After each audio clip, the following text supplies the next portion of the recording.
दक्षिणामूर्ति देवानां सकल कार्य विजयी भव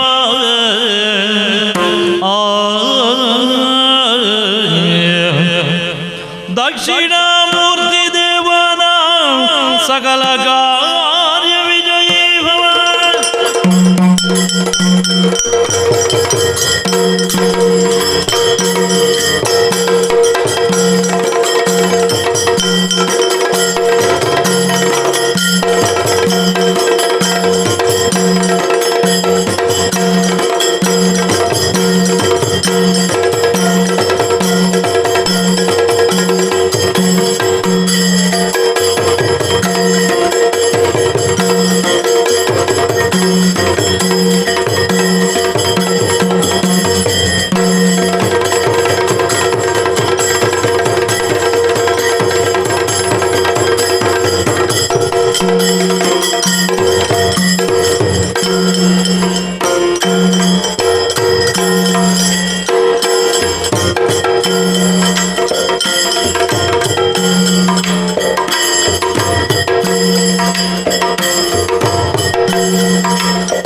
ದುರ್ಗಾಂಬಿಕೆಯ ಬಲಗೊಂಡು ಭಕ್ತಿಯ ನೀಯ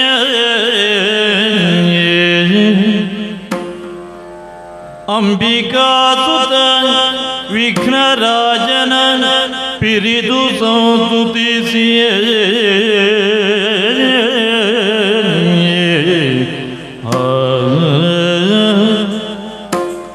ಅಂಬುನಿಧಿಯ ಆತ್ಮಜೆಗೆ ಕೈ ಮುಗಿದು ಅಂಬುಜಾಸನವಾಣಿಯನ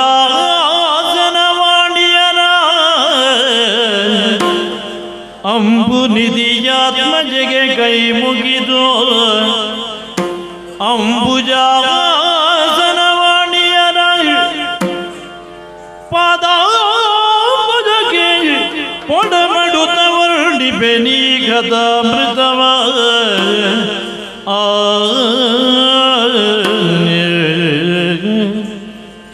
ಪಾದಾಂಬುಜಗೆ ಪಡಬಡುತ್ತವರ್ಣಿವೆ ನೀ ಕಥಾಮೃತವ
ಸರ್ವಭಯವಿನ ಜಿನಿಯೇನಿ ಕರುಣದಿ ಕಾಜ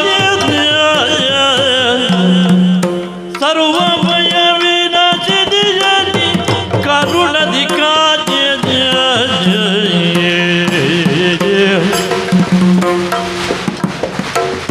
ದಯ ಸಾಗರೆಯೇ ಭಕ್ತಿ ಯುಕ್ತ ಪದದ್ವಯ ಮದಗುಣವತಿ ಭೂತದಿಂದ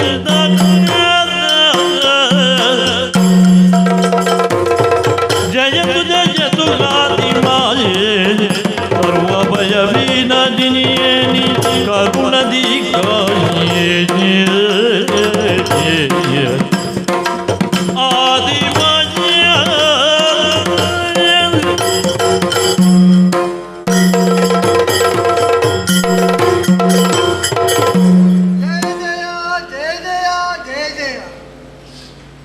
ವಿಚಿತ್ರತರವಾದಂತಹ ಸನ್ನಿವೇಶದಲ್ಲಿ ಅತಿ ವಿಶಿಷ್ಟವಾದಂತಹ ಭೌಮಸ್ವರೂಪದ ದರ್ಶನವಾಯಿತು ತಾಯಿ. ನಾವಾಗಿ ನಮಗೆ ಗೋಚರವಾದಂತಹ ಸನ್ನಿವೇಶದಲ್ಲಿ ನಮ್ಮ ಅಸ್ತಿತ್ವದ ಅರಿವೇನು ಅಂತ ನಮಗೆ ಗೊತ್ತಾಗದ ಸ್ಥಿತಿ. ಮಾತ್ರವಲ್ಲ, ಎತ್ತೆತ್ತ ನೋಡಿದರೂ ಕೂಡ ಜಲರಾಶಿಯ ಮೇಲಿದ್ದಂತಹ ಅರಿವು ಮತ್ತು ಅಂಧಕಾರಗಳು ಮಾತ್ರ ಸುತ್ತುವರಿದಿದ್ದಂತಹ ಪರಿಸ್ಥಿತಿ. ಆ ಕಾಲದಲ್ಲಿ ಮುಂದೇನು ಹಿಂದೆ ಯಾವುದೂ ತೋಚದ ಸ್ಥಿತಿಯಲ್ಲಿ ಪರಿಸರದಲ್ಲಿ ಅನುರಣಿಸ್ತಾ ಇದ್ದಂತಹ ಪ್ರಣವವನ್ನೇ ನಾವು ಅನುಸ್ಮರಿಸಿದಂತಹ ಕಾಲ. ಅದು ತೇಜಪುಂಜ ಸ್ವರೂಪಳಾದಂತಹ ನೀನು ಈ ಸ್ವರೂಪದಲ್ಲಿ ನಮಗೆ ದರ್ಶನವನ್ನಿತ್ತೆ. ಮಾತ್ರವಲ್ಲ, ನಿನ್ನ ಅಸ್ತಿತ್ವದಿಂದಲೇ ಅಭಯ ಪ್ರದಾನವನ್ನು ಮಾಡಿದ್ದಿ ಎಂಬ ಅರಿವು ನಮಗುಂಟಾಯಿತು. ತಾಯೇ, ಉದ್ಧರಿಸಬೇಕು. ನಿನ್ನಿಂದಲಾಗಿ ನಾವು ಅಂತ ಅರಿವಿಗೆ ಬಂದದ್ದರಿಂದಲೇ ನಿನ್ನನ್ನು ಅಮ್ಮ ಅಂತ ಕರೆದವರು ನಾವು. ಆ ಕಾರಣದಿಂದಲೇ ಯಾಕೆ ಇದು ಹೀಗೆ, ಮುಂದೇನು, ಎತ್ತ, ಹೇಗೆ ಎಲ್ಲವೂ ಅಪ್ಪಣೆಯಾಗಬೇಕು ತಾಯಿ. ಜಯ ಜಯ ಅಮ್ಮ.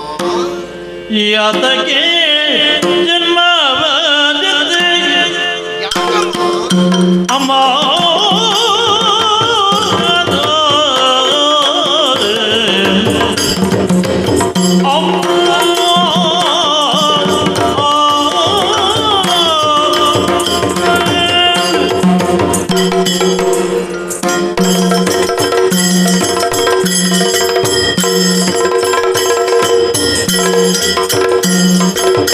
ಯಾತಕ್ಕೆ ಜನ್ಮವಾದಿತೆ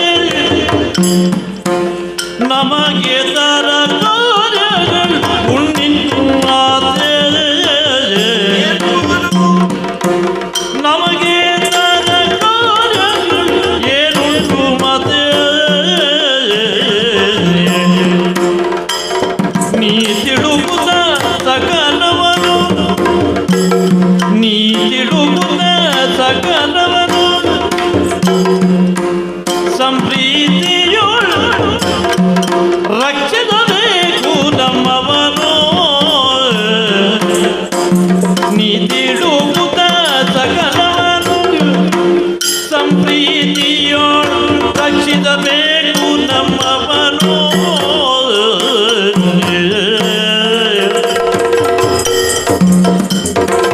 ಯಾತಕ್ಕೆ ಜನ್ಮವಾಲಿದೆ ನಮಗೆ ಕಾರ್ಯಗಳೇನುಂಟು ಮಾತೆಯ ಮಾತೆಯ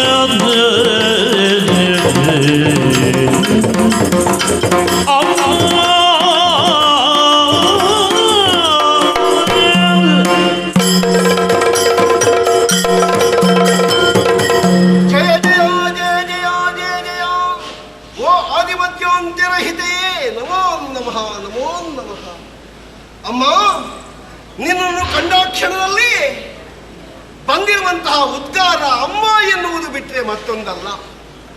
ನಮಗೆ ಜನ್ಮವನ್ನು ಕೊಟ್ಟವಳು ನೀನೇ ಹೌದು ಅಂತಾದ್ರೆ ಕಾರ್ಯ ಕಾರಣಗಳಿಲ್ಲದೆ ಒಂದು ಜನ್ಮವನ್ನು ಯಾರಿಗೂ ಕೊಡತಕ್ಕವಳಲ್ಲ ನೀನು ಎನ್ನುವುದು ಅರ್ಥವಾಗುತ್ತದೆ. ಯಾಕಮ್ಮ ನಮ್ಮ ಜನ್ಮ ಹುಟ್ಟಿಕೊಂಡಿರುವಂತಹ ನಾವುಗಳು ಮುಂದೆ ಏನನ್ನು ಮಾಡುವುದಕ್ಕಿದ್ದೇವೆ, ಎಷ್ಟನ್ನು ಯಾವ ಕ್ಷೇತ್ರದಲ್ಲಿ ಹೇಗೆ ಹೇಗೆ ಗೈಯುವುದಕ್ಕಿದ್ದೇವೆ ಎನ್ನುವುದು ಯಾವುದೂ ತಿಳಿಯದೇ ಇದ್ದದ್ದರಿಂದ ಪ್ರಣವ ಸ್ವರೂಪಿಯಾದಂತಹ ನಿನ್ನನ್ನೇ ಮೊರೆ ಹೋಗಿದ್ದೇವೆ ತಾಯೇ. ಸಕಲವನ್ನು ಬಿತ್ತರಿಸುವುದರ ಮೂಲಕವಾಗಿ ನಮ್ಮ ಎತ್ತರೋತ್ತರವಾಗಿರುವಂತಹ ಕೀರ್ತಿಯನ್ನು ಉಳಿಸುವ ಭಾರ ನಿನ್ನದ್ದು ಅಂತ ಕರಗಳನ್ನು ಜೋಡಿಸಿ ಶಿರವನ್ನು ಬಾಗುತ್ತಿರುವ ನಮ್ಮನ್ನು ರಕ್ಷಿಸಮ್ಮ, ಕಾಪಾಡು, ಉದ್ಧರಿಸು. ನೀನಲ್ಲ ಯಾರಿಗರು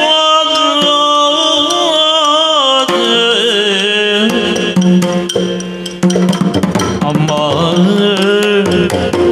ಅಮ್ಮ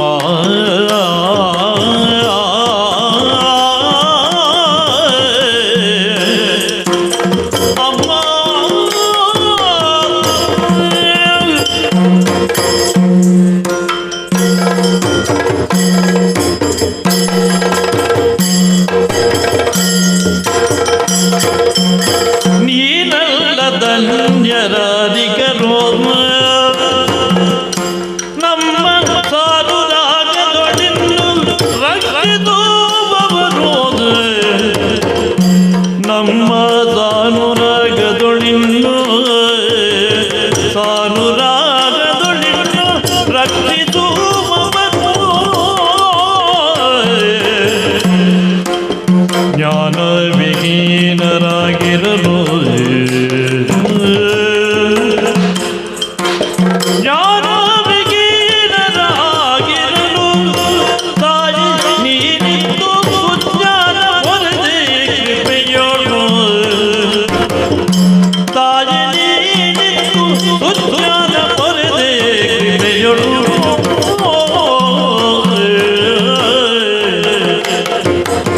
ಜಯತು ಜಯತು ಜಯತು ಆದಿಮಾಯೇ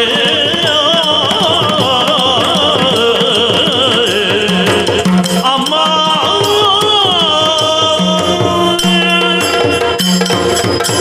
ಜನರಿಗೆ ಜನಿಸಿದಾಗಲೇ ಜನ್ಮದಿಂದಲೇ ನಾನು ಯಾರು ಎನ್ನುವಂತಹ ಭಾವ ಮೊಳೆತಾಗ ನಾನಾರು ಎನ್ನುವಂತಹ ಪ್ರಶ್ನೆ ಹುಟ್ಟಿಕೊಂಡಿತು ತಾಯಿ. ಈ ಪ್ರಶ್ನೆಯನ್ನು ಕೇಳುವುದು ಯಾರಲ್ಲಿ? ಇಲ್ಲಿರುವ ಇನ್ನಿಬ್ಬರಿಗೂ ಕೂಡ ಅದೇ ಪ್ರಶ್ನೆ, ಅದೇ ಆತಂಕ. ನಾನು ಎಂಬ ಭಾವ ಮೊಳೆತ ತಕ್ಷಣದಲ್ಲಿ ನೀನು ಎಂಬುದೊಂದಿದೆ, ಅದು ಅಖಂಡವಾದದ್ದು, ಅನಂತವಾದದ್ದು ಎಂಬ ಅರಿವಾಯಿತು. ಅದು ನೀನೇ, ನಿನ್ನಿಂದಲೇ ನಮ್ಮ ಹುಟ್ಟು, ನಮ್ಮ ಜನ್ಮಕ್ಕೆ ಕಾರಣರಾದಂತಹ ನೀನೇ ನಮ್ಮನ್ನು ಸಾನುರಾಗದಲ್ಲಿ ಕೊರೆಯೋಳು ಎನ್ನುವಂತಹ ವಿಷಯವನ್ನು ತಿಳಿದಿದ್ದೇವೆ ತಾಯಿ. ನಿನ್ನನ್ನು ತಿಳಿಯುವಲ್ಲಿ ನಮಗೆ ಜ್ಞಾನದೃಷ್ಟಿಯಲ್ಲಿತ್ತೆ, ಹಾಗೆಯೇ ನಮ್ಮನ್ನು ಈ ಜಗತ್ತನ್ನು ತಿಳಿಯುವಂತಹ ಜ್ಞಾನಚಕ್ಷುಗಳನ್ನು ನೀಡಬೇಕು. ಶಬ್ದ ಪ್ರಪಂಚದ ಆದಿಯಾದ ಓಂ ಎನ್ನುವಂತಹ ನಿನಾದವೇ ನೀನು. ಆ ಶಬ್ದಜನ್ಯವಾದ ನಾಲಿಗೆಯಲ್ಲಿ ನೀನು ಅಮೂರ್ತಳಾಗಿದ್ದುಕೊಂಡೇ ನಮ್ಮನ್ನು ನುಡಿಸುತ್ತಾ ಇದ್ದೀಯ ತಾಯಿ. ಹಾಗಾಗಿ ಮೂರ್ತ ಸ್ವರೂಪಿಣಿಯಾಗಿ ಬಂದಿಳಿದು ನಮಗೆ ಅಭಯ ಪ್ರದಾನ ಮಾಡಿ ನಿತ್ಯ ನಿರ್ಮಲೆಯಾದಂತಹ ನೀನೇ ನಿರ್ದೇಶಿಸಿ ನಮ್ಮನ್ನು ಮುನ್ನಡೆಸಬೇಕು ಎನ್ನುವ ಹಾಗೆ ಭಕ್ತಿಯಿಂದ ಪ್ರಾರ್ಥಿಸುತ್ತಾ ಇದ್ದೇವೆ. ಜಯ ಜಯ ಜಯ ಜಯ. ಹರಿಯ ನಾಮ ಇರಿದೆ ಹರುಜದಿ ಮೂವರಿಯ ಹರಿಗರ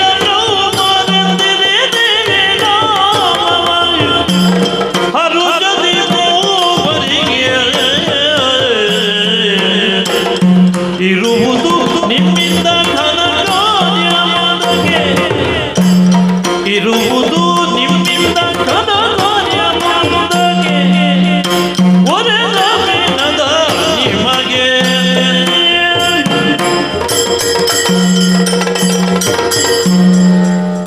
ಅಗಾಧವಾದ ಜಲರಾಶಿಯ ಮಧ್ಯೆ ದಿಕ್ಕೆಟ್ಟು ನನ್ನನ್ನೇ ಪ್ರಾರ್ಥಿಸುತ್ತಿರುವ ಓ ನನ್ನ ಮಕ್ಕಳೇ, ಓಂಕಾರ ಸ್ವರೂಪಿಣಿಯಾಗಿರುವ ನಾನೇ ನಿಮ್ಮ ಸೃಷ್ಟಿಗೆ ಕಾರಣಲಾಗಿ ನಿಮ್ಮ ಮಾತೆಯಾಗಿದ್ದೇನೆ.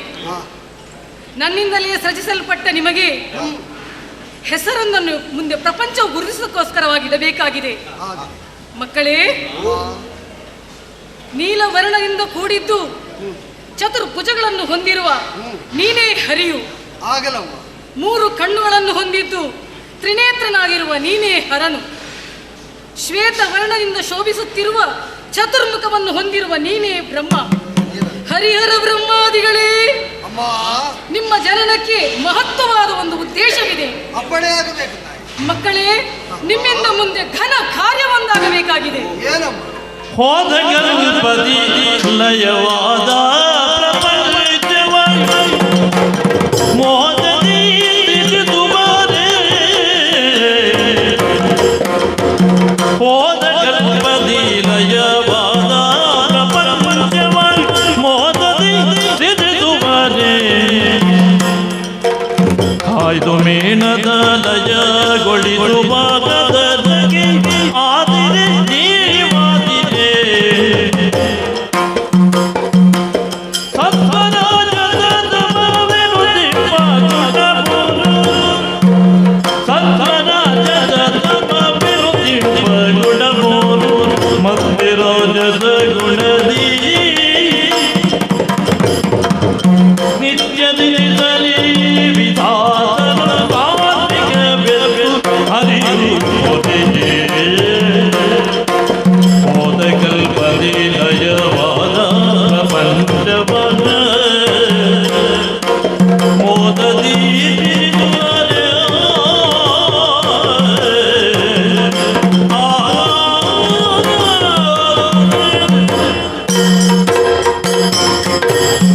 ತ್ರಿಮೂರ್ತಿಗಳೇ, ಹೋದ ಕಲ್ಪದಲ್ಲಿ ಲಯಗೊಂಡ ಈ ಬ್ರಹ್ಮಾಂಡದ ಪುನರ್ ನಿರ್ಮಾಣ ಮಾಡಿ ಅಲ್ಲಿ ಸೃಷ್ಟಿ ಸ್ಥಿತಿ ಲಯ ಕಾರ್ಯವು ನಿಮ್ಮಿಂದ ಆಗಬೇಕಾಗಿದೆ.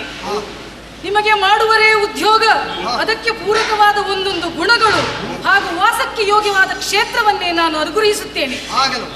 ಮಗನೇ ಬ್ರಹ್ಮ, ಅಮ್ಮ, ರಾಜಸ ಗುಣಭರಿತನಾದ ನೀನು ಸೃಷ್ಟಿಯ ಕಾರ್ಯವನ್ನು ಮಾಡುತ್ತಾ ಸತ್ಯಲೋಕದಲ್ಲಿ ಇದ್ದುಕೋ. ಶಿರೋಧಾರ್ಯವು ಸಾತ್ವಿಕ ಗುಣೋಪೇತನಾದಂತಹ ಶ್ರೀಹರಿ ಆ ಸೃಷ್ಟಿಯ ಪಾಲನೆಯನ್ನು ಮಾಡುತ್ತಾ ವೈಕುಂಠ ಧಾಮದಲ್ಲಿರಬೇಕು. ಆಗಲಮ್ಮ. ತಾಮಸ ಗುಣವಂತನಾದ ಹರನು ಕಾಲಧರ್ಮಕ್ಕನುಗುಣವಾಗಿ ಲಯ ಕಾರ್ಯವನ್ನು ಮಾಡುತ್ತಾ ಉನ್ನತವಾದ ಕೈಲಾಸಗಿರಿಯಲ್ಲಿರಲಿ. ಮಕ್ಕಳೇ, ನಿಮಗಿತ್ತ ಕರ್ತವ್ಯವನ್ನು ಶ್ರದ್ಧಾಭಕ್ತಿ ಪೂರ್ವಕವಾಗಿ ಹರುಷದಿಂದಲೇ ಮಾಡುವಿರಿ. ಆದರೆ ನಾನು ಶುಭಪ್ರದಾಯಗಳಾಗಿ ಅನುಗ್ರಹಿಸುತ್ತೇನೆ. ಕರ್ತವ್ಯ ನಿರ್ವಹಣೆಯ ಕಾಲದಲ್ಲಿ ನಾವು ದಾಟಲಾರದ ಕಷ್ಟ ಪರಂಪರೆಗಳೇ ಬಂತು ಅಂತಾದರೆ ನಾವೇನು ಮಾಡಬೇಕು? ಮಕ್ಕಳೇ, ಕಷ್ಟಗಳ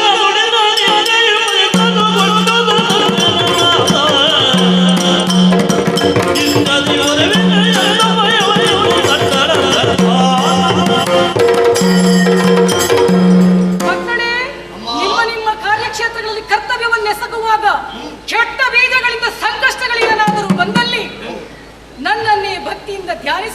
ಆದರೆ ಪ್ರತ್ಯಕ್ಷವಾಗಿಯೂ ಪರೋಕ್ಷವಾಗಿಯೂ ಬಂದು ನಾನೇ ನಿಮ್ಮನ್ನು ರಕ್ಷಿಸುತ್ತೇನೆ, ಅಭಯವನ್ನಿಟ್ಟಿದ್ದೇನೆ. ಶುಭವಾಗಲಿ. ಅಂತರ್ಧಾನವಾಗುತ್ತೇನೆ, ಅಂತರ್ಧಾನವಾಗುತ್ತೇನೆ,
ಏನು ಬ್ರಹ್ಮ ನನ್ನಲ್ಲಿ ಯಾಕೆ ಹುಡುಕುವುದು? ಹರನೇ ಪಾಪ, ನಿಮ್ಮ ಮುಖ ನೋಡುವಾಗ ನನಗೆ ಅಯ್ಯೋ ಅಂತ ಅನ್ನಿಸ್ತಾ ಇದೆ. ಅಮ್ಮ ಇರುವಾಗ ಸ್ವಲ್ಪ ಹೊತ್ತು ನಿಮ್ಮ ಮುಖ ನೋಡುವುದಕ್ಕೆ ಸುಖ ಇತ್ತು. ಅಮ್ಮ ಹೋದದ್ದೇ ತಡ, ಮುಖದಲ್ಲಿಯೂ ಸುಖ ಇಲ್ಲ, ನಿಮ್ಮ ಬದುಕಿನಲ್ಲಿಯೂ ಇನ್ನು ಸುಖ ಯಾವಾಗ ಅಂತ ಕಾಯುವ ಒಂದು ಭಾವ ನಿಮ್ಮಲ್ಲಿ ಸ್ಫುರಿಸುತ್ತಾ ಇದೆ ಅಂತ ಅರ್ಥ ಮಾಡಿಕೊಂಡ ನಾನು, ಅನಾಥರಾಗಬೇಡಿ, ದುಃಖಿಸಬೇಡಿ, ಮುಂದೇನು ಎನ್ನುವುದಕ್ಕಾಗಿ ಆಲೋಚಿಸುವ ಅಗತ್ಯ ಇಲ್ಲ. ನಿರ್ದೇಶಕನಾಗಿ, ನಿರ್ಮಾತೃವಾಗಿ ಸರಿಯಾದಂತಹ ನಿರ್ವಚನವನ್ನು ಹೇಳುವುದಕ್ಕೆ ನಾನಿದ್ದೇನೆ ಎನ್ನುವುದಕ್ಕಾಗಿ ನಿಮ್ಮಿರುವರನ್ನು ಉದ್ದೇಶಿಸಿ ಕರೆದದ್ದು. ಹೇಗೆ ಅಮ್ಮ ಹೋಗಿದ್ದಾಳೆ, ಈಗ ಇರುವ ಮೂವರಲ್ಲಿ ದೊಡ್ಡವ ಯಾರು ಎನ್ನುವುದನ್ನು ಕಲ್ಪಿಸಿದ್ರೆ, ಆಲೋಚಿಸುವುದಕ್ಕೆ ತೊಡಗಿದ್ರೆ, ಉದ್ದೇಶಪೂರ್ವಕವಾಗಿ ಅಂಥದ್ದೊಂದು ಬೇಕು ಅಂತ ನಾವು ಪ್ರಶ್ನೆ ಇಟ್ಟರೆ, ಈ ಮೂವರಲ್ಲಿ ನಾನು ಬಿಟ್ಟರೆ ಬೇರೆ ಯಾರಿದ್ದಾರೆ? ನಾನು ಅರಿತರೆ, ತಿಳಿಯುವುದಕ್ಕೆ ಸಾಮರ್ಥ್ಯ ಇದ್ದರೆ, ನಿಮಗೆ ಅರ್ಥ ಆಗುವುದಿದ್ರೆ ನಾನು ದೊಡ್ಡವ ಎನ್ನುವುದನ್ನು ನೀವು ಒಪ್ಪಿಕೊಳ್ಳಬೇಕಾದ ಅನಿವಾರ್ಯತೆ ಇದೆ. ಮುಂದೆ ಒದಗಬೇಕಾದಂತಹ ಕರ್ತವ್ಯವನ್ನು ಮಾಡುವಲ್ಲಿಯೂ ಒಬ್ಬ ಹೇಳುವವ, ಕೇಳುವವ, ನಿರ್ದೇಶಿಸುವವ ಬೇಕಾಗುತ್ತದೆ. ಹಿನ್ನೆಲೆಯನ್ನು ನೋಡಿಕೊಂಡು ನಾವು ಮುಂಭಾಗಕ್ಕೆ ಯಾವತ್ತೂ ನಡೀಬೇಕು. ನಮ್ಮ ಹಿನ್ನೆಲೆಯನ್ನು ಸ್ವಲ್ಪ ಅರ್ಥ ಮಾಡಿ, ಏನು ತಿಳಿಯದೇ ಇರುವಂತಹ ಹೊತ್ತಿನಲ್ಲಿ ನಾವು ಕೈ ಮುಗಿದು ಪ್ರಾರ್ಥಿಸಿಕೊಂಡಾಗ ಅಭೂತಪೂರ್ವವಾಗಿರುವಂತಹ ಶಕ್ತಿಯೇ ಶ್ರೀರೂಪದಿಂದ ಕಾಣಿಸಿಕೊಂಡಿತು. ಅದು ನಮ್ಮ ತಾಯಿ ಎನ್ನುವಂತಹ ಅರಿವಿನ ತಿಳಿವು ನಮಗೆ ಬಂತು.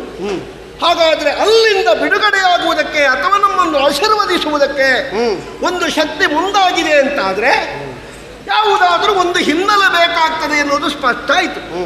ಅದು ಹೋದ ಮೇಲೆ ಯಾರು ಎನ್ನುವುದನ್ನು ವಿವೇಕಿಗಳಾದಂತಹ ನಾವು ನಿರ್ಧರಿಸಲೇಬೇಕಾಗುತ್ತದೆ. ಯಾಕಂದ್ರೆ ಹಿನ್ನೆಲೆ ಹಾಗಿರುವಾಗ ಮುನ್ನಡೆ ಏನು ಅದರಲ್ಲಿಯೂ ಬೇಕಾಗ್ತದೆ. ಆ ನೆಲೆಯಲ್ಲಿ ಬ್ರಹ್ಮನಾದ, ಸೃಷ್ಟಿಕರ್ತನಾದ, ವಿಧಾತನಾದ, ಪ್ರಥಮದ ಉದ್ಯೋಗವನ್ನು ಮಾಡುವ ನಾನೇ ನಿಮ್ಮ ಈ ಇವರನ್ನು ಕರೆದು ನಿರ್ದೇಶಿಸುತ್ತಾ ಇರುವುದು ಏನು ಅಂತ? ಮುಂದೆ ಒದಗಬಹುದಾದಂತಹ ಕಜ್ಜಕ್ಕೆ ಸರಿಯಾದಂತಹ ಕರ್ತವ್ಯವನ್ನು ಮಾಡುವ ಒಂದು ಆರಭಾರವನ್ನು ವಹಿಸಿಕೊಂಡು ಮನಸ್ಸಿನಲ್ಲಿರುವಂತಹ ಯಾವುದೋ ಗಡಿಬಿಡಿ ಛಾಯೆಯನ್ನೆಲ್ಲ ಹೊರಗೆ ಚೆಲ್ಲಿ ಬ್ರಹ್ಮಣ್ಣ ಇನ್ನು ನಿರ್ದೇಶಿಸುವುದಕ್ಕಿದ್ದಾನೆ ಎನ್ನುವುದನ್ನೇ ಕಾತರದ ಕಣ್ಣುಗಳಿಂದ ಕಾಯುತ್ತಾ ಕೈಯೊಡ್ಡಿ ನಿಲ್ಲಬೇಕಾದಂತಹ ಪರಿಸ್ಥಿತಿ ನಿಮ್ಮದ್ದಾಗಿದೆ. ಹೇಗೆ ಆದೀತಾ? ಈಗ ನಿನಗೆ ಹೇಳಬೇಕು ಅಂತಿದ್ದದೆಲ್ಲವನ್ನು ಹೇಳಿದ್ಯಾ? ಒಮ್ಮೆಗಾಯಿತು ಅಲ್ಲ ಸಾಕು. ಇನ್ನು ನಿನಗೆ ಬೇಕು ಅಂತ ಇದ್ರೆ ಪುನಃ ಯಾಕೆ ಅಂದ್ರೆ ಆಕೆ ಅನುಗ್ರಹಿಸಿ ಹೋದಲ್ಲಿಗೆ ತೃಪ್ತ ಭಾವದಿಂದ ನಿಂದವರಿಗೆ ಹರಿಹರರು ಅಂತ ಹೆಸರು. ಹೌದು. ಅನುಗ್ರಹಿಸಿದ ಬಳಿಕ ಅತೃಪ್ತಿಯಿಂದ ಆಡತೊಡಗಿದವನಿಗೆ ಬ್ರಹ್ಮ ಅಂತ ಹೆಸರು. ಅತೃಪ್ತಿ ಎನ್ನುವುದನ್ನು ನೀನು ಭಾವಿಸಿಕೊಂಡ್ರೆ ಅತೃಪ್ತಿ ಉಂಟು ಎನ್ನುವುದನ್ನು ಸೂಚಿಸಿದವನಿಗೆ ಹೆಸರು ವಿಷ್ಣು ಅಂತ. ಅಲ್ಲಲ್ಲ, ಹೌದು, ನಿನಗೆ ಅತೃಪ್ತಿ ಉಂಟು ಅಂತ ಸೂಚಿಸಿದವನಿಗೆ ಹೆಸರು ವಿಷ್ಣು ಅಂತ. ಅಲ್ಲ, ನಿನಗೆ ಅತೃಪ್ತಿ ಉಂಟು ಅಂತ ನಾ ಸೂಚಿಸಿದೆ. ಹೌದು ಹೌದು, ಅದಕ್ಕೆ ಅವನಿಗೆ ಹೆಸರು ವಿಷ್ಣು ಅಂತ. ಯಾಕೆ ಅಂದ್ರೆ ಹಾಗಾದರೆ ಹುಳುಕನ್ನು ಕಾಣುವುದಕ್ಕೆ ತೊಡಗಿದವ ಅಲ್ಲಲ್ಲ, ಅಥವಾ ಹುಳುಕನ್ನು ಹುಟ್ಟು ಹಾಕುವುದಕ್ಕೆ ಆರಂಭ ಮಾಡಿದವ ಅಲ್ಲ. ಹುಳುಕು ಕಂಡದ್ದೆಲ್ಲಿ? ನಿನ್ನ ದೃಷ್ಟಿಯಲ್ಲಿ. ಅಲ್ಲ, ನನ್ನ ದೃಷ್ಟಿಯಲ್ಲಿ ಕಂಡದ್ದು ಯಾರಲ್ಲಿ? ನನ್ನಲ್ಲಿ ಅಂತ ನೀನು ಹೇಳಿದ್ದರಿಂದ ಗೊತ್ತಾಯ್ತು ನನಗೆ. ಅಲ್ವೋ, ನಾನು ಹೇಳಿದ್ದರಿಂದ ನನ್ನ ದೃಷ್ಟಿಯಲ್ಲಿ ಅಂತ ನೀನು ಹೇಳುದು. ಹೌದು, ವಿಷಯ ಅದಲ್ಲ. ನಾ ಯಾಕೆ ಹೇಳ್ತೇನೆ ಇದನ್ನು ಗೊತ್ತಾ? ಈಗ ಅತೃಪ್ತಿಯಿಂದಲೇ ನಿನ್ನ ಹಿರಿತನವನ್ನು ನಾವು ಅಂಗೀಕರಿಸಬೇಕು ಅಂತ ನೀ ತೊಡಗಿದೆ. ಯಾರ ಅತೃಪ್ತಿಯಿಂದ? ಅಲ್ಲ, ನಿನ್ನ ಅತೃಪ್ತಿಯಿಂದ. ಈಗ ನಾವು ಒಪ್ಪಬೇಕು ಅಂತಲ್ವೋ? ಹೌದು. ಈಗ ನಾವು ಒಪ್ಪದಿದ್ರೆ ನಿನಗೆ ಆಕ್ಷೇಪ ಇಲ್ವೋ? ಅರಿತಾರೆ ಏನು? ನೀವು ಒಪ್ಪಲೇಬೇಕು ಅಂತ. ಅದರ ಬಗ್ಗೆ ಬರುವ ಬೇಕಾದ ತಿಳುವಳಿಕೆ ಬೇಕು ನಿಮಗೆ ಅಂತ. ಅದರ ಬಗ್ಗೆ ಬರುವ ಅರಿವು ಅಂದ್ರೆ ಏನು, ಅದು ಹೇಗೆ ಬರುವುದು, ಅದರ ಬಗ್ಗೆ ಮತ್ತೆ ಬರುವ. ಈಗ ಒಪ್ಪಬೇಕು ಅಂತ ಆಗ್ರಹಿಸಿದ್ಯಾರು? ನಾನೇ. ಈಗ ನಾವು ಒಪ್ಪದಿದ್ರೆ ಒಪ್ಪಬೇಕು, ಅದು ಬೇಕು ಅಂದ್ರೆ ಅದು ನಿನ್ನೊಳಗಿನ ತುಡಿತ. ನಾವು ಒಪ್ಪಲೇಬೇಕೆಂಬುದು ನಿನ್ನೊಳಗಿನ ತುಡಿತಲ್ವಾ? ದಾತೃತ್ವ, ಹಿರಿಮೆ ಅದು. ಅಲ್ಲ, ದಾತೃತ್ವ ಅಂದ್ರೆ ಎಂತದ್ದು? ಯಜಮಾನಿಕೆ. ಯಜಮಾನಿಕೆ ಆದಿತ್ತು, ಯಜಮಾನಿಕೆ. ಇದು ತಾಯಿ ನೀ ಮಾತಿನಿಂದ ಏನೋ ಕೊಡುವುದಕ್ಕೆ ಹೊರಟಿದ್ದು, ಆದ್ದರಿಂದ ದಾತೃ ಅಂತ ನಿನ್ನನ್ನು ಒಪ್ಪುವ, ಅದಲ್ಲ ವಿಷಯ. ಮತ್ತೆ ಅಂತೂ ನಿನ್ನನ್ನು ಒಪ್ಪಲೇಬೇಕಾದಂತಹ ಸ್ಥಿತಿಯಲ್ಲಿ ನೀನಿದ್ದಿ. ಅಯ್ಯೋ ಪುಣ್ಯ, ಅಲ್ಲ ಹಾಗಲ್ವಾ? ನನ್ನನ್ನು ಒಪ್ಪಲೇಬೇಕಾದ ಸ್ಥಿತಿ ನಿಮಗುಂಟು ಎನ್ನುವ ತಿಳುವಳಿಕೆ ನಾನು ನಿಮಗೆ ಕೊಡ್ತಾ ಇರುವುದು. ಅದು ಯಾರಿಗೆ ಬರಬೇಕಾದ್ದು? ನಿಮಗೆ.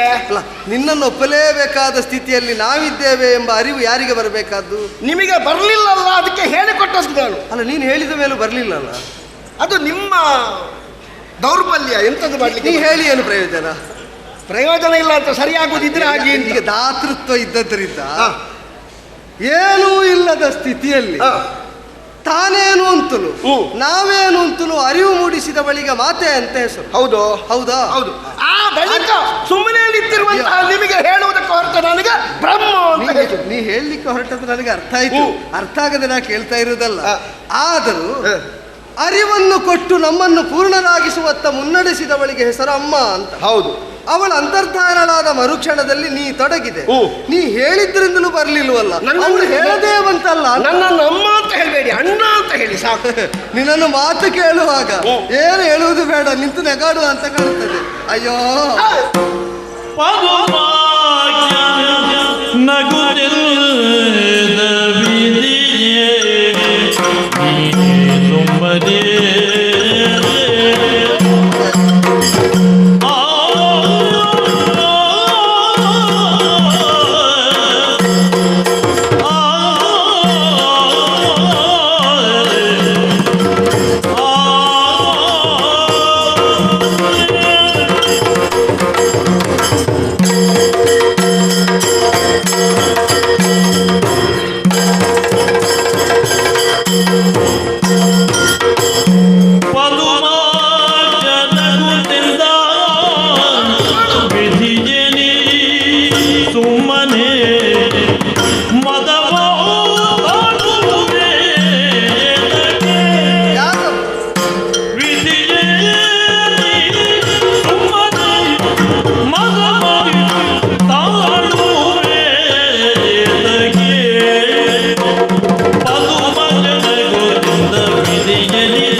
ಅಲ್ಲ ಒಬ್ಬೊಬ್ಬರ ವಿಧಿ ಅಂತ. ನಿನ್ನ ವಿಧಿಯೇ ಏನು? ಒಪ್ಪದೇ ಇರುವುದು ನಿನ್ನ ವಿಧಿಯೇ, ಅಂದ್ರೆ ಒಪ್ಪಿಸಬೇಕಾದದ್ದು ನನ್ನ ವಿಧಿಯೇ, ಅದೇ. ನಾನೇ ವಿಧಿಯೇ. ಅದೇ ಒಪ್ಪದೇ ಇದ್ದವ ತೃಪ್ತನಾಗಿದ್ದಾನೆ, ಒಪ್ಪಿಸಬೇಕಾದವ ಅತೃಪ್ತಿಯಿಂದ ಹೊರಳಾಡ್ತಾ ಇದ್ದಾನೆ. ನೋಡಪ್ಪ, ಮಾನಸಿಕ ಏನಪ್ಪ, ಏನೂ ಬೇಡ ಅಂತ ಇದ್ದವರು ಹಾ. ತೃಪ್ತಿಯಿಂದ ಇರ್ತಾರೆ. ಹೌದು. ಅವರಿಗೆ ಏನೂ ಬೇಡ ಅಂತ ಇರ್ತದೆ. ಹೌದು. ಎಲ್ಲದರಲ್ಲಿಯೂ ಒಂದು ರೀತಿಯ ಜುಗುಪ್ಸೆ. ಈಗ ಆದ್ರೆ ಅದಲ್ವಲ್ಲ ನಮ್ಮದು ವಿಷಯ ಏನು ಗೊತ್ತಾ, ಹಾ. ಕೊಡ್ಲಿಕ್ಕೆ ಹೊರಟವ ಯಾರಿಗೆ ಕೊಡ್ಬೇಕು ಹೇಳು? ಬೇಕು ಅಂತ ಇದ್ದವನಿಗೆ ಕೊಡಬೇಕು, ಬೇಡ ಅಂತ ಉಳಿದವನಿಗೆ ಕೊಡ್ಲಿಕ್ಕೆ ಹೋಗ್ಬೇಕು. ಅದು ಎರಡೂ ಸರಿ. ಬೇಕು ಅಂತ ಇದ್ದವ ಕೇಳ್ತಾನೆ, ಬೇಡ ಅಂತ ಇದ್ದವನಿಗೆ ಇವ ಒತ್ತಾಯದಲ್ಲಿ ಕೊಡಬೇಕು. ಯಾಕೆ? ಭರ್ತಿ ಆಗಬೇಕಲ್ಲ ಮೂರು, ಅದಕ್ಕೆ ಕೊಡಬೇಕು. ಅಲ್ಲ, ನೀನು ಯಾವುದನ್ನು ಭರ್ತಿ ಮಾಡುವುದಕ್ಕೆ ಹೊರಟಿದ್ಯೋ ನಿನಗೇ ಗೊತ್ತು. ನೀವಿರುವರು ಭರ್ತಿ ಇಲ್ಲ ಅಂತ ನಿಮಗೆ ಭರ್ತಿ ಮಾಡುವುದಕ್ಕೆ ಹೊರಟದ್ದು ನಾನು. ರಾಜಸ ಗುಣೋಪೇತನಾದಂತಹ ನೀನು ಮತವನ್ನು ತಾಳಿದ್ದೇ ಸರಿ, ಅದು ಸರಿ. ಅದು ತಾಳುವುದಲ್ಲ, ಮತ ಇರುವುದು. ಅಲ್ಲ ಇರ್ಲಪ್ಪ, ಇಂಥದ್ದೆಲ್ಲ ಎಲ್ಲಾ ಕಾಲದಲ್ಲೂ ಪ್ರಕಟವಾಗುತ್ತದ.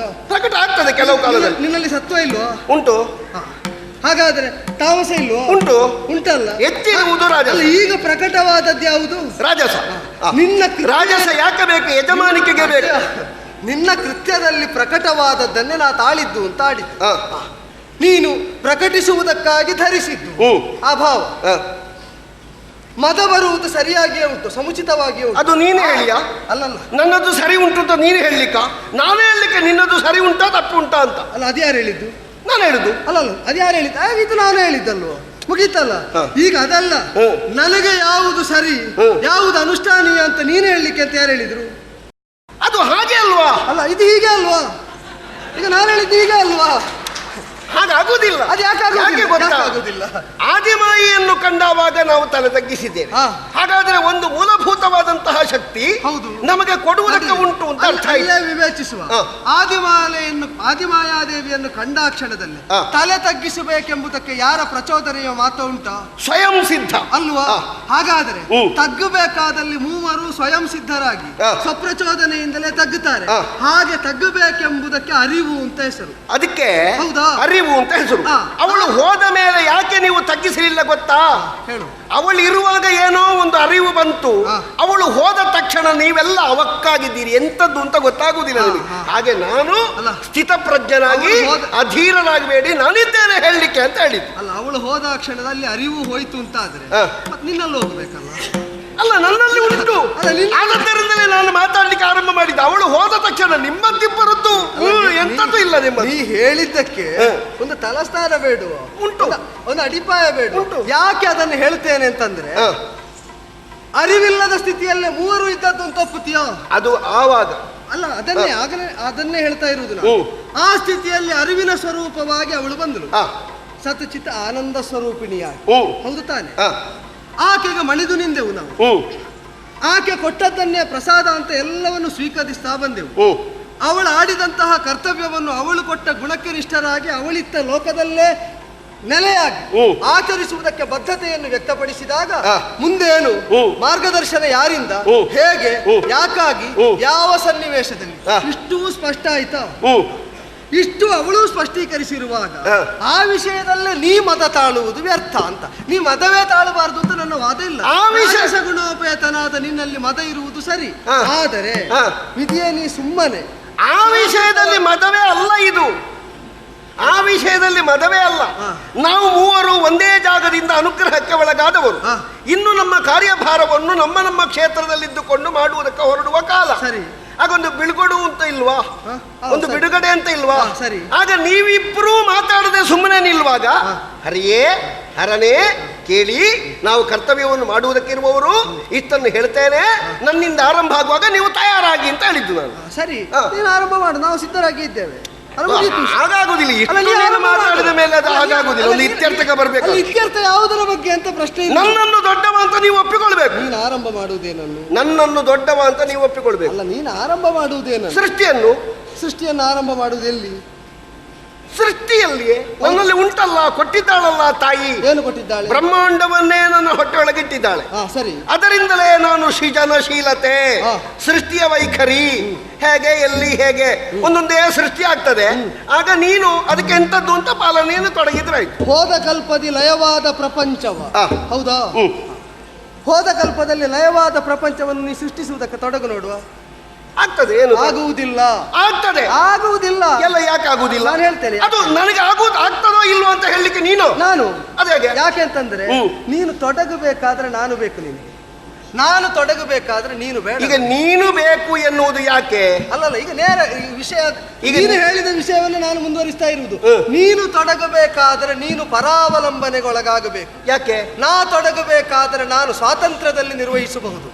ಆ ಕಾರಣದಿಂದ ಅವಳಾಡಿದ ಕರ್ತವ್ಯದ ಮಿತಿಯ ಒಳಗೆ ತಾರತಮ್ಯ ಜ್ಞಾನವನ್ನು ಹೊಂದಿ ಯೋಚಿಸುವುದು ಹೌದು ಅಂತಾದರೆ ಅಧಿಕ ತಾನೇನು ತಳಿನ್ನಾದಿಮಾಯೆಯ ನೇಮ. ಯಾಕೆ ಅಂತಂದ್ರೆ ನನ್ನನ್ನು ಸರ್ವತಂತ್ರ ಸ್ವತಂತ್ರನಾಗಿ ಮಿತಿ ಉಂಟು ಅಂತ ನೀ ಹೇಳ್ತೀಯಾದ್ರೆ ಆದಿಮಾಯಾದೇವಿಯ ಅನುಶಾಸನಕ್ಕೆ ಅನುಗುಣವಾಗಿ ನಡೆಯುವ ಮಿತಿ ಮಾತ್ರ. ಹೌದಾ? ನಮ್ಮ ಮೂವರಲ್ಲಿ ನಾನು ಸ್ವತಂತ್ರನಾಗಿ, ನಮ್ಮ ಮೂವರಲ್ಲಿ ನಿಮ್ಮಿಬ್ಬರನ್ನು ಪರತಂತ್ರನಾಗಿ ಆಕೆಯೇ ರೂಪಿಸಿದ್ದು, ನಾನಲ್ಲ. ಏನು ನೋಡು, ಹೇಳು ಹೇಗೆ ಅಂತ. ಏನು ಹೇಗೆ ಅದು? ಅಲ್ಲ, ನೀನು ಎಲ್ಲಿ ಸೃಷ್ಟಿ ಮಾಡುವುದಿಲ್ಲ ಅಂತ ಅದು ಹೇಳು. ನಾನು ಸೃಷ್ಟಿ ಎಲ್ಲಿಯೂ ಮಾಡಬಲ್ಲ. ಇದು ನೀರು ಹೌದಾ? ಹೌದು. ನೀರಲ್ಲಿಯೂ ಸೃಷ್ಟಿ ಮಾಡಬಲ್ಲ. ಆಗಲಿ ಅದು ನೀನು ಹೇಳಿದಾಗಲ್ಲ. ನನ್ನನ್ನು ದೊಡ್ಡವ ಅಂತ ಒಪ್ಪಿಕೊಂಡು ಬ್ರಹ್ಮಣ್ಣ ನೀನು ತೊಡಗು, ನಿನ್ನನ್ನು ದೊಡ್ಡವ ಅಂತ ಒಪ್ಪಿದ್ದೇವೆ ನಾವು. ನೀನು ಕೊಡುವ ಪ್ರಸಾದಕ್ಕೆ ನಾವು ಬದ್ಧರಿದ್ದೇವೆ ಅಂತ ನೀನು ಒಪ್ಪಿದಲ್ಲಿ ಅದನ್ನೇ ನಿನಗೆ ತಿರುಗಿಸಲು ಹೇಗೆ? ನಿನಗೆ ಸೃಷ್ಟಿ ತೊಡಗಬೇಕು ಅಂತಾದ್ರೆ ಅಧಿಕ ತಾನೆಂಬ ಆದಿಮಾಯೆಯ ನೇಮವನ್ನು ನೀನೊಪ್ಪದೆ ಹೋದ ಕಲ್ಪದಿ ಲಯವಾದ ಪ್ರಪಂಚದ ಸೃಷ್ಟಿಯೇ ಆಗುವುದಿಲ್ಲ. ಇದು ಸಿದ್ಧಾಂತ ನಾ ಹೇಳ್ತಾ ಇರುವುದು. ನೀ ಪೂರ್ವ ಪಕ್ಷ ಹೇಳಿದ್ದು, ನಾನಿದು ಉತ್ತರ ಪಕ್ಷವನ್ನಾಗಿ ಇದನ್ನು ಸಿದ್ಧಾಂತ ಪಕ್ಷವನ್ನಾಗಿ ರೂಪಿಸ್ತಾ ಇರುವುದು. ಅಧಿಕ ತಾನೆನ್ನುತ್ತಲ್ಲಿ ಆದಿಮಾಯೆ ಇತ್ತ ನೇಮವನ್ನು ನೀನೊಪ್ಪದೆ ಯಾವ ಸೃಷ್ಟಿಯೂ ತೊಡಗುವುದಿಲ್ಲ. ಇದು ನಿರ್ಣಯ. ಅಷ್ಟು ನೀನು ಮುಂದೆ ಹೋದ್ರೆ ಅಷ್ಟು ನೀನು ಮುಂದೆ ಹೋದ್ರೆ ಅಲ್ಲ, ಇಷ್ಟು ಇರಬೇಕು. ಅಷ್ಟು ನೀನು ಮುಂದೆ ಹೋದ್ರೆ ನಾನು ಪ್ರಾರಂಭದಿಂದ ತೆಗಿಬೇಡುವ? ಅಲ್ಲ, ನನ್ನ ಉದ್ಯೋಗ ಏನು ಬಲ್ಲಯ್ಯ ನೀನು? ಅಲ್ಲ, ತಡೆ ತಡೆ ಅಲ್ಲ, ತಡೆ. ನಾನು ಮಾತಾಡುವುದು ಬೇಡುವ? ನೀನು ಮಾತಾಡ್ಲಿಕ್ಕೆ ನೀವೇ ಮುಗಿಸ್ತೀರಾ? ಆ ಆಲೋಚನೆ ಎಲ್ಲ ಅವ ಇಲ್ಲ. ಅಲ್ಲ, ಗೊತ್ತುಂಟಾ? ನನಗೆ ನಾನು ಮಾತಾಡೋದೊಂದೇ.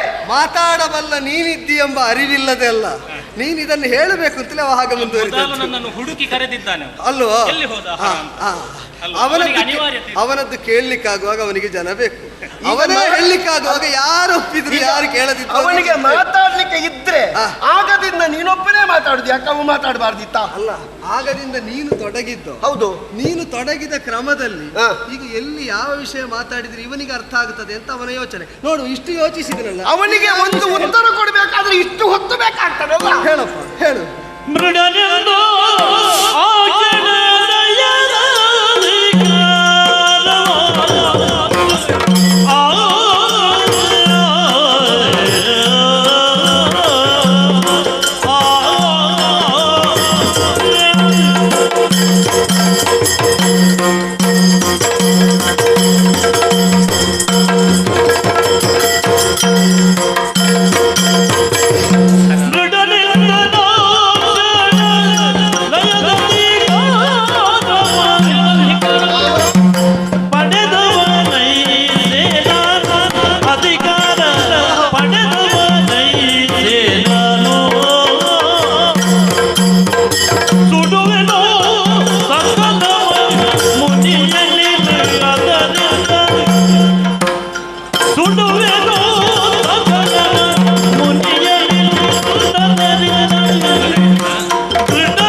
ಹರಿವಿರಿಂಚಿಯರೇ, ಇಡೀ ವಾಂಗ್ಮಯ ಪ್ರಪಂಚವನ್ನು ನೀವೀರುವರೇ ವಿಕ್ರಯಿಸಿಕೊಂಡವರ ಹಾಗೆ ಮಾತನಾಡುತ್ತಾ ಇದ್ದೀರಲ್ಲ. ನಾನೊಬ್ಬ ಮಾತಾಡಿ ಮುಗಿಸ್ತೀನಿ, ನೀವಿಬ್ಬರು. ಈಗ ನೀನು ಮಾತಾಡ್ಲಿಕ್ಕೆ ಆರಂಭ ಮಾಡಿದ್ದ ಅವನ ದುರ್ಬುದ್ಧಿಯಿಂದ. ಅವನು ನನಗೆ ಉತ್ತರ ಕೊಡ್ಲಿಕ್ಕೆ ಆರಂಭ ಮಾಡುವಾಗ ನಿನಗೂ ಸ್ವಲ್ಪ ಮಾತಾಡುವ ಅಂತ ಆಯ್ತು. ಬ್ರಹ್ಮ, ಈಗ ನಾವಿಬ್ಬರು ಅದನ್ನು ತೆಕ್ಕೊಂಡವರ. ಹೌದು. ನಿನಗೆ ಅದರಲ್ಲಿ ಪಾಲು ಬೇಕಾ? ಅಲ್ಲ, ಪಾಲು ತಕೊಳ್ಳದೇ ಇದ್ದರೆ ನನಗೆ ಮತ್ತೆ ಅವಕಾಶವಿಲ್ಲ, ಅದಕ್ಕೆ ನಾನು ಮಧ್ಯಪ್ರವೇಶ ಮಾಡಿದ್ದೆ. ನಮ್ಮಿಂದ ಪಡೆಯದೇ ಅವನಲ್ಲಿ ಉಂಟು ಅಂತ, ಅವನಲ್ಲಿ ಇದ್ದದ್ದೇನು ಅಂತ ಕೇಳುವ ನಿನಗೇನು? ಈಗ ನೀರ ಮಧ್ಯದಲ್ಲಿ ನಾವು ಮೂವರು ಒಟ್ಟಿಗೆ ಹುಟ್ಟಿಕೊಂಡವರು, ಹೌದೋ ಅಲ್ವೋ? ಹೌದು. ಎಂದ ಬಳಿಕ ಮಾತೆ ನಮ್ಮೊಳಗೆ ಯಾವುದೇ ತಾರತಮ್ಯವನ್ನು ಕಲ್ಪಿಸದೆ ಸಮಾನವಾಗಿ ಹಂಚಿದ್ದಾಳೆ ಅಂತ ನೀನು ಹೇಳುದು? ಅಲ್ಲ, ನಾನಲ್ಲ, ಮಾತೇ ಹೇಳಿ. ಅವ ತಪ್ಪು ಹೇಳಿದ್ದಾನಲ್ಲ. ನಾನೊಬ್ಬ ಸ್ವತಂತ್ರನಾಗಿ ನೀವಿಬ್ಬರು ಪರತಂತ್ರರಾಗಿಯೇ ಇರುವುದು ಅಂತ ಅವನ ವಾಕ್ಯ. ಈಗ ನೀನು ತಪ್ಪಿದ್ದರಿಂದ ಅವನಿನ್ನನ್ನು ಎಚ್ಚರಿಸುವುದಕ್ಕೆ ಮುಂದಾದದ್ದು. ನಿನ್ನನ್ನು ಒಟ್ಟಿಗೆ ಸೇರಿಸಿದ್ದಾನೆ. ನೀನು ಮಾತಾಡದೆ ನಿಂತರೂ ನಿನಗೂ ಬಿದ್ದಿದೆ ಪೆಟ್ಟು, ನಿನಗೆ ಗೊತ್ತಾಗ್ಲಿಲ್ಲ. ನಾನು ಆಲೋಚಿಸ್ತೇನೆ, ನನ್ನಲ್ಲಿರುವುದು ಜ್ಞಾನದ ಕಣ್ಣು, ಗೊತ್ತಾಯ್ತಲ್ಲ. ಸೃಷ್ಟಿಯ ಮೂಲ ಉದ್ದೇಶವನ್ನೇ ಮರೆತು ಮಾತೆ ನೀಡಿದಂತಹ ಆಜ್ಞೆಯನ್ನು ಪಾಲಿಸದೆ, ಲೋಕಾರ್ಥ ಕಾರ್ಯಗಳ ಬಗ್ಗೆ ಚಿಂತಿಸದೆ, ವ್ಯಕ್ತಿಗತವಾದಂತಹ ಪ್ರತಿಷ್ಠೆಗೆ ನೀವು ಮಾತನಾಡುತ್ತಾ ಇದ್ದೀರಿ. ಹೌದಲ್ವ? ಎಲ್ಲ ಕಥೆ ಇದು ಬೇಕಾದದ್ದಲ್ಲ ಅಂತ. ಪ್ರತಿಷ್ಠೆಯ ಹೌದು. ಪ್ರತಿಷ್ಠೆ ಅಲ್ವೋ? ನನ್ನದ್ದು ಸ್ಥಾಪನೆ ಆಗಿದೆ, ನೀವಿಬ್ಬರು ನೋಡಿಕೊಳ್ಳಿ ಅಂತ ಹೇಳಿದ್ದು. ಹೌದು, ನೀವು ಆ ರೀತಿಯಾಗಿ ಮುಂದುವರಿಯುವಾಗ ನಾನು ನಿಮ್ಮ ಮಧ್ಯೆ ಇದ್ದೇನೆ ಎನ್ನುವಂತಹ ಯೋಚನೆ ನಿಮಗೆ ಬೇಕಿತ್ತು. ಕರೆಯದೇ ಇದ್ದರೂ ನಾನು ಬಂದದ್ದು ಯಾಕೆ ಗೊತ್ತಾ? ಯಾಕೆ? ಸರಿಯಾಗಿ ಆಲೋಚನೆ ಮಾಡು ಬ್ರಹ್ಮ. ಏನು? ನೀನು ಮೊದಲು ತೊಡಗಿದೆ ದೊಡ್ಡವ ಎನ್ನುವ ಹಾಗೆ. ನಾನು ತೊಡಗುವುದಲ್ಲ, ಇದ್ದ ಸತ್ಯವನ್ನು ಹೇಳಿದೆ. ಹೌದು ಬ್ರಹ್ಮ, ನೀವು ನೋಡ್ಲಿಲ್ಲ ಅಷ್ಟೇ. ಹೌದು, ನೀನು ದೊಡ್ಡವನೇ. ಹರಿ, ನೀನು ದೊಡ್ಡವನೇ ಹಾಗೆಂದುಕೊಂಡು ನನ್ನಷ್ಟಲ್ಲೋ. ಇದು ಒಳ್ಳೆದುಂಟು, ಇದು ಒಳ್ಳೆದುಂಟು. ನಾವು ಯಾರದ್ದಾದ್ರೂ ಹೆಗಲಿಗೆ ಕೈ ಹಾಕುವಾಗ ಅವ ನಮಗಿಂತ ಸಣ್ಣವನಾದರೂ ಬಾಕಿದ್ದವರಲ್ಲಿ ಪರಿಚಯ ಮಾಡುವಾಗ ಅವರು ಇಂಥವರು ಯಾಕೆ ಹೇಳುವುದು? ಅವನ ಹೆಗಲಿಗೆ ಇವ ಕೈ ಹಾಕ್ತಾನೆ ಅಂತ ಆದ್ರೆ ಇವ ಅವನಿಗಿಂತ ದೊಡ್ಡವ ಅಂತ ಸ್ಥಾಪಿಸಲಿಕ್ಕೆ. ನೀನು ನನ್ನನ್ನು ದೊಡ್ಡವ ಅಂತ ಹೇಳಿದ್ದು, ನೀನು ದೊಡ್ಡಜನ ಅಂತ ಹೇಳಿ. ನಿನಗೆ ಮಾತಾಡ್ಲಿಕ್ಕೆ ತೊಡಗುವಾಗ ಗೊತ್ತಾಗದಲ್ಲಿ ಈಗ ಗೊತ್ತಾಗ್ತದ? ಎಂತದ್ದು ಗೊತ್ತಾಗುದು? ಹೇಳಿದ್ದು ನಾನು. ಯಾಕೆ ಹೇಳಿದ್ದು ಗೊತ್ತಾ? ನಿನ್ನದ್ದು ತಲೆ ಒಂದೇ, ನಿನ್ನದ್ದು ಒಂದೇ ತಲೆ ಅಲ್ಲ. ಸಾಕು, ಒಂದು ತಲೆ ಎಲ್ಲಿಗೂ ಸಾಕು. ನನ್ನ ಬಗ್ಗೆ ಒಮ್ಮೆ ಗಮನ ಹರಿಸಂತೆ. ಎಂತದು? ಎಷ್ಟುಂಟು? 5 ಉಂಟು. ಹೌದಲ್ವಾ?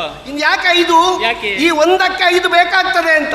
ಹಾಗಲ್ಲ, ಈ 5ರಿಂದಲೂ ನಿನ್ನನ್ನು ನಿಭಾಯಿಸಬಲ್ಲೆ ಎನ್ನುವುದೇ ಅದರ ತಾತ್ಪರ್ಯ.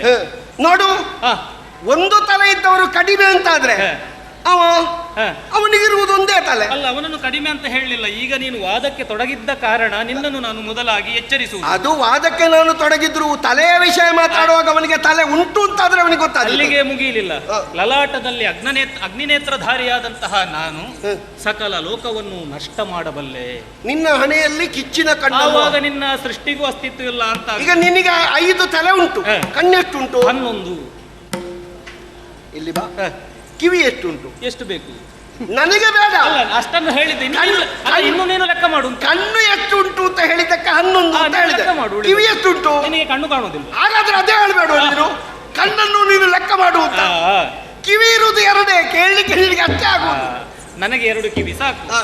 ಅದೆಲ್ಲ ಒಟ್ಟೊಟ್ಟಿಗೆ ಉಂಟು ನೋಡು ಬ್ರಹ್ಮ.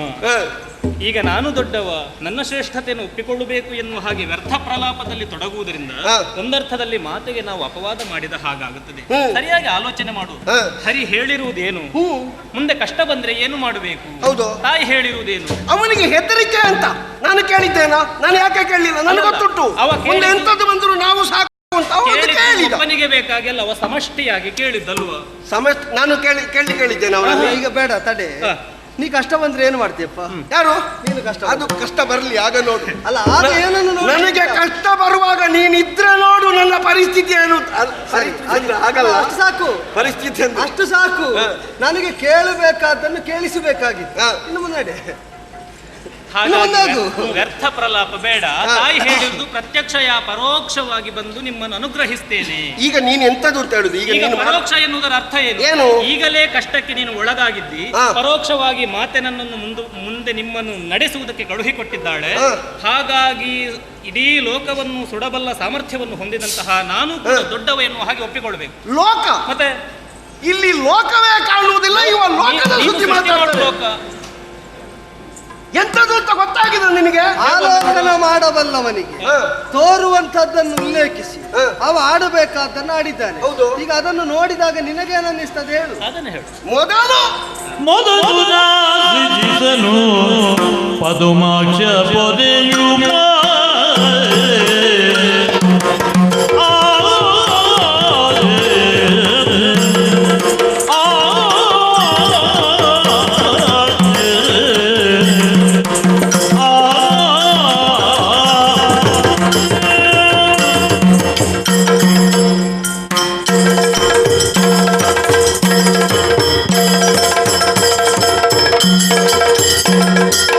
ಮೊದಲು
ತೋರಿಸಿದ. ಹೌದು.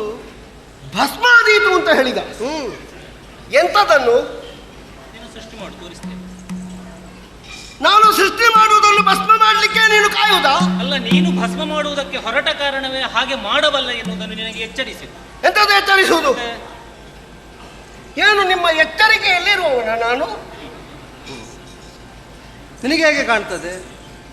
ಇದ್ದದ್ದನ್ನು ಧಾರಾಳವಾದಂತಹ ಮನಸ್ಸಿನಿಂದ ಗ್ರಹಿಸುವ ಸಾಮರ್ಥ್ಯ ನಿಮಗೆ ಉಂಟು ಅಂತಾದ್ರೆ ನನ್ನ ಯೋಗ್ಯತೆಯನ್ನು ನೀವು ಚೆನ್ನಾಗಿ ಅರ್ಥ ಮಾಡಿಕೊಳ್ಬೇಕಾಗಿದ್ದಿದೆ.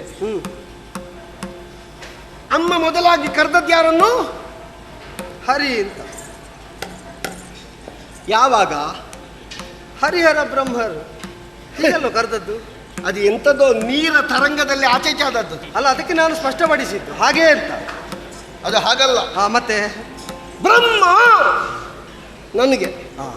ಹೌದು, ಬ್ರಹ್ಮ ಅಂತ ನಿನ್ನನ್ನೇ ಕರೆದದ್ದು. ಯಾವಾಗ ಕರೆದ್ರು? ಸರಿಯಾದಂತಹ ಪುರಾವೆಯ ಮೇಲೆ ಹೇಳುದು ನಾನು.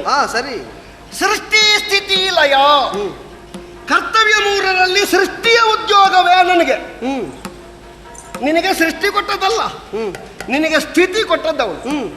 ಹಾಗಾದ್ರೆ ಮೊದಲ ಉದ್ಯೋಗ, ಮೊದಲ ಹೆಸರು, ಮೊದಲ ಲೋಕ ಎಲ್ಲವೂ ನನಗೆ ಅಮ್ಮ ಕೊಟ್ಟಿದ್ದಾಳೆ ಅಂತಾದ್ರೆ ಇದರಿಂದ ಅರ್ಥ ಮಾಡುವ ಸಾಮರ್ಥ್ಯ ನಿನಗುಂಟು ಅಂತ ಇದ್ರೆ ಜ್ಯೇಷ್ಠನು, ಶ್ರೇಷ್ಠನು, ವರಿಷ್ಠನು, ಗರಿಷ್ಠನು ನಾನು ಅಂತ ನಿನ್ನ ತಿಳುವಳಿಕೆಯಲ್ಲಿ ಬರಬೇಕು. ದೊಡ್ಡ ಮಗನಾದಂತಹ ನನಗೆ ಹೆಸರನ್ನು, ಉದ್ಯೋಗವನ್ನು, ಕ್ಷೇತ್ರವನ್ನು, ಗುಣವನ್ನು ಎಲ್ಲ ದಯಪಾಲಿಸಿದ್ದಾಳೆ. ಮೊದಲು ನಾನು ಸೃಷ್ಟಿ ಮಾಡಬೇಕು. ಆಗ ಹೇಳಿದೆಯಲ್ಲ ಏನು ಅಂತ? ಸರ್ವತಂತ್ರ ಸ್ವತಂತ್ರ ನಾನು, ಪರತಂತ್ರನಾಗಿ ಕೆಲಸ ಮಾಡಬೇಕಾದ ಅನಿವಾರ್ಯತೆ ನಿನಗುಂಟು ಅಂತ. ಸರಿ, ಅದನ್ನು ತಿರುಗಿಸು. ಸರ್ವತಂತ್ರ ಸ್ವತಂತ್ರ ನಾನು ಯಾವ ಹೊತ್ತಿನಲ್ಲೇ ಆಗಲಿ. ಅಮ್ಮ ಹೇಳಿದ್ದೇನು? ಹೋದ ಕಲ್ಪದಲ್ಲಿ ಲಯವಾದಂತಹ ಜೀವರಾಶಿಗಳನ್ನು ಮೋದದಿಂದ ಸೃಷ್ಟಿಗೊಳಿಸುವುದಕ್ಕೆ ಹೊಣೆಗಾರಿಕೆ ನಿನಗೆ ಮಗನೇ. ಯಾವಾಗ ಅಂತ ಹೇಳಿದ್ದಾಳ? ಎಷ್ಟು ಹೊತ್ತಿಗೆ ಅಂತ ಹೇಳಿದ್ದಾಳ? ಇಲ್ಲ, ಅದು ನನ್ನ ಸಂಕಲ್ಪಕ್ಕೆ ಬಿಟ್ಟದ್ದು. ಆದೀತು. ಇಂಥದ್ದೇ ಕ್ಷೇತ್ರದಲ್ಲಿ ನೀನು ಸೃಷ್ಟಿಸುವಂತ ಅಪ್ಪಣೆ ಇದೆಯೇ? ಅಥವಾ ಸೃಷ್ಟಿಗೆ ಬೇಕಾದಂತಹ ಒಂದು ವ್ಯವಸ್ಥಾನ, ಒಂದು ಅಡಿಸ್ಥಳ ಎನ್ನುವುದನ್ನು ನಾರಾಯಣ ನಿರೂಪಿಸ್ತಾನೆ ಎನ್ನುವುದು ಅಮ್ಮನ ವಚನದಲ್ಲಿ ಉಂಟಾ? ಅಮ್ಮನ ಅನುಗ್ರಹದಲ್ಲಿ ಇಲ್ವಲ್ಲ. ತಾಯಿ ಹೇಳದೇ ಇದ್ದದ್ದನ್ನು ನೀನು ಕಲ್ಪಿಸಿಕೊಳ್ತಿ ಅಂತ ಆದ್ರೆ ಕಲ್ಪಿಸಲಿಕ್ಕೆ ನನಗೂ ಬರ್ತದೆ. ಹಾಗಾಗಿ ನಾನು ದೊಡ್ಡವ ಅಂತ ಹೇಳುವುದು. ನಾನು ಸೃಷ್ಟಿಯನ್ನು ಎಲ್ಲಿ ಹೇಗೆ ಮಾಡಬಲ್ಲೆ ಎನ್ನುವುದನ್ನು ಕಾತರದಿಂದ ಕಾಯಬೇಕಾದ ಅನಿವಾರ್ಯತೆ ನಿನಗುಂಟು. ಸೃಷ್ಟಿಯನ್ನು ಮಾಡಿದ ಬಳಿಕ ಆ ಸೃಷ್ಟಿ ಬದುಕನ್ನು ಸಾಗಿಸುವುದು. ಆ ಬದುಕನ್ನು ಸಾಗಿಸಿದಂತಹ ಜೀವರಾಶಿಗಳೇ ಹರನ ಮೂಲಕವಾಗಿ ಲಯ ಹೊಂದುವುದು. ಅನುಗ್ರಹ, ಸೃಷ್ಟಿ, ಸ್ಥಿತಿ, ಲಯ, ತಿರೋಭಾವ ಈ ವರ್ತುಲಗಳಲ್ಲಿ 5 ವಿಷಯಗಳು ಸುತ್ತುವರಿಯುತ್ತಾ ಬರ್ತವೆ ಅಂತಾದ್ರೆ ಕಣ್ಣಿಗೆ ಕಾಣದೇ ಇರುವುದನ್ನು ಕಣ್ಣಿಗೆ ಕಾಣಿಸುವ ಹಾಗೆ ಮಾಡುವ ದಾತೃತ್ವದಲ್ಲಿ, ನೇತೃತ್ವದಲ್ಲಿ ಅದು ನಾನು ಬಿಟ್ಟರೆ ನೀನಲ್ಲ. ನೋಡು ನಾರಾಯಣ, ಹೇಳಿದೆಯಲ್ಲ ನೀನು ನನ್ನಲ್ಲಿ ನೀನಿದ್ದಿ, ನಿನ್ನಲ್ಲಿ ನಾನಿದ್ದೇನೆ, ಹೆಚ್ಚಿಗಿರುವುದು ನನ್ನಲ್ಲಿ ರಾಜಸ. ಈಗ ನೀನಿಲ್ಲದೆ ನಾನು ಸೃಷ್ಟಿಯನ್ನು ಮಾಡುವುದಕ್ಕಾಗುವುದಿಲ್ಲ ಅಂತ ಹೇಳಿದೆಯಲ್ಲ. ನೀನು ಎನ್ನುವುದು ವ್ಯಕ್ತಿಗತವ ಅಥವಾ ನಿನ್ನ ಗುಣ ಸ್ವಭಾವವ? ಗುಣ ಸ್ವಭಾವವೇ ಹೌದು ಅಂತ ಇದ್ರೆ ಸಾತ್ವಿಕ ಬ್ರಹ್ಮನಲ್ಲಿಲ್ವಾ? ಬ್ರಹ್ಮನಲ್ಲಿರಬಹುದಾದಂತಹ ಸಾತ್ವಿಕವನ್ನು ಸೇರಿಸಿ, ರಾಜಸವನ್ನು ಒಟ್ಟು ಸೇರಿಸಿ, ತಾಮಸವನ್ನು ಸೇರಿಸಿ ನಾನು ಮಾಡುವ ಕೆಲಸದಲ್ಲಿ ಉತ್ತೀರ್ಣತೆಯನ್ನು ಕಲ್ಪಿಸಿಕೊಳ್ಳುವುದಕ್ಕೆ ನನಗೆ ಯಾಕಾಗಬಾರದು, ಯಾಕಾಗಲಾರದು ಎನ್ನುವುದರಿಂದಲೇ ನಾನು ದೊಡ್ಡವ ಅಂತ ಹೇಳುವುದು. ನೋಡುವ, ನಾನು ಸೃಷ್ಟಿ ಮಾಡದೆ ವಿನಃ ನೀನೊಬ್ಬ ಉದ್ಯೋಗಿಯಾಗು. ನಾನು ಮಾಡದೇ ಇದ್ರೆ ಏನು ಕಾಯಕ ಎನ್ನುವುದನ್ನು ಕಾರ್ಯರೂಪದಲ್ಲಿ ತೋರಿಸುವುದಕ್ಕಾದ್ರೂ ನಿನ್ನಲ್ಲಿ ವಿಷಯ ಉಂಟು, ಹೇಳಿಕೊಳ್ಳಬಹುದು. ನಾನು ಸ್ವತಂತ್ರ ಅಂತ. ಎಂಥದ್ದು ಸ್ವತಂತ್ರ? ಎಂಥದ್ದು ಇಲ್ಲ. ನಾನು ಮಾಡುವಲ್ಲಿವರೆಗೆ ಕಾಯಲೇಬೇಕು ನೀನು. ಆಗ ನಾನು ಹೇಳಿದ್ದನ್ನೇ ತಿರುಗಿಸಿ ನೀನು ಹೇಳಿದೆ. ಎಂಥದ್ದು ತಿರುಗಿಸೋದು? ಅಲ್ಲ, ನಿನ್ನಲ್ಲಿಯೂ ಸತ್ವ ಉಂಟು, ನಿನ್ನಲ್ಲಿಯೂ ತಮ ಉಂಟು. ಹೌದು, ಇದೆಲ್ಲವನ್ನು ನಾನು ಆಗ ಹೇಳಿದ್ದೆ. ಇರ್ಲಿ, ನೀನು ಹೇಳಿರುವುದು ಅದರಲ್ಲಿ ಯಾವುದು? ತಮ ಸತ್ವ ಅಲ್ಲ, ನೀನು ಹೇಳಿರುವುದು. ನಾನು ಆಗಲೇ ಗುರುತಿಸಿದ್ದು ನಿನ್ನ ಅರಿವಿಗೆ ಈಗ ಬಂತು ಅಂತ. ಅಲ್ಲ, ಆಗಲೇ ಗೊತ್ತುಂಟು ನನಗೆ. ಇರ್ಲಿ, ಅದೆಲ್ಲ ವಿಷಯ. ನೀನು ಆದೇಶದ ಮೂಲಕವಾಗಿಯೇ ತೊಡಗಿದ್ಯಾಕೆ ಅಂತ ಪ್ರಶ್ನೆ ಇರುವುದು. ಹೌದು, ನಿನಗೆ ತೊಡಗುವುದಕ್ಕೆ ನಮ್ಮ ಸಹಾಯ ಬೇಕು. ನೀನು ಅಧಿಪತಿ ಎನಿಸಿ ನಮ್ಮನ್ನು ಅಧೀನರನ್ನಾಗಿಸಿದರೆ ನಮ್ಮ ಸಾಮರ್ಥ್ಯವನ್ನು ನಿನಗೆ ಬೇಕಾದ ಹಾಗೆ ವಿನಿಯೋಗಿಸಿಕೊಂಡು ನಿನ್ನ ಕರ್ತೃತ್ವ ಅದು ಮುನ್ನಡೆಯುವುದಕ್ಕಾಗುತ್ತದೆ. ಯಾಕೆ ಮಾಡಬೇಕು ಹಾಗೆ ಗೊತ್ತಾ? ಏನು? ಒಂದು ಹೊರೆಯನ್ನು ಒಬ್ಬನ ತಲೆಗೆ ಹೊರಿಸುವಾಗ ಅವ ಹೋಗಿ ಎಂಥದ್ದೋ ಆಲೋಚನೆ ಮಾಡಿಕೊಂಡು ನಿಂತಿರುವಾಗ ಅವನ ತಲೆ ಮೇಲೆ ಹೊರೆಯನ್ನು ಹೊರಿಸುವುದಲ್ಲ. ಈಗಪ್ಪ ಈಗ ನಿನಗೆ ಹೊರಲಿಕ್ಕೆ ತಯಾರಾಗು ಹಾಗೆ ನಿಮಗೆ ಕೆಲಸ ಉಂಟು, ತಯಾರಾಗಿ ಅಲ್ಲ ಸೃಷ್ಟಿ ಮಾಡ್ತೇವೆ ಅಂತ. ನಾನು ಮೂಲಭೂತವಾಗಿ ಆಡಿದ್ದದನ್ನೇ ನಿನಗೆ ಹಾಗಲ್ಲದೆ ಆದೇಶಕ್ಕೆ ನಮ್ಮನ್ನ ಅಧೀನರನ್ನಾಗಿಸದೆ ಪ್ರವೃತ್ತನಾಗುವುದಕ್ಕಾಗುವುದಿಲ್ಲ. ನಾನೇನನ್ನೂ ಆಡದೆ ಸುಮ್ಮನುಳಿದೆ. ಯಾಕೆ? ನನಗೆ ಯಾರನ್ನೂ ಆದೇಶಿಸಬೇಕಾಗಿಲ್ಲ, ಯಾರನ್ನು ಒಪ್ಪಿಸಬೇಕಾಗಿಲ್ಲ. ಸಾಂದರ್ಭಿಕವಾಗಿ ಅಧಿಕತಾನೆನುತ್ತಲಿನ್ನ ಆದಿಮಾಯೆಯ ನೇಮ ಅಂತ ನಾನು ಆಡಿದ್ದು ನೀನು ಹೇಳಿದ ಮಾತಿಗೆ ಪ್ರತಿಯಾಗಿ ಹೊರತು ಆ ಮಾತನ್ನು ಆಡಿ ಸ್ಥಾಪಿಸಬೇಕು ಅಂತ ಈಗಲೂ ನನಗಿಲ್ಲ. ಸಕಾಲದಲ್ಲಿ ಸುಯೋಗ್ಯ ವಿಧಾನದಲ್ಲಿ ಅದು ತಾನಾಗಿ ಸ್ಥಾಪಿತವಾಗಬೇಕಾದ ತತ್ವ. ಆ ಕಾರಣದಿಂದ ಅದನ್ನು ನಿನ್ನ ಮೇಲೆ ಹೇರಿ ಈಗಲೇ ಹೀಗೆ ಇದೇ ಸ್ವರೂಪದಲ್ಲಿ ಸ್ಥಾಪಿಸಬೇಕೆಂಬ ಆತುರ ನನಗಿಲ್ಲ. ಆದರೆ ಒಪ್ಪಿಸಲೇಬೇಕೆಂಬ ಧಾವಂತ ಕಂಡದ್ದು ನಿನ್ನಲ್ಲಿ ಉಂಟು. ಯಾಕೆ ಅಂತಂದ್ರೆ ಸೃಷ್ಟಿಸಬೇಕಾದವನು ನೀನು, ತೊಡಗಬೇಕಾದವನು ನೀನು, ಮಾಡುವುದಕ್ಕೆಲ್ಲ ಒಪ್ಪಿಯಾಗಿದೆ. ಆದ್ರೆ ಹೊಲಬರಿಯದೆ ನೀನು ಹೊರಲಾಡ್ತಾ ಇದ್ದಿ, ಹೊರಚಾಡ್ತಾ ಇದ್ದಿ. ಅದಕ್ಕೆ ಹೇಳಿದ್ದು ಒಂದು ಆದೇಶದ ಬಲದಿಂದ ಇವರನ್ನು ಅಧೀನರನ್ನಾಗಿಸಿಕೊಂಡು ನೋಡು ನಿಮ್ಮಲ್ಲಿ ಇದ್ದಂತಹ ಸಾಮರ್ಥ್ಯವನ್ನೆಲ್ಲ ವಿನಿಯೋಗಿಸಿ ಅಂತ ಹೇಳಿ ನೀನು ಹೀಗೆ ಹಿರಿಯವನಾಗುವುದಕ್ಕೆ ಹೊರಟದ್ದು ಅಲ್ಲ. 10 ಹಲವಾರು ಹೊಣೆಗಾರಿಕೆ ಇರುವವ ಆ ಕ್ಷೇತ್ರದಲ್ಲಿ ಈ ಕ್ಷೇತ್ರದಲ್ಲಿ ಆಚೀಚೆ ಕೈ ಆಡಿಸುವಾಗ ಸುಮ್ಮನೆ ಕೂತವ ಹೇಳ್ತಾನೆ, ಅಯ್ಯೋ ಒಂದು ಒದ್ದಾಡುವುದೇ. ಅವನಿಗೆ ಹೊಣೆಗಾರಿಕೆ ಅಷ್ಟುಂಟಯ್ಯ. ಹೌದು ಹಾಗೆ ಅಲ್ಲ, ಅದನ್ನು ಮಾತ್ರ ಹೇಳುವುದಲ್ಲ, ಒಂದೇ ಹೊಣೆಯನ್ನು ಸರಿಯಾಗಿ ನಿರ್ವಹಿಸಲಾರದವರನ್ನು ನೋಡಿಯೂ ಲೋಕ ಹೇಳ್ತದೆ, ಅಯ್ಯೋ ಇದನ್ನು ಮಾಡುವುದಕ್ಕಾಗದೆಯೋ ಅವನು ಒದ್ದಾಡುವುದೇ ಅಂತ. ಅದೇ ನಾನು ಹೇಳಿದ್ದು, ಒಂದನ್ನೂ ಕೇಳಲಿಕ್ಕೆ ಆಗದೆ ನೀನು ಇಷ್ಟು ಮಾತಾಡ್ತೀಯಲ್ಲ. ಅಲ್ಲ, ನೀನು ಹೇಳಿದ ಒಂದೂ ಸರಿ ಇಲ್ವಲ್ಲ. ಎಂತದ್ದು ಸರಿ ಇಲ್ಲ? ನೀನು ಹೇಳಿದ ಒಂದನೇದ್ದೇ ಸರಿ ಇಲ್ಲ. ನೀನು ಹೇಳಿದಂಥದ್ದು ಸೃಷ್ಟಿಸುವ ಕಾರ್ಯ ನಿನ್ನದ್ದಾದ್ದರಿಂದ ನೀ ಶ್ರೇಷ್ಠ ಅಂತಲ್ಲೋ. ಹೌದು, ಅದು ದೊಡ್ಡ ವಿಷಯವೇ ಅಲ್ಲ ಅಂತ. ಸೃಷ್ಟಿ ಅಷ್ಟೊಂದು ಘನವಲ್ಲ ಘನವಲ್ಲ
ಸೃಷ್ಟಿಸುವ ಕಾರ್ಯವನ್ನೇ ಘನತರವಾದದ್ದೆಂಬ ಭಾವದಲ್ಲಿ ನೀನೇ ಸರ್ವೋತ್ಕೃಷ್ಟನು, ಸರ್ವಶ್ರೇಷ್ಠನು ಈ ನೆಲೆಯಿಂದ ಆಡುವುದಕ್ಕೆ ತೊಡಗಿದೆ. ಹೌದು, ಸೃಷ್ಟಿಪ ಕಾರ್ಯ ಅಷ್ಟೊಂದು ಘನವಾದದ್ದೇ ಅಲ್ಲ. ಸೃಷ್ಟಿಗೆ ನೆಲೆಯನ್ನು ಕಲ್ಪಿಸುವುದು, ಸೃಷ್ಟಿಗೆ ಬೆಲೆಯನ್ನು ಕಲ್ಪಿಸುವುದು, ಸೃಷ್ಟಿಗೊಂದು ಅಂತ್ಯವನ್ನು ಕಲ್ಪಿಸುವುದು, ಅಂದರೆ ಆ ಸೃಷ್ಟಿಶೀಲತೆಯನ್ನು ಸಮರ್ಪಕವಾಗಿ ಮುನ್ನಡೆಯುವಂತೆ ಮಾಡುವುದು ಪಾಲನೆಯ ಕರ್ತೃತ್ವ. ಹೌದು ತಾನೆ? ಆ ನೆಲೆಯಿಂದ ಪಾಲಕನಾದವನೇ ಶ್ರೇಷ್ಠನಾಗುತ್ತಾನೆ, ಜ್ಯೇಷ್ಠನಾಗುತ್ತಾನೆ ಬಿಟ್ರೆ ಸೃಷ್ಟಿಸುವವನಲ್ಲ.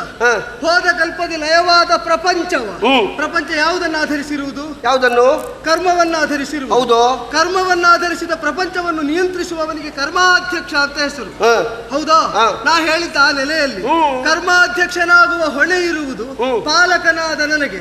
ಆದ್ದರಿಂದ ಕರ್ಮ ಅಕರ್ಮ ವಿಕರ್ಮಗಳ ವಿವೇಚನೆಯಿಂದ ಕರ್ಮ ಫಲವನ್ನು ಹಂಚಿ ಅದಕ್ಕನುಗುಣವಾದ ಸೃಷ್ಟಿಯೇ ಅವನಿಗೆ ಲಭ್ಯವಾಗುವಂತೆ ಆ ಜೀವನನ್ನು ನಿರ್ಬಂಧಿಸುವುದು ನಾನು, ನನ್ನ ನಿರ್ಬಂಧಕ್ಕನುಗುಣವಾಗಿ ಪ್ರವರ್ತಿಸುವಂತೆ ಮಾಡುವುದು ನೀನು. ಅದನ್ನೇ ಅನುಸರಿಸಿ ಆ ಜೀವ ಸ್ವಭಾವಕ್ಕನುಗುಣವಾದ ಅಂತ್ಯವನ್ನು ಹೊಂದುವಂತೆ ನಿಯೋಜಿಸುವವನು ಹರ. ಆ ಕಾರಣದಿಂದ ಅಲ್ಪಶಕ್ತಿ ನಿಮ್ಮಲ್ಲಿರುವುದು, ಅಸಾರ್ವಜ್ಞತೆ ನಿಮ್ಮಲ್ಲಿರುವುದು, ಅಂದ್ರೆ ಎಲ್ಲವನ್ನು ತಿಳಿಯದಿರುವಿಕೆಯೇ ನಿಮ್ಮಲ್ಲಿರುವುದು, ಉಪಜೀವಕತ್ವ ನಿಮಗೆ ಅನಿವಾರ್ಯ. ಮಾತ್ರವಲ್ಲ, ಎಲ್ಲವನ್ನು ನನಗೆ ಅಧೀನವಾಗಿದ್ದುಕೊಂಡೇ ನಿರ್ವಹಿಸಬೇಕಾದ ಬದ್ಧತೆ ನಿಮಗಿರುವುದು, ಸರ್ವಶಕ್ತಿತ್ವ ನನ್ನಲ್ಲಿರುವುದು, ಸರ್ವಜ್ಞತೆ ನನ್ನಲ್ಲಿರುವುದು, ಸರ್ವವನ್ನು ತನ್ನ ಅಧೀನವಾಗಿರಿಸಿಕೊಳ್ಳುವ ಯೋಗ್ಯತೆ ನನ್ನದ್ದಾಗಿರುವುದು. ಆ ಕಾರಣದಿಂದಲೇ ಎಲ್ಲರೂ ತನ್ನನ್ನೇ ಉಪಜೀವಿಸುವಂತೆ ಮೆರೆಯವಲ್ಲಂತಹ ನಾನು ಯಾವ ನೆಲೆಯಲ್ಲೂ ಅಮ್ಮನ ಅನುಗ್ರಹದಿಂದ ನಿಮಗಿಂತ ಮೇಲ್ಮಟ್ಟದಲ್ಲಿ ನಿಲ್ಲುತ್ತೇನೆ. ಇನ್ನೊಂದು ಹೇಳೋ, ಮಾಯಾ ವಿರಹಿತವಾಗಿ ಪ್ರಪಂಚದ ಸೃಷ್ಟಿ ಸಾಧ್ಯ ಇಲ್ಲ, ಮಾಯಾ ಸಹಿತತೆಯಿಂದ ಪ್ರಪಂಚದ ಸೃಷ್ಟಿ ಸಾಧ್ಯ. ಈಗ ಪ್ರಪಂಚವನ್ನು ಹೋದ ಕಲ್ಪದಂತೆ ಮರು ಸೃಷ್ಟಿ ಮಾಡಬೇಕು ಅಂತಾದ್ರೆ ಮಾಯೆಯನ್ನು ಅಧಿಕಾಂಶ ವಶದಲ್ಲಿರಿಸಿಕೊಳ್ಳುವ ಸಾಮರ್ಥ್ಯ ಇರುವುದು ಯಾರಿಗೆ, ಇದರ ಮೇಲೆ ನಿರ್ಣಯವಾಗುವುದದು.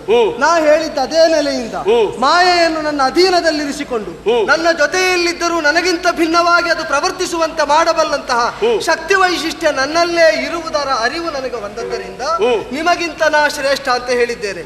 ಈ ಎಲ್ಲ ಕಾರಣದಿಂದ ಮಾಯಾ ಸಹಿತವಾದಂತಹ ಮಾಯೆಯನ್ನು ಬೇಕಾದಂತೆ ನಿಯೋಜಿಸಬಲ್ಲಂತಹ ಸಾಮರ್ಥ್ಯವನ್ನು ಹೊಂದಿದಂತಹ ನನ್ನ ಸಹಕಾರ ಇಲ್ಲದೆ ನಿನಗೆ ಅಣು ರೇಣು ತೃಣ ಕಾಷ್ಟಗಳಲ್ಲಿ ಏನನ್ನು ಸೃಷ್ಟಿಸುವುದಕ್ಕಾಗುವುದಿಲ್ಲ. ನಾರಾಯಣ, ಏನು ಸೃಷ್ಟಿ ಎನ್ನುವಂತಹ ಒಂದು ವಿಷಯವನ್ನು ಚೆನ್ನಾಗಿ ನೀನು ಆಲೋಚನೆ ಮಾಡಬೇಕು. ನಾನು ಮಾಡುವಂತಹ ಸೃಷ್ಟಿಯ ಪ್ರತಿಯೊಂದು ಅಂಗುಲಗಳಲ್ಲಿಯೂ ನನ್ನದ್ದಾದಂತಹ ಬರಹ ಎನ್ನುವುದಿರ್ತದೆ. ಕರ್ಮಾಧ್ಯಕ್ಷನಾದವ ಕರ್ಮವನ್ನೆಲ್ಲವನ್ನೂ ಬೇಕಾದಂತೆ ವಿಭಾಗಿಸಬಲ್ಲವ ಎನ್ನುವುದನ್ನು ಒಪ್ಪಲೇಬೇಕಾದ ಬರೆಯುವುದು ಯಾರಿಗೆ? ಜೀವಿಗಳ ಹಣೆಯ ಮೇಲೆ. ಅಲ್ಲ, ಯಾರಿಗಾಗಿ ಬರೆಯುವುದು? ನಿನಗಾಗಿ. ನನಗಾಗಿ ಅಂದ್ರೆ ಹೌದು, ನೀನು ನೋಡಿ ಪಾಲಿಸಬೇಕಲ್ಲ. ಯಾವುದಕ್ಕೆ ಎಷ್ಟು ಕೊಡಬೇಕು, ಯಾವುದಕ್ಕೆ ಏನು ಎನ್ನುವುದನ್ನು ಪಾಲಿಸಬೇಕಲ್ಲ. ನಿನ್ನ ಬರಹಕ್ಕನುಗುಣವಾಗಿ ನನ್ನ ಪಾಲನೆ ಅಲ್ಲ, ಮತ್ತೆಂತದ್ದು? ಆ ಜೀವಕ್ಕೆ ಬೇಕಾದದ್ದನ್ನು ಕೊಡುವಲ್ಲಿ ನಿನಗೆ ಅಧೀನರಾಗಿರುವಂತಹ ಉಳಿದ ಶಕ್ತಿಗಳಿಗೆ ನಿರ್ದೇಶನವಾಗಿ ನಿನ್ನ ಬರಹ ಇರುವುದು. ನೀನು ಬರೆದಂತಹ ಲಿಖಿತ ಇಂತಹ ಜೀವಕ್ಕೆ ಇಂತಹ ಗತಿ, ಇಂತಹ ಮತಿ, ಅದು ನನಗೆ ಬಾಧ ಅಲ್ಲ. ಯಾಕೆ ಅಂದ್ರೆ ಅದನ್ನು ನಾ ಬೇಕೆಂದಾಗ ಮೀರಬಲ್ಲೆ, ಬೇಡ ಅಂತಿದ್ದಾಗ ಅದಕ್ಕೆ ಅಧೀನವಾಗಿಯೂ ವರ್ತಿಸಬಲ್ಲೆ, ಅದನ್ನು ಒಪ್ಪಿಯೂ ಇರಬಲ್ಲೆ, ಒಪ್ಪದೆಯೂ ಇರಬಲ್ಲೆ, ಮೀರಿಯೂ ವ್ಯವಹರಿಸಬಲ್ಲೆ, ಮೀರದೆಯೂ ತೋರಬಲ್ಲೆ. ಆ ಕಾರಣದಿಂದ ನಿನ್ನ ಶಾಸನವೆಂಬುದು ನನಗೆ ಅನುಷ್ಠಾನೀಯವಾಗುವುದಿಲ್ಲ, ಉಪಾದೇಯವಾಗುವುದಿಲ್ಲ. ಹಾಗೆ ಅಂತ ನಾ ಹೀಗೆ ಆಗಬೇಕು ಅಂತ ಹೇಳಿದ್ರೆ ನಿನಗೂ ಮೀರುವುದಕ್ಕಾಗುವುದಿಲ್ಲ. ಹಾಗಾದ್ರೆ ನಿನ್ನ ಲೆಕ್ಕದಲ್ಲಿ ಅಮ್ಮ ಎನ್ನುವುದು ಗೌಣ ಆಗಿ ಹೋಯ್ತಲ್ಲ. ಎಲ್ಲವೂ ನೀನೇ ಹೌದು ಅಂತ ಇದ್ರೆ ಅಮ್ಮ ಬರುವುದಕ್ಕಿಂತ ಮೊದಲೇ ನಾನಿದ್ದೇನೆ ಅಂತ ಒಂದು ಮಾತು ನೀನು ಹೇಳ್ತಿದ್ರೆ ನಾವು ಇಷ್ಟು ಮಾತಾಡ್ಲಿಕ್ಕಿತ್ತ? ಹಾಗಾದ್ರೆ ಎಲ್ಲದಕ್ಕೂ ನೀನು ಸರ್ವತಂತ್ರ ಅಂತ ಹೇಗಾಗ್ತದೆ? ಈಗ ಮಹಾಮಾತೆಯ ಸಮ್ಮುಖದಲ್ಲಿ ಅವಳಿಗೆ ಆಧೀನನಾಗಿ ಅವಳು ಹೇಳಿದಂತಹ ಕರ್ತವ್ಯಕ್ಕೆ ತಲೆಬಾಗಿ ಅವಳು ಕೊಟ್ಟಿರುವಂತಹ ಯಾವೆಲ್ಲ ಅನುಗ್ರಹ ಉಂಟೋ ಅದನ್ನು ತುಂಬಿಕೊಂಡವರೇ ನೀನು ಹೌದು ಅಂತ ಇದ್ರೆ ಸೃಷ್ಟಿಯನ್ನು ಮಾಡಬಲ್ಲಂತಹ ಹೊಣೆಗಾರಿಕೆಯನ್ನು ನನಗೆ ಕೊಡುವ ಕಾಲದಲ್ಲಿ ಅದನ್ನು ನೀನೇ ಯಾಕೆ ಕೊಡ್ಲಿಲ್ಲ? ಅಮ್ಮ ಯಾಕೆ ಕೊಟ್ಟದ್ದು? ಅಲ್ವೇ ಅಲ್ಲ, ಮತ್ತೆ ಆಕೆಗೆ ಅಧೀನನಾಗಿಯೇ ನಾನಿಷ್ಟು ಮಾತನ್ನು ಹೇಳಿದ್ದು. ಈಗ ನಾನು ನಿಮಗಿಂತ ಶ್ರೇಷ್ಠ ಅಂತ ನಿರೂಪಿಸುವಲ್ಲಿ ಕಾರಣವಾದದ್ದೇನು ಗೊತ್ತಾ? ಮಾಯಾ ಸ್ವರೂಪಿಣಿಯಾಗಿ ನಿಮಗಿಂತ ಹೆಚ್ಚಿನ ಸಾನ್ನಿಧ್ಯವನ್ನು ನನ್ನ ಜೊತೆಯಲ್ಲಿ ಆಕೆ ಹೊಂದಿದ್ದಾಳೆ. ನೀನಮ್ಮ ಅಂತ ಕರೆಯುವಂತಹ ಶಕ್ತಿ ಸ್ವರೂಪಿಣಿ ಮಾಯೆಯಾಗಿ ಪರಿವರ್ತಿತಳಾಗಿ ಯಾವ ಸ್ವರೂಪದಲ್ಲೂ ಗೋಚರಳಾಗಬಲ್ಲಂತಹ ಅವಳು ನನ್ನ ಜೊತೆಯಲ್ಲಿ ಸನ್ನಿಹಿತಳಾಗಿದ್ದಾಳೆ, ನನಗೆ ಬೇಕಾದಾಗ ಒದಗಿ ಬರ್ತಾಳೆ. ಆ ಕಾರಣದಿಂದ ಈಗ ಅಮ್ಮ ಕೊಟ್ಟಂತಹ ಶಕ್ತಿಯಲ್ಲಿ ಹೆಚ್ಚನ್ನು ಪಡೆದವರನ್ನು ಶ್ರೇಷ್ಠರು ಅಂತ ಒಪ್ಪುವುದು ಹೌದಾದ್ರೆ ಮಾಯಾ ಸ್ವರೂಪಿಣಿಯಾಗಿ ನಿನಗಿಂತ ಹೆಚ್ಚಿನ ಸಾನ್ನಿಧ್ಯವನ್ನು ನನ್ನಲ್ಲಿ ಆಕೆ ನಿಕ್ಷೇಪಿಸಿದ್ರಿಂದ ನೀವು ಒಪ್ಪಬೇಕಾದ ಶ್ರೇಷ್ಠತೆ ಜ್ಯೇಷ್ಠತೆ ನನ್ನಲ್ಲಿ. ಈಗ ಮಾಯಾ ಸ್ವರೂಪಿಣಿಯಾದಂತಹ ತಾಯಿಯೇ ಸಾನ್ನಿಧ್ಯವನ್ನು ನಿನ್ನಲ್ಲಿ ವಹಿಸಿದ್ದಾಳೆ ಅಂತಾದ್ರೆ ಅದು ನನ್ನ ವಿಶ್ವಾಸ. ನನಗೆ ಯಾಕೆ ಕಾಣಲಿಲ್ಲ? ಅದು ಯಾವುದು? ಅದು ಕಾಣುವುದಿಲ್ಲ ಯಾಕೆ? ನನಗೆ ತೋರಬೇಕು. ಹಾಗಾದ್ರೆ ಕಾಣಬೇಕಾದದ್ದನ್ನು ಕಾಣುವ ಕಣ್ಣು ಬ್ರಹ್ಮನಲ್ಲಿ ಉಂಟು. ಮಹಾದೇವಿ ಪ್ರತ್ಯಕ್ಷ ಆಗಿ ನಿಂತಾಗ ನಾನು ತಲೆಬಾಗಿದ್ದೇನೆ, ನೀನೀಗ ಸ್ವಯಂ ಅದು ನನ್ನಲ್ಲೇ ಉಂಟು ಅಂತ ಉದ್ಘೋಷಿಸಿದ್ರೆ ನಾನು ಯಾಕೆ ಒಪ್ಪಬೇಕು? ಮೂಲಭೂತವಾಗಿ ಒಂದು ವಿಷಯ ಇಲ್ಲ. ಎಂತದ್ದು? ನನ್ನ ಗುಣ ಸಾತ್ವಿಕ. ನಿನ್ನ ಹಾಗೆ ರಾಜಸ ಅಲ್ಲ. ನಿನಗೆ ಅನಿಸಿದ್ದನ್ನು ಉಳಿದವರು ಒಪ್ಪಬೇಕೆಂಬ ಆತುರ ಉಂಟು. ನನಗೆ ಗೊತ್ತಿದ್ದದ್ದು ಸಕಾಲದಲ್ಲಿ ಉಳಿದವರಿಗೆ ತಿಳಿವಳಿಕೆಗೆ ಬರ್ತದೆ ಎಂಬ ತಾಳ್ಮೆ ಉಂಟು. ಆ ಕಾರಣದಿಂದ ನೀನು ನನ್ನ ಮೇಲೆ ಹೇರಿದ ಹಾಗೆ ನನಗೆ ಅನ್ನಿಸಿದ್ದನ್ನೆಲ್ಲ ನಿನ್ನ ಮೇಲೆ ಹೇರುವುದಕ್ಕೆ ನಾ ಬರುವುದಿಲ್ಲ.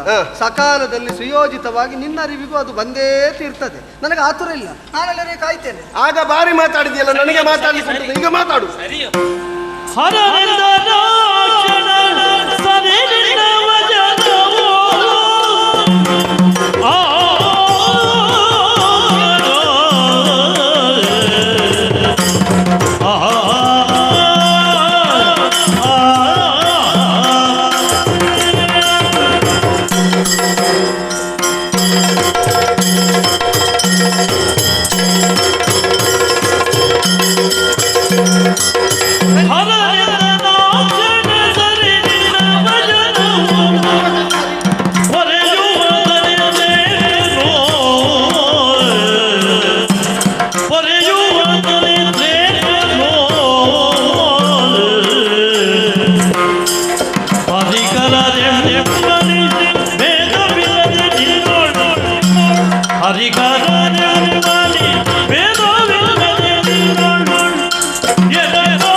ಅದು ಮಾತಲ್ಲ ಬೆಳಕು, ಅರಿವಿನ ಬೆಳಕು. ಬೆಳಕೆ ಆದರೂ ಕುರುಡಾದನು ನೋಡಬಲ್ಲನೆ. ನನಗೆ ತೋರಿಸಬೇಡ ನೀನು. ಅಲ್ಲಲ್ಲ, ಅದು ವಿಷಯ. ನಾನು ಕುರುಡನ ಅಲ್ಲ, ನೀ ತೋರಿಸಿದ್ದನ್ನೆಲ್ಲ ನಾವು ನೋಡ್ಲಿಲ್ವ? ಸ್ವಲ್ಪ ತಡಿ, ಅವ ತೋರಿದ್ದನ್ನು ನೋಡು ನೀನು. ಮದದ ನೋಡಿದ್ದು ಅವ ತೋರ್ತಾನೆ, ನೀ ನೋಡ್ತಾ ಇರು. ಮದದ ಪೊರೆ ಎನ್ನುವುದು ವಿಧಿಯ ಕಣ್ಣುಗಳನ್ನು ಆವರಿಸಿರುವುದರಿಂದ ಅವನಿಗೆ ಸತ್ಯ ದರ್ಶನ ಆಗಲೇಬೇಕು. ಕೊಂಚ ತಡವಾಗಿ ಆದರೂ ನಾನು ನಿನ್ನನ್ನು ತಿಳಿದುಕೊಂಡೆ ನೋಡು. ಸೃಷ್ಟಿ, ಸ್ಥಿತಿ, ಲಯ ಎನ್ನುವಂತಹ 3 ಯುಗಗಳಲ್ಲಿ ಸ್ಥಿತಿಯೇ ಸರ್ವಶ್ರೇಷ್ಠವಾದದ್ದು. ಒಂದು ಜೀವಿ ಹುಟ್ಟಿದ ಕ್ಷಣವೇ ಅಳಿದು ಹೋದರೆ ಸೃಷ್ಟಿಗೆ ಏನು ಬೆಲೆ ಉಂಟು? ಬೀಜ ಒಂದು ಮೊಳಕೆ ಒಡೆದ ತಕ್ಷಣದಲ್ಲಿ ಸೃಷ್ಟಿಯ ಕಾರ್ಯ ನಿಂತು ಹೋಗುತ್ತದೆ. ಹಾಗೆಂದುಕೊಂಡು ಪಾಲನೆ ಎನ್ನುವುದು ಸೃಷ್ಟಿಗಿಂತಲೂ ಮೊದಲೇ ಆರಂಭ. ಅವ ಮಾಡದೇ ಇದ್ರೆ ಬೇರೆ ಜನ ಮಾಡಿ ನಾನು ಅಲ್ಲ, ಸರಳವಾಗಿ ಸ್ಪಷ್ಟವಾಗಿ ನಾ ಹೇಳೋ, ಮುಂದೆ ಸೃಷ್ಟವಾಗುವುದಕ್ಕೆ ಯಾವುದೆಲ್ಲ ಉಂಟು ಅದರ ಸೃಷ್ಟಿಕರ್ತನವನು. ನನ್ನ ಜೊತೆಯಲ್ಲಿದ್ದ ನಿಮ್ಮನ್ನು ಸೇರಿಸಿ ಸರ್ವರ ಪಾಲನಾ ಕರ್ತೃವು ನಾನು. ಇದು ಸಿದ್ಧಾಂತ. ಅದನ್ನೇ ಕೆಲವು ಶಬ್ದ ನನಗೆ ಅರ್ಥ ಆಗದ ಹಾಗೆ ಮಾತಾಡ್ತಾನೆ. ಗೊತ್ತಾ, ನೀನು ವಾದಕ್ಕೆ ತೊಡಗುವ ಮೊದಲು ನಿನಗೆ ಅರ್ಥ ಆಗದ್ದಲ್ಲ, ಮೊದಲು ಅರ್ಥ ಮಾಡಿಕ. ಈಗ ಅವ ಹೇಳುವುದು ಅರ್ಥ ಆಗುದಿಲ್ಲ, ನಾನಾದ್ರೂ ಹೇಳುವುದು ಅರ್ಥ ಆಗುತ್ತದೆ ನಿನಗೆ. ಬೀಜ ನನಗೆ ಅರ್ಥ ಆಗುವುದಿಲ್ಲ ಅಂದ್ರೆ ಅದಕ್ಕೆ ಅರ್ಥ ಇಲ್ಲ ಅಂತಲ್ಲ. ಈಗ ನೀನು ಹೇಳುದು ಅರ್ಥ ಇಲ್ಲದ್ದು ಅಲ್ಲ ಅಂತಲ್ಲ. ಬೀಜ ಕೆಲವು ಸಲ ನಾನು ಬರ್ದದ್ದೇ ಲೆಕ್ಕಕ್ಕಿಲ್ಲ ಅಂತ ಹೇಳ್ತಾನೆ. ಹಾಗಿದ್ರೆ ನಾನು ಬರೀ ಯಾಕೆ ನನಗೆ ನನ್ನ ಲೆಕ್ಕಕ್ಕೆ ಅದು ಬರುವುದಿಲ್ಲ ಅಂದದ್ದು. ನಾ ಹೇಳಿದ್ರಲ್ಲ, ನಿನಗೆ ಅಧೀನವಾಗಿ ವರ್ತಿಸುವ ಸರ್ವರಿಗೂ ಅದು ಶಾಸನ. ನಿನಗೆ ಅತೀತನಾಗಿರುವಂತಹ ನನಗೆ ಅದು ಬಾಧಕವಲ್ಲ. ನಿನ್ನನ್ನು ದೂರಿ ಪ್ರಯೋಜನ ಇಲ್ಲ. ಅವಳು ಇನ್ನು ಯಾವಾಗ ಸಿಗ್ತಾಳೆ ಅಂತ ಗೊತ್ತಿಲ್ಲ. ಅಲ್ಲ, ನಿನಗೆ ಒಂದೇ ಹೇಳೋ, ನಾನು ಒಪ್ಪುವ ಹಾಗೆ ನೀ ಬರೀಬೇಕು ಅಂತಿದ್ರೆ ನನ್ನಲ್ಲಿ ಕೇಳಿ ನಾನು ಒಪ್ಪಿದ್ದೇನೆ. ಒಂದು ಸ್ವಲ್ಪ ಮೊದಲು ನಾನು ಅವಳಿರುವಾಗ ತೊಡಗುತ್ತಿದ್ರೆ ಅದು ಕಥೆಯೇ ಬೇರೆ ಆಗ್ತದೆ. ಅದೇ ಅಲ್ಲ, ನಾನು ತೊಡಗುತ್ತಲೇ ಇರಲಿಲ್ಲ, ಎಲ್ಲ ಅಲ್ಲಿಂದಲೇ ಬರ್ತಿತ್ತು. ಬ್ರಹ್ಮ, ನಾನು ಹೇಳುವುದಾದರೂ ನಿನಗೆ ಅರ್ಥ ಆಗುತ್ತದೆ ಎನ್ನುವ ಹಾಗೆ ಭಾವಿಸ್ತೇನೆ. ಈ ಬೀಜ ಮೊಳಕೆ ಒಡೆಯುವುದರ ಪೂರ್ವದಲ್ಲಿ ಅದಕ್ಕೆ ಸಾಕಷ್ಟು ಸಂಸ್ಕಾರವನ್ನು ನೀಡಬೇಕು. ಅದು ಪಾಲನೆಯಲ್ಲಿರುವುದು ಅಲ್ವೇ?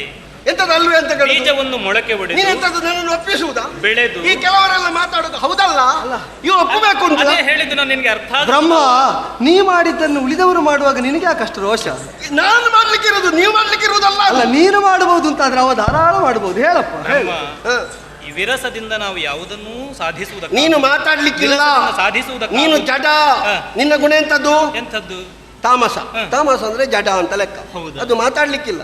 ರಾಜಸ ಮಾತ್ರ ಮಾತಾಡ್ಲಿಕ್ಕೆ. ನೀನು ಹೇಳಪ್ಪ, ನೀ ಹೇಳು. ಬ್ರಹ್ಮ, ಅದೇ ನೀನೇ ಮಾತಾಡುವುದು, ಆ ಮೂಲಕವಾಗಿ ನಿನ್ನನ್ನು ಒಪ್ಪಿಕೊಳ್ಳುತ್ತೇವೆ ಎನ್ನುವ ಹಾಗೆ ಭಾವಿಸಿ ನೀನು ಶಕ್ತಿಯುಕ್ತನಾದಂತಹ ಶಿವ ಆಡ್ತಾ ಇರುವ ಮಾತು. ಆ ಕಾರಣದಿಂದ ಶಕ್ತಿಯುಕ್ತತೆಯೇ ಅವನಲ್ಲಿ ಮಾತನ್ನ ಆಡಿಸ್ತದೆ. ಆದ್ದರಿಂದ ನೀನು ಶಕ್ತಿ ಇಲ್ಲದಿದ್ರು ಕೇಳಲೇಬೇಕಷ್ಟೆ. ಅದಕ್ಕೆ ಆಡಿದ್ದು ಬ್ರಹ್ಮ ನಾನು. ನೀನು ಸ್ವಲ್ಪ ಮಾತಾಡಿ. ನೀನು ವಿರಸ ಹುಟ್ಟುವುದಕ್ಕೆ ಕಾರಣನಾಗಿದ್ದಿ. ಅವ ಆಚೆಗೆ ಹೋಗ್ತಾ ಇದ್ದಾನೆ, ಅದಕ್ಕೆ ಅವನಿಗೆ ಸ್ವಲ್ಪ ಬೆಂಬಲ ಕೊಡುದವ. ನೀನು ಸರಿ ಮಾತಾಡ್ತೀಯೋ ನಾನು ನಿನ್ನ ಜೊತೆಯಲ್ಲಿ ನಿಲ್ಲುತ್ತೇನೆ, ನೀನು ಹೀಗೆ ಮಾತಾಡ್ತೀಯೋ ನಾನು ಹೀಗೆ ಮಾತಾಡ್ತಾ ಇರ್ತೇನೆ. ನಾನು ನಿನ್ನಲ್ಲಿ ಸರಿಯೇ ಮಾತಾಡಿದ್ರೆ ಈ ಜಾಗಕ್ಕೆ ನಾನು ಬೇಡ, ನನ್ನ ಅಗತ್ಯವೇ ಬೀಳುವುದಿಲ್ಲ. ಸರಿಯಪ್ಪ, ನಾನು ಹೀಗೆ ನಿನ್ನಲ್ಲಿ ಮಾತಾಡಬೇಕು ಅಂತಲೇ ಇರು. ಅದಕ್ಕೆ ಹೇಳುವುದು, ನೀನು ತೊಡಗಿ ಆಗಿದೆ ನೋಡು, ನಿನ್ನ ಪ್ರಾರಬ್ಧ ಕರ್ಮ ಅಲ್ಲ ಅದೇ ಹೇಳಿದ್ದು, ಪ್ರಾರಂಭಿಸಿದ ಕರ್ಮ. ಪ್ರಾರಬ್ಧ ಎಂಬುದಕ್ಕೆ ಅದರ್ಥ ಅನುಭವಿಸುವುದಕ್ಕೆ ಆರಂಭಿಸಿದ ಕರ್ಮಕ್ಕೆ ಪ್ರಾರಬ್ಧ ಕರ್ಮ ಅಂತ ಹೆಸರು. ಆದ್ದರಿಂದ ನಿನ್ನ ಪ್ರಾರಬ್ಧ ಕರ್ಮಕ್ಕೆ ನನ್ನ ಆಕ್ಷೇಪ ಇಲ್ಲ. ಮುನ್ನಡೆ. ಬ್ರಹ್ಮ, ಒಂದಾಗಿ ಇರುವುದರಲ್ಲಿ ಇರುವ ಸುಖ ಎರಡಾಗಿ ಇರುವುದರಲ್ಲಿ ಇಲ್ಲ. ಅದು ನಿನ್ನ ಅಗತ್ಯ ಇಲ್ಲೋ ಎನ್ನುವಂತಹ ಯೋಚನೆ ನನಗಿಲ್ಲ. ಆದರೆ ನಾನು ಒಂದಾಗಿರುವುದರಿಂದಲೇ ಸುಖ ಉಂಟು ಅಂತ ಇದ್ರೆ ಅಮ್ಮ ಮೂರನ್ನು ಬೇರೆ ಬೇರೆ ಮಾಡಿದ್ಯಾಕೆ ಒಂದೇ ಆಗುದಿಲ್ವಾ? ಬೇರೆ ಮಾತಾಡ್ತೇವೆ ನೀನು. ಅವ ಒಂದು ಸ್ವಲ್ಪ ಬೆಂಬಲ ಸೂಚಿಸ್ತಾನೆ ಅಂತ ಹೇಳಿ ನಾನು ಎಲ್ಲದನ್ನು ಎಂತದ್ದು ಅಂತ ಹೇಳಿ. ಈಗ ನಿನ್ನ ಕೆಲಸ ಎಂತದ್ದು? ಸೃಷ್ಟಿ. ಇವನ ಕೆಲಸ ಎಂತದ್ದು? ಲಯ. ಲಯ ಆಗುವುದಾದ್ರೆ ಸೃಷ್ಟಿ ಮಾಡುದು ಯಾಕೆ? ಅದು ನೀನು ಪಾಲಿಸುವುದಕ್ಕೆ. ಯಾವುದು? ನನ್ನ ಸೃಷ್ಟಿ ನೀನು ಪಾಲಿಸುವುದು. ನೀನು ಪಾಲಿಸುವುದು ಯಾಕೆ ಲಯ ಆಗುವುದು? ಅಲ್ಲ, ಅದಕ್ಕೆ ಉತ್ತರ ಉಂಟು. ಈಗ ಒಂದಾಗುವುದಾದರೆ ಬೇರೆ ಮಾಡಿದ್ಯಾಕೆ ಅಂತ ಕೇಳಿದ್ರೆ, ಬೇರಾಗಿ ಅರಿವನ್ನು ಮೂಡಿಸಿ ಮತ್ತೆ ಒಂದಾಗುವುದಕ್ಕೆ ಮಾಡಿದ್ದ. ಅದು ಇಷ್ಟು ಆದ ಮೇಲೆ, ಅದಿಷ್ಟಾದ ಮೇಲೆ ಮೂವರಾದ ನಾವು ಒಂದೇ ಆದ್ರೆ ಅದು ಮೂಲಕ್ಕೆ ಹೋಯ್ತಲ್ಲ. ಏನು ಮತ್ತೆ ಮೂರಾಗಬೇಡುವ? ನಿನಗೆ ಒಂದಾಗುವ ಬಗೆ ಗೊತ್ತಿಲ್ಲ. ಅವ ಹೇಳಿದ ಒಂದಾಗುವ ಬಗೆ ನೀನು ಅರಿವಿಗೆ ಬರಲಿಲ್ಲ. ಅವ ಏನು ಹೇಳ್ತಾನೆ ಅಂತ ಪೂರ್ತಿ ಕೇಳು, ನಿನಗೆ ಅರಿವಿಗೆ ಬರ್ತದೆ. ಅವ ಎಷ್ಟೊತ್ತು ಅಂತ ಹೇಳುವುದು ಅದು. ಹರಿಯೇ, ಸುದೀರ್ಘವಾದಂತಹ ಪಾಲನೆಯಲ್ಲಿ ನೀನು ನಾವು ತಕೊಂಡ ರಾಜಸ ಅದು. ನಿನ್ನನ್ನು ನಾನು ಶ್ರೇಷ್ಠ ಎನ್ನುವ ಹಾಗೆ ಭಾವಿಸಿದ್ದೇನೆ, ನಿನ್ನನ್ನು ಒಪ್ಪಿದ್ದೇನೆ. ನೀನು ಒಪ್ಪಿದ್ರೆ ನಿನ್ನನ್ನು ಅಪ್ಪುತ್ತೇನೆ. ನಿನ್ನಲ್ಲಿ ಐಕ್ಯನಾಗಿರುವಂತಹ ಮನ ಮಾಡಿದ್ದೇನೆ, ಅವಕಾಶ ಮಾಡಿ ಕೊಡಬೇಕು. ಆಗಲಿ, ಒಮ್ಮೆ ಇಲ್ಲಿಂದ ಹೋಗ್ತೇನೆ. ಇಲ್ಲ, ನೀನು ಇನ್ನು ಅವನನ್ನು ನನಗೆ ಕೈ ಮುಗಿ ಒಮ್ಮೆ ಇಲ್ಲಿಂದ ಹೋಗ್ತೇನೆ. ನೀನಿನ್ನು ಅವನನ್ನು ಅವನಿಂದ ಆಗುವುದನ್ನು ನನ್ನೊಳಗಿನಿಂದ ಗಮನಿಸಿ, ನಾನಾಗಿ ಗಮನಿಸಿ. ಹೀಗೆ ಬಾ.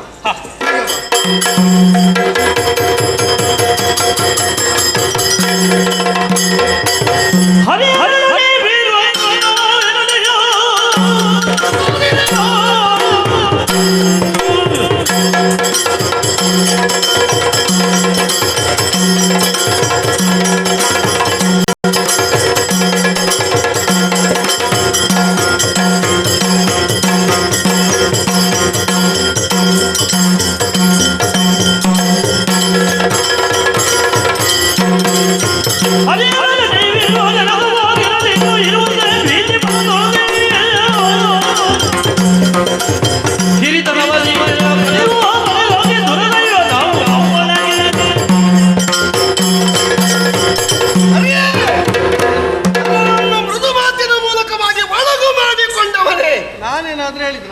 ಸ್ವಪ್ರಚೋದನೆಯಿಂದ ಆಡಿದ ಮಾತಲ್ವಾ? ನೀನು ಏನು ಹೇಳಬೇಕು ಅಂತ ಇಲ್ಲ. ಇನ್ನೊಂದು 4 ಮಾತಾಡಿದ್ರು ಸಾಕಾಗ್ತದೆ. ನನ್ನನ್ನು ಮಾತಾಡಿಸಲಿಕ್ಕೆ ತೊಡಗಿದ್ದು ನೀನಲ್ವೋ?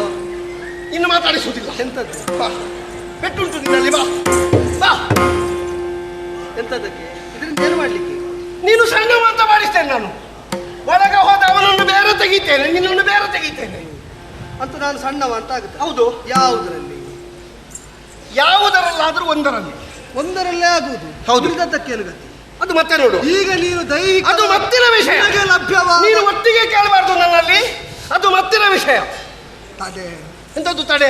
ಎಲ್ಲದಕ್ಕೂ ಉತ್ತರ ಸಿಗುವ ಒಂದು ಸೂತ್ರ ಉಂಟು ಅಂತ ಆದ್ರೆ ನಾವು ಆ ಸೂತ್ರ ಅವಲಂಬನೆಯನ್ನು ಮಾಡುವುದು ಒಳ್ಳೆಯದು ಅಂತ ಬಿಟ್ರೆ, ಮತ್ತೆ ಯಾವ್ಯಾವುದಕ್ಕೋ ಒಂದೊಂದಕ್ಕೆ ಒಮ್ಮೊಮ್ಮೆ ಉತ್ತರ ಸಿಕ್ಕುವುದನ್ನೇ ಅವಲಂಬಿಸಿದ್ರೆ ಅದು ಅಲ್ಪ ತೃಪ್ತಿಯನ್ನೇ ಕೊಟ್ಟಿತ್ತು, ಶಾಶ್ವತ ಪರಿಹಾರವನ್ನಲ್ಲ. ಆದ್ದರಿಂದ ಎಲ್ಲದಕ್ಕೂ ಒಂದೇ ಉತ್ತರವಾ? ಹೌದು. ಈಗಲೇ ಕೊಡ್ತೀಯಾ? ಒಂದು ಸೂತ್ರ ಉಂಟು. ಎಂತದ್ದು? ಅದು ಸೂತ್ರ ನೀನು ಅನುಷ್ಠಾನಕ್ಕೆ ತರಬೇಕು ಅಂತ ಆದ್ರೆ ಮೊದಲು ಒಂದನ್ನು ಬಿಡಬೇಕು. ಯಾವುದನ್ನು? ಫಲ ಇಲ್ಲದನ್ನು. ವಾದದಿ ಫಲವಿಲ್ಲ ಶೋಧನೆಯಿಂದಲೇ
ತತ್ವಬೋಧೆಯಾಗುತ್ತದ ಅಂತ ಇದು ತನಕ ವಾದದಲ್ಲೇ ನಾವು ಮುನ್ನಡೆದೆ. ಹೌದು.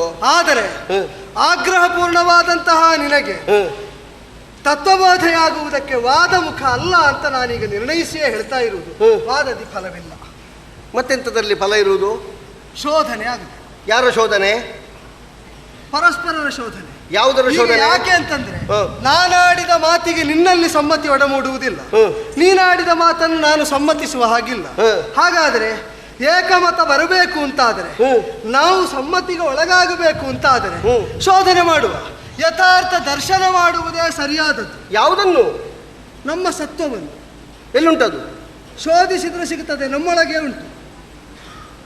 ನಮ್ಮ ಅಂತರ್ನಿಹಿತವಾದಂತಹ ಸತ್ವವನ್ನು ಕೆದಕಿ ಬೆದಕಿ ನೋಡುವುದಕ್ಕೆ ನಾವು ಪರ್ಯಾಪ್ತರಿದ್ದೇವೆ.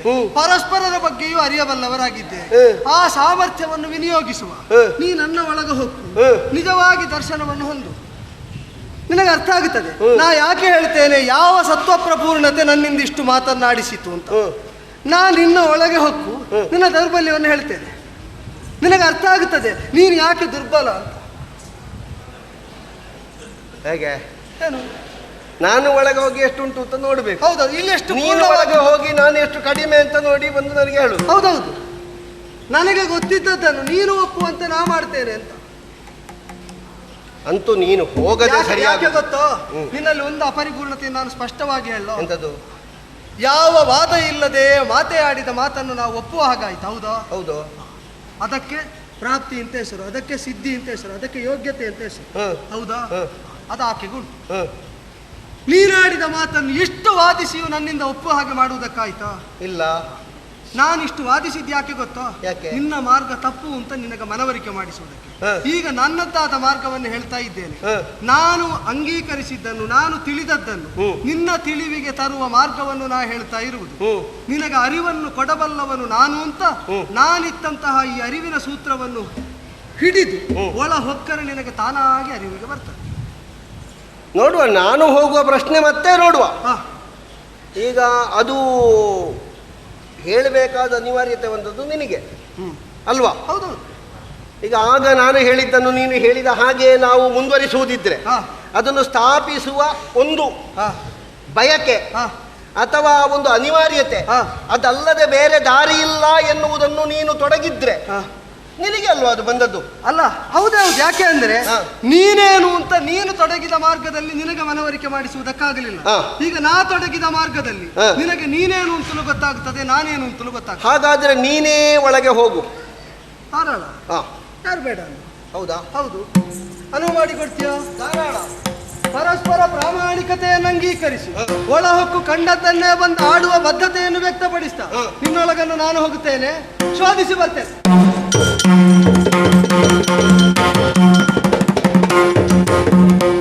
ಹೇಗೆ? ಯಾರು ಹೋದ್ದು ಒಳಗೆ? ಯಾರು ಹೋದ್ದು? ಒಬ್ಬನೆಯಾ? ಅಲ್ವಾ? ಅವನ ಒಳಗೆ ಆಚೆವ ಇಲ್ವಾ?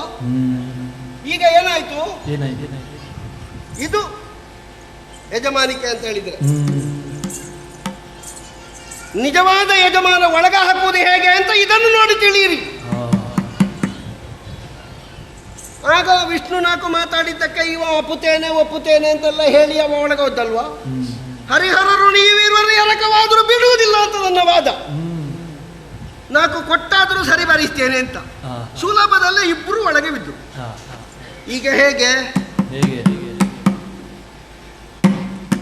ಒಂದರ ಒಳಗೆ ಮತ್ತೊಂದನ್ನು ತುಂಬಿಸಿ ಎರಡನ್ನು ಒಟ್ಟಿಗೆ ಒಳಗಿಳಿಸಿದ. ಹೊರಗೆ ಮಾತ್ರ ಬಂದ್ರೆ ಕಷ್ಟ ಉಂಟು. ಅವ ಕೆಲವೆಲ್ಲ ವಿಷಯ ಹೇಳ್ತಾನೆ, ಎಂಥದ್ದು ಅಂತ ನನಗೆ ಪಕ್ಕ ಗಡಿಬಿಡಿ ಆಗ್ತದೆ. ಹೌದು ಅಂತ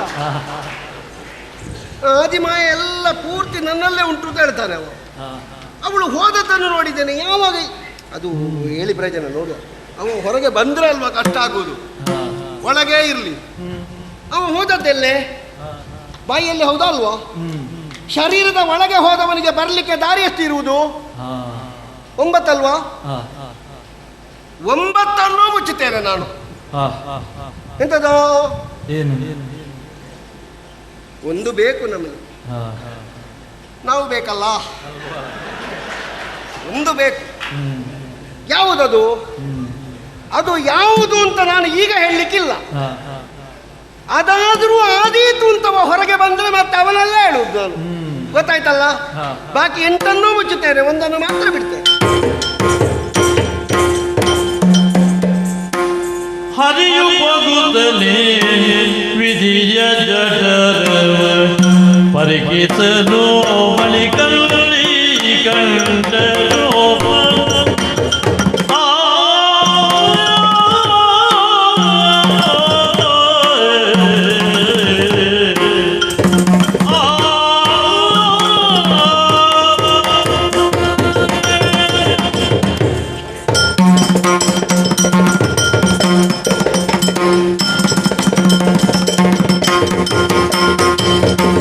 ಹರಿಯು ಹೋಗುತ್ತಲೇ ವಿಧಿಯ ಜಠರವ ಪರಿಕಿಸಲು ಬಳಿಗಲ್ಲಿ ಕಂಡರು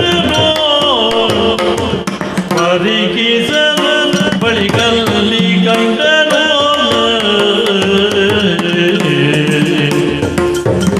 ಸರಿದ ಕಲ್ಪದಿ ಪ್ರಳಯ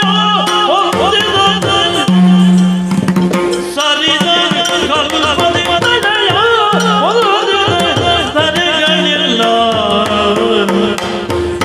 ಸರಿದ ಕಲ್ಪದಿ ಪ್ರಳಯ ಹೊಂದಿದ ಸರಿಗಳಿಲ್ಲ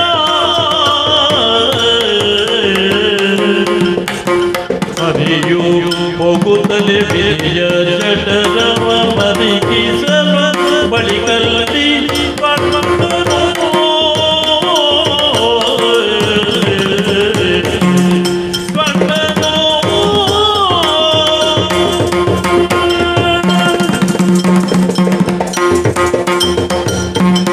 ವಿಧಿಯ ಜಠರವನ್ನೇ ಹೊಕ್ಕತ್ತಾಯಿತು. ನಾವು ಅರಿಯದ್ದನ್ನು ಕಾಣುವುದಕ್ಕೆ ಹೊರಟ್ರೆ ಕುತೂಹಲ ಇರ್ತದೆ. ಅರಿತದ್ದನ್ನೇ ಕಾಣುವುದು ಹೌದು ಅಂತಾದರೆ ಮನಸ್ಸಿಗೆ ಕುತೂಹಲ ಏನೂ ಇರುವುದಿಲ್ಲ. ಆದರೆ ಆಡಿದ ಮಾತಿನ ಪ್ರಾಮಾಣಿಕತೆಯನ್ನು ನಿರೂಪಿಸುವುದಕ್ಕಷ್ಟೇ ಒಳಹೊಕ್ಕವನು ನಾನು. ಹೋದ ಕಲ್ಪದಲ್ಲಿ ಲಯವಾದಂತಹ ಪ್ರಪಂಚವನ್ನು ಇಲ್ಲಿ ಕಾಣ್ತಾ ಇದ್ದೇನೆ. ಅಲ್ಲಿದ್ದಂತಹ ಜೀವಜಾಲಗಳು, ಅದರ ವೈವಿಧ್ಯಗಳು, ಅದಕ್ಕೆ ಬೇಕಾದಂತಹ ಎಲ್ಲ ವಸ್ತು ವಿಷಯ ವೈಶಿಷ್ಟ್ಯಗಳನ್ನು ಕೂಡ ಇಲ್ಲಿ ಕಾಣ್ತಾ ಇದ್ದೇನೆ. ಜೊತೆಯಲ್ಲೇ ಅದು ಹಿರಣ್ಮಯವಾಗಿದ್ದಂತಹ ವೈಶಿಷ್ಟ್ಯವನ್ನು ಗಮನಿಸಿದೆ. ಹಿರಣ್ಯವರ್ಣದಿಂದ ಶೋಭಿಸ್ತಾ ಇರುವಂತಹ ಅದನ್ನು ಗಮನಿಸಿದ ಬಳಿಕ ಇದು ಇಷ್ಟೇ ಅಂತ ನಮಗೆ ಮೊದಲೇ ಗೊತ್ತಿತ್ತು, ಅದಕ್ಕಿಂತ ಹೆಚ್ಚಿಲ್ಲ ಎಂಬುದನ್ನು ತಿಳಿದಂತಹ ನಾನು ನೋಡಿದ್ದೇನೆ ಎಂಬುದಕ್ಕಾಗಿ ಬಂದಿದ್ದೇನೆ.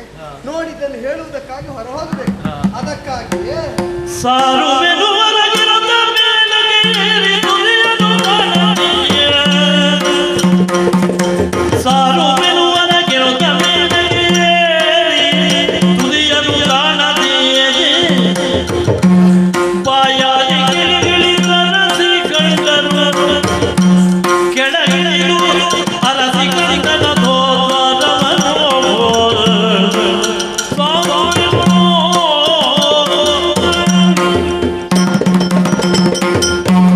ಬಂದ ದಾರಿಯಲ್ಲೇ ಹೊರಸಾರುತ್ತೇನೆ ಅಂತ ಮೇಲೇರಿದರೆ ಮುಖದ್ವಾರ ಮುಚ್ಚಲ್ಪಟ್ಟಿದೆ.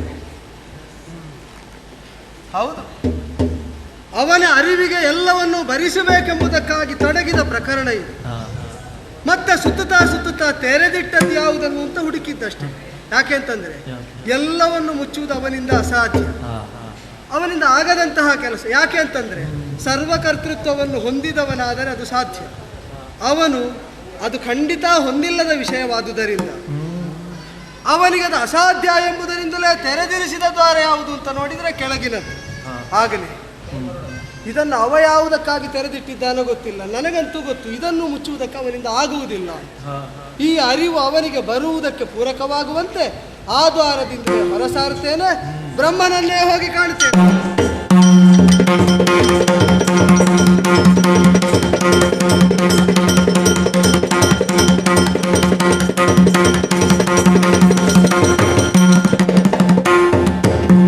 ಶೋಧಿಸಿದೆನು ನಿನ್ನುದರ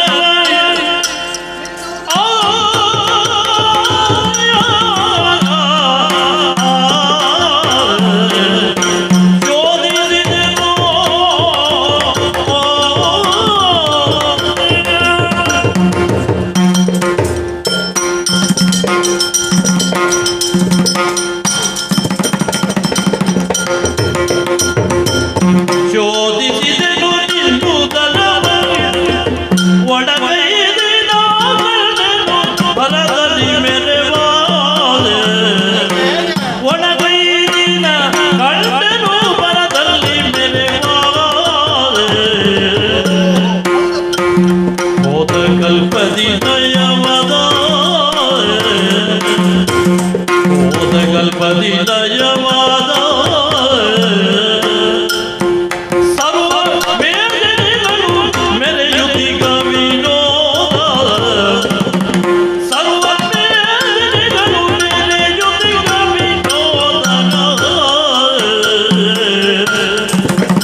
ಪರಿಶೋಧಿಸಿದಾಗ ಹೋದ ಕಲ್ಪದಲ್ಲಿ ಲಯವಾದ ಪ್ರಪಂಚದಲ್ಲಿ ಏನೆಲ್ಲ ಇತ್ತು ಅದೆಲ್ಲವನ್ನು ಸೃಜಿಸುವ ಸಾಮರ್ಥ್ಯ ನಿನ್ನಲ್ಲಿ ನಿಕ್ಷಿಪ್ತವಾದದ್ದನ್ನು ಗಮನಿಸಿದೆ. ಮತ್ತೆ ಏನು ಮತ್ತೆ ಅಲ್ಲ ಉಂಟು ಅಂತ ಅಷ್ಟೇ ಆಯ್ತದೆ. ಮತ್ತೆಷ್ಟು ಬೇಕು? ಪ್ರಪಂಚದಲ್ಲಿ ಏನೆಲ್ಲ ಇರಬೇಕು ಅದೆಲ್ಲ ಅಲ್ಲಿ ಉಂಟು. ಸಾಕಲ್ಲ? ಪಂಚಭೂತಾತ್ಮಕವಾದದ್ದೆಲ್ಲ ಅಲ್ಲಿ ಉಂಟು. ಸಾಕಲ್ಲ? ಏನು ಸಾಕಲ್ಲ? ಪ್ರಪಂಚಕ್ಕೆ ಏನು ಬೇಕು ಅದೆಲ್ಲ ಇಲ್ಲಿ ಉಂಟು ಅಂತ ಇದ್ರೆ ನನಗೆ ಅಪ್ಪಣೆ ಕೊಟ್ಟದ್ದು ಏನು ಅಷ್ಟೆಲ್ಲ ಉಂಟು ಅಂತಲೇ ಆಯ್ತಲ್ಲ. ಆದ್ರೆ ಪ್ರಪಂಚ ಆಗುವುದಕ್ಕೆ ಪ್ರಾಪಂಚಿಕವಾದದ್ದು ಮಾತ್ರ ಇದ್ರೆ ಸಾಕಾಗುವುದಿಲ್ವಲ್ಲ. ಮತ್ತೆ ಅದಕ್ಕೆ ಅತೀತವಾದದ್ದು ಇರಬೇಕಾಗ್ತದಲ್ಲ. ಯಾವುದು? ಅದು ಯಾವುದು ಅಂತ ಆಗಬೇಕಾದ್ರೆ ನೀನು ನೋಡಬೇಕು. ನಿನ್ನಲ್ಲಿ ಇದ್ದದನ್ನು ನಾನು ಹೇಳಿದ್ದೇನೆ, ನಿನ್ನಲ್ಲಿ ಇಲ್ಲದ್ದು ಯಾವುದು ಅಂತ ನಿನಗೆ ಗೊತ್ತಾಗಬೇಕಾದ್ರೆ ನೀನು ನೋಡಬೇಕು ಅಂತ. ಇದೇ ನನಗೆ ಒಗಟಾಗುದು ನೀನು ಮಾತಾಡು. ನಿನ್ನಲ್ಲಿ ಅಷ್ಟೆಲ್ಲ ಉಂಟು, ಒಂದು ಕಲ್ಪಕ್ಕೆ ಬೇಕಾದದ್ದೆಲ್ಲ ಉಂಟು ಅಂತ ನೀನು ಹೇಳಿದ ಮೇಲೆ ಬಾಕಿ ಕೆಲವೆಲ್ಲ ಬೇಕು. ಅದು ಎಂತದ್ದು ಅಂತ ಹೇಳಿದ್ರೆ ನೋಡ್ಬೇಕು. ನಿನ್ನಲ್ಲಿ ಇಷ್ಟೇ ಉಂಟು ಅಂತದ್ದು. ಹೌದು, ನಿನ್ನಲ್ಲಿ ಇಷ್ಟೇ ಇರುವುದು. ಅದು ಹೇಗುಂಟು ಗೊತ್ತಾ? ನಿರ್ಜೀವವಾಗಿ ಹಿರಣ್ಮಯವಾಗಿ ಉಂಟು. ಅದಕ್ಕೆ ಜೀವ ಕೊಡ್ಲಿಲ್ಲ ನಾನು. ಅದೇ ಜೀವ ಕೊಟ್ರೆ ಅಲ್ಲಿಂದಲೇ ಅದು ಬೆಳವಣಿಗೆ ಆಗುದಲ್ವಾ? ಅಲ್ಲಿಂದ ಅದಕ್ಕೆ ಹೊರಗೆ ತೆಗೆಯುವಾಗ ಜೀವ ಕೊಟ್ಟು ಬಿಸಾಡು. ನಿನ್ನ ಅಂತರ್ಗತವಾದ ಸತ್ವದ ಕುರಿತಾಗಿ ನಾನು ಆಡುವುದು. ಸತ್ವ ಅಂತರ್ಗತವಾಗಿರುವಾಗಲೇ ಸಜೀವವಾಗಿರುವುದಿಲ್ಲ. ಆ ಅರಿವು ನನಗೂ ಉಂಟು. ಆದ್ದರಿಂದ ಅದು ಆಕ್ಷೇಪವೂ ಅಲ್ಲ. ಆದರೆ ನಿನ್ನ ಗುಣ ಸ್ವಭಾವಕ್ಕೆ ನಿಷ್ಠವಾಗಿ ಹಿರಣ್ಮಯವಾಗಿ ಶೋಭಿಸುವಂತಹ ಸ್ಥಿತಿಯಲ್ಲಿ ಅದೆಲ್ಲವನ್ನು ಕಂಡದ್ದರಿಂದ ನಿನ್ನೊಳಗೆ ಏನುಂಟು ಅಂತ ನಾಳಿನ ಲೋಕಕ್ಕೆ ಸಂದೇಹ ಬೇಡ. ಆ ಸಂದೇಹವನ್ನು ನಿವಾರಿಸುವುದಕ್ಕಾಗಿ ಹೇಳ್ತೇನೆ, ನೀನಿನ್ನು ಮುಂದೆ ಹಿರಣ್ಯ ಗರ್ಭ. ಒಮ್ಮೆ ನೋಡಿ ಬಂದೆ, ನನಗೊಂದು ಪ್ರಶಸ್ತಿ ಪ್ರದಾನ ಮಾಡ್ತೀನಿ. ನೋಡು, ಒಂದು ಬಿರುದು ನೋಡೋದು, ಹಿರಣ್ಯ ಗರ್ಭ. ಬ್ರಹ್ಮದೇವ, ನಿನ್ನ ಹೊಟ್ಟೆಗೆ ಹೋಗಿ ಬಂದದ್ದಕ್ಕೆ ನಾನು ನೋಡಿದ್ದರ ಪ್ರತಿಫಲ ದ್ಯೋತಕವಾಗಿ ನಾನು ಕೊಡುತ್ತಾ ಇರುವ. ನೀನು ಬಹುಶಃ ಬೇರೆ ಯಾರ ಬಿರುದನ್ನು ಕೇಳಲಿಲ್ಲಲ್ಲ, ಬೇರೆ ಯಾರಿಗೂ ಸಿಕ್ಕಿದ ಬಿರುದು ಕೇಳಲಿಲ್ವಲ್ಲ. ಎಂತದ್ದು ಸಿಗ್ತದೆ? ಕೆಲವರಿಗೆ ಹಾಗಾಗುತ್ತದೆ, ಸಿಕ್ಕುವಾಗ ಎಷ್ಟು ಒಳ್ಳೆ ಬಿರುದು ಅಂತ ಕಾಣ್ತದೆ. ಅನೇಕರಿಗೆ ಉಳಿದವರಿಗೆ ಸಿಕ್ಕುವಾಗ ನನಗೆ ಸಿಕ್ಕಿದ್ದು ಇದೆಯೋ ಅಂತ ಕಾಣ್ತದೆ. ಸ್ವಲ್ಪ ಮುಂದೆ ಹೋಗು, ನಿನಗೆ ಅರಿವಿಗೆ ಬರ್ತದೆ. ನಾನು ಇನ್ನೆಲ್ಲಿಗೆ ಮುಂದೆ ಹೋಗುದು? ಬರುವಷ್ಟಾಗಿದೆ, ಹೋಗ್ಲಿಕ್ಕಿಲ್ಲ. ವ್ಯವಹಾರದಲ್ಲಿ, ಪ್ರಪಂಚ ಸೃಷ್ಟಿಯ ವ್ಯಾಪಾರದಲ್ಲಿ ನೀವು ಮುನ್ನಡೆದ ಹಾಗೆ ಹಿರಣ್ಯ ಗರ್ಭತ್ವಕ್ಕೆ ಇರುವ ವ್ಯಾಪ್ತಿ ವಿಸ್ತಾರಗಳ ಅರಿವು ನಿನಗೆ ಬರ್ತದೆ. ಇಷ್ಟು ಮಾತ್ರ ನನ್ನ ಮಾತು. ಬೇಡ, ಹೇಗೂ ನೀನೊಂದು ಒಳ್ಳೆ ಮನಸ್ಸಿನಿಂದ ಹೇಳಿದ್ದಿ. ಹಾಗೆ ನೀನು ಹೇಗೂ ಹೊರಗೆ ಬಂದಿದ್ದಿ. ಹೇಗೂ ಹೊರ ಬಂದಿದ್ದಿ, ಹೇಗೇಗೋ ಬರಲಿಲ್ಲ. ಸರಿಯಾಗಿ ತೆರೆದ ದ್ವಾರದಲ್ಲೇ ಹೊರಹೊಮ್ಮಿದ್ದೇನೆ. ಆ ದಾರಿಯಲ್ಲಿ ನೀನು ಬರ್ಲಿಕ್ಕಿಲ್ಲ ಅಂತ ನಾನು ಆಲೋಚನೆ ಮಾಡಿ ನಾನು ಹೇಳಿ ಹೋಗಿದ್ದೇನೆ ನಿನ್ನ ಹತ್ರ, ಅಲ್ಲಿ ಬರುವುದಿಲ್ಲ ಅಂತ. ಅದು ಹೌದೀಗ. ನಿನಗೆ ದಾರಿ ಯಾವ್ದಾದ್ರಿ ಸರಿ, ನಿನಗೆ ಬರ್ಲಿಕ್ಕೆ ಒಂದಿದ್ರೆ ಆಯ್ತು. ಅಲ್ಲ, ನಿನ್ನ ಒಳಗೆ ಹೋಗುವಷ್ಟು ನಾನು ಸಣ್ಣದಾಗುತ್ತೇನಂತೆ, ಮತ್ತೆ ಎಲ್ಲಿ ಬಂದ್ರೆ ದೊಡ್ಡ ಸಂಗತಿ ಅಲ್ಲ. ಆದ್ರೂ ಆ ದಾರಿಯ ಮೂಲಕವಾಗಿ ನೀನು ಬಂದದ್ದರಿಂದ ನಾಳಿನ ಪ್ರಪಂಚ ಅದನ್ನು ಸರಿಯಾಗಿ ನೆನಪಿಟ್ಟುಕೊಳ್ಬೇಕು. ಅದೋ ಕ್ಷಜ, ಅದೋ ದಾರಿಯ. ಅಲ್ಲ, ಹಾಗಂದ್ರೆ ಎಂಥದ್ದು ಅಂತ ಕೇಳಲ್ಲ. ಅಲ್ಲ, ನಿನಗೆ ಆ ಹೆಸರು ಇಟ್ಟುಕೊಂಡ್ರೆ ಸಾಕು, ಸಮಾಧಾನ ಆದ್ರೆ ಸಾಕು, ನನಗೆ ಆಕ್ಷೇಪ ಇಲ್ಲ. ಕೆಳಗಿನಿಂದ ಬಂದವ ಅಂತ. ಸರಿ, ಆಯ್ತು, ಆಗಲಿ. ಅದೋಕ್ಷಜ ಎಂಬ ನೀನು ಕೊಟ್ಟ ಹೆಸರನ್ನು ನಾವು ಸ್ವೀಕರಿಸಿದ್ದೇವೆ. ಅದಕ್ಕೆ ನೀ ಬಯಸಿದ ಅರ್ಥವನ್ನೇ ನಾಳೆ ಲೋಕ ಮಾಡ್ತದೋ, ಅದಕ್ಕಿಂತ ವಿಶಿಷ್ಟವಾದ ಅರ್ಥವನ್ನು ಲೋಕ ಮಾಡ್ತದೋ ಅಂತ ನೀನು ಸೃಷ್ಟಿಸಿದ ಲೋಕ ನಿರ್ಣಯಿಸಿ. ಅದು ಒಗಟೆ ಮಾತಾಡುದು ಅಲ್ಲ, ನೀನು ಒಗಟನ್ನೇ ಗರ್ಭೀಕರಿಸಿ ನಿನ್ನ ತಕ್ಕ ಮಾತ್ರ ಬೇರೆ ನೋಡುವ, ಬೇರೆ ಅರ್ಥ ಕಟ್ಟುವ ಲೋಕ ಬರಲಿ ನನ್ನ ಎದುರು. ಆದಿತ್ತು, ನಾನು ಆ ಲೋಕದೊಳಗೆ ಇರ್ತೇನೆ ಇಲ್ವೋ ನೋಡುವ. ಆದಿತ್ತು, ನಿನಗೆ ತೋರ್ತೇನೆ. ಲೋಕದ ಮಧ್ಯೆ ನೀನು ಇರುವಾಗ ನಾನು ತೋರ್ತೇನೆ. ನೀನು ಹೇಳಿದ ಶಬ್ದಕ್ಕಿಂತ ಅರ್ಥ ಉಂಟು. ಈಗಲ್ಲ, ಮುಂದೆ. ಸರಿ, ಮುಂದುವರಿಸು. ಎಂತದ್ದು ಮುಂದುವರಿಸು? ಅಲ್ಲ, ನೀನು ನೋಡಬೇಕಾದಷ್ಟು ಉಳಿದಿದೆಯಲ್ಲ. ಪ್ರಾಪಂಚಿಕವಾದ ಎಲ್ಲದರ ಸತ್ವವು ನಿನ್ನೊಳಗುಂಟು, ಅಪ್ರಾಪಂಚಿಕವಾದಂತಹ ಸತ್ವ ನನ್ನೊಳಗುಂಟು. ಇದು ನನ್ನ ನಿಗಮನ. ಅದು ನಿನ್ನ ಅರಿವಿಗೆ ಬರಬೇಕಾದ್ರೆ ನೀನು ನನ್ನೊಳಗೆ ಹೊಕ್ಕು ನೋಡಬೇಕು. ನೀನು ಇನ್ನು ಹೆಚ್ಚು ಮಾತಾಡಿದರೆ ನಾನು ಎಂಥದ್ದೆಲ್ಲ ಮಾಡ್ತೇನೆ. ನೀನು ನೋಡುವ, ಒಳಗೆ ಹೋಗ್ತೇನೆ ನಾನು, ಒಳಗೆ ಹೋಗೇ ನೋಡ್ತೇನೆ. ಬಾಯ್ ಬಿಡು.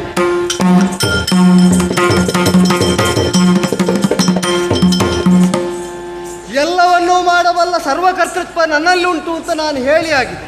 ತೋರಬೇಡು ಈಗ ಅವನಿಗೆ. ಅವನು ಯತ್ನಿಸಿ ವಿಫಲನಾದಲ್ಲಿ ನನ್ನ ಸಫಲತೆಯನ್ನು ಅವನಿಗೆ ಸಾರಬೇಕು ಅಂತಾದರೆ ದೇಹದ ನವದ್ವಾರಗಳನ್ನು ಬಂಧಿಸಿ ಬಿಡ್ತೇನೆ ನೋಡಿ.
ಬಿಗುಮಾನ ಬೇಕು, ಬ್ರಹ್ಮ ಸಾಕಾಗುವುದಿಲ್ಲ ಅಂತ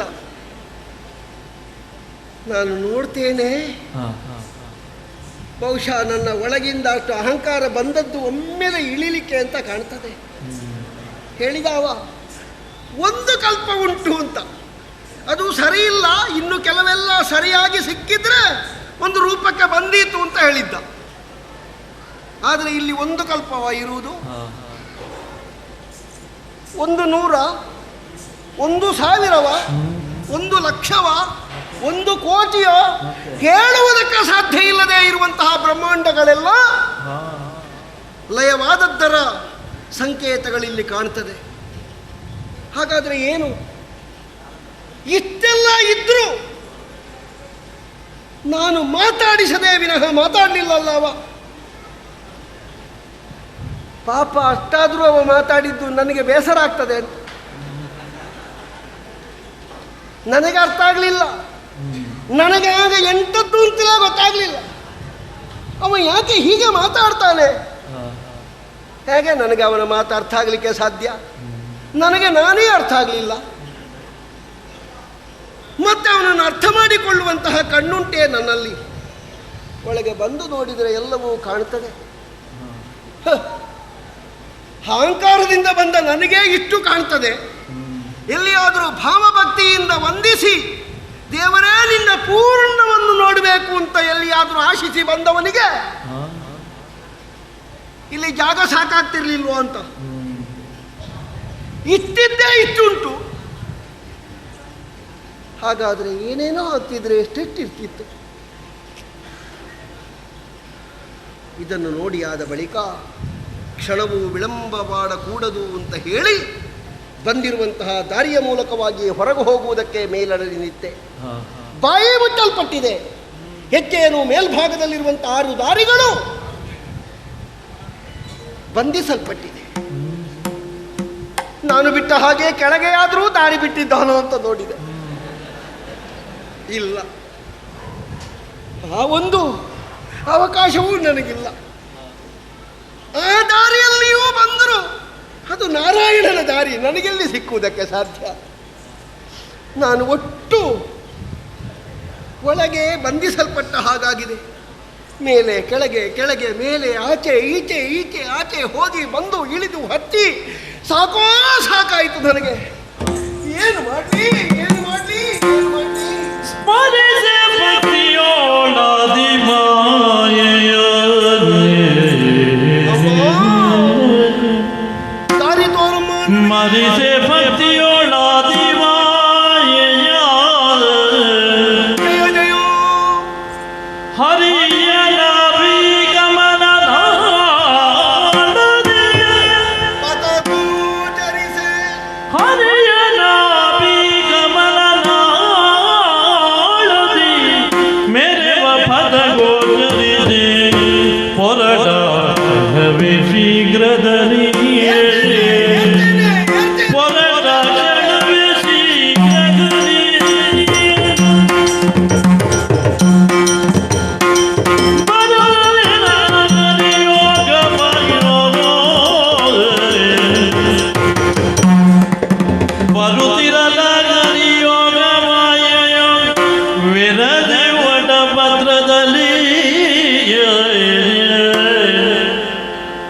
ಮಲಗಿದಳು ನಿದ್ರೆಯೊಳಗೂ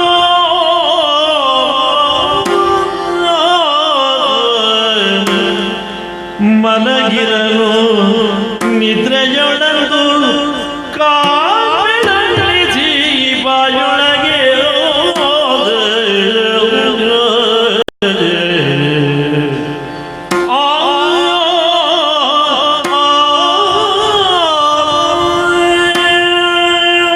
ಒಳಹೋದವನ ಹೊರಬರುವಿಕೆಯ ನಿರೀಕ್ಷೆಯಲ್ಲೇ ಇದ್ದವನು ನಾನು.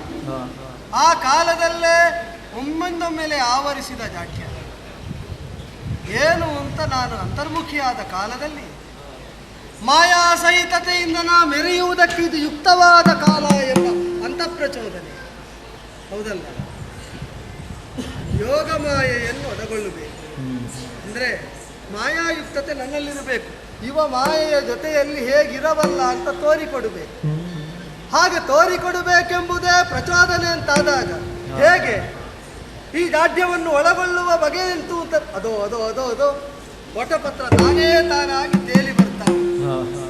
ವಟಪತ್ರಶಾಹಿ ಆಗಬೇಕೆಂಬುದಕ್ಕಾಗಿ ತಾಯಿ ಸಂಕಲ್ಪಿಸಿಯೇ ಇದನ್ನು ಕಳುಹಿಕೊಟ್ಟಿದ್ದಾಳೆ ಎಂಬುದು ಸ್ಪಷ್ಟ ತಾನೆ. ಮತ್ತೆ ಇದರ ಉತ್ಪನ್ನ ಎಲ್ಲಿಂದ, ಇದು ಉತ್ಪನ್ನವಾದದ್ದು ಹೇಗೆ ಅಂತ ನಾನು ಚಿಂತಿಸಬೇಕಾಗಿಲ್ಲ. ಅದನ್ನು ನಾ ಒಳಗೊಳ್ಳಬೇಕು, ಅದರೊಳಗೆ ನಾನಾಗಬೇಕು. ಅದಾಗಬೇಕು ಅಂತಾದರೆ ಕಾಯವನ್ನು ಕುಗ್ಗಿಸಬೇಕು. ಹೌದು, ನಿಜವಾಗಿಯೂ ಕೂಡ ಸುಪುಷ್ಟವಾದಂತಹ ಕಾಯವನ್ನು ಆ ಪತ್ರದ ಗಾತ್ರಕ್ಕೆ ನಾ ಕುಗ್ಗಿಸಿದರೆ ಬಹುಶಃ ನಾಳೆ ಸೃಷ್ಟವಾಗುವ ಪ್ರಪಂಚದಲ್ಲಿ ಅದು ಬಾಲ್ಯಾವಸ್ಥೆ ಅಥವಾ ಕೈಶೋರಾವಸ್ಥೆ ಅಂತ ಹೇಳ್ತದೋ ಇರಲಿ. ಆ ಅವಸ್ಥೆಗೆ ನನ್ನನ್ನು ನಾನು ಒಗ್ಗಿಸಿಕೊಂಡು ವಟಪತ್ರಶಾಹಿಯಾಗಿ ಕಾಲ ಬೆರಳನ್ನು ಬಾಯಲ್ಲಿ ನಾ ಹೇಳಿದ್ದು ಅದನ್ನೇ ತಾನೆ. ನಾ ಏನನ್ನು ಹೇಳ್ತೇನೋ ಅದು ಇರ್ತದೆ, ಇರುವುದನ್ನೇ ನಾ ಹೇಳ್ತೇನೆ, ಇಲ್ಲದನ್ನು ನಾನು ಆಡುವುದಿಲ್ಲ. ಅಂದರೆ ನಮ್ಮ ನಡೆಯೂ ನುಡಿಯೂ ಒಂದೇ ಆಗಬೇಕು. ಇದನ್ನಲ್ವೇ ನಾವು ತೋರಬೇಕಾದದ್ದು. ಬ್ರಹ್ಮನನ್ನೊಳಗೊಂಡು ಬ್ರಹ್ಮನಿಂದ ಸೃಷ್ಟವಾಗುವ ಸರ್ವ ಪ್ರಪಂಚಕ್ಕೂ ನಾವು ಸತ್ಯ ಸಂಕಲ್ಪನು ಇದನ್ನು ನಿರೂಪಿಸುವುದಕ್ಕೆ ವಟಪತ್ರಶಾಹಿಯಾಗಿ ಪಾದದ ಬೆರಳನ್ನು ಬಾಯಲ್ಲಿಟ್ಟು ಹಾಗೆ ಪವಡಿಸಿ ಬಿಡ್ತೇನೆ.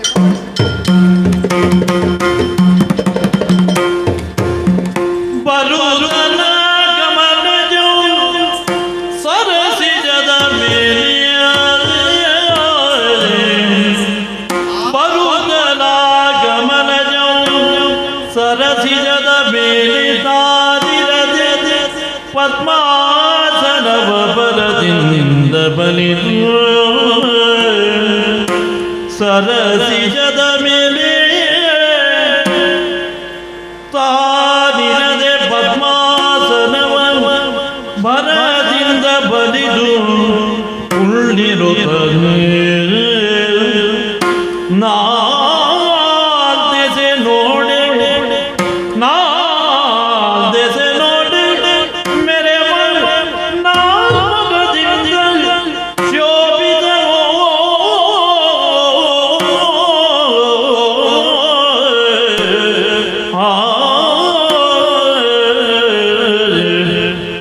ಬರುತ್ತಲ ಕಮಲಜೋ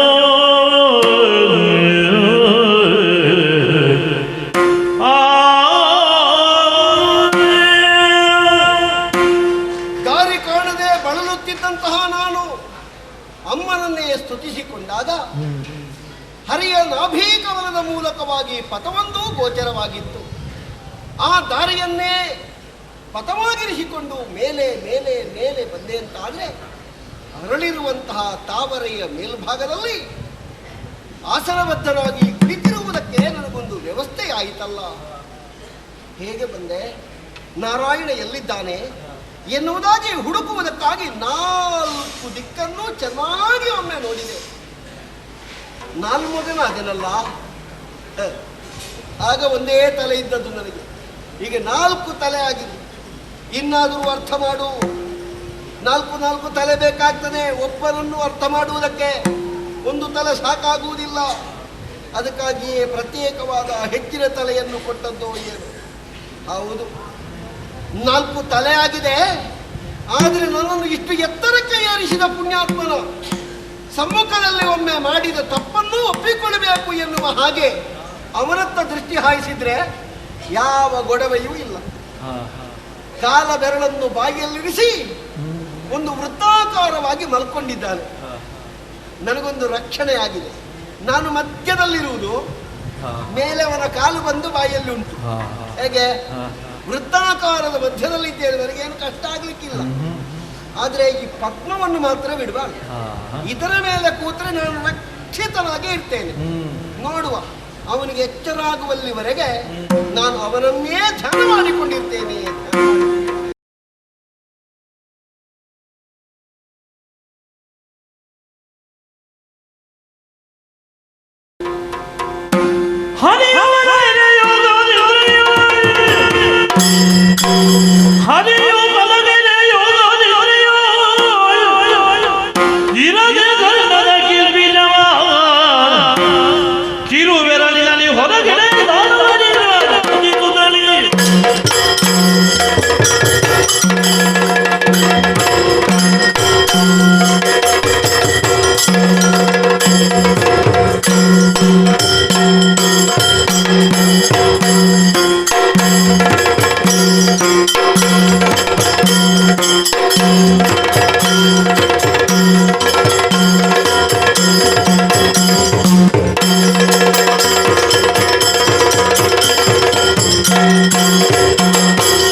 ಲೆಕ್ಕ ನನಗಾಗುವುದಿಲ್ಲ.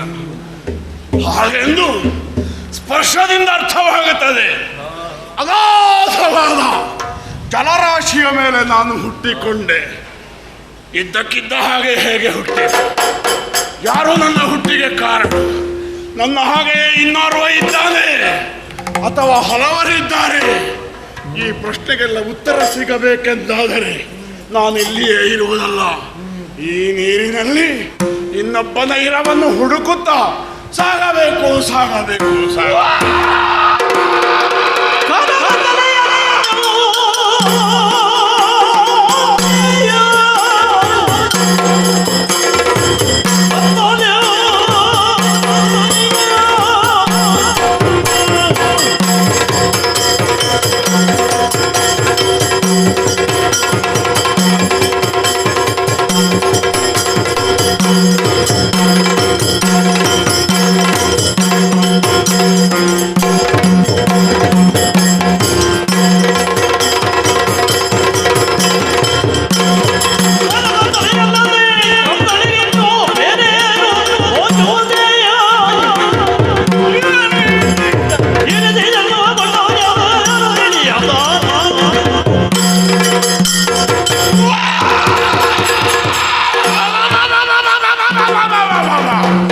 ಪ್ರತಿಧ್ವನಿಯ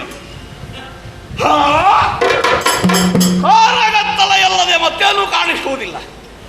ಕತ್ತಲೆಯಾದುದರಿಂದಲೇ ಉಳಿದದ್ದು ಕಾಣಿಸುವುದಿಲ್ಲ. ಸುತ್ತಲೂ ಜಲರಾಶಿ, ಆಮೇಲೆ ಕತ್ತಲೆ. ಎಲ್ಲಿಂದ ಬಂದೆ? ಯಾಕೆ ಇಲ್ಲಿ ನಿಂದೆ?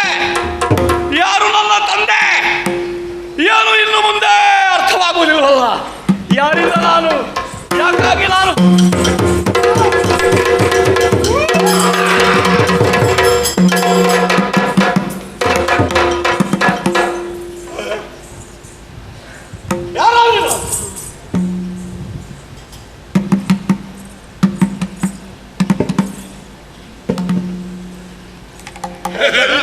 ಹೆದರಿ ನಡುಗಿದ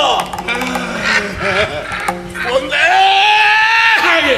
ಯಾರು ನೀನು? ನಿನ್ನ ಅಪ್ಪ ಯಾರು? ನಿನ್ನ ತಂದೆ ಯಾರು? ನಿನಗೆ ಜನ್ಮ ಕೊಟ್ಟವ ಯಾರು? ನಿನ್ನ ಅಮ್ಮ ಯಾರು? ನನ್ನ ಹುಟ್ಟಿಗೆ ನೀನು ಕಾರಣನೇ. ನಾನಲ್ಲ, ನನ್ನ ಹುಟ್ಟಿಗೆ ಯಾರು ಕಾರಣ? ನೀನು ಮೊದಲು ಎಲ್ಲಿದ್ದೆ? ನಾನು ಎಲ್ಲಿಂದ ಬಂದೆ? ನೀನೆಲ್ಲಿದ್ದೆ? ನೀನು ಇಲ್ಲಿಗೆ ಹೇಗೆ ಬಂದೆ? ನಿನ್ನ ಹೆಸರೇನು? ಪ್ರಶ್ನೆಗೆ ಪ್ರಶ್ನೆ ಏನು? ನಿನ್ನ ಒಟ್ಟಿಗೆ ಬೇರೆ ಯಾರಾದ್ರೂ ಬಂದಿದ್ದಾರಾ? ಪ್ರಶ್ನೆಗೆ ಪ್ರಶ್ನೆ ಎಲ್ಲ ಉತ್ತರ ಕೊಡುವಂತೆ. ನಾನು ಯಾರು ಅನ್ನುವುದನ್ನು ನನಗೆ ತಿಳಿದಿಲ್ಲ. ಓಹೋ, ನೀನು ಯಾರು ಅನ್ನುವುದು ನಿನಗೆ? ನನಗೆ ಗೊತ್ತಿಲ್ಲ. ಹಾಗಾದರೆ ನಾವಿಬ್ಬರು ಸಮಾನ ದುಃಖಿಗಳು. ಈಗಿಂದೀಗ ಹುಟ್ಟಿಕೊಂಡಿದ್ದೇನೆ. ಈ ನೀರಿನಲ್ಲಿ ಉದ್ಭವಕ್ಕೆ ಬಂದು ಏನು ಮಾಡುವುದಕ್ಕೂ ತೋರದೆ ನಮ್ಮವರೆನ್ನುವರು ಯಾರೂ ಇಲ್ಲದೆ ಕಷ್ಟಪಡುವುದಲ್ಲ. ಏಕಕಾಲದಲ್ಲಿ ಹುಟ್ಟಿಕೊಂಡಿದ್ದೇವೆ. ನಮ್ಮೊಳಗೆ ಸಂಬಂಧ ಬೇಕಾಗಿಡುವ. ಒಳ್ಳೆಯದು. ನಿನ್ನನ್ನು ನೋಡುವಾಗ ಏನೊಂದು ಗೌರವ ಬರುವುದು ನನಗೆ. ನನ್ನನ್ನು ನೋಡುವ ನಿನಗೆ ಸ್ವಲ್ಪ ಹೆಚ್ಚಲ್ವ? ಎಂಥದ್ದು? ಅಲ್ಲ, ದೈಹಿಕವಾಗಿ ದೈಹಿಕ ಸಾಮರ್ಥ್ಯ ನನಗೆ ಸ್ವಲ್ಪ ಕಡಿಮೆ. ಸ್ವಲ್ಪ ಕಡಿಮೆ. ಸ್ವಲ್ಪ ಕಡಿಮೆ. ಹಾಗಾದ್ದರಿಂದ ನಿನ್ನನ್ನು ಅಣ್ಣ ಅಂತ ಕರೀ. ಏನೋ ನಿನ್ನನ್ನು ಕಾಣುವಾಗ ನನ್ನ ಒಳಗೆ ಮಮತೆ ಹುಟ್ಟುತ್ತದೆ. ಮಮತ? ಮಮತ ಅಲ್ಲ, ವಾತ್ಸಲ್ಯ. ನಿನ್ನ ಮೇಲೆ ಪ್ರೀತಿ. ಹಾಗೆಂದು ನನಗಿಂತ ನೀನು ಸ್ವಲ್ಪ ಚಿಕ್ಕವ. ಹೌದೌದು. ಹೆಚ್ಚಲ್ಲ, ಒಂದು ಸ್ವಲ್ಪ ಸಣ್ಣವ. ಹೌದೌದು. ಆದ ಕಾರಣ ಹೀಗೆ ನೋಡಿದ್ರೆ ಹಾಗೆ ನೋಡಿದ್ರೆ ಸರಿ. ಅಯ್ಯೋ, ನಿನ್ನನ್ನು ನಾನು ತಮ್ಮ ಎಂದು ಕರೆಯಲೇ? ಅಣ್ಣ, ನೀನು ತಮ್ಮ, ಅಣ್ಣ, ತಮ್ಮ. ಈ ಹೆಸರಿನಿಂದೆಲ್ಲ ಹೊಟ್ಟೆ ತುಂಬುತ್ತದ? ಹೆಸರಿನಿಂದ ಹೊಟ್ಟೆ ತುಂಬುವುದೇ? ಹೆಸರು ಒಂದು ಬೇಕೇ ಬೇಕು ಲೋಕದಲ್ಲಿ. ಏನು ಹೆಸರಿಡುವ? ಎಂತದಪ್ಪ? ಏನು ಹೆಸರಿಡುವ? ಹೆಸರು ಬೇಕು. ಹೆಸರೇನಿಡುವ? ನಮ್ಮೊಳಗೊಂದು ನಾಮ ಮದುವೆ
ಏತಮ್ಮ ಏತಮ್ಮ ಏತಮ್ಮ ಅಂದ್ರೆ ಹಾಗೆ ಕರೆಯುವುದಕ್ಕಾಗುವುದಿಲ್ಲ. ನನಗೆ ಹೆಸರು ಬೇಕು.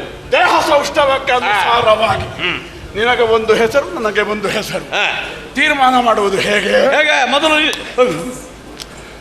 ಅಬ್ಬ, ನೀನು ಹೊಡೆದ ಏನಾಯ್ತು ಕೈಗೆ? ಹಪ್ಪ ಹಪ್ಪ ಅಂತ ಹೇಳ್ತಿ. ಕೈ ಮುರಿದೇ ಹೋಯ್ತು. ನನ್ನ ಎದೆ ಮೇಲೆ ಕೈ ಇಟ್ಟದೆ ದಡ ಹಪ್ಪ ಹಪ್ಪ ಅಂತ ಹೇಳ್ತಾನೆ. ನಿನ್ನ ಎದೆ ಗಟ್ಟಿ ಗಟ್ಟಿ ಗಟ್ಟಿ ಗಟ್ಟಿ ಕಠಿಣವಾದ ದೇಹ ಸೌಷ್ಠವ. ನಾನು ಗಟ್ಟಿ, ನೀನು ಗಟ್ಟಿ. ಹಾಗಾದ್ದರಿಂದ ನಿನಗೆ ಗಟ್ಟಿ. ಯಾವ ಗಟ್ಟಿ? ಗಟ್ಟಿಯನ್ನ ಹೆಸರು ಕದಾಗಲಿಕ್ಕಿಲ್ಲ. ದೇಹ ಗಟ್ಟಿ, ಹೆಸರು ಬೇರೆ ಆಗಬೇಕು. ಹಾಗಾದ್ರೆ ಹೀಗೆ ಮಾಡುವ. ಹೇಗೆ? ಕಠಿಣವಾದ ದೇಹವುಳ್ಳವನು ನೀನು. ಆದ್ದರಿಂದ ನನ್ನ ತಮ್ಮ ಕೈಟಭ. ಡಬ್ಬ. ನನಗೊಂದು ಒಳ್ಳೆದು ಅಂದಾಜು ಮಾಡು. ನನಗೆ ಸಂತೋಷವಾಗಿ ನಿನ್ನ ಹೆಗಲಲ್ಲಿ ಕೈ ಇರಿಸುವುದಕ್ಕೆ ಮುಂದುವರೆದದ್ದು. ನಾನು ಕೈ ಇರಿಸಿದ್ರೆ ತೆಗಿಲಿಕ್ಕೆ ಮನಸ್ಸು ಬರುವುದಿಲ್ಲ.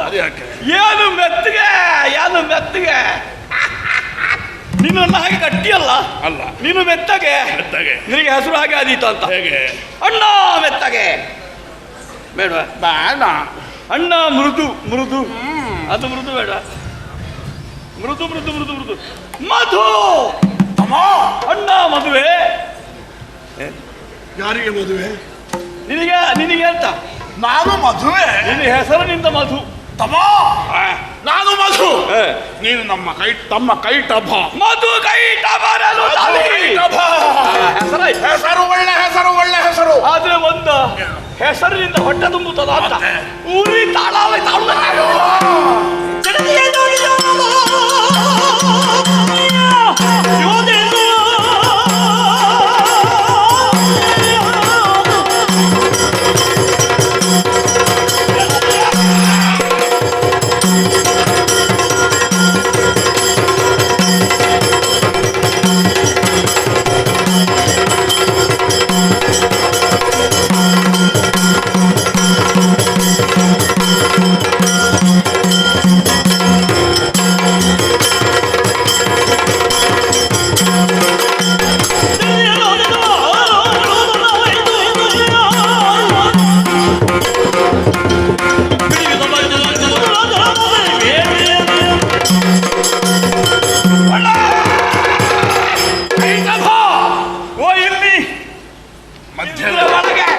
ಮಧ್ಯಪ್ರದೇಶದಲ್ಲಿ. ಹೌದಾ?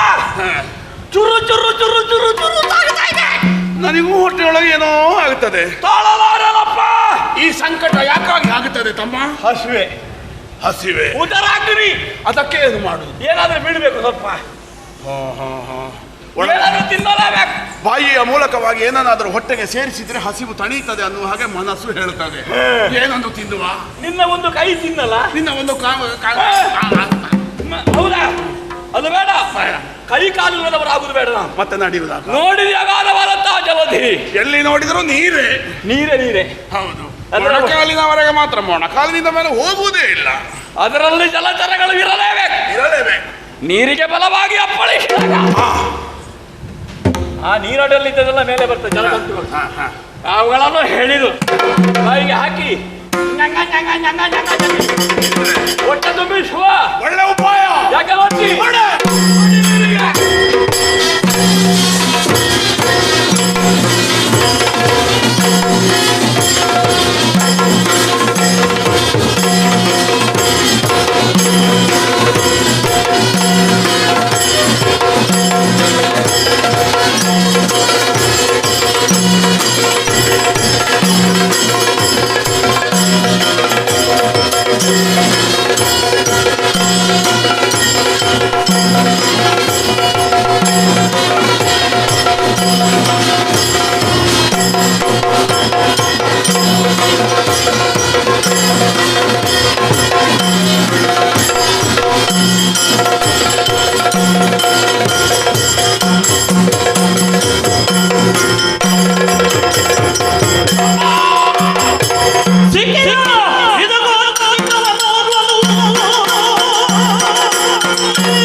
ಸಿಕ್ಕಿತ್ತು. ಎಲ್ಲಿದೆ?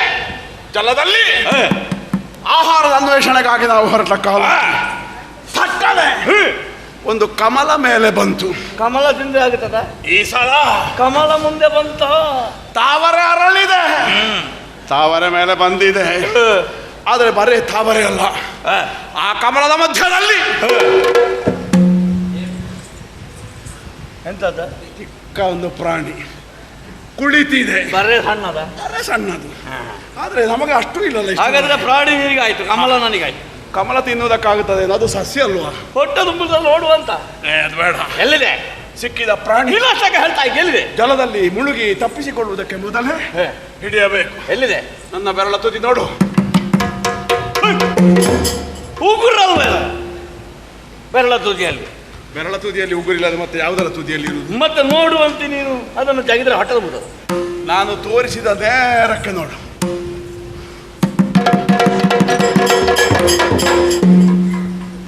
ಯಾವ ತಮ್ಮ ನೀನು? ನೇರಕ್ಕೆ ಸುತ್ತು ತಿರುಗ.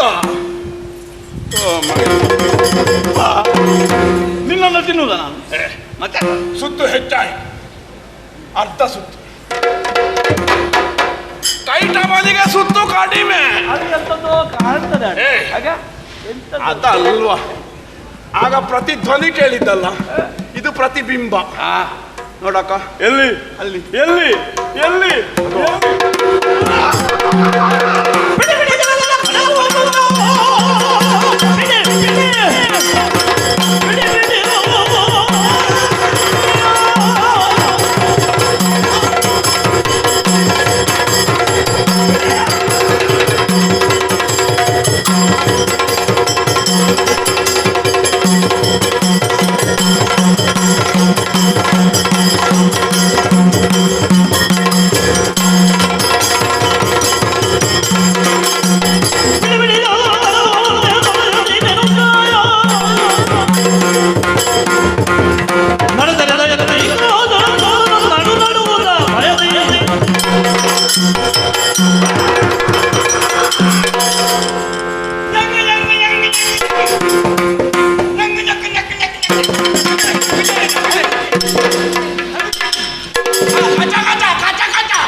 ನಮ್ಮನ್ನು ನೋಡಿ ಗಡಗಡ ನೋಡ್ತಾ ಇದೆ, ಬಿಡಿ ಬಿಡಿ ನೋಡ್ತಾ ಇದೆ. ನಾವು ಮಾತನಾಡ್ತಾ ಉಳಿದ್ರೆ ನೀರಿಗಿಳಿದು ಮುಳುಗೀತು, ಕೈಗೆ ಸಿಕ್ಕಿದ್ದು ಬಾಯಿಗಿಲ್ಲ ತಾನೆ. ಮಾತನಾಡುವುದಲ್ಲ, ನೀನು ಆ ಬದಿಯಿಂದ, ನಾನು ಈ ಬದಿಯಿಂದ.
ಈ ಸಲ ಕೈ ಹೋಯ್ತು.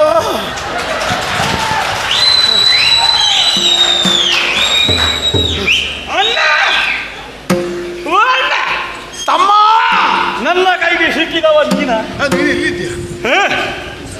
ನಿನ್ನ ಕೈಗೆ ಸಿಕ್ಕಿದವ ನಾನು ಓಡಿಸಿದೆ, ಸಿಕ್ಕಿತದು, ಗಟ್ಟಿ ಹಿಡ್ಕೊಂಡೆ, 4 ಒದೆತ, ಪುಡಿ ಪುಡಿ ಆಯ್ತು. ನನಗೆ ಸಿಕ್ಕಿದೆ ಅಂದ್ರೆ ಕೈ ಬಾಯಿಗೆ ಹಾಕಿ ಜಗಿದೆ, ಜಂಗಿ ಜಂಗಿ ಜಂಗಿ ಅಂತ. ಅದು ನನ್ನ ಕೈ. ಹೌದಾ? ಕೈಟಭ, ನಾನು ಧಾವಿಸಿ ಅದರ ಬೆನ್ನತ್ತಿದೆ, ಹಿಡಿದೆ. ಸರಿಯಾಗಿ 2 ಘಾತ. ಆ ಘಾತಕ್ಕೆ ಅದು ನನ್ನ ಕೈಯಲ್ಲಿ ಬುದ್ದೆಯಾಗಿ ಬಿಟ್ಟಿತ್ತು ಅನ್ನುವ ಘಾತವೇ.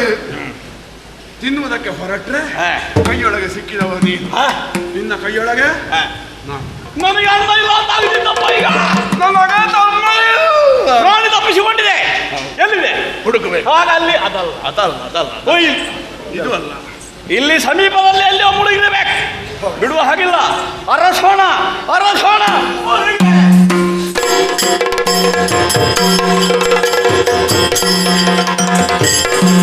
ಹರಿಜನ ಮರೆಗಳು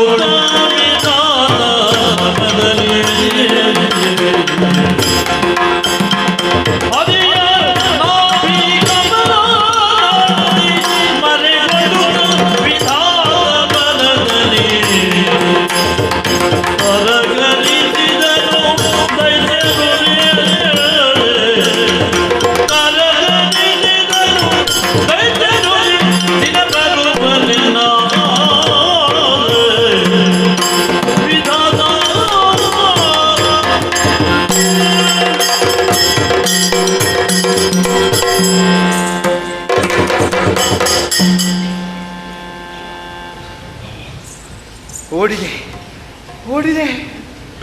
ಓಡುವಾಗ ಆಚೆಯಿಂದಲೂ ನಾನೇ ಕಾಣುವುದು, ಈಚೆಯಿಂದಲೂ ನಾನೇ ಕಾಣುವುದು. ಅದು ಯಥಾರ್ಥಕ್ಕೂ ನಾನಲ್ಲ, ಅವರು ಕಾಣುವುದು ನನಗೆ, ನಾನು ಅಂತಲೇ ತಿಳ್ಕೊಳ್ಳುವುದು. ಅಯ್ಯೋ, ಅಹಂಕಾರದ ಬರದಲ್ಲಿ ಒಂದು ಮಾತು ಹೇಳಿದ್ದೆ ವಿಷ್ಣುವಲ್ಲಿ, ನನಗೆಲ್ಲ ಹೆದರಿಕೆ ಆಗಲಿಕ್ಕಿಲ್ಲ ಅಂತ. ಕಷ್ಟ ಬಂದ ಕಾಲದಲ್ಲಿ ಏನಮ್ಮ ಅಂತ ಅವ ಕೇಳಿದಾಗ ನನಗದು ಅಹಂಕಾರ ಇತ್ತು ಒಳಗಿನಿಂದ. ಸುಮ್ಮನೆ ಕೇಳಿದ್ದು, ಅವನಿಗೆ ಹೆದರಿಕೆ ಆಗಿ ಕೇಳಿದ, ಅದೆಲ್ಲ ವಿಷಯ ಅಲ್ಲ ನನಗೆ ಅಂತ. ಕಷ್ಟ ಏನು ಎನ್ನುವುದು ನಾಲಿಗೆಯಲ್ಲಿ ಹೇಳಲಿಕ್ಕೆ ಬಹಳ ಸುಲಭ, ಅನುಭವಕ್ಕೆ ಬರುವಾಗ ನನ್ನ ಪರಿಸ್ಥಿತಿ ಮಾಡಿದ್ರು ನನ್ನನ್ನು ಬಿಡುವ ಹಾಗಿಲ್ಲಪ್ಪ ಅವರು. ಏನು ಆರ್ಭಟ ಕೊಡ್ತಾರೆ, ಎಂಥದ್ದು ತಿಂದಿದ್ದಾರೆ ಅಂತ ಯಾವ ಸ್ವರ. ಅಯ್ಯೋ, ಅದರಲ್ಲಿ ಒಬ್ಬ ಇದ್ದಾನೆ, ಅವನ ಕೈಕಾಲೆಲ್ಲ ಇಷ್ಟಿಷ್ಟು ತೋರ ಉಂಟು.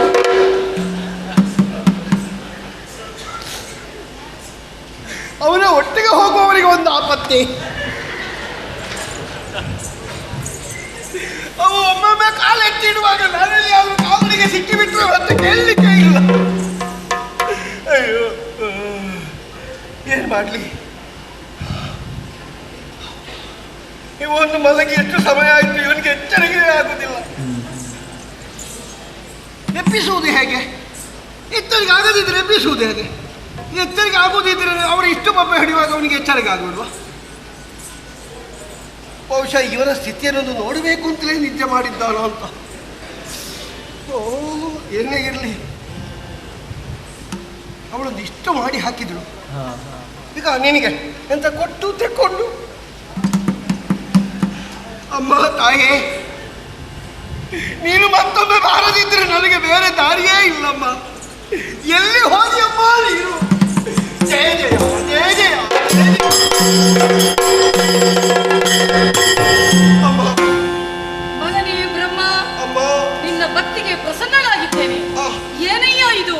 ನಿನ್ನ ಕಾಯವು ಕಂಪಿಸುತ್ತಿದೆ, ಕಣ್ಣೀರ ಕೋಡಿಯನ್ನೇ ಹರಿಸುತ್ತಾ ಇದ್ದಿ. ಭಯಗ್ರಸ್ತನಾಗಿರುವುದಕ್ಕೆ ಕಾರಣವೇನು ತಂದ? ಮಾತನಾಡಿತು ಜಲದೋಡಿ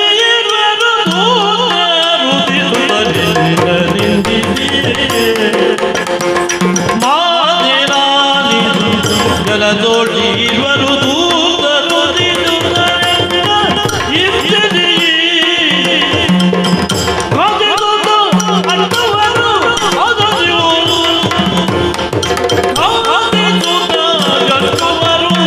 ಅದರಿವು ಭೀತಿಗೊಂಡೆ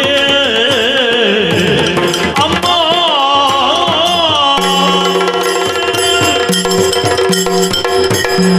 ಅಮ್ಮ, ಅಮ್ಮ, ಅರಳಿರುವಂತಹ ತಾವರೆಯಲ್ಲಿ ನಾನು ಕೂತುಕೊಂಡಿದ್ದೆ. ಅದರ ಮೇಲೆ ಕೂತಷ್ಟು ದಿವಸ ನಾನು ಸುಖದಲ್ಲಿ ಇರ್ತೇನೆ ಅಂತ ಎಣಿಸಿದೆ ಅಮ್ಮ. ಆದ್ರೆ ಅಲ್ಲಿಗೂ ಇಬ್ಬರ ಕೈವಾಡ ಆಯಿತು. ಹಿಡಿದು ಎಳೆದು ನನ್ನನ್ನು ಸಿಗಿದು ತಿನ್ನುವುದಕ್ಕೆ ಅಂತ ಕೈ ಮಾತ್ರ ಮುಂದೆ ಬರ್ತಾ ಉಂಟು. ಹೂವಿನ ಮೇಲೆ ಕೂತ್ರೆ ಸುಖ ಇಲ್ಲ ಅಂತ ಕೆಳಗೆ ಹಾರಿದೆ ಅಮ್ಮ. ಕೂತ್ಕೊಳ್ಳಿಕ್ಕೆ ಬೇರೆ ಎಂಥದ್ದು ಸಿಕ್ಕಲಿಲ್ಲ, ನೀರಲ್ಲೇ ಓಡಾಡಿದೆ. ಅವರಿಗೆ ಮೊಣಕಾಲ ಪರ್ಯಂತರ ನೀರು, ನಾನು ಈದಿದ್ದೇ ಬಂತು. ನನಗೆ ನೆಲೆಯೇ ಕಾಣಲಿಲ್ಲಮ್ಮ. ಕಟ್ಟ ಕಡೆಗೆ ಸೋತು ಸುಣ್ಣವಾದ ನಾನು ನೀನಲ್ಲದೆ ಬೇರೆ ಗತಿ ಇಲ್ಲ ಅಂತ ಮೊರೆ ಇಟ್ಟಿದ್ದೇನೆ. ಅಮ್ಮ, ಈ ಕಟ್ಟದಿಂದ ನನ್ನನ್ನು ಪಾರು ಮಾಡಮ್ಮ, ಪಾರು ಮಾಡು. ಮರುಗವೇ ವಿಧಾನ ಮರುಗಬೇಡ ವಿಧಾನ ಶ್ರೀಹರಿಯ ಸೇರಿಯ ಕಾರಣದೋಳ್ ಅವನಿರುವ ನಿದ್ರೆಯೊಳು ಶೀಘ್ರದೊಡಗಲಿ ಹೋಗುವೆನು.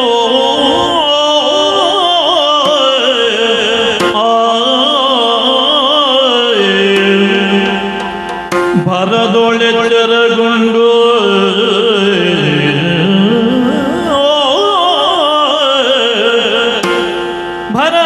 ಭರದೊಳೆಚ್ಚರಗೊಂಡು ಧೈರ್ಯದ ತೊರೆದು ಓಡುವೆನು. ಭೀತಿ ಬೇಡೈ ವರದು ದರ್ಶನ ಕೊಡುವೆ ತನಗೆ, ವರದು ದರ್ಶನ ಕೊಡುವೆ ತನಗೆ. ನೀ ಮರೆಯೋ ಈಗುವುದೆಲ್ಲ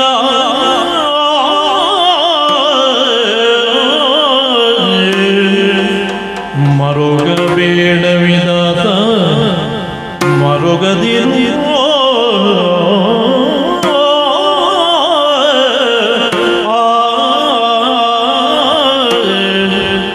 ಮರುಗಬೇಡ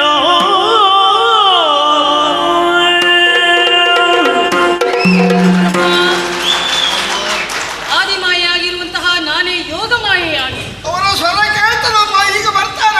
ಶ್ರೀಹರಿಯನ್ನು ಆವರಿಸಿಕೊಂಡಿರುವುದರಿಂದ ಆತ ಗಾಢವಾದ ನಿದ್ರೆ ಇದ್ದಾನೆ. ನಾನು ಆತನಿಂದ ದೂರ ಸರಿದೆನೆಂದಾದರೆ ಎಚ್ಚೆತ್ತ ಶ್ರೀಹರಿಗೆ ಈ ಶ್ರೀ ಚಕ್ರವನ್ನು ಕೊಡು. ದುಷ್ಟರ ಸಂಹಾರವನ್ನು ಮಾಡಿ ಅಮ್ಮ ಅವ ಎಚ್ಚರಾದ ಮೇಲೆ ಕೊಡಬೇಕೆ? ಹೌದು ಕಂದ. ಇದರಿಂದ ನನಗೇನು ಮಾಡ್ಲಿಕ್ಕೆ ಸಾಧ್ಯ ಇಲ್ಲಲ್ಲ. ಇಲ್ಲ ಕಂದ, ಇದು ಅವ ಹಿಡ್ಕೊಂಡೇ ಏನಾದ್ರೂ ಮಾಡೋದು. ಶ್ರೀಹರಿಗಾಗಿಯೇ ಇರುವಂತ. ಅಮ್ಮ ಅವ ಯಾವಾಗ ಎಚ್ಚರಗೊಳ್ತಾನೆ ಅಂತ ಗೊತ್ತಿಲ್ಲ. ಅವನಿಗೆ ಸಿಕ್ಕುವ ಹಾಗೆ ನಾನು ವ್ಯವಸ್ಥೆ ಮಾಡ್ತೇನೆ. ಆದ್ರೆ ಅವರು ಹತ್ತಿರ ಹತ್ತಿರ ಬರುವಾಗ ನನಗೆ ನಿಂತುಕೊಳ್ಳಿಕ್ಕೆ ಸಾಧ್ಯ ಇಲ್ಲಮ್ಮ. ಹೆದರಬೇಡ ಬ್ರಹ್ಮ, ಹೆದರಬೇಡ. ಶ್ರೀಹರಿಯ ನಾವಿ ಕಮಲದ ನಾಳದಲ್ಲಿ ಅಡಗಿಕೋ. ಧೈರ್ಯಸ್ಥನಾಗಿರು, ಧೈರ್ಯಸ್ಥನಾಗಿರು. ನಾನಿನ್ನು ನಾಳಕ್ಕೆ ಹೋಗಬೇಕೆ? ಹೌದು ಕಂದ. ಆದೀತಮ್ಮ.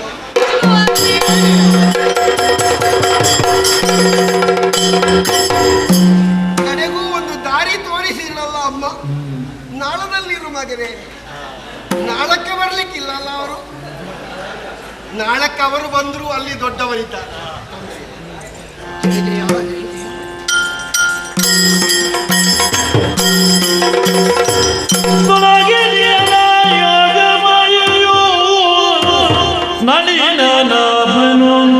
ತೊರೆದು ನಿದ್ದೆಯ ಕುಳಿತಿರನು ಕಿರುನಗೆಯ ಬೀರುತ್ತದೆ. ಕುಳಿತಿರನು ಕಿರುನಗೆಯ ಬೀರುತ್ತ ತನ್ನ ವದನದಲ್ಲಿ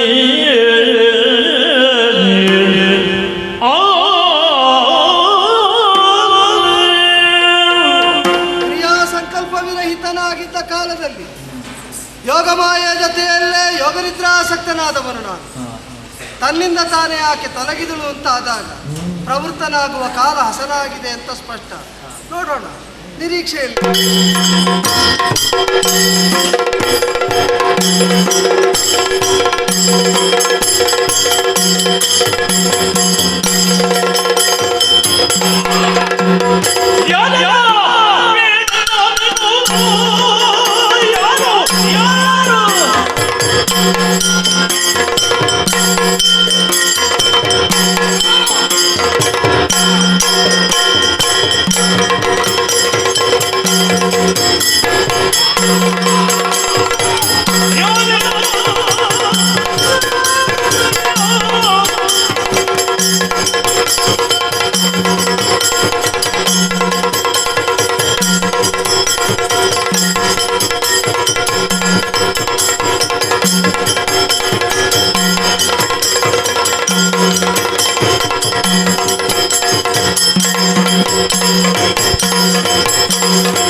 ಅದು ಮಾಡಿದ್ಯಾಕೆ? ಇನ್ನಲ್ಲಿ ಕೇಳಲಿಕ್ಕೆ ನನಗೆ ಆಗಲೇ ಕೇಳಿಲ್ಲ. ಇನ್ನಲ್ಲಿ ಕೇಳಿದ ಭಾವನೆ ಕಾಣಲಿಲ್ಲ. ಮತ್ತೊಂದು ವೈಶಿಷ್ಟ್ಯವನ್ನು ನಾನು ಕಂಡೆ. ಏನು? ಇದಕ್ಕಿಂತ ಮೊದಲೊಂದನ್ನು ನಾನು ಭೇಟಿಯಾಗಿದ್ದೆ. ಅದು ಸೊಂಟದಿಂದ ಕೆಳಗೆ ನೋಡ್ತಿತ್ತು. ಅವನ ಕಾಲು ಹಾಗೆ, ಇವನ ಕಾಲು ಹೀಗೆ. ನೀನು ಸೊಂಟದಿಂದ ಕೆಳಗೆ ನೋಡುವ ಜಾತಿ ಅಲ್ಲ, ಮುಖವನ್ನೇ ನೋಡ್ತಾ ಇತ್ತು. ನೀರಿನ ಮೇಲೆ ಕುಳಿತು ಮಂದಹಾಸ ಬೀರ್ತಾ ಇತ್ತು. ಏ ಕರಿಮುಖ, ನೀನು ಕಪ್ಪು ಅಂದ್ರೆ ಕಪ್ಪೆ, ಬೆಳ್ಳಗಿನ ಹಲ್ಲು ತೋರಿಸಿ ನಗಾಡ್ತಾ ಇದ್ದೀಯಲ್ಲ. ನೀರಿನ ಮೇಲೆ ಕುಳಿತದ್ದು ಯಾಕೆ? ನಮ್ಮನ್ನು ತೋರಿಸಿ ಹಲ್ಲು ಬಿಡುವುದು ಯಾಕೆ? ನಾವು ಹುಡುಕಿದ್ದೇನೆ.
ಬಂಡ ಬೊಂಡ ಬಂಡ ನೀ ಕಂಡದ್ದಾ? ನೀ ಕಂಡದ್ದಾ? ಅಲ್ಲ. ಬಂಡ ನಾನು ಬೈದು ನಮಗೆ ಬಂಡ ಅಂತ ಬಂಡ ಬಂಡ ಅದು ನಿನಗೆ ಹೇಳಿದ್ದಲ್ಲ ಇವನಿಗೆ ಹೇಳಿ ಮೊದಲು ಕಂಡ ಪ್ರಾಣಿ ಅದನ್ನು ಅರಸ್ ಹಿಡ್ಕೊಂಡು ನಮ್ಮ ಹೊಟ್ಟೆ ತುಂಬಿಸಿಕೊಳ್ಬೇಕು ಅಂತ ನಾವು ಮುಂದುವರಿದರೆ ಅದು ತಪ್ಪಿಸಿಕೊಂಡಿದೆ. ಓಹೋ, ಅದನ್ನು ಬೆನ್ನಟ್ಟುತ್ತಾ ಬರುವಾಗ ಒಂದು ಎಲೆ ಹಾಕಿ ಕುಳಿತುಕೊಂಡಿದ್ದಾನೆ ಇವ. ಒಂದು ಎಲ್ಲಾಗಿ ಕೂತಿದ್ದಾನೆ ಇವ. ಒಂದು ಕಮಲದ ಮೇಲೆ ಕುಳಿತ ಇವ ಎಲೆ ಹಾಕಿ ಕುಳಿತುಕೊಂಡಿದ್ದಾನೆ. ಎಲೆಯಿಂದ ಹಿಡಿದ್ರೆ ಮುಳುಗಬೇಕಷ್ಟೇ. ನಮಗೆ ಮೊಣಕಾಲಿನವರೆಗೆ ಮಾತ್ರ ನೀರು. ಅದಕ್ಕಾಗಿ ಯಾರೋ ನೀನು ಏನೇ ಇರಲಿ ಆ ಮೊದಲು ತಪ್ಪಿಸಿಕೊಂಡು ಒಂದು ಪ್ರಾಣಿ ಉಂಟಲ್ಲ ಅದು ಇಲ್ಲಿಗೆ ಬಂದ ಕಾರಣ ನೀನು ಅಡಗಿಸಿಟ್ಟಿದ್ಯಾ. ಆದಷ್ಟು ಬೇಗನೆ ಅದನ್ನು ತೋರು ತೋರು ತೋರು. ಮತ್ತೆ ನೀನು ಯಾರು? ನಮ್ಮ ನೀ ಜನ ಯಾರು? ನನಗೆ ನಾನು ಯಾರು ಗೊತ್ತಿಲ್ಲ. ಈಗ ನಮ್ಮ ವಿಷಯ ಗೊತ್ತಿಲ್ಲ. ಅಲ್ಲ, ನೀನು ಹೇಗೂ ಹೇಳುವಂತ ಉತ್ಸಾಹದಲ್ಲಿ ಇದ್ದಾಗ ಉಂಟು. ಹೇಳು ಹೇಳು. ಕರಿಯ ಕೆಲವು ನಾವು ಹೇಳಬೇಕಾಗುತ್ತದೆ. ಕೆಲವನ್ನೇ ಹೇಳ್ಬೇಕಾಗ್ತದೆ. ಅಲ್ಲ ಕೆಲವೊಂದಂದ್ರೆ ಅಲ್ಲ, ಕೆಲವನ್ನು ಮಾತ್ರ ಹೇಳ್ಬೇಕಾಗ್ತದೆ. ಇನ್ನು ಹೇಳಿಕೊಳ್ಳದ ನಿರ್ವಾಹವೇ ಇಲ್ಲ. ಅಂತ ಸಂದರ್ಭದಲ್ಲಿ ಅಂತ ಹೇಳಲೇಬೇಕು. ಸಂದರ್ಭ ಬಂದಿದೆ ನಾನು ಇಂಥವ ಅಂತ ಹೇಳ್ಬೇಕಾಗ್ತದೆ. ಹೇಳಿಕೊಂಡು ತಿರುಗಾಡಬೇಕು. ಹೌದಪ್ಪ, 4 ಮಂದಿ ಇರುವುದು. ಆದ್ರೆ ನಾವು ತಿರುಗಾಡುದು ತಿರುಗಾಡುವವರು ಹೇಳಲೇಬೇಕು. ತಿರುಗಾಟದವರು ಹೇಳ್ಬೇಕಾ ಇದು ನಾನು ಇಂಥವ, ನಾನು ಇವತ್ತು ಇಂಥದ್ದು ಮಾಡುದು ಹಾಗೆ ಹೇಳ್ಬೇಕು ಅಂತ ನೀನು. ಆದ್ರೆ ಒಂದೊಟ್ಟು ತಿರುಗಾಡ್ತಾ ಇದ್ರೆ ಅವ್ರು ಹೇಳಿದ್ದನ್ನೆಲ್ಲ ನಂಬಲಿಕ್ಕೂ ಆಗುದಿಲ್ಲ. ಒಂದೊಂದು ಕಡೆ ಒಂದೊಂದು ಹೇಳ್ತಾರೆ. ಹೌದು, ಯಾಕಂದ್ರೆ ತಿರುಗಾಡ್ತಾ ಇರುದಲ್ಲ. ನಾವು ಅಷ್ಟು ದೊಡ್ಡ ತಿರುಗಾಟದವರಲ್ಲ. ಅಯ್ಯೋ ಏನು ಹೇಳಿದ ನನಗೆ ಗೊತ್ತಾಗ್ಲಿಲ್ಲ. ಅಲ್ಲ, ನಿನಗೆ ಗೊತ್ತಾದಷ್ಟೇ ಹೇಳಿದ್ದು. ಈಗ ನಮ್ಮಲ್ಲಿ ಹಗುರವಾಗಿ ಮಾತಾಡಬೇಡ. ನಾವು ಯಾರು? ವೀರರು, ವೀರರು, ಧೀರರು, ಶೂರರು, ಗಂಭೀರರು, ಧೀರ, ಕೈಟಭ. ಆಗ ಒಂದು ಪ್ರೀತಿ ಗಂಡಿಯವನ ನಿನ್ನ ಬಗ್ಗೆ. ನನ್ನನ್ನು ಅವನು ಹೇಳೋದು, ಅವನನ್ನು ನಾನು ಹೇಳೋದು. ಇವ ಕೈ ವೀರ ಮಧು ಕೈಟಭ. ಧೀರ ಮಧು ಕೈಟಭಾರೆ ನೀವು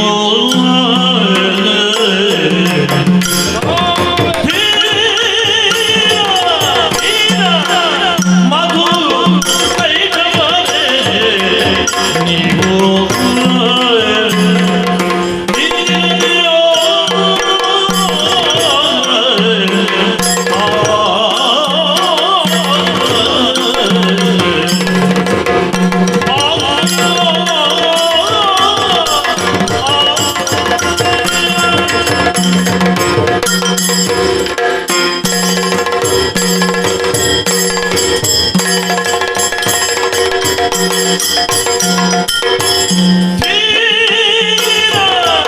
ಮಧು ಕೈಟಭಾರೆ ನೀವು ಭೂರಿದೋ ದಿಗವೋ ಭೂರಿ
ಏನ ಹೆಸರಂದ್ರೆ ಕೈ ಮಧು ಕೈ ಠಬರು.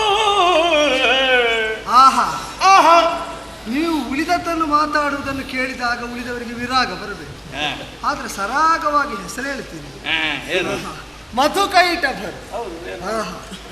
ಸಂತೋಷ ಆಯ್ತು. ನೀನು ಮಧುಕೈಟಭರೆ ಅಂತ ಪ್ರಶ್ನೆ ಕೇಳುದು. ಮಧುಕೈಟಭರ್ ಯಾರಿಗೆ ಅರೆ ಯಾರಿಗೆ ಅರೆ ಅಲ್ಲ, ನಾವೀಗ ನೋಡುವಾಗ ಮಧುಕೈಟಭರ ಆಗಿಲ್ವಾ? ಅಲ್ಲ, ಈ ಮಾಡುವಾಗ ಮಧುಕೈಟಭರ್. ಈ ಮಧುಕೈಟಭರದ್ದು ನೋಡಿದ್ರೆ ಅರೆ ಅಂತ ಹೇಳಲಿಕ್ಕೆ ಧೈರ್ಯ ಒಟ್ಟಾಗಿ ಬಂದರೆ ಇಡೀ ಅದು. ಹೌದೌದು. ಆದ್ರೆ ಒಂದೊಂದಾದ್ರೆ ಅರ್ಥ ಅರ್ಥವ ಗೊತ್ತಿಲ್ಲ, ನೀವು ಹೇಳಬೇಕು. ಮಧುಕೈಟಭರ್ ಎರಡೂ ಪ್ರತ್ಯೇಕವಾಗಿ ಪೂರ್ಣ. ಒಟ್ಟಾದ್ರೆ ಈಗ ಎರಡು ಪೂರ್ಣ ಒಟ್ಟಾದ್ರೆ ಎರಡು ಪೂರ್ಣ. ಎರಡು ಎರಡು ಪೂರ್ಣ. ಸರಿ ಸರಿ, ಬುದ್ಧಿ ಉಂಟು ನಿಮಗೆ. ಹೌದೌದು, ಧೀರರು ವೀರರು ಮಧುಕೈ ಅರ್ಥ ಆಗಿದೆ. ಬುದ್ಧಿ ವೈಭವ. ಇದನ್ನು ನಿಜವಾಗಿ ರಾಕ್ಷಸ ಬುದ್ಧಿ ಅಂತ ಹೇಳಿ. ತಮ್ಮನಿಗೆ ಇಷ್ಟು ಬುದ್ಧಿ ಇರಬೇಕಾದ್ರೆ ಅಣ್ಣನಿಗೆ ರಾಕ್ಷಸರು. ನೀನು ಮಹಾ ಬುದ್ಧಿವಂತ. ಬುದ್ಧಿ ರಾಕ್ಷಸರು. ಧೀರ ಮಧುಕೈಟಭರ. ಆಗಲಿ, ನೀವು ಬಂದು ಹೀಗಾದ್ರೂ ಮಾತಾಡಿಸಿದ್ರೆ ಅಲ್ಲ, ಹೀಗೆ ಮಾತಾಡಬೇಕು ಅಂತ ನನಗಿರ್ಲಿಲ್ಲ.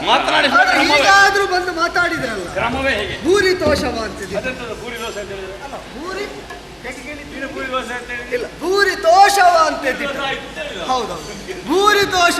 ತುಂಬಾ ಸಂತೋಷವನ್ನು ಹೊಂದಿದೆ ನಾನು ನಿಮ್ಮ ಮಾತನ್ನು ಕೇಳಿ ಅಂತ. ಈಗ ಸಂತೋಷ ಆದ್ರೆ ಹಾಗೆ ಹೇಳುವುದಾ? ಹೌದು, ಸಂತೋಷ ಆಗಿದೆ. ಆಗಲಿ ಆಗಲಿ, ಮಾತಾಡಿದ್ರಿಂದ ನಿನಗೂ ಅದು ಸಿಕ್ಕಿತು ಅಂತ ಆದ್ರೆ ನನಗೂ ಸಂತೋಷವೇ. ಅವನಿಗೆ ಸಿಕ್ಕಿದ್ರೆ ಅರ್ಧ ನನಗೂ ಸಿಕ್ಕಿದಾಗ. ಯಾವ್ದದು? ಅವ ಹೇಳಿದ್ದೆ ಅದು ಅರ್ಧ ನಿನಗೆ. ಅರ್ಥ ಕೊಡುದಿಲ್ಲ ನಾನು. ಎಂತದ ಅರ್ಥ ಕೊಡುದು? ಅಲ್ಲ, ಅದು ನಿಮ್ಮೊಳಗೆ, ಅದು ನೀವೇ ಮುಗಿಸಿಕೊಳ್ಳಿ. ಮೊದಲು ಸಿಕ್ಕಲಿ. ಭೂರಿ ತೋಷವ ಅಂತ ದಿಟ್ಟ. ಆಯ್ತಲ್ಲ. ಆದ್ರೆ ಒಂದು ಏನು? ನೀವು ಯಾರನ್ನು ಮೊದಲು ಕಂಡೆ ಅಂತ ಹೇಳಿದ್ರಲ್ಲ. ನಾನವನ ಕಂಡೆ. ಅದಕ್ಕಿಂತಲೂ ಮೊದಲು ಅಣ್ಣ ಕಂಡ, ಅವನು ಕಂಡ, ಆಮೇಲೆ ನಾನು ಕಂಡೆ. ಕಂಡೆ ಅಂದ್ರೆ ಅದೇ ಅವರ ಒಂದು ಪ್ರಾಣಿಯನ್ನು ಕಂಡೆ ಅಂತ. ನೋಡಿದೆ ಅಂತ ತಾನೆ? ಹೌದೌದು. ಮೊದಲು ನಾನು ಕಂಡೆ. ಅಲ್ಲ, ಇಲ್ಲದನ್ನು ನೋಡುದು ಇತ್ತು. ಇಲ್ಲದಂದ್ರೆ ಎಲ್ಲಿ? ನಮ್ಮ ಕಣ್ಣು. ನಾನು ಒಬ್ಬನೇ ಇರುವುದಿಲ್ಲ. ನಾನು ಸ್ಪಷ್ಟ ನೋಡ್ಲಿಲ್ಲ. ನಮ್ಮ ಹೇಗೆ ನೋಡಿ? ಅದೇ ನಿಮಗೆ ಸರಿ ಕಾಣಲಿಲ್ಲ. ಸ್ಪಷ್ಟ ನೋಡಿದ್ರೆ ಸರಿ ಕಾಣ್ತಿತ್ತು. ನೀನು ಹಾಗೆ ನೋಡಿದೆ ನೋಡು, ಅದೇ ಸರಿ ಕಾಣಲಿಲ್ಲ ನಿನಗೆ. ನನ್ನ ಕಣ್ಣುಗಳೆಂಬಂತಾವು ಭಯನೇತ್ರಗಳಿಂದ ನಾನು ಅದನ್ನು ಕಂಡಿದ್ದೇನೆ, ಹಾಗೆಂದು ನೋಡಿದ್ದೇನೆ. ನೀನು ಈಗಾಗಲೇ ಇಷ್ಟೆಲ್ಲ ಕಲ್ತಾಗಿದೆ. ಈ ಜಲವೆಂಬ ಕಣ್ಣುಗಳೆಂಬ ಉಭಯ ನೇತ್ರಗಳಿಂದ ಅಂತ ವೈಖರಿ ಚೆನ್ನಾಗಿ ಸಿದ್ಧಿಸಿದೆ ನಿನಗೆ. ಹೌದೌದು. ಯಾರ ಕಂಡಿರಯ್ಯ ನೀವು? ನಾನರಿಯ. ಯಾಕೆ ಅಂದ್ರೆ ನೀನು ಹಾಗಿದ್ರೆ ಒಂದು ವಿಷಯ ಉಂಟು. ಏನು? ನೀನು ಆ ಪ್ರಾಣಿಯನ್ನು ನೋಡ್ಲಿಲ್ವಾ? ಇಲ್ಲ ಇಲ್ಲ, ಗೊತ್ತಾಯ್ತು ನನಗೆ. ಏನು? ಅದು ಬಂದು ಮುಳುಗಿತ್ತು. ನೀನು ಆಮೇಲೆ ಇಲ್ಲಿಗೆ ಬಂದದ್ದು. ನೀನು ಈಗ ಬಂದದ್ದು. ಈಗ ಬಂದದ್ದು. ಯಾರು ಹೇಳಿದ್ದು? ಸ್ವಲ್ಪ ಹೊತ್ತಾಯ್ತು ಕಾಣ್ತದೆ. ತೋರ್ತಾ ಇರುವುದು ಎಂತದ್ದು? ಜಲಧಿ ಅಲ್ವಾ? ನೀರಕ್ಕೆ ನಾನೇ ಜನ ಅಂದ್ರೆ ಜಲಧಿಗೆ ಜನ ನಾನೇ ಅಂದ್ರೆ ಅಷ್ಟ ಹೇಳೋದು. ಜಲಧಿ, ಈ ಜಲಧಿಗೆ ಅಧಿಕಾರಿ ನಾನು. ಜಲಧಿಗೆ ಒಡೆಯ.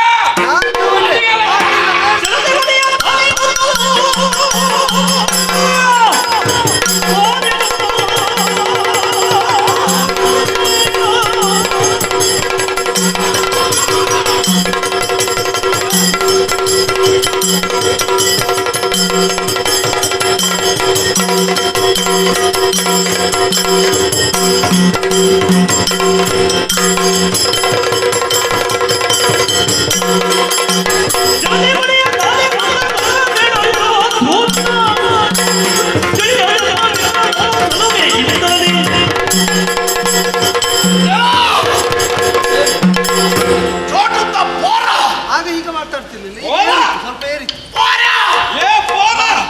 ಇದು ಹೀಗೆ ಪೋರ ಅಂತ ಹೀಗೆ ಮಾಡುದಿಲ್ಲ. ಪೋರ ಅಂದ್ರೆ ಅರ್ಥ ಆಗ್ತದೆ. ಪೋರ ಅಂದ್ರೆ ಹೀಗೆ ಮಾಡಿದ್ರೆ ಅಪಾರವಾದ ಜಲಧಿಗೆ ನಾನೇ ಒಡೆಯ ಅನ್ನುವ ಹಾಗೆ ವ್ಯರ್ಥ ಗಳುಹ ಬೇಡ. ನಿನ್ನನ್ನು ಹಿಡಿದು ವ್ಯರ್ಥ ಅಲ್ಲ, ಸಾರ್ಥಕವಾಗಿ ಹೇಳಿ. ಅದು ವ್ಯರ್ಥವೇ. ಮಧುಕೈಟಭರ ಮುಂದೆ ಮುಂದುವರ್ತ. ಹೌದು. ಹಾಗೆ ಮುಂದುವರಿದರೆ ನಿನ್ನನ್ನು ನಾಮಾವಶೇಷ ಮಾಡಿ. ಮೊದಲನ ಪ್ರಾಣಿ ನಡುಗಿದೆ. ನನ್ನಲ್ಲಿ ಕಾಣ್ತದೆ ನಿಮ್ಗೆ? ನಡುಕ ಇಲ್ಲ. ನಾನು ನಗಾಡ್ತಾ ನಗಾಡಿದೆ. ನೀನು ಪ್ರಾಣಿ ಇಲ್ಲ ಅಂತ ಹೇಳಿದ್ದಲ್ವಾ? ಇಲ್ಲವೇ ಇಲ್ಲ. ನೀನಲ್ಲ, ಅದು ಬೇರೆ. ಅದು ಹೇಗಿದ್ದದ್ದು?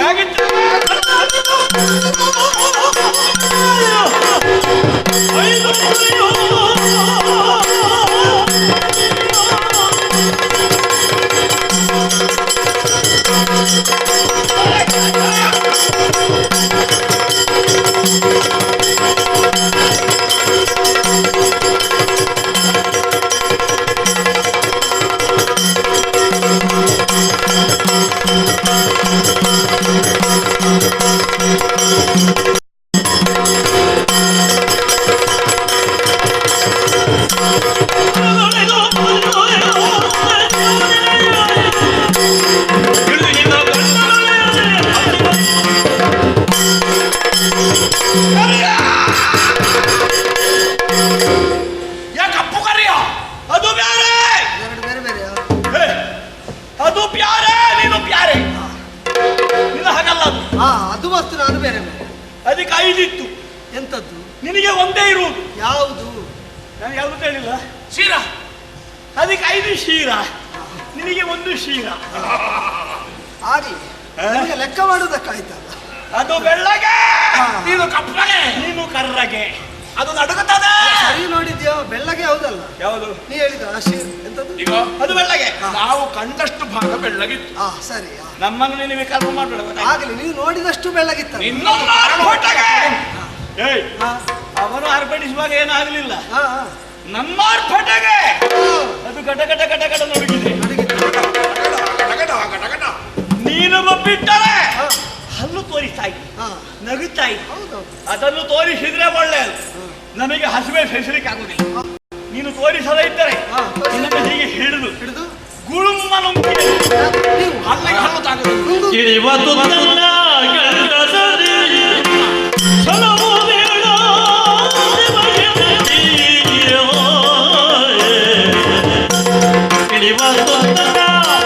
ಇಳಿವ ತುತ್ತನ್ನ ಗಂಡಸರಿ ಸಲವು ಬೇಡ ನಿಮಗೆ ಎನ್ನಲ್ಲಿ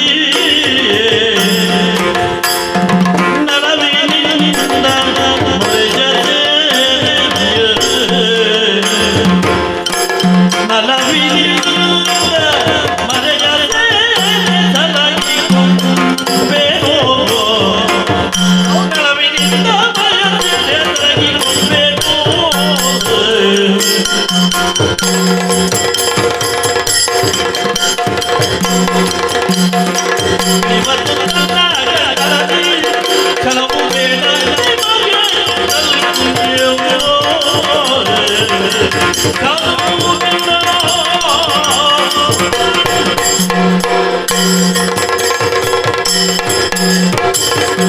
ಅಷ್ಟು ಸುಲಭದಲ್ಲಿ ಭಾವಿಸಿ ಆಡುವುದೇ ಬೇಡ. ನ್ಯಾಯವಾಗಿ ಹೇಳೋಣ.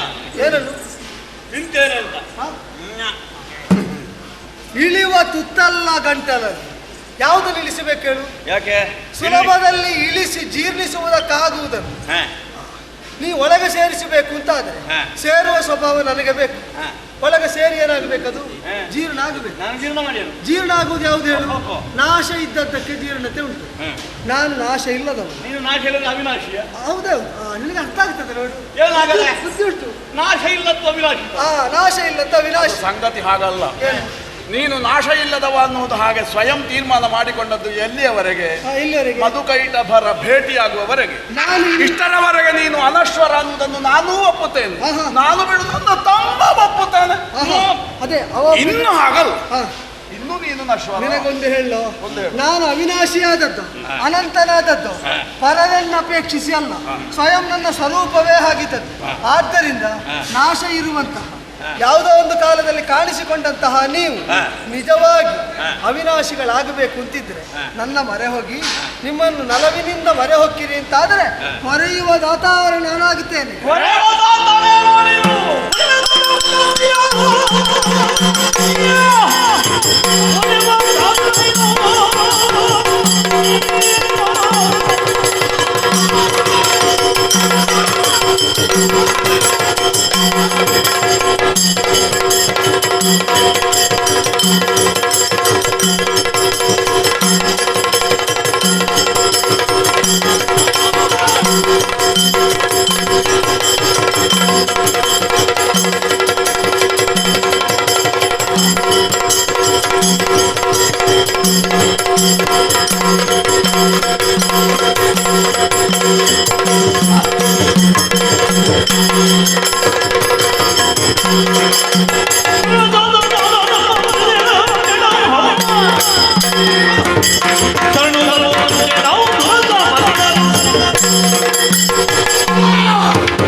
ನಮ್ಮಲ್ಲಿ ಬರಿದೇ ಕಳುಹಬೇಕಾದದ್ದಿಲ್ಲ.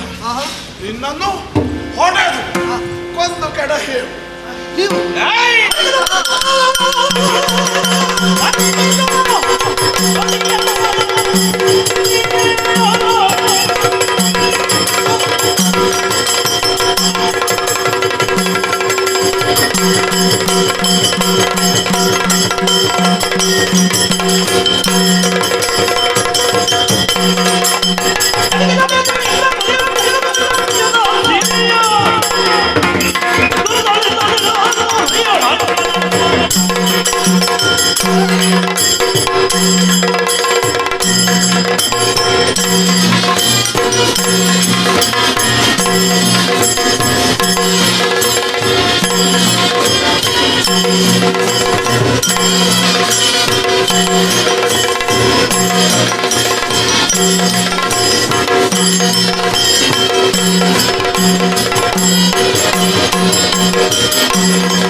ಅಣ್ಣ ಏಣ್ಣ ಅಣ್ಣ ಇಲ್ಲಿ ಸ್ವಲ್ಪ ಏರಿದೆ, ಇಲ್ಲಿ ಸ್ವಲ್ಪ ಇಳಿದಿದೆ. ಏಣ್ಣ ಯಾಕಮ್ಮ ಹೋಗೋಣ? ಇಲ್ಲಿ ಬಾರ ಇಲ್ಲಿದ್ದಾನ. ಅಲ್ಲಿ ಇಲ್ಲಿ ನನಗೆ ಒಂದು ಕೋಪ ಉಂಟು ಅದರಲ್ಲಿ. ಎರಡು ಬಡಿಯುವಂತ ಆವಾಗ ಬಹಳ ಮಾತಾಡಿದ, ನೀನು ಹೊಡಿಬೇಡ, ನನಗೆ ಹೊಡಿಬೇಕು ಅಂತ ಬಿಡಲ್ಲ. ಈಗ ನೀನು ಈಗ ಬಿಡಬೇಕು, ಒಮ್ಮೆ ಬಿಡಬೇಕು ನೀನು. ಯಾರಿಗೆ ಸಿಟ್ಟು ಅವನಿಗೆ ಹೊಡಿಬೇಡ ಇನ್ನು. ನಾನು ಹೊಡಿತೆ ಬೇಡ, ಬಲವಾದ ಮುಷ್ಟಿ ಬಿಗಿದು ತೆಗಿ ತೆಗಿ ತೆಗಿ. ವಾ.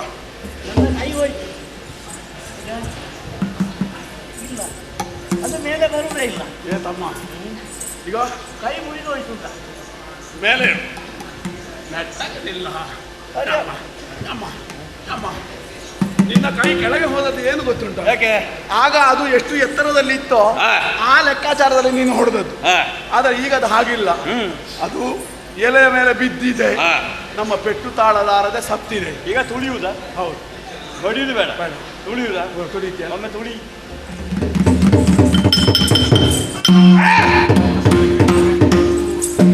ಅಯ್ಯೋ ಅಯ್ಯೋ ಕಾಲು, ಯಾರ ಕಾಲು? ಅಯ್ಯೋ ಅಯ್ಯೋ ಅಯ್ಯೋ, ಯಾರ ಕಾಲು? ಅಯ್ಯೋ ಕಾಲೆರಡು ಬೇರೆ ಬೇರೆ ಮಾಡು.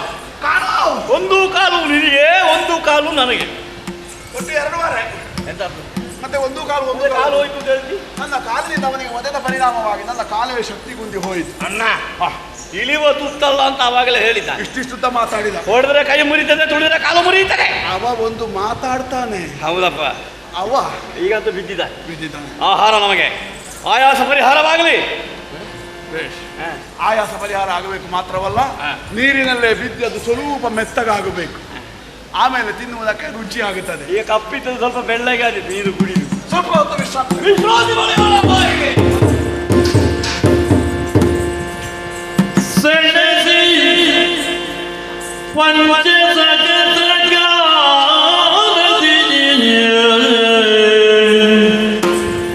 ಸೆಣಸಿ ಪಂಚಸಗತ್ರ ಕಾಲದಿ ಧನುಜರಲ್ಲಿ ಜಯ ಸೇರದಿರುತ್ತಿದೆ. ಧನುಜರಲ್ಲಿ ಜಯ ಸೇರದಿರುತ್ತಿದೆ. ನಡಿನ ನಾಮನು ಸ್ಮರಿ ಸದೆ ಮಧ್ಯಯೋಳು ಆದಿಮಾಯರು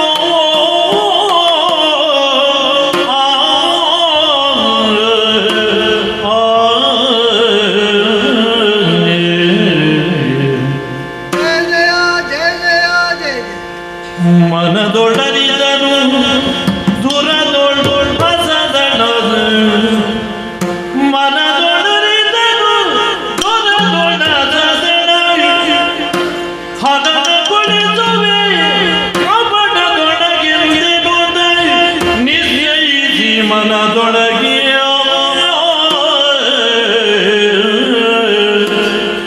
ಸೆಣಸಿ ಪಂಚಸಹಸ್ರ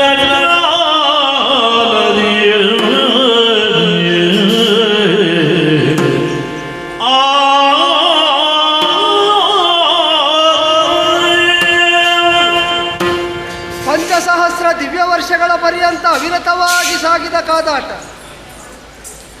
ಜಯ ಲಭ್ಯವಾಗುವುದಿಲ್ಲ ಅಂತ ಆದಾಗ ಹಾಗೆ ಕಡೆದು ಬಿದ್ದವನಂತೆ ನಾನಾದೆ.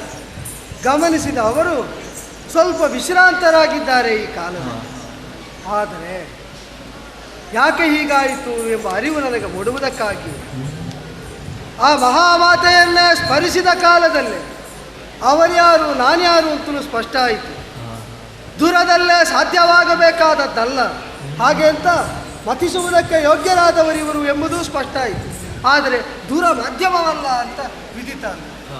ಹಾಗಾದರೆ ಆಕೆ ಸೂಚಿಸಿದಂತೆ ನನ್ನ ಸನಿಹದಲ್ಲಿದ್ದ ಪರಿಕರಗಳನ್ನೊಮ್ಮೆ ಗಮನಿಸಿದರೆ ಬೇಕಾದದ್ದನ್ನೆಲ್ಲ ಆಕೆಯೇ ಸುವ್ಯವಸ್ಥಿತವಾಗಿ ಆಯೋಜಿಸಿದ್ದಾಳೆ ಅಂತ ಆಯ್ತಲ್ಲ. ಯುಕ್ತಿಯಿಂದ ಕಾರ್ಯಸಾಧನೆಯಾಗಿದೆ. ನೋಡೋಣ, ವಿಶ್ರಾಂತರಾಗಿ ಅವರು ಮರಳಿ ಸಮೀಪಸ್ಥರಾದ ಕಾಲದಲ್ಲಿ ಪ್ರಯೋಗಿಸೋಣ.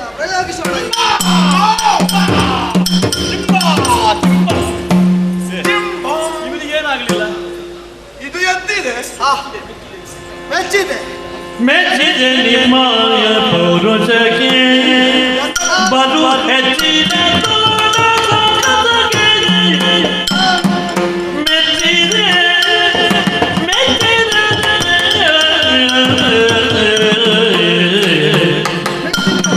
ಮೆಚ್ಚಿದೆ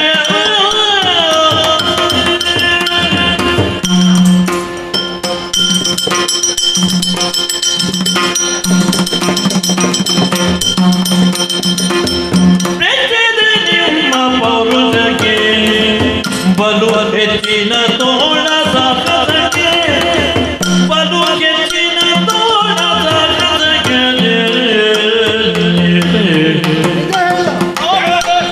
ಆಶ್ಚರ್ಯವಾದಿನ ಉಚ್ಚರಿಸುವದಿಯೇ ಆಶ್ಚರ್ಯವಾದಿನ ಉಚ್ಚರಿಸುವದೇನು ಅಚ್ಚರಿಯದ ಬದಲವು ಸುಂದರದಲ್ಲಿ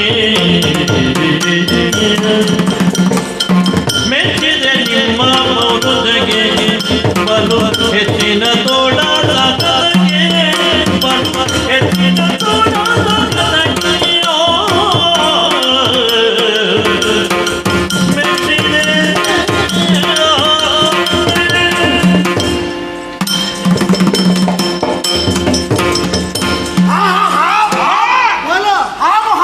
ಮೆಚ್ಚಿದೆ ಮೆಚ್ಚಿದೆ ಮೆಚ್ಚಿದೆ ಮೆಟ್ಟಿದ್ದಾನಂತವ. ಯಾರಿಗೆ ಮೆಟ್ಟಿದ್ದು? ಮೆಟ್ಟಿದ್ದಲ್ವ? ಮತ್ತೆ ಮೆಚ್ಚಿದೆ ಅಂದೆ. ಓಡಾಡುವಾಗಲೇ ನೀ ಹೇಳಿದ್ದು ಪಾದದಿಂದಾಗು, ಇದು ಮನಸ್ಸಿನಿಂದ ಆವಿರ್ಭವಿಸಿದೆ. ಮೆಚ್ಚಿದ್ದೆ. ಮೆಚ್ಚುಗೆ. ಯಾಕೆ ಮೆಚ್ಚಿದೆ? ನೀವು ಹೋರಾಟ ಮಾಡಿದ್ದು ಹಾ. ನಿಮಗೆ ಮೈ ಮೇಲೆ ಪರಿವೇ ಇಲ್ಲ. ಅಂದ್ರೆ ನೀವು ಹೇಗೆ ಹೊಡಿತೀರಿ ಅಂತ ನಿಮ್ಗೆ ಗೊತ್ತಿಲ್ಲ, ನನಗೆ ಗೊತ್ತುಂಟು. ನಿಮ್ಮ ಹೊಡೆತ ಹೇಗೆ, ಬಡಿತ ಹೇಗೆ, ನೆಗೆತ ಹೇಗೆ ನೋಡಿತ ಅಲ್ಲ ನಾನು ಸಂಬಂಧ ಮುಟ್ಟಿ ಬಿಗಿದುವಾ? ಅದಕ್ಕೆ ಜನ ನೀವು ಏ ಕರಿಯ, ನಮಗೆ ನಿನಗೆ ನಾವು ಇವತ್ತು ಮಾಡಿದ್ದೇ ಮೆಚ್ಚುಗೆ ಆಯ್ತಾ? ಅಲ್ಲ ಇಲ್ಲಿ ಯಾವಾಗಲೂ ಮಾಡಿ. ಹಾಗಾದ್ರೆ ನಾಡಿದ್ದು ಹಾಗಾದ್ರೆ ನೀವು ಇವತ್ತು ತೊಡಗಿದ್ದು ಅಂತ ಆಯ್ತು. ಅಲ್ಲ, ತೊಡಗಿದಲ್ಲೇ ನಿಮಗೊಂದು ಮೆಚ್ಚುಗೆ ಸಿಕ್ಕಿದ್ರೆ ನಾಡಿದ್ದೆ ಎಲ್ಲಾದ್ರೂ ಇದ್ರೆ ಅದಕ್ಕೊಂದು ಸ್ಫೂರ್ತಿ ಆದ್ರೆ ಮುಂದುವರಿಸಿ ಅಂತ.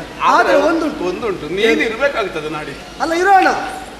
ಈಗ ನೀವಿದ್ದರೆ ನಾನಿದ್ದೇನೆ, ನಾಡಿದ್ದು ನೀವಿದ್ದರೆ ನಾನಿದ್ದೇನೆ. ಆಗ ಹೌದೌದು, ನಾ ಹೇಳಿದ್ರಲ್ಲ ನಾ ವಿನಾಶಿ ಅಂತ. ಒಂದು ಆತ್ಮವಿಶ್ವಾಸ ಉಂಟು, ಆದ್ರೆ ಆಶಾವಾದ ಉಂಟು. ಒಂದುಂಟು, ಪೆಟ್ಟು ತಿನ್ನಲು ಉಳಿಸಿದೆ.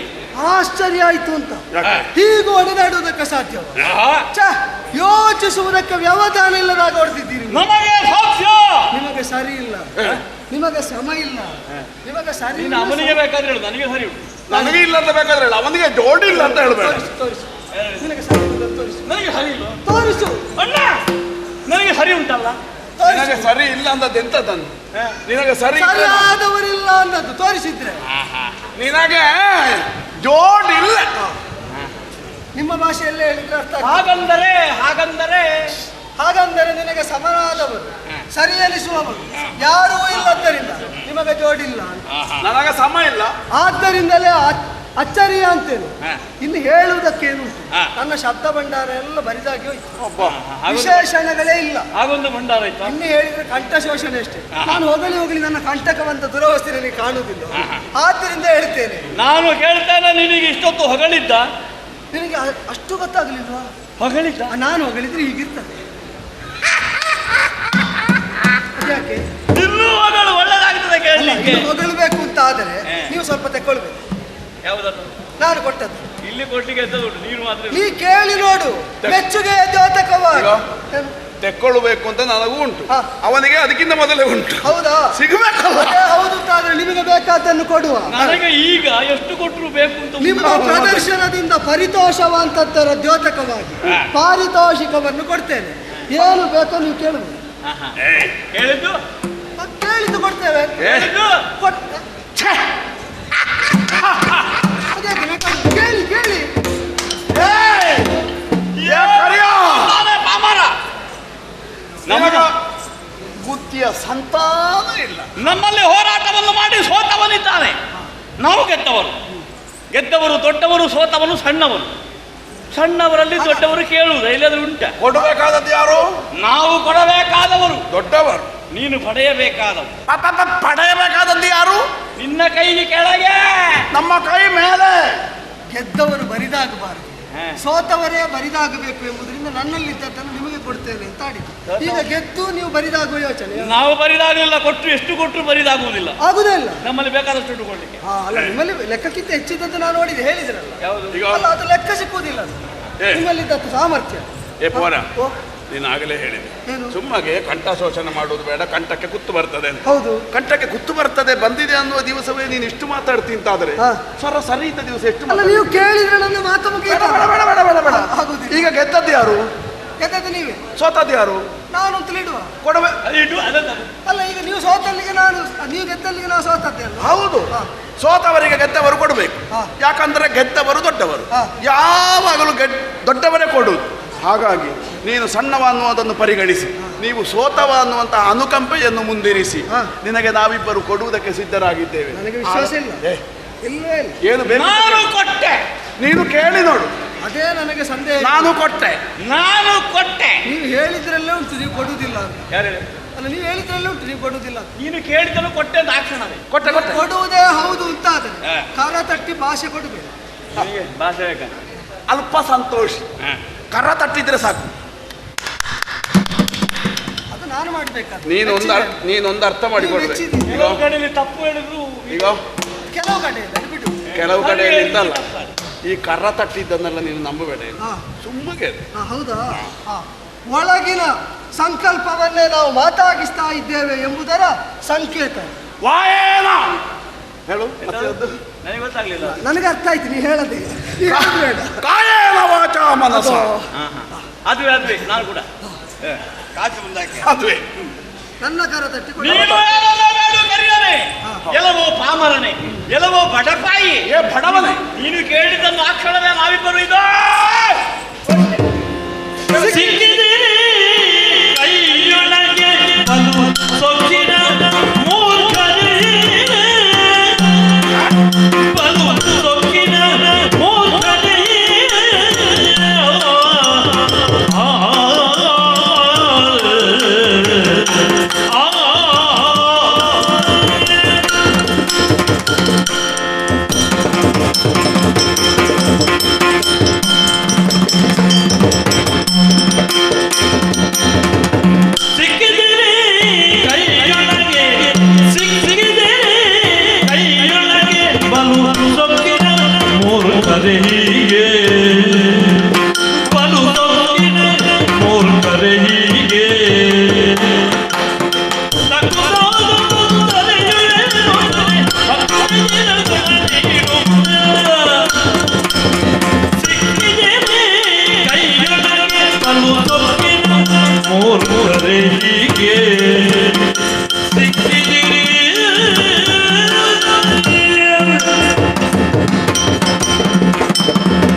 ನಾವು ಕೊಡ್ಲಿಕ್ಕೆ ಶುರು ಮಾಡಿದ್ದೆ. ಕೇಳು ಕೇಳು, ಬೇಗ ಕೇಳು, ಈಗ ಕೇಳು. ನೀವು ಬಯಸದೆ ನಿಮಗೆ ಸಿಕ್ಕಿದ್ದನ್ನೆಲ್ಲ ಬೇಕಾದ ಹಾಗೆ ತೆಗೆದು ಬಗೆದು ಕೊಡಬಹುದು ಅಂತ ಹೇಳಿದ್ರಲ್ವ? ಕೇಳಿದ್ದು ಕೊಡ್ತೀರಿ ತಾನೆ, ಮತ್ತೆ ಯೋಚಿಸುವುದಿಲ್ಲ ತಾನೆ? ಅದೇ ಹೌದು ಅಂತ ಆದ್ರೆ ನಮಗೆ ಬುದ್ಧಿ ಇಲ್ಲ ಅಂತ ಭಾವಿಸಿದ್ಯಾ? ಅಲ್ಲ ನಿಮಗೆ ಸೊಕ್ಕುಂಟು ಅಂತ ಎಷ್ಟು ಗೊತ್ತಾಗಿದೆ. ದೊಡ್ಡ ಮಂಡೆ ಉಂಟು ನಮಗೆ, ನಮ್ಮ ಅದರೊಳಗೆ ಬುದ್ಧಿ ಎಷ್ಟು ಉಂಟು? ನಿಮ್ಮ ಮಂಡೆ ಎಷ್ಟು ದೊಡ್ಡದುಂಟು ಅಂತ ನಿಮಗೆ ಗೊತ್ತಾಗಬೇಕಾದ್ರೆ ನೀವು ಕೊಟ್ಟು ನೋಡಬೇಕು. ಕೊಡ್ತೇನೆ, ಕೊಟ್ಟೆ ಅಂತ ಹೇಳಿದ್ರಲ್ಲ, ಅದನ್ನು ಅಕ್ಷರಾರ್ಥದಲ್ಲಿ ಮಾಡಿ ತೋರಿಸ್ತೇನೆ. ನೀವು ಕೊಡುವುದೇ ಹೌದು ಅಂತ ಆದ್ರೆ ನೋಡುವ, ಕೊಡಬೇಕು. ನಿಮ್ಮಿಬ್ಬರ ಪ್ರಾಣಗಳನ್ನು ಕೊಡಿ ಕೊಡಿ ಕೊಡಿ.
ಮಾತನಾಡಿ ಮೋಸ ಮಾಡಿ ಬಿಟ್ಟನಲ್ಲ ಅಣ್ಣ.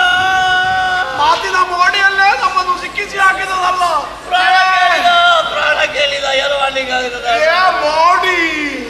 ಏ ಮೋಡಿಯ ಮಾತೆ ಅಣ್ಣ, ಏ ಮೋಡಿಯ ಮಾತೆ ಅಣ್ಣ, ಮೋತಿನ ಮಾಡಿಯೇ. ನಾನು ತಮ್ಮ ಉಳಿಯುತ್ತೇನೆ, ನೀನೊಮ್ಮೆ ಪ್ರಾಣ ಕೊಡು, ನಾನು ಸ್ವಲ್ಪ ದಿನ ಬದುಕುತ್ತೇನೆ. ಏ ತಮ್ಮ, ನಾನು ಅಣ್ಣ, ನಿನಗಿಂತ ಹಿರಿಯ, ಹೆಚ್ಚು ಸಮಯ ಬದುಕಲಿಕ್ಕಿಲ್ಲ ಅಂತ ಕಾಣುತ್ತದೆ.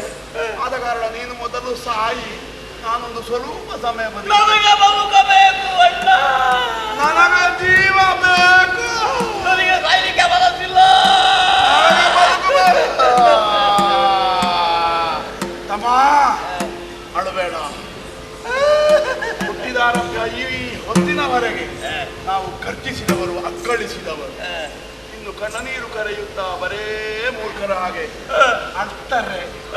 ಮಧುಕೈಟಬರ ಹೆಸರೇನಾಗಬೇಕು?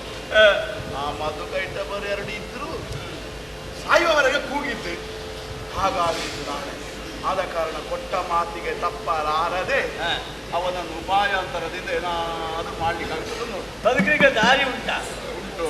ನಾನು ಆಲೋಚನೆ ಮಾಡ್ತೇನೆ. ಆಲೋಚನೆ ಮಾಡು. ಇಲ್ಲ, ಅದು ಹೋಯ್ತು. ನಾನು ಆಲೋಚನೆ ಮಾಡ್ತೇನೆ. ಗೊತ್ತಾಯ್ತಾ ಅಣ್ಣ? ಅದು ಹೋಯ್ತು. ಮಾತಾಡಬೇಡ, ನೀನು ಆಲೋಚನೆ ಮಾಡು.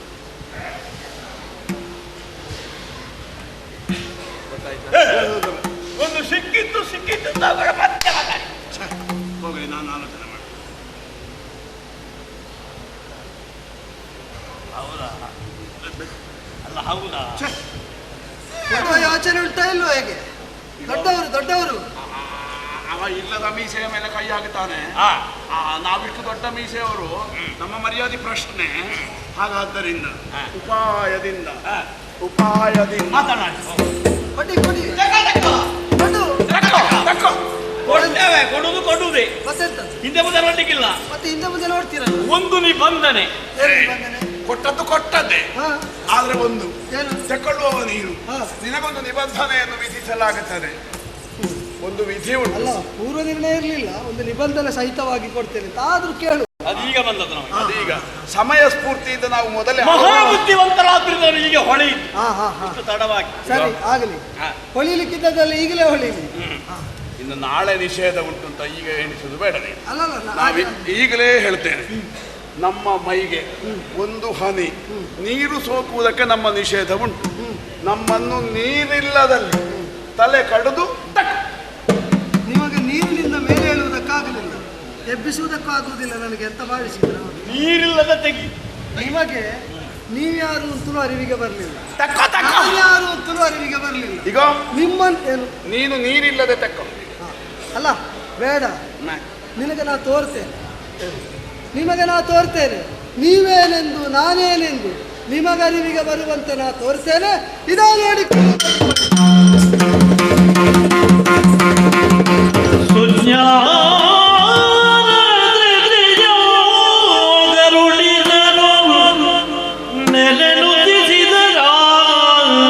ಹರಿಯನೋ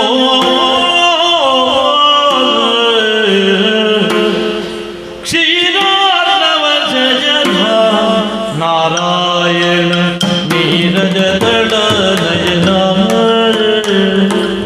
ಕ್ಷೀರಾರ್ಣವ ಜನ ನಾರಾಯಣ ನೀರಜ ದಳ ನಯನ ನಾರಾಯಣ ನಾರಾಯಣ ನಾರಾಯಣ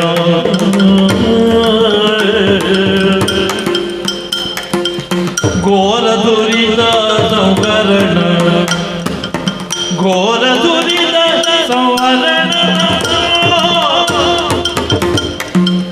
ಘೋರ ದುರಿತ ಸಂವರಣ ಧೀರಾದಿ ರಮಣ ನಾರಾಯಣ ಶ್ರೀರಾಮ ಜಯನ ನಾರಾಯಣ ನೀರಜ ನಯನ ನಾರಾಯಣ ನಾರಾಯಣ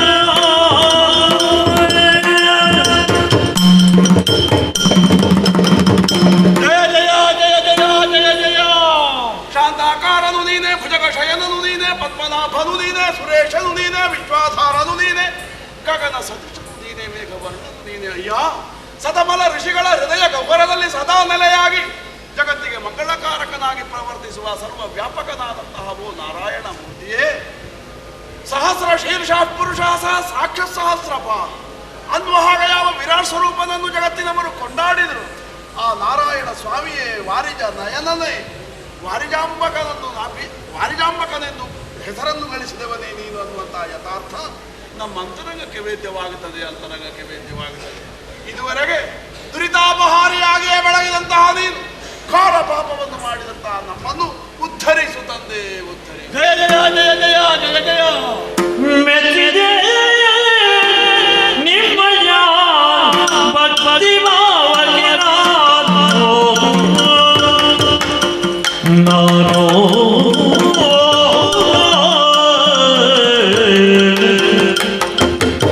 ಮೆಚ್ಚಿದೆ ನಿಮ್ಮಯ ಭಕ್ತಿ ಭಾವಕ್ಕೆ ನಾನು ಹೆಚ್ಚು ಮಾತುಗಳಿಂದಲೇನು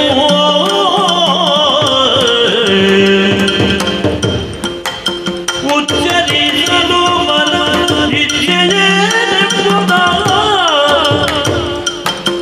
ಉಚ್ಚರಿಸಲು ಮನ ಇಚ್ಛೆಯೇನೆಂಬುದ ನಿಶ್ಚಯವಾಗಿ ಕೊಡುವೆನು ಮೆಚ್ಚಿದೆ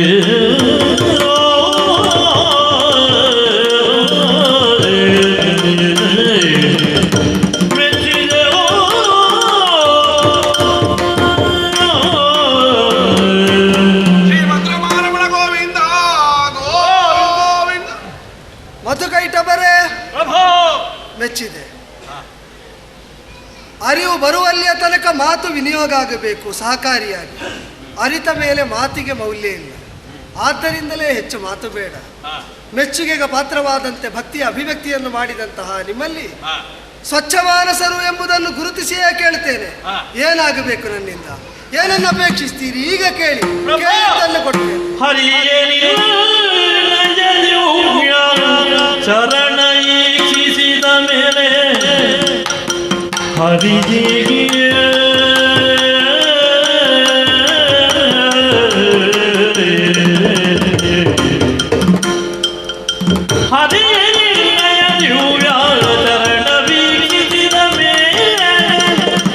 ಇರುವುದೇ ಭಯಲಾಸೆ ನಮಗೆ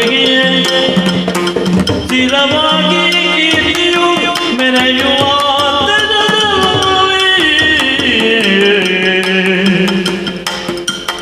ಸ್ಥಿರವಾಗಿ ಕೀರ್ತಿಯು ಮೆರೆಯುವ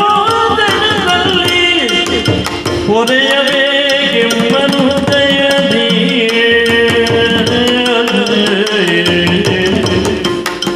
ಹರಿಯ ನಿನ್ನಯ ದಿವ್ಯ ಚರಣ ವೀಕ್ಷಿಸಿದ ಮೇಲೆ ಹರಿಯ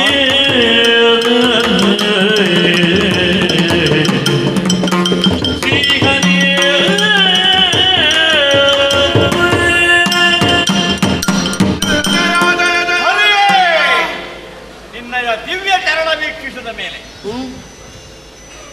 ಬಯಲಾಸೈನೆಯ ಪ್ರಭೋ ಬಾಳಬೇಕು, ಬದುಕಬೇಕೆಂಬಂತಹ ಬಯಕೆ. ಕ್ಷೀರಾರ್ಣವ ಶೈಲನಿತ್ಯಾದಿನು ಹಾಲಿನ ಸಮುದ್ರದಲ್ಲೇ ಪೋಡಿಸುವಂತಹ ಹಾಲಿನ ಗುಣವನ್ನೇ ಹೊಂದಿರುವೆ.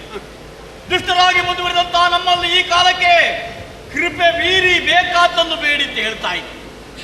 ಸಾವಿರ ವರ್ಷಗಳ ಕಾಲ ತಪಸ್ಸನ್ನು ಮಾಡುವಂತಹ ಸತ್ಪುರುಷರಿಗೆ ಅಗೋಚರವಾದಂತಹ ನೀನು ನಮ್ಮ ಕಣ್ಣುಗಳಿಗೆ ಕಾಣಸಿಕ್ಕಿದ್ದ ಮೇಲೆ ನಶ್ವರವಾದಂತಹ ಲೋಕದಲ್ಲಿ ಬಾಳುವ ಅಭಿಲಾಷೆ ಖಂಡಿತವಾಗಿ ಇಲ್ಲ ಪ್ರಭು. ಕೊಟ್ಟ ಮಾತಿನಂತೆ ನಿನ್ನಲ್ಲಿ ಉಂಟಾಗಬೇಕಾದ್ದೇ ಮುಖ್ಯ. ಅನಂತನಾದಂತಹ ನಿನ್ನಲ್ಲಿ ನಮ್ಮನ್ನು ಲೀಲನನ್ನಾಗಿಸಿತ್ತು. ಆದರೆ ಒಂದು ಏನು, ನಿನ್ನಲ್ಲಿ ಮಾತನಾಡುವಂತಹ ಸಂದರ್ಭ ಆ ಭಾಷೆ ಕೇಳಿದ್ದೆವು ನಾವು. ಅಜ್ಞಾನಿಗಳಾಗಿದ್ದಾಗ ಕೇಳಿದಂತಹ ಮಾತಾದರೂ ನಾಳೆ ನಮ್ಮ ಮಾತು ಉಳಿಯಿತು ಅಂತಾಗಬಾರದು. ನಿನ್ನಲ್ಲಿ ಕೇಳಿದ ಅದನ್ನು ಈಡೇರಿಸಿಕೊಡಲೇಬೇಕು. ನೀರಿನಲ್ಲೇ ನಮ್ಮ ಪ್ರಾಣಗಳನ್ನು ಪಡೆದುಕೊಂಡು ನಮ್ಮ ಮಾತನ್ನು ಉಳಿಸಿ ನಮ್ಮನ್ನು ಉದ್ಧರಿಸಬೇಕೆಂಬ ಹಾಗೆ ಸನ್ನಿಧಾನದಲ್ಲಿ ಪ್ರಾರ್ಥನೆ ಪ್ರಭು. ಜಯ ಜಯ. ನನ್ನ ಕರ್ಣಗಿಲ್ಬಿಷದಿಂದಲೇ ಸಂಜನಿಸಿದಂತಹ ನೀವು ಲೋಕಮಾರಕರಾಗುವಂತಹ ಲಕ್ಷಣಗಳನ್ನು ತೋರಿದ್ದರಿಂದಲೇ ಗಮನಿಸಬೇಕು ಅಂತ ಬಯಸಿದೆ. ಆದರೆ ಯಾವಾಗ ಸ್ವರೂಪ ಜ್ಞಾನ ಲಭ್ಯವಾಯಿತು, ನನ್ನಿಂದಾಗಿ ನೀವು ಅಂತ ಅರಿತು ನನ್ನನ್ನೇ ನೀವು ಹೊಂದುವುದಕ್ಕೆ ಬಯಸಿದ್ದರಿಂದ ನೀವು ಆಡಿದ ಮಾತಿಗೆ ಮೌಲ್ಯವನ್ನು ಕಲ್ಪಿಸ್ತೇನೆ. ನಿಮ್ಮ ಅಭಿಲಾಷೆಯಂತೆ ಉತ್ತರೋತ್ತರವಾಗಿ ನಿಮ್ಮ ಕೀರ್ತಿ ಶಾಶ್ವತವಾಗುವ ವಿಧಾನದಲ್ಲಿ ಇದೋ ಜಲ ಇಲ್ಲದ ಕಡೆಯಲ್ಲಿ ನಿಮ್ಮ ತಲೆ ಇರಿಸಿ ನಿಮ್ಮನ್ನು ಪಡೆಯುವ ಬಯಕೆ ನನಗುಂಟು. ಅದಕ್ಕಾಗಿ ಮೊದಲಿನ ರೂಪವನ್ನು ಅಂತುಕೊಳ್ತೇನೆ. ಇದೋ ಈ ರೂಪದಲ್ಲಿ ನನ್ನ ದಂಗೆಯನ್ನೇ ವಿಸ್ತರಿಸ್ತೇನೆ. ಜಲಸೌಕದ ವಿಧಾನದಲ್ಲಿ ನಿಮ್ಮ ಶಿರವನ್ನು ಇದರಲ್ಲಿ ಇರಿಸಿದಿರಿ ಅಂತಾದ್ರೆ ನಿಮ್ಮನ್ನು ನಾನು ಹೊಂದಿಕೊಳ್ತೇನೆ.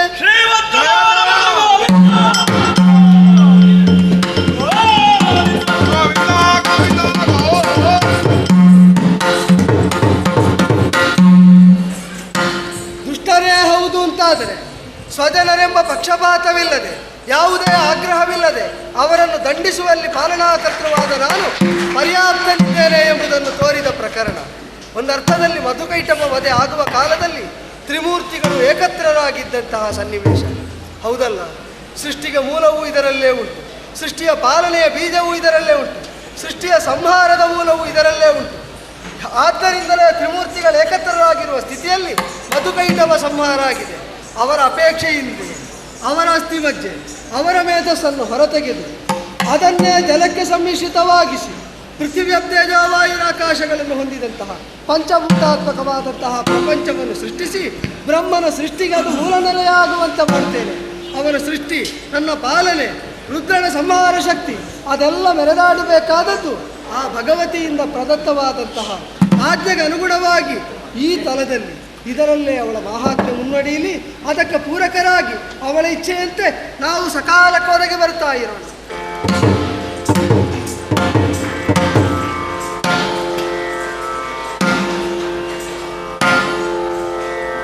ಜನನಿ ಜಾತಿಯ ಮಾಲಿನಿಯೋ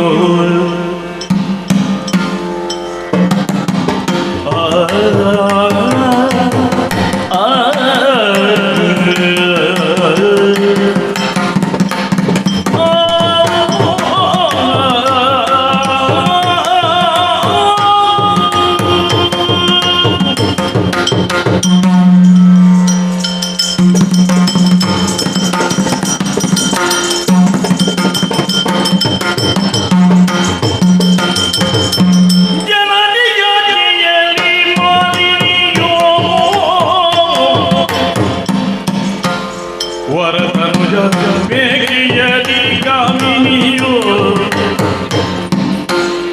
ವರತನುಜ ಬೇಕಿಯಲಿ ಕಾಮಿನಿಯೋ ಮಾಲಿನಿಯೋ ಕಾಮಿನಿಯೋ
ಬಂಜರು ಭೂಮಿಗೆ ಮುಂಗಾರುವಾದಾಗ ಚಿಗುರೊಡೆದು ಪ್ರಕೃತಿ ಮಾತೆ ಹಚ್ಚ ಹಸಿರಾಗಿ ಕಾಣ್ತಾಳೆ. ಆ ನಿರೀಕ್ಷೆಯಲ್ಲೇ ಇದ್ದವರು ನಮ್ಮಮ್ಮನಾದಂತಹ ದಿತಿದೇವಿ. ಕಶ್ಯಪ ಮುನಿಯ 13 ಮಂದಿ ಪತ್ನಿಯರಲ್ಲಿ ಹಿರಿಯ ಹೆಂಡತಿ ನಮ್ಮಮ್ಮನಾದಂತಹ ದಿತಿದೇವಿ. ಆದ್ರೆ ಏನ್ ಮಾಡುವುದು, ನ್ಯಾಯವಾಗಿ ಸಿಗಬೇಕಿತ್ತು ಸ್ವರ್ಗಲೋಕದ ಅಧಿಕಾರ ನಮಗೆ. ಆದ್ರೆ ನಮ್ಮ ಚಿಕ್ಕಮ್ಮನ ಮಕ್ಕಳಿಂದು ಅನುಭವಿಸ್ತಾ ಇದ್ದಾರೆ. ಸಿಗಬೇಕಾದಂತಹ ಸುರಲೋಕವನ್ನು ಪಡೆಯುವಲ್ಲಿ ನಮ್ಮಮ್ಮ ಅದೆಷ್ಟೋ ಪ್ರಯತ್ನವನ್ನು ಪಟ್ಟವರು, ಆದರೆ ಪ್ರಯೋಜನ ಆಗಲಿಲ್ಲ.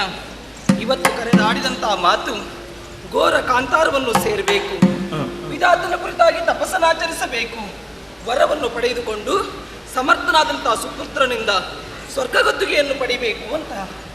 ಹಾಗಾದ್ರೆ ನನ್ನಮ್ಮ ನನಗಿದು ಆಜ್ಞೆ ಮಾಡಿದ್ದೆ? ಖಂಡಿತ ಅಲ್ಲ. ಅಮ್ಮ ಹೇಳಿದಂತಹ ಮಾತನ್ನು ಆಜ್ಞಾರೂಪದಲ್ಲಿ ನಾನು ಸ್ವೀಕರಿಸಿದ್ದೇನೆ. ಹಾಗಾದ್ರೆ ತಪಸ್ಸನ್ನಾಚರಿಸಬೇಕು ಅಂತಾದರೆ ಯೋಗ್ಯವಾದಂಥ ಸ್ಥಳವಾಗಬೇಕು. ಬಂದು ನಿಂತಿರುವುದೇ ಕಾನನ. ಯೋಗ್ಯವಾದಂಥ ಸ್ಥಳದ ಆಯ್ಕೆ ಆಯಿತು. ಸಾಕಾದಿತ ಹೇಳಿ ತಪಸ್ಸನ್ನಾಚರಿಸುವ ಪೂರ್ವದಲ್ಲಿ ನನ್ನ ಬಗ್ಗೆ ನಾನು ಸ್ವಲ್ಪ ಯೋಚನೆ ಮಾಡಬೇಕು.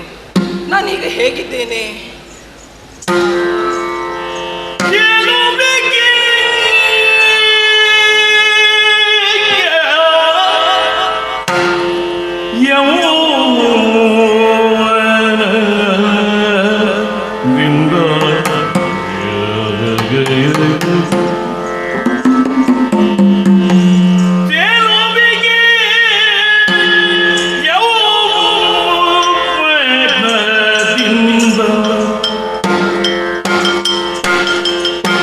No.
ಕಂಡರೆ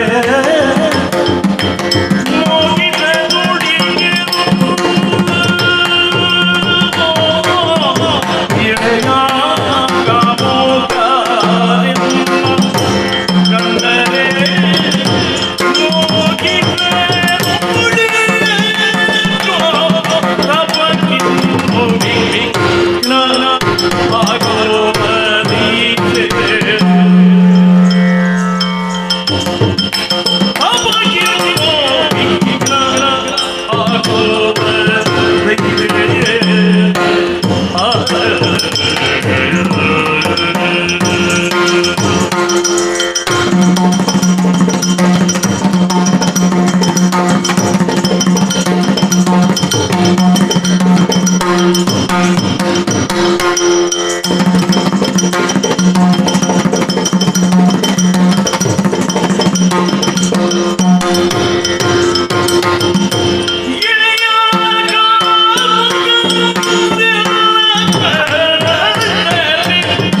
ಮೋಗಿದ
ತಪಸ್ಸನ್ನಾಚರಿಸುವ ಪೂರ್ವದಲ್ಲಿ ನನ್ನ ಬಗ್ಗೆ ನಾನು ಸ್ವಲ್ಪ ಯೋಚಿಸಬೇಕು. ಈ ರೀತಿ ತಪಸ್ಸನ್ನು ಆಚರಿಸಿದ್ರೆ ಇಳೆಯ ಕಾಮುಕರ ಕಣ್ಣಿಗೆ ನಾನು ಕಂಡೆ ಅಂತಾದ್ರೆ ನನ್ನ ತಪಸ್ಸಿಗೆ ಭಂಗವನ್ನು ತರ್ತಾರೆ. ಏನ್ ಮಾಡ್ಲಿ? ಕಾಮುಕರ ಬಗ್ಗೆ ಯೋಚಿಸುವುದಲ್ಲ ಸ್ವಾಮಿ, ಆ ದೇವತೆಗಳಿಗೆ ಆದರೂ ತಿಳಿಯಿತಂತಾದ್ರೆ ನನ್ನ ಕಾರ್ಯದಲ್ಲಿ ಯಶಸ್ಸನ್ನು ಕಾಣುವುದಕ್ಕೆ ಅಸಾಧ್ಯಳಾಗ್ತೇನೆ. ಏನ್ ಮಾಡ್ಲಿ? ನನ್ನ ನಿಜವನ್ನು ಮರೆಸಬೇಕು. ನಿಜವನ್ನು ಮರೆಸಿ ಮಹಿಷಿಯ ರೂಪವನ್ನು ಅಂತ ತಪಸ್ಸನ್ನಾಚರಿಸಿದೆ ನೋಡೋಣ.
ಜಯತು ವಾಣಿ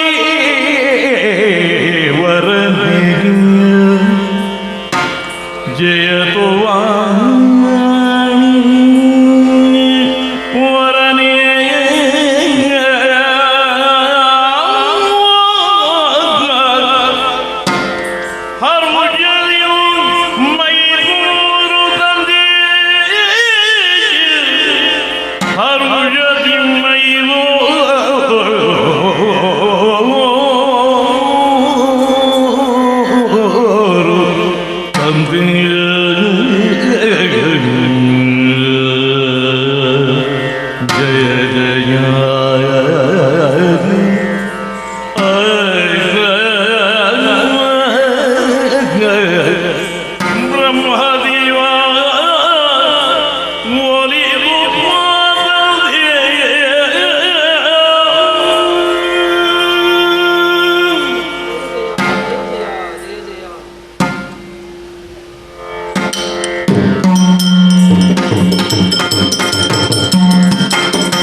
ಭಕ್ತಿಭಾವವನ್ನು ಕಂಡು ಸತ್ಯಲೋಕದಿಂದ ಧರೆಗಿಳಿದಿದ್ದೇನೆ. ನಿನ್ನ ಮನದ ಇಚ್ಛೆ ಏನೆಂಬುದಾಗಿ ಕೇಳಿಕೋ ಮಗಳೇ. ಕರುಣಾಸಾಗರ ದೇವ ಪರಮೇತಿ ಕೇಳಯ್ಯ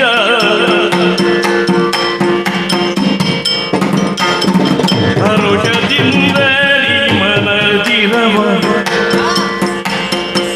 ಹರುಷದಿಂದಲೀ ಮನದಿರವ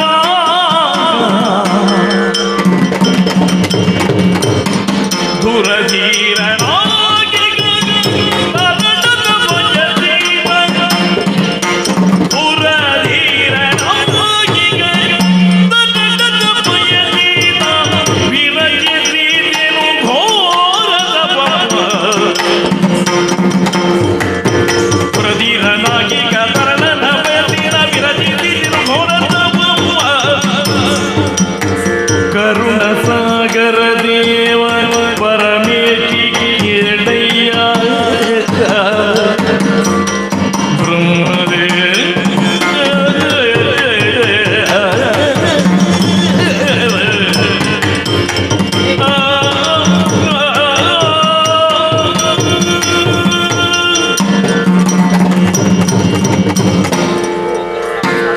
ಮಗಳೇ, ದೇವರೇ, ನನ್ನ ಭಕ್ತಿಗೊಲಿದೆಯಾ?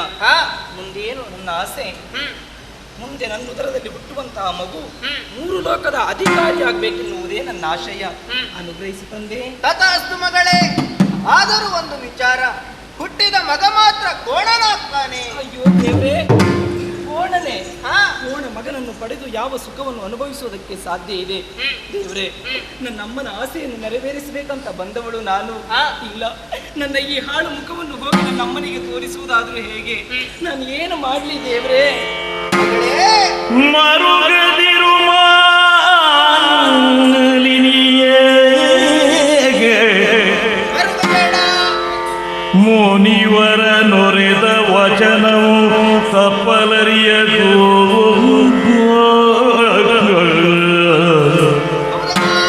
ಮುನಿವರ ಒರೆದ ವಚನವು ತಪ್ಪಲರಿಯದು ತರಳ ಮಗಿಜನು ಜನಿಸಿದರು ನಿನ್ನುದರದಲ್ಲಿ ಮುಂದೆಯೇ ಸರಳ ಮಗಿಜನು ಜನಿಸಿದರು ನಿನ್ನುದರದಲ್ಲಿ ಮುಂದೆ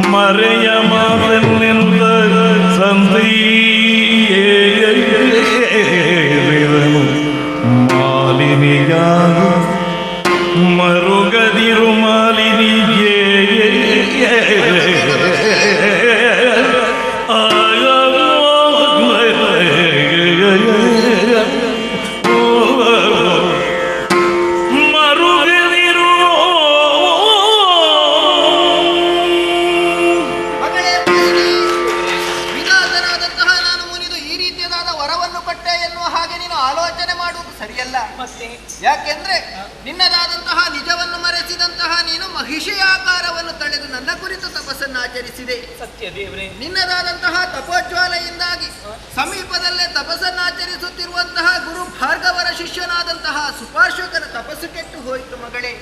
ಸಿಟ್ಟುಗೊಂಡಂತಹ ಆತ ನಿನ್ನ ಉದರದಲ್ಲಿ ಮಹಿಷನೇ ಹುಟ್ಟಲಿ ಎನ್ನುವ ಹಾಗೆ ಶಾಪವನ್ನು ಕೊಟ್ಟಿದ್ದಾನೆ. ದೇವ್ರೆ, ಇದು ನಿಮ್ಮಿಂದ ಪರಿಹರಿಸುವುದಕ್ಕಾಗುವುದಿಲ್ವೇ? ಖಂಡಿತವಾಗಿಯೂ ಇಲ್ಲ ಮಗಳೇ. ಯಾಕೆ? ಯಾಕೆಂದ್ರೆ ನಾನು ಕೊಟ್ಟಂತಹ ಶಾಪವನ್ನು ಪರಿಹರಿಸುವುದಕ್ಕೆ ಮೂರು ಮೂರ್ತಿಗಳಿಂದಲೂ ಅಸಾಧ್ಯವಾಗಲಿ ಎನ್ನುವಂತಹ ಮಾತೊಂದನ್ನು ಆತ ಹೇಳಿದ್ದಾನೆ. ಹಾಗಾದ್ರೆ ಈ ಶಾಪವನ್ನು ನಾನು ಅನುಭವಿಸಲೇಬೇಕೇ? ಆದರೂ ನಿನ್ನ ಮನದಾಸೆಯಾದು ಏನು ಮಗಳೇ? ಹುಟ್ಟಿದಂತಹ ಮಗ ಧುರಪರಾಕ್ರಮಿಯಾಗಬೇಕು. ಆ ವಿಚಾರವಾಗಿ ಯೋಚಿಸಬೇಡ. ಉತ್ತಮ ಮಗನನ್ನು ಪಡೆಯುವುದರ ಮೂಲಕವಾಗಿ ಸುರಲೋಕದ ಅಧಿಕಾರ ನಿನ್ನ ಪಾಲಾಗ್ತದೆ ಮಗಳೇ. ದೇವ್ರೆ, ವಿಧಾತನ ಮಾತು. ಇಷ್ಟಾದ್ರೆ ಸಾಕು. ಶುಭವಾಗಲಮ್ಮ.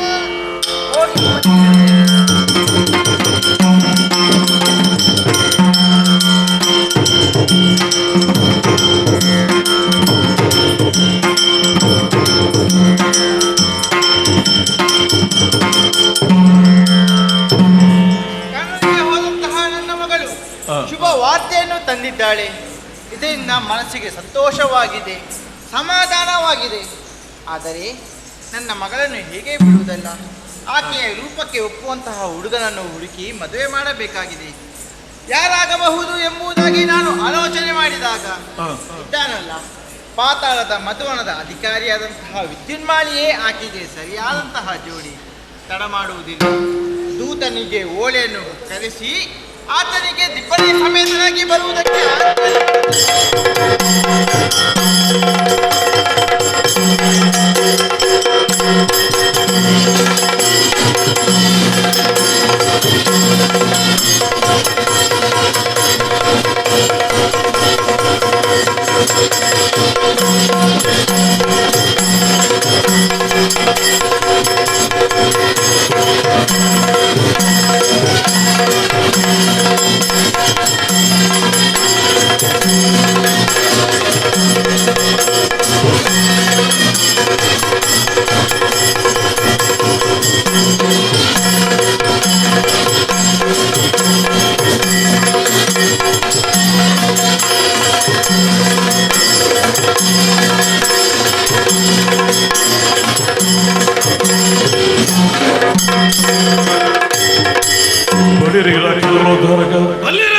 ಇರುವಂತಹ ಸ್ಥಳ ಮಧುವನಕ್ಕೆ ಯಾರೆಂಬುದಾಗಿ ತಿಳಿದುಕೊಂಡಿದ್ದೀರಿ. ವಿದ್ಯುನ್ಮಾಲಿ ಎಂಬುದಾಗಿ ಹಾಗೆಂದು ಹೇಳಬಹುದು. ಹೊರಟು ಬಂದಿರುವಂತಹ ಕಾರ್ಯ ವಿಶೇಷವಿದೆ, ವಿಶೇಷವಿದೆ.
ಉನ್ನತಿ ತ್ರಯಗಳು ಓರ್ವನಲ್ಲಿ ಸಮನ್ವಯಗೊಂಡಿತು ಎಂದಾದರೆ ಆತ ಔನ್ನತ್ಯವನ್ನು ಪಡೆಯುವುದಕ್ಕೆ ಸಾಧ್ಯ ಎನ್ನುವುದಕ್ಕೆ ಈ ವಿದ್ಯುನ್ಮಾಲಿಯೇ ಸಾಕ್ಷಿಯಾಗಿದ್ದಾನೆ. ಕುಲದ ವಿಚಾರವಾಗಿ ಹೇಳುವುದಿದ್ರೆ ಪವಿತ್ರವಾದಂತಹ ರಕ್ಕಸ ವಂಶದಲ್ಲಿ ಗುರುತಿಸಲ್ಪಟ್ಟ ಕಾಲಕೇಯ ಕೂಟದವ ನಾನು. ವಿದ್ಯೆಯ ವಿಚಾರವಾಗಿ ಹೇಳುವುದಿದ್ರೆ ಸಕಲ ವೇದ ಶಾಸ್ತ್ರ ಪುರಾಣ ಇತಿಹಾಸಾದಿಗಳನ್ನು ಕರಗತ ಮಾಡಿಕೊಂಡಂತಹ ಮೇಧಾವಿ ಇದ್ದೇನೆ. ಬಲದ ವಿಚಾರವಾಗಿ ಹೇಳುವುದಿದ್ರೆ ಚದುರಿ ಹೋಗಿದ್ದಂತಹ ಭೂಗತರಾಗಿದ್ದಂತಹ ಅಲೆಯುತ್ತಾ ಇದ್ದಂತಹ ರಕ್ಕಸರೆಲ್ಲರನ್ನು ಒಂದುಗೂಡಿಸಿ ಪಾತಾಳ ಲೋಕದ ಮಧುವನದಲ್ಲಿ ರಕ್ಕಸ ಸಾಮ್ರಾಜ್ಯವನ್ನು ಸ್ಥಾಪಿಸಿದೆ. ಅಷ್ಟು ಮಾತ್ರವಲ್ಲ, ಬ್ರಹ್ಮದೇವನನ್ನು ತಪಸ್ಸಿನ ಮೂಲಕ ಮೆಚ್ಚಿಸಿದೆ. ವಿಶೇಷವಾದಂತಹ ಅವರ ಪ್ರಸಾದವನ್ನು ಪಡೆದೆ. ಯಾರಿಂದಲೂ ನಿನಗೆ ಮರಣ ಇಲ್ಲ. ಒಂದು ವೇಳೆ ಮರಣ ಬರುವುದಿದ್ರೆ ಯಕ್ಷನಿಂದ, ಓರ್ವ ಯಕ್ಷನಿಂದ ಸಂತೋಷದಿಂದ ನಾನು ಒಪ್ಪಿಕೊಂಡೆ. ಕಾರಣ ಮತ್ತೇನೂ ಅಲ್ಲ, 3 ಲೋಕದ ವಿಜಯಾಗಿ ಮೆರೆಯುವಂತಹ ಸಂದರ್ಭದಲ್ಲಿ ಕೇವಲ ಹೆಣಭಕ್ಷಕನಾದಂತಹ ಓರ್ವ ಯಕ್ಷನಿಂದ ನನಗೆ ಮರಣ ಬರುವುದಕ್ಕೆ ಸಾಧ್ಯವಿದೆ. ಒಂದು ವೇಳೆ ಮರಣ ಬರ್ತದೆ ಅಂತಾದರೆ ಆ ಮರಣವನ್ನು ಸಂತೋಷದಿಂದ ನಾನು ಸ್ವೀಕರಿಸುತ್ತೇನೆ. ಆಗಲಿ, ಮನಸ್ಸಿಗೆ ಬಹಳಷ್ಟು ಸಂತೋಷ. ಆದರೆ ಮನದಲ್ಲಿ ಒಂದು ಆಸೆ ಇದೆ. ಪ್ರಪಂಚದಲ್ಲಿ ಶೋಷಿತ ವರ್ಗ ಅಂತ ಒಂದಿದೆ, ಸೋತಂತಹ ವರ್ಗ ರಕ್ಕಸ ವರ್ಗ. ಆ ರಕ್ಕಸ ಕುಲವನ್ನು ಉದ್ಧರಿಸಬೇಕು ಎನ್ನುವ ಹಾಗೆ ನಾನು ಯೋಚಿಸುತ್ತಾ ಇದ್ದೇನೆ. ಅದಕ್ಕೆ ಕೆಲವೆಲ್ಲ ಯೋಜನೆಗಳನ್ನು ಹಾಕಿಕೊಂಡಿದ್ದೇನೆ. ನೋಡೋಣ ಎನ್ನುವ ಹಾಗೆ ಯೋಚಿಸುತ್ತಾ ಇರುವಾಗ ವಿಶೇಷವಾದ ಒಂದು ವರ್ತಮಾನ ಬಂತಲ್ಲ, ಪತ್ರವೊಂದು ಬಂದಿದೆ. ಬೇರೆಲ್ಲಿಂದಲೂ ಅಲ್ಲ, ಭೂಲೋಕದ ಶೋಣಿತಾಪುರದಿಂದ ಓಲೆಯೊಂದು ಬಂತು ಎಂದಾಗುವಾಗ ಮನಸ್ಸಿಗೆ ಬಹಳಷ್ಟು ಆನಂದವಾಯಿತು. ಯಾಕೆ? ರಕ್ಕಸರಾದಂತಹ ನಮ್ಮ ಕೇಂದ್ರ ಸ್ಥಾನ ಶೋಣಿತಾಪುರ. ಕಳುಹಿಸಿದ್ದು ಮತ್ತಾರೂ ಅಲ್ಲ, ಶೋಣಿತಾಪುರದ ಮಹಾರಾಜ್ಞಿಯಾಗಿರುವಂತಹ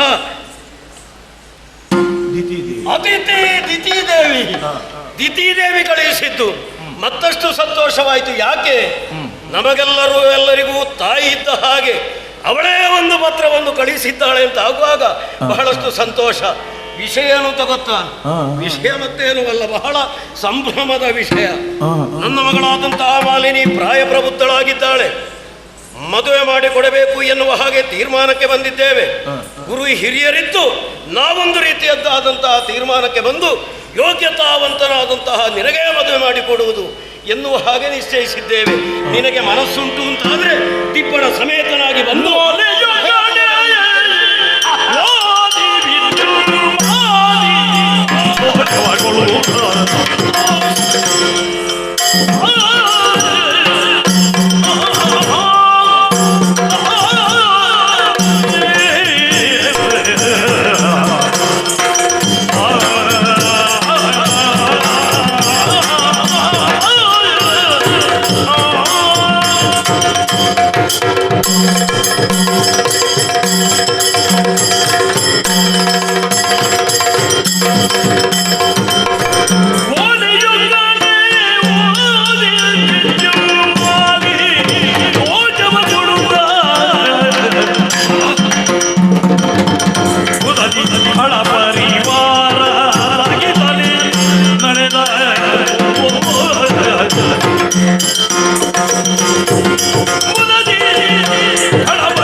ಹೀಗಾಗಿ ಹೋಯಿತು ನಮ್ಮ ಪರಿಸ್ಥಿತಿ.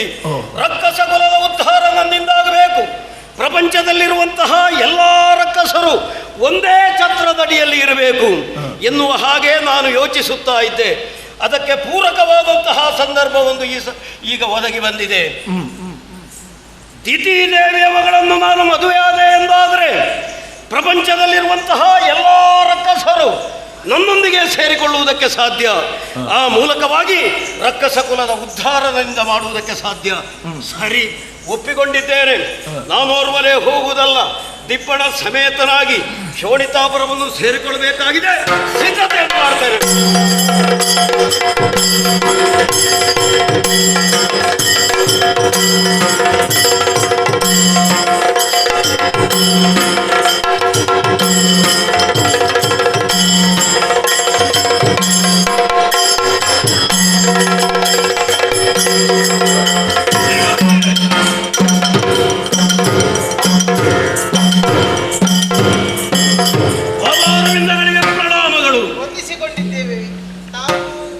ಜ್ಯೋತಿರ್ಮಾಲಿ ಅಂದ್ರೆ ನಾವೇ. ದಿತಿದೇವಿಯವರು ಹೌದು, ಮತ್ತೊಮ್ಮೆ ವಂದಿಸಿ ಮಾಡ್ತಾ ಇದ್ದೇನೆ. ಶುಭವಾಗಲಿ. ಹ್ಮ್. ಇತ್ತ ಕಡೆ ಬರಬೇಕು. ಎತ್ತರವಾದಂತಹ ಪೀಠವನ್ನು ಇರಿಸಿಕೊಂಡಿದ್ದೀನಿ, ಆಸೀನರಾಗಬೇಕು. ಹಿರಿಯರಿರುವಾಗ ನಾನು ಹೇಗೆ ಕುಳಿತುಕೊಳ್ಳುವುದು? ನೀವು ಮದುಮಗರ. ನಾನು ಅತಿಥಿ. ಹೌದು. ಸರಿ ಸರಿ ಸರಿ. ಅದೆಲ್ಲ ನಿಮಗೆ ಇರುವ ಆಸನಗಳು. ಎಲ್ಲ ಕುಳಿತುಕೊಳ್ಳಿ, ಕುಳಿತು. ಅಲ್ಲ, ಇಷ್ಟೊತ್ತಿಗೆ ಆಗುವಾಗ ಪುರೋಹಿತರು ಬರಬೇಕಿತ್ತು. ಪುರೋಹಿತರು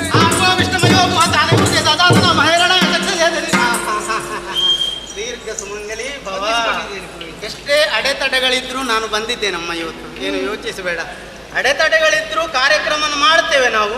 ಅದರಲ್ಲಿ ಇಷ್ಟು ಜನ ಸೇರಿಸುವುದು ಅದಕ್ಕಿಂತಲೂ ದೊಡ್ಡದು ಅಲ್ವಾ? ಯಾಕೆ ಇಷ್ಟು ಇಷ್ಟು ಇಷ್ಟು ಜನ ಸೇರಿದ್ದು ಯಾಕೆ? ಯಾಕೆ ಇದು ಸುಧರ್ಮ ಉಳ್ಳವರು ಮಾಡುವ ಸಭೆ ಕಾರ್ಯಕ್ರಮ, ಹಾಗಾಗಿ ಜನ ಸೇರಿ ಅಲ್ವಾ ಅಮ್ಮ? ಹೌದು. ಸರಿ ಸರಿ ಸರಿ. ಏನು ಹೊಸ ಸೀರೆ ಉಟ್ಟು ಬಹಳ ಶೃಂಗರಿಸಿಕೊಂಡಿದ್ದಿ? ನಿಮಗೆ ವಿಷಯ ಗೊತ್ತಿಲ್ವೇ? ಇಲ್ಲ. ಮಗಳ ಮದುವೆ. ಮಗಳ ಮದುವೆ ಅಂತ ಹೇಳುವಾಗ ಯಾವ ತಾಯಿಗಾದ್ರೂ ಆನಂದವಾಗಲೇಬೇಕು. ಕನ್ಯಾದಾನ ಮಾಡುವಂತಹ ಭಾಗ್ಯ ಒದಗಿ ಬಂತು ನಿನಗೆ. ನಿನ್ನ ಪಾಲಿಗೆ ಇದು ಉತ್ಸವ ಅಲ್ವ ಅಮ್ಮ? ಹೌದು. ದೇವಸ್ಥಾನದಲ್ಲಿ ವರ್ಷಕ್ಕೊಮ್ಮೆ ನಡೆಯುವ ಜಾತ್ರೆಯನ್ನು ಮಾತ್ರ ಉತ್ಸವ ಅಂತ ತಪ್ಪಾಗಿ ಹೇಳ್ತಾರೆ ಕೆಲವರು.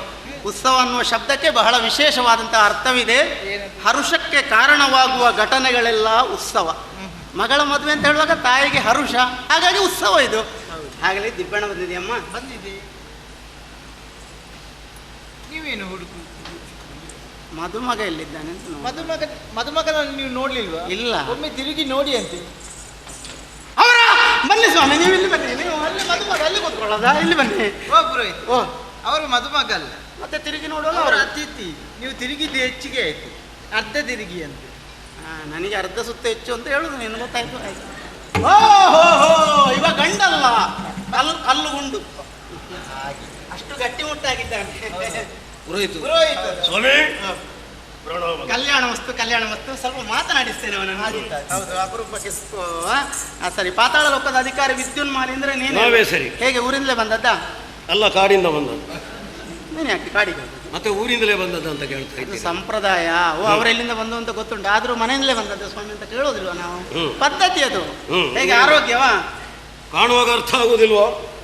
ಆರೋಗ್ಯ ಇಲ್ಲದಿದ್ರೆ ಮದುವೆ ಆಗುವುದಕ್ಕೆ ಇಳಿತೇನ? ಅದು ವಿಷಯ ಹೌದು. ಊರಿಂದಲೇ ಬಂದದ್ದು ಆರೋಗ್ಯವ, ಸಂಪ್ರದಾಯ, ಅದನ್ನು ಬಿಡುವುದಕ್ಕಾಗೋದಿಲ್ಲ. ಸರಿ. ಕೈಕಾಲಿಗೆಲ್ಲ ನೀರು ಬಂತ? ಕಾಣಿಸ್ತದ ನಿಮಗೆ? ದೂರದ ಊರಿಂದ ಬಂದವನು. ನೀರು ಬರುವ ಪ್ರಾಯ ಅಲ್ಲ, ಕೊಳೆ. ಬೇರೆ ಯಾವ ರೋಗವೂ ನಮಗಿಲ್ಲ. ಸರಿ ಸರಿ. ಅಂತವರಿಗೆ ಹುಡುಗಿಯೂ ಕೊಡುವುದಿಲ್ಲ ನಾವು. ಹೌದು, ಆರೋಗ್ಯ ಇದ್ದವರಿಗೆ. ಆರೋಗ್ಯ ಇಲ್ಲದವರಿಗೆ. ಸರಿ ಸರಿ, ಸಂತೋಷ. ಇದು ನೋಡಿ, ದಿಗ್ಬಣಿಗನಾಗಿ ಬಾಸಿಂಗ ಬಿಗಿದು. ಆದ್ರೆ ಒಂದು ವಿಚಾರ. ಏನು? ಮದುಮಗಳನ್ನು ನೋಡಿದ್ಯಾ? ನೋಡ್ಲಿಲ್ಲ. ನೋಡ್ಬೇಡ್ವಾ? ಯಾಕೆ? ನೋಡ್ಬೇಡ್ವಾ? ಅಗತ್ಯವೇ ಇಲ್ಲ. ನೋಡ್ಬೇಕು, ಅದು ಸಂಪ್ರದಾಯದಲ್ಲಿ. ಅಮ್ಮನನ್ನು ನೋಡಿದ್ದೇನೆ, ಮತ್ತೆ ಮಗಳನ್ನು ನೋಡುವುದಂತದ್ದು. ಅಪ್ಪ ಇದ್ದಾಗೆ ಮಗ ಇರುವುದಿಲ್ಲ, ಗೊತ್ತಾಗ್ತದೆ ಈ ಪ್ರಸಂಗದಲ್ಲಿ ನಿಮಗೆ ಇನ್ನು. ಹೌದು ಹೌದು.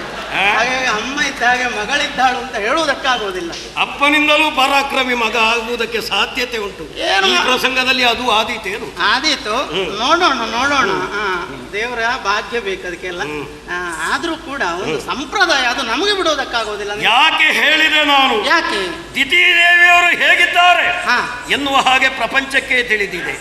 ದಿತಿದೇವಿಯವರ ಮಗಳು ಹೇಗಿರಬಹುದು ಆ ಕಲ್ಪನೆ ನಮಗೆ ಉಂಟಲ್ಲ. ಅದು ವಿಷಯ ಹೌದು. ಆದ್ರೆ ನೋಡು, ಹೆಸರಿದ್ದಾಗೆ ಇರ್ತಾರ ಜನಗಳು? ಇಲ್ಲಲ್ಲ, ಇರೋದಿಲ್ಲ. ನಿರ್ಮಲ ಅಂತ ಹೆಸರು ಇರ್ತದೆ, ನಿರ್ಮಲ ಇರ್ತಾಳ. ಮೂಗಿನಿಂದ ಯಾವಾಗಲೂ ತುಪ್ಪ ಸುರಿಯುತ್ತಾ ಇರ್ತಾರೆ. ಹೌದಾ? ಕ್ಷೀರಸಾಗರ ಭಟ್ಟ ಅಂತ ಹೆಸರು ಇರ್ತದೆ, ಕುಡಿಯುವುದಕ್ಕೆ ಮಜ್ಜಿಗೆ ನೀರು ಇರುವುದಿಲ್ಲ ಮನೆಯಲ್ಲಿ. ಕೆಲವರಿಗೆ ರವಿ ಅಂತ ಹೆಸರು ಇರ್ತದೆ, ಮುಖ ಯಾವಾಗಲೂ ಬಾಡಿಕೊಂಡೆ. ಅದು ಇರ್ತದೆ, ಅದು ಇರ್ತದೆ, ಅದು ಇರ್ತದೆ. ಬಹಳ ಸಂತೋಷ ಆಯ್ತು ನನಗೆ. ಯಾಕೆ? ಒಂದು ಕ್ರಿಯೆಗೆ ಪ್ರತಿಕ್ರಿಯೆ ಬಂದಾಗ ಅತ್ಯಂತ ಸಂತೋಷ ಆಗ್ತದೆ ನಮಗೆ ಅಲ್ವಾ? ಅದು ಬೇಕೇ ಬೇಕು, ಬೇಕೇ ಬೇಕು. ಸರಿ. ಆದ್ರೂ ಒಂದು ಸಂಪ್ರದಾಯ ಬಿಡುವುದಕ್ಕೆಲ್ಲ ವ್ಯವಸ್ಥೆ ಮಾಡ್ತೇವೆ. ಆಗಲಿ, ಸಂತೋಷ. ಏ ಮಾಡಿ, ಏ ಮಾಡಿ, ಏ ಮಾಡಿ, ಬೇಗ ಬಾ, ಬೇಗ ಬಾ, ಬೇಗ ಬಾ.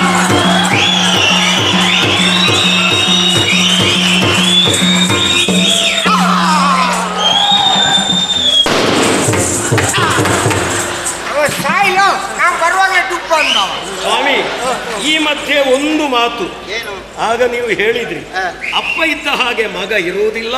ಇದೇ ಪ್ರಸಂಗದಲ್ಲಿ ಗೊತ್ತಾದೀತು. ಈಗ ಗೊತ್ತಾಯ್ತಲ್ಲ.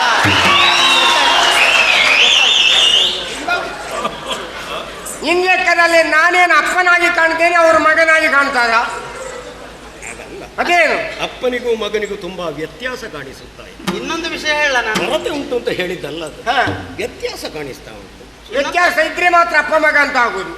ಒಂದೇ ಅಣ್ಣ ತಮ್ಮ ಅಂತ ಕರೀತಾರೆ ಅಲ್ವಾ ಅಲ್ವಾ? ಹೌದು. ಇನ್ನೊಂದು ವಿಷಯ ಉಂಟು. ಅಪ್ಪ ಇದ್ದಾಗೆ ಮಗ ಇರೋದಿಲ್ಲ.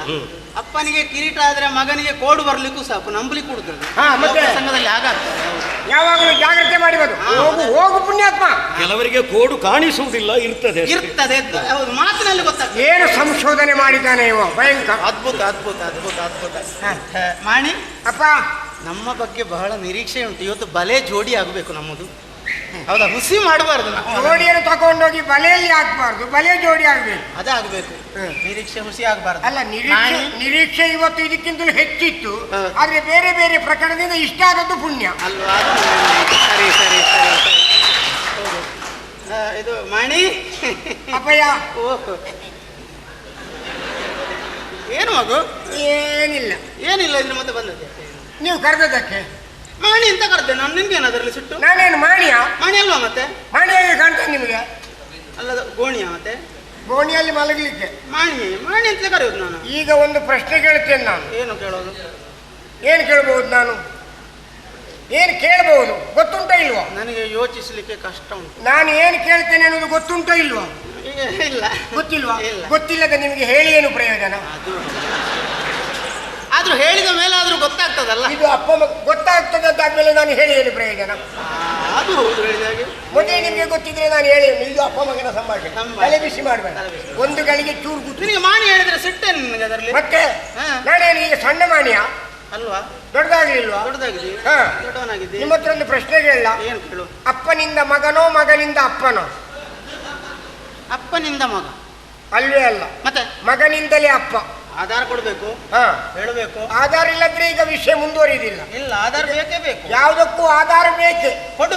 ಒಂದು ತಟಕು ನೀರು ಕುಡಿದಾದ್ರೂ ಆಧಾರ ಬೇಕು. ಇದು ನೀರು ಶುದ್ಧವೋ ಅಶುದ್ಧವೋ ಅಂತೇಳಿ ಆಧಾರ ಬೇಕು. ಆಧಾರ ಇದ್ದೇ ನಾನು ಮಾತಾಡ್ತೇನೆ. ಮಾತಾಡು. ಮಗನಿಂದಲೇ ಅಪ್ಪ, ಅಪ್ಪನಿಂದಲೇ ಮಗ. ಅಲ್ವೇ ಅಲ್ಲ. ಈಗ ಒಂದು ಸಣ್ಣ ಹುಡುಗ ಹೋಗ್ತಿದ್ರೆ ಅವನನ್ನು ಏನು ಕರಿತೇವೆ ನಾವು?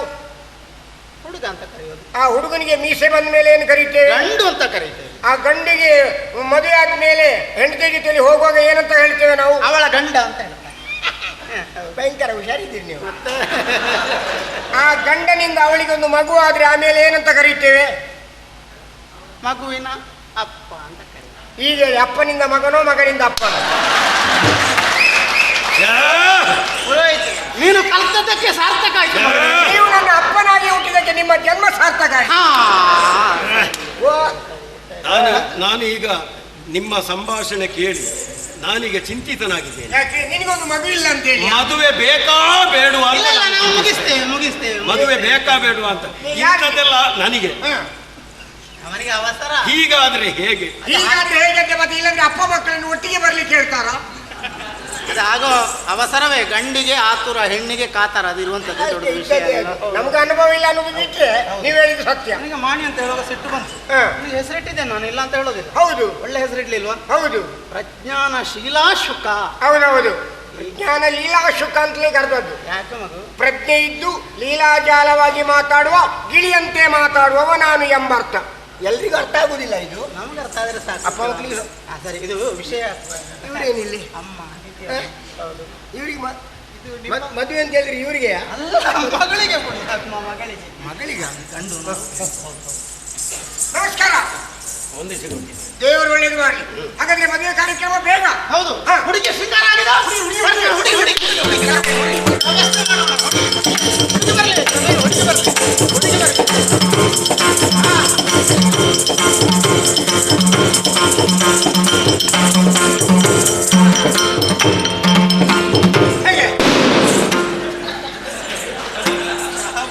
ಒಂದಾ ಜೋರ್ ಮಳೆ ಬರಬೇಕು.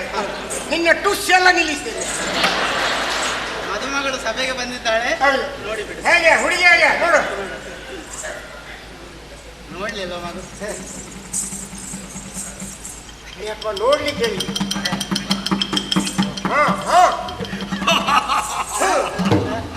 ಬಹಳಷ್ಟು ಸಂತೋಷ ಮತ್ತೆ ಈಗ ಸಂತೋಷ ಆಗದೆ ಇರ್ತದ? ಇನ್ನೊಬ್ಬಿಗೆ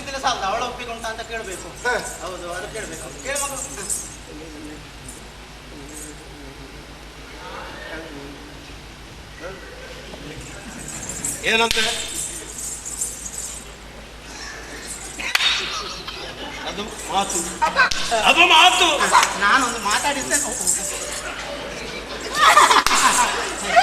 ಮದುವೆಯ ಪೌರೋಹಿತ್ಯ ನಡೆಸುವಂತಹ ಭಾಗ್ಯ ನನಗೆ ಬಂತಮ್ಮ. ನನ್ನ ಮದುವೆಗೆ ಹೊಡೆದಲ್ಲಿದ್ದಾನೆ ಗೊತ್ತಾ? ಗೊತ್ತಿಲ್ಲ. ಕಳ್ಳಿ ಅವಳಿಗೆ ಗೊತ್ತುಂಟು, ನಾನೇ ಹೇಳ್ಬೇಕು ಅಂತ. ಅಲ್ಲಿದ್ದಾನೆ ನೋಡು.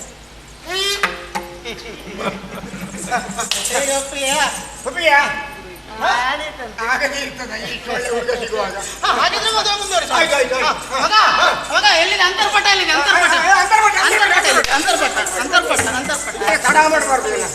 ವಿದ್ಯುನ್ಮಾಲ ಈ ಕಡೆಗೆ ಬಾ, ಮದುಮಗ ಈ ಕಡೆಗೆ, ಮದುಮಗ ಹೊರಗೆ, ಮದುಮಗಳು ಒಳಗೆ. ಮಗ ಹಾರ ಹಾರ ಹಾರ.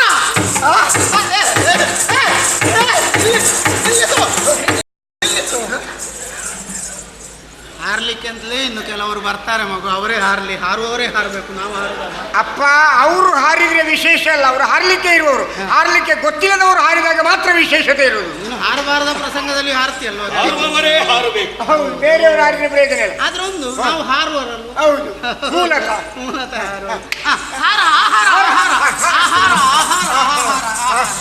ಸರಿ ಸರಿ. ಒಂದು ಮಗಳ ಮದುಮಗಳ ಕೈಯಲ್ಲಿ. ಮದುಮಗಳಲ್ಲಿ ಮದುಮಗಳಲ್ಲಿ ಒಳಗಿದ್ದಾಳೆ ಒಳಗಿದ್ದಾಳೆ. ಹೌದು ವಿಚಾರ ಮಾಡಿ.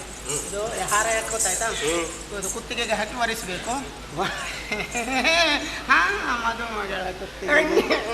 ಈ ಮದುವೆಯಲ್ಲಿ 3 ವಿಧ ಉಂಟಪ್ಪ. ಯಾವುದದು? ಮೊದಲನೆಯದ್ದು ವಾಕ್ ದತ್ತ, ಮತ್ತೆ ಹಾರ ದತ್ತ, ಆಮೇಲೆ ದಾರಾ ದತ್ತ, ಆಮೇಲೆ ಲಗಾಡಿ ದತ್ತ. 3 ದತ್ತಗಳು.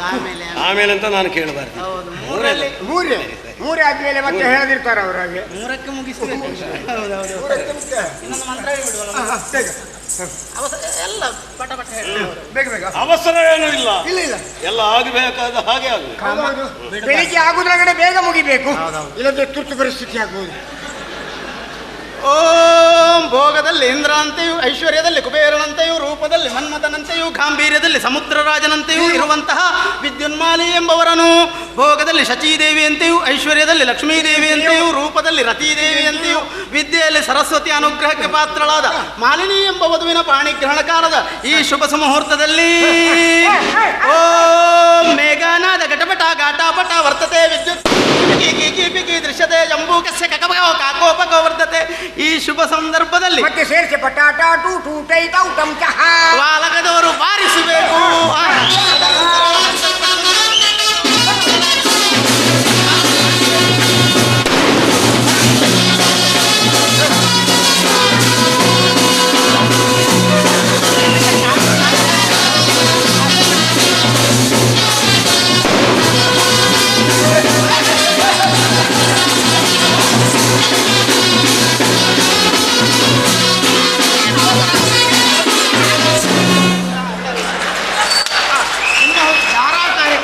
ಅವರಿಗೆ ಬಟೋಡಿಯಲ್ಲಿ ಬೇಗ ಮಾಡಬೇಕು. ಅಲ್ಲಿಗೆ ನನ್ನ ಕ್ರಿಯೆಗೆ ಅವರ ಪ್ರತಿಕ್ರಿಯೆ ಉಂಟಲ್ಲ. ಅಲ್ಲ, ನನ್ನ ಕ್ರಿಯೆಗೆ ಅವರ ಉತ್ತರ ಕ್ರಿಯೆ. ಉತ್ತರ ರೂಪವಾದ ಕ್ರಿಯೆ. ನಿಮ್ಮದೇ ವ್ಯವಸ್ಥೆ. ಹೇಳಿ, ನಿಂತ್ಕೊಳ್ಳಿ.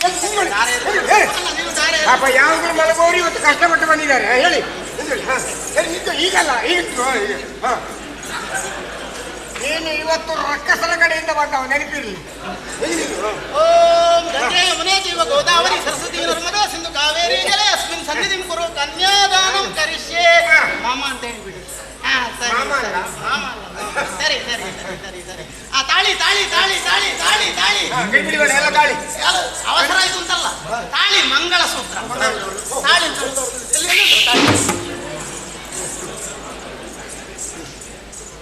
ಮಗು ಅಪ್ಪ, ಇದು ಜಯರಾಮಾಚಾರ್ಯರು ಮಾಡಿಸಿದ್ದ. ಅವರೆಲ್ಲ ಬೇರೆ ತಿರುಗಾಟದಲ್ಲಿ ಇರಬೇಕು. ಇವತ್ತು ನಾವೇ ಸುಧಾರಿಸುವ. ಹೌದು, ಇವರ ದಾಂಪತ್ಯ ಜೀವನ ಸುಖಮಯವಾಗಿ ಸಾಗಬೇಕು. ಅದಕ್ಕಾಗಿ 10 ಮಂದಿಗಳ ಆಶೀರ್ವಾದ ಬೇಕಲ್ವಾ? ಹೌದು, ನೀನು ಆಶೀರ್ವಾದ ನಾನು ಮಾಡ್ಬೋದಾ? ನಾವು ಮಾಡ್ಬೋದು, ಎಲ್ಲರೂ ಆಶೀರ್ವಾದ ಮಾಡಿ. ಸಭೆಯಲ್ಲಿದ್ದವರೆಲ್ಲ ಅಲ್ಲಿಂದಲೇ ಆಶೀರ್ವಾದ ಮಾಡಿ, ಎದ್ದು ಬಂದರೆ ಜಾಗ ಬದಲಾವಣೆ ಆದಿತ್ತು. ಹೌದು, ನೋಡಿ ಅವ್ರೇನು ಹೇಳ್ತಾ ಇದ್ದಾರೆ. ಆಶೀರ್ವಾದ ಆಯ್ತಾ, ನೀವು ನಿಮ್ದಲ್ಲಿ ಉಟ್ಕೊಳ್ಳಿ. ಅಲ್ಲ, ಒಂದು ಮಂತ್ರ ಹೇಳಿಬಿಡ್ತೇನೆ, ಮಂತ್ರ ಹೇಳಿಕೊಂಡಿದ್ದಾಗೆ ಕಟ್ಟಿಬಿಡುತ್ತೆ. ಓಂ ಮಾಂಗಲ್ಯಂ ತಂತು ನಾನೇನ ಮಮ ಜೀವನ ಹೇತುನಾ ಕಂಠೆ ಬದ್ನಾಮಿ ಶುಭದೇ ತ್ವಂ ಜೀವ ಶರದಾಂ ಶತಂ ಸುಮುಹೂರ್ತೆ ಸಾವಧಾನೆ ಸುಲಗ್ನೆ ಸಾವಧಾನೆ ಶ್ರೀ ಪಾರ್ವತಿ ಪರಮೇಶ್ವರ ಧ್ಯಾನ ಸಾವಧಾನಂ ಸಮಾಧಾನವಾಗಿ ಕಟ್ಟಿಬಿಡುತ್ತೆ. ಯಾರಿಗೆ ಹೋಗ್ಲಿಕ್ಕೆ ಅಲ್ಲಿಗೆ ಹೋಯ್ತು. ಇನ್ನು ವಧುವರರ ಮುಖಕ್ಕೊಂದು ಮಂಗಳಾರತಿ ಬೇಡ. ಕೂತ್ಕೊಳ್ಳಿ, ಕೂತ್ಕೊಳ್ಳಿ. ಮದುವೆ ಸೋಮಾನ ರತಿ ವಿಧಿಗೆ ವಧುವರೆ ರತಿ ಶೃಂಗಾರದಿ ಕುಳಿರೆ ಸಖಿಯರು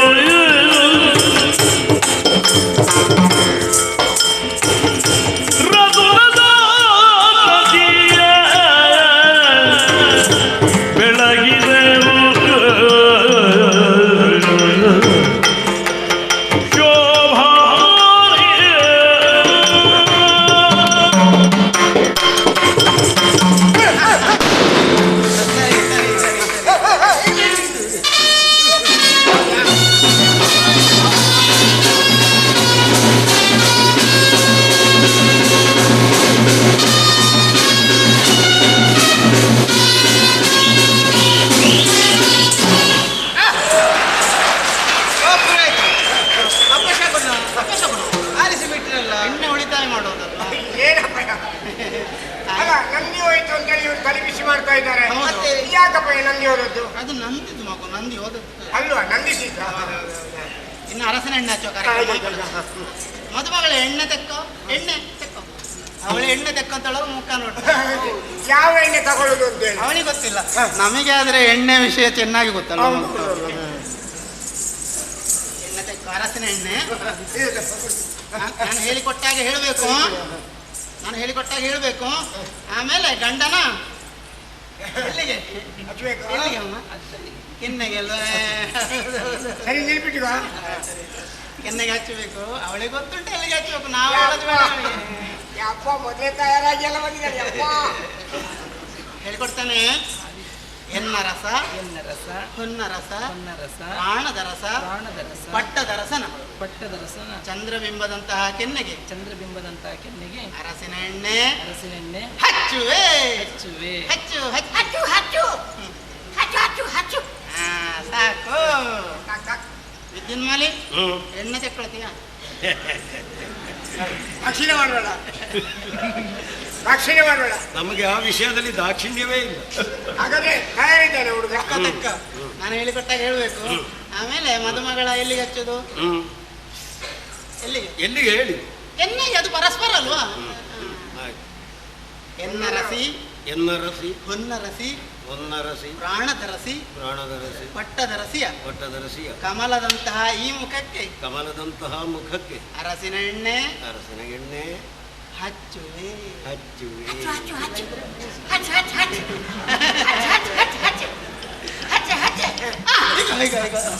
ಇನ್ನೆಂತದ್ದು ಕಾರ್ಯಕ್ರಮ?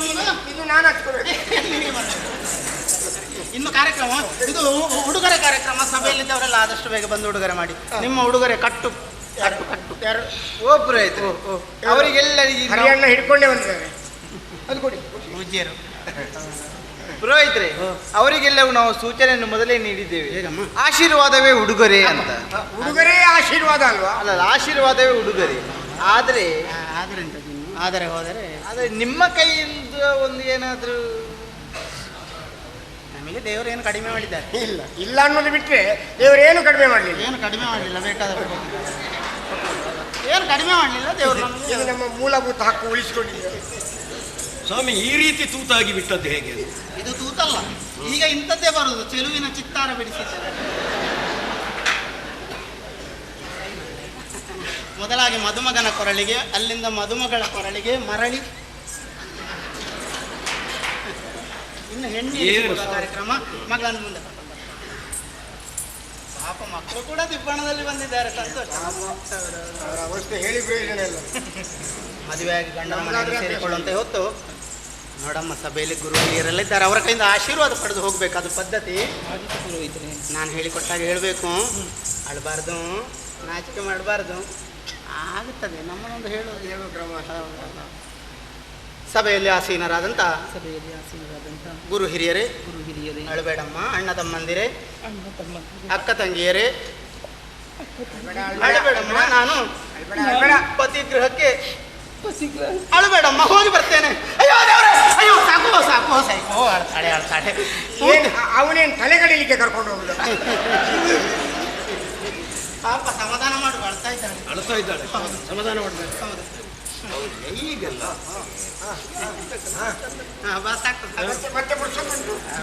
ಸಮಾಧಾನ ಅದೇ ಹೆಂಡತಿ ಹೇಳುವಾಗ ಗಂಡನೇ ಸಮಾಧಾನ ಮಾಡಬೇಕಾದ್ದು.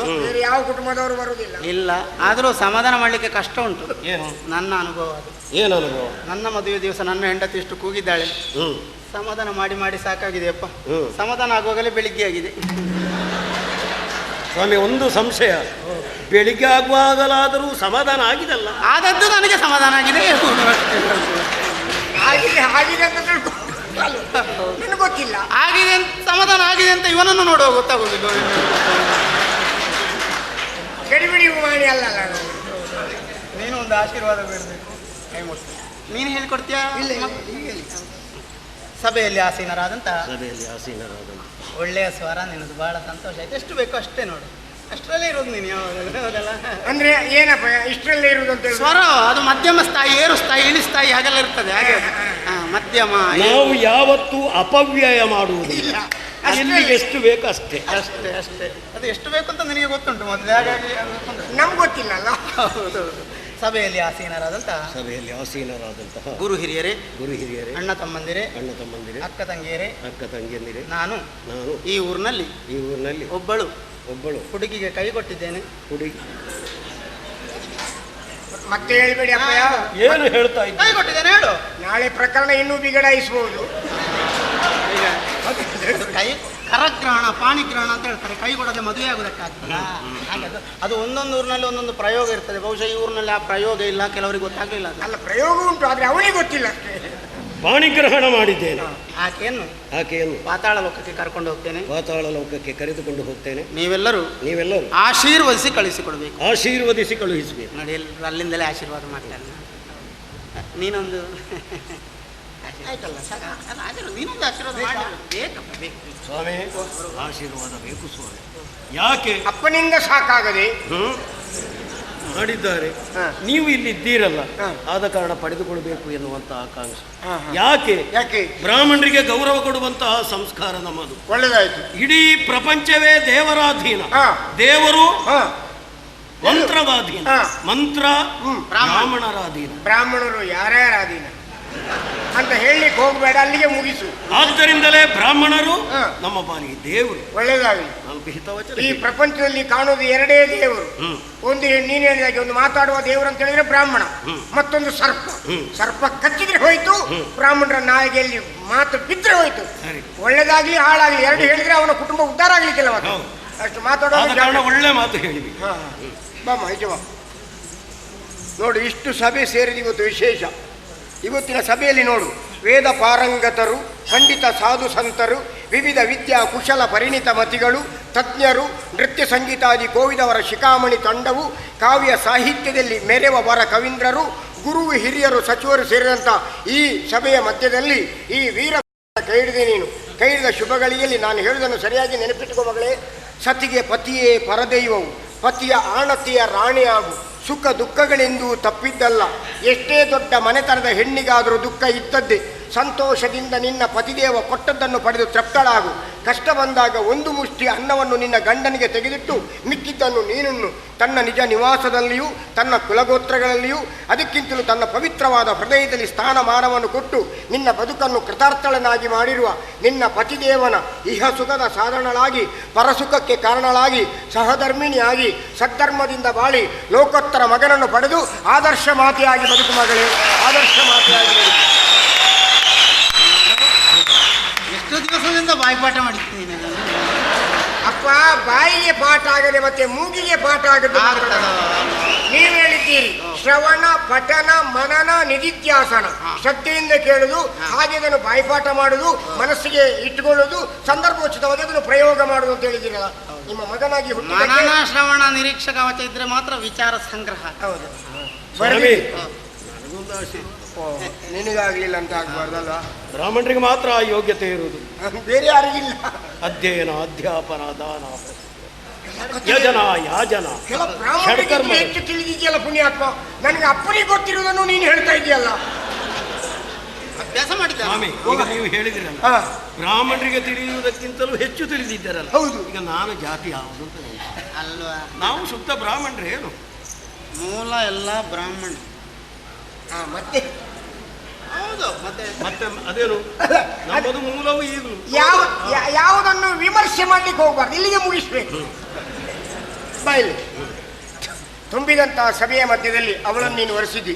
ಆಗ ಸರಿಯಾಗಿ ನೋಡಲಿಲ್ಲ, ಈಗೊಮ್ಮೆ ಸರಿಯಾಗಿ ನೋಡು. ಬೆಳದಿಂಗಳ ಶಿಲ್ಪದಂತಿರುವ ಬಾಲೆ, ಮುಟ್ಟಿದರೆ ಮೈ ಕೆಂಪೇರುವ ಕೋಮಲೆ, ಮುದ್ದು ಮುದ್ದಾದ ನಗುವು, ಅರಸಿಕನಿಗೂ ಬಿಟ್ಟಿಲ್ಲಾರದಂತ ಅಪ್ರತಿಮ ಸೌಂದರ್ಯವತೆಯ ಕೈ ಹಿಡಿದ ಶುಭಗಳಿಯಲ್ಲಿ ಬಾಳು ಬೆಳಗಲಿ ಎಂದು ಬಯಸಿ ಹಾಡುವೆ ನಿಂದು. ಬಾಳ ಗೆಳತಿಯು ನಿನ್ನ ಜೊತೆ ಇರಲು, ಬಾಳಿನುದ್ದಕ್ಕೂ ಸುಖವು ನಿನಗೆ ಲಭಿಸುತ್ತಿರಲಿ, ಬಾಳ ಕನಸುಗಳೆಲ್ಲ ನೆನಸಾಗುತ್ತಿರಲಿ. ಪ್ರೇಮಮಯ ಜೀವನವು, ಆನಂದದ ಸಾಗರವು, ನೇಮ ನಿಷ್ಠೆಯ ಬದುಕೆ ಈ ಬಾಳ ಬಯಕೆ. ಕಾಮಿತಾರ್ಥವ ನೀವ ದೇವನೊಲುಮೆಯೂ ಇರಲಿ, ಸಜ್ಜನರ ಒಡನಾಟ ಬಾಳಿನುದ್ದಕ್ಕೂ ಇರಲಿ. ದುರ್ಜನರ ಮನವನ್ನು ತಿಳಿಯುವ ಬಲ ನಿನಗೆ ಬರಲಿ, ಸೋಜಿಗದ ಈ ಜಗದಲ್ಲಿ ಜಾಣತನ ನಿನಗಿರಲಿ. ನಿಜ ಬಂಧು ಬಾಂಧವರ ಬಳಕೆ ಇರಲಿ, ಪತ್ನಿ ಮನೆ ಮನ ತುಂಬಿಸಲು ಮುದ್ದು ಮಕ್ಕಳ ಪಡೆದು ನುಡಿಮುತ್ತುಗಳ ಇಂಪು ಕೇಳುತ್ತಿರಲಿ. ಅಡಿಗಡಿಗೂ ಆನಂದದ ಅನುಭವ ನಿನಗಿರಲಿ, ದೇವತಾನುಗ್ರಹ ಸದಾ ಇರಲಿ.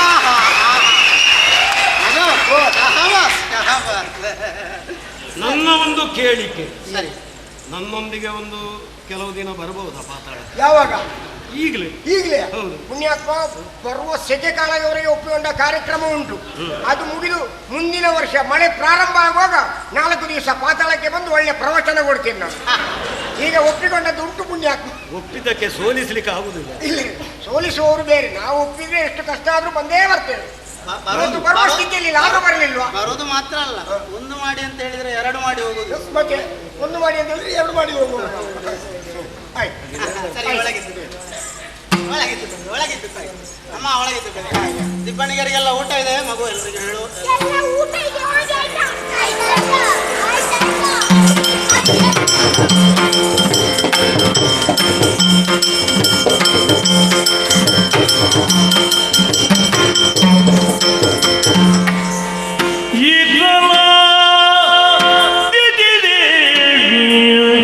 ತನ್ನಯ ಪುತ್ರರನು ನೆನೆಯುತ್ತ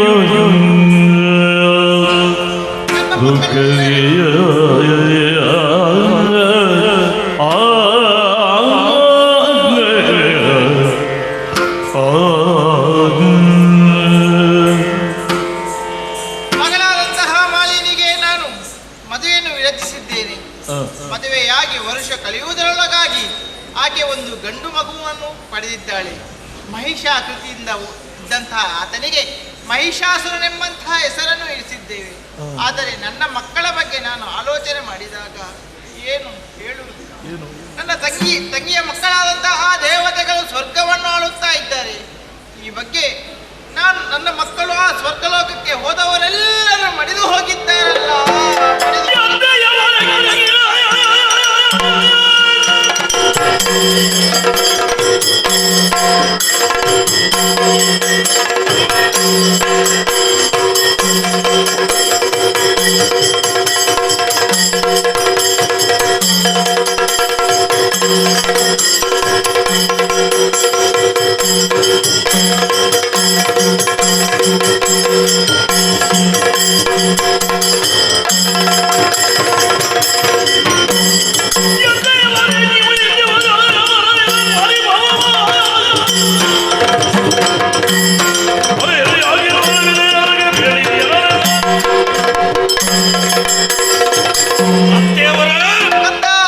ಆಶ್ಚರ್ಯವಾಗುತ್ತಾ ಇದೆ.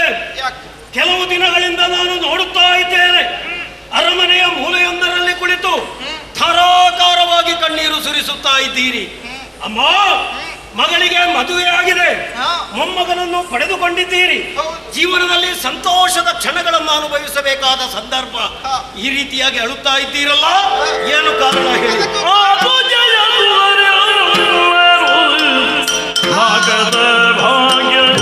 ಅನುಭವಿಸುವ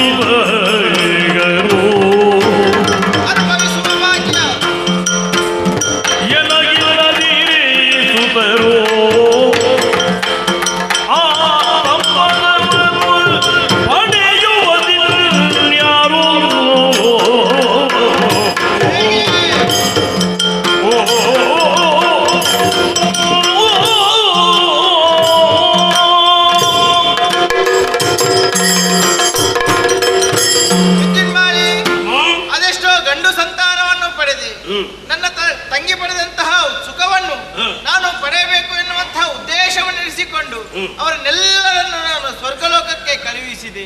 ಆದರೆ ಏನು ಮಾಡೋಣ, ಆ ದೇವತೆಗಳು ಮೋಸದಿಂದ ನನ್ನ ಮಕ್ಕಳನ್ನೆಲ್ಲ ಕೊಂದು ಹಾಕಿದ್ದಾರೆ. ನಾನು ಯಾವಾಗ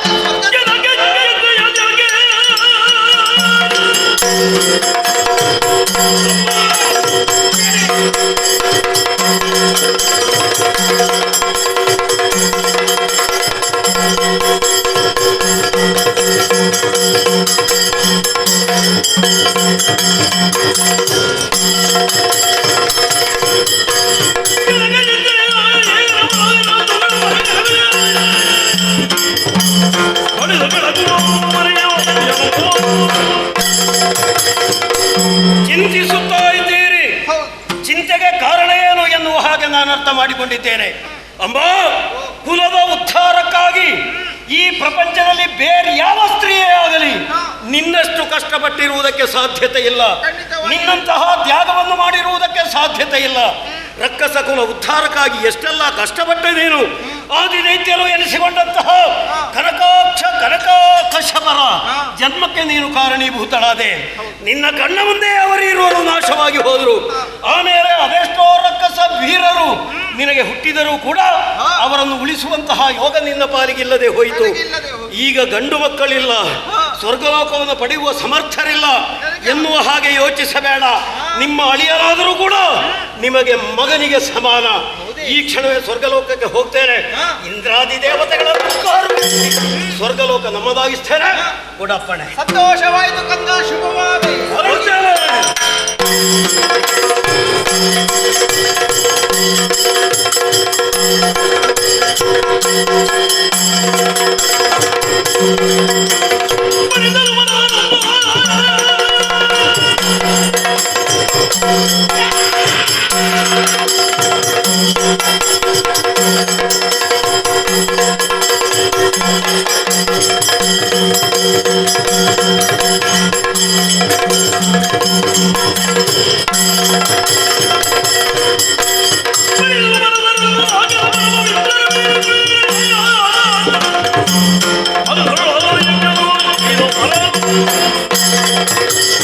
ಸ್ವರ್ಗಲೋಕವನ್ನು ಏರಿದೆ, ಇಂದ್ರಾದಿ ದೇವತೆಗಳನ್ನು ಕಾರುಗೆಡಿಸಿದೆ, ತ್ರಿವಿಷ್ಟಪ ಬರಿದಾಗಿದೆ, ಏರಿಕೊಳ್ತೇನೆ.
ಎದ್ದು ಬಂದಿದ್ದೇನೆ.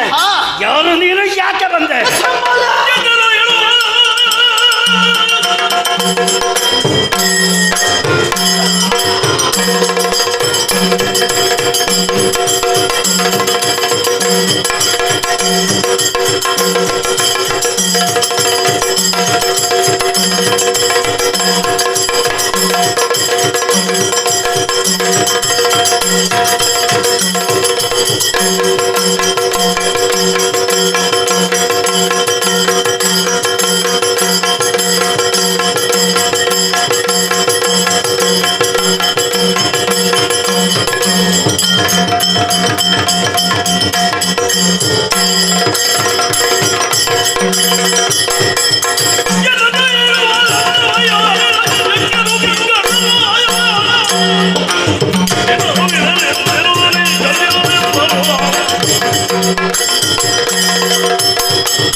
ಚಿನ್ನವಾದಂತಹ ಪಾತಾಳನ ಕಂಡುಬಿಟ್ಟು ನೇರವಾಗಿ ಸರ್ಕೊಂಡೇರಿದೆಯಾ ಇಂದ್ರಾದಿ ಸುಮನಸರನ್ನು ಬಡಿದಾಡಿಸಿ ಸಿಂಹವಿಷ್ಣರನ್ನು ಏರಿ ಬೆರೆಯುತ್ತಾ ಇದ್ದೀಯ.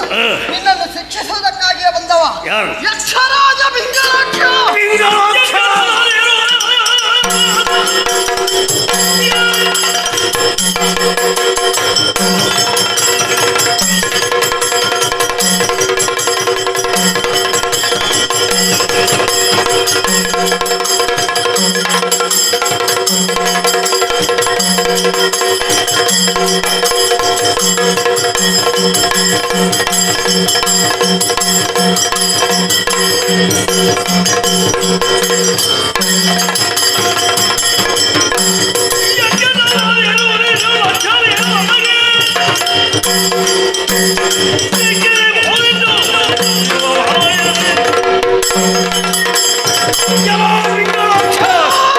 ಇಂದ್ರಾದಿ ದೇವತೆಗಳನ್ನು ಯುದ್ಧದಲ್ಲಿ ಸೋಲಿಸಿದವ ನೀನೇನು ಮಹಾ, ನಿನ್ನೆನ್ನು ಎಣ್ಣೆಯಲ್ಲಿ ಹುರಿದು ತಿದ್ದೇರು.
ವಿಚಾರವನ್ನು ಸುರಪಳ ನಡೆಸಿದ್ದಾರೆ.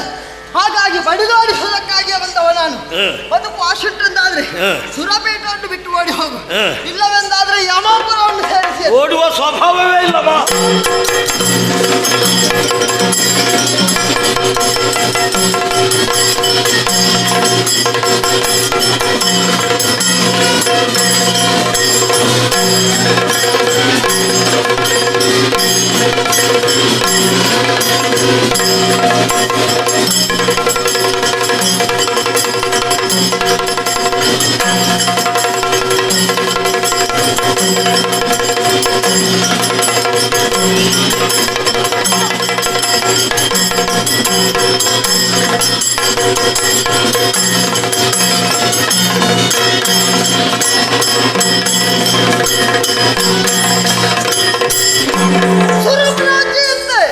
ದುರುಳ ವಿದ್ಯನ್ಮಾಲೆಯನ್ನು ತರೆದಿದ್ದೆ. ಸುರಪೀಠವನ್ನು ಸುರಪನಿಗೆ ಅಪ್ಪಿಸಿದ್ದೇನೆ. ಸಂತೋಷದ ವಿಚಾರವನ್ನು ತಿಳಿಸುವುದಕ್ಕಾಗಿ ಯಕ್ಷಲಾಕ ಸೇರಿ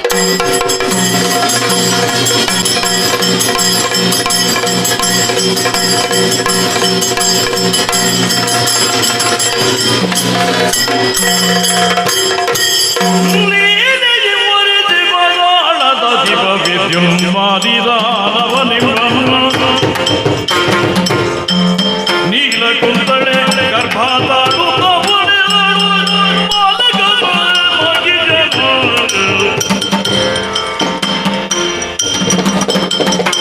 ನೀಲ ಕುಂತಳೆ ಗರ್ಭಾತಾಡು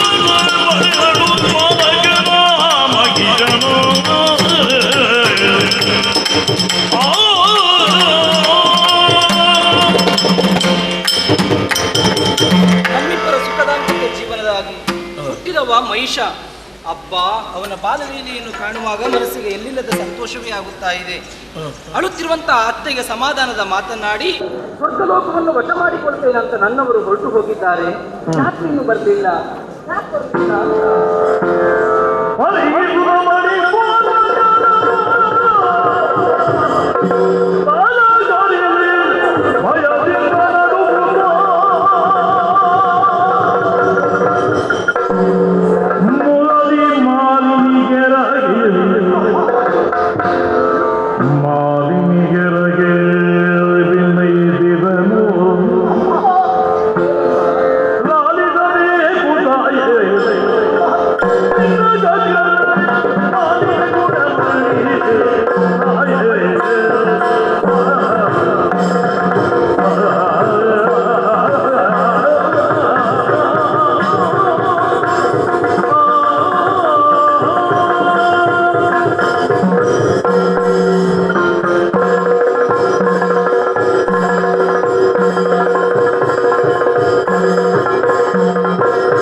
ಮತ್ತದನ್ನೇ ಇದೆಯಲ್ಲ, ನಾನು ನಿಮ್ಮ ಗಂಡ ಮಿಸ್ಯೂಸ್ ಮಾಡಿ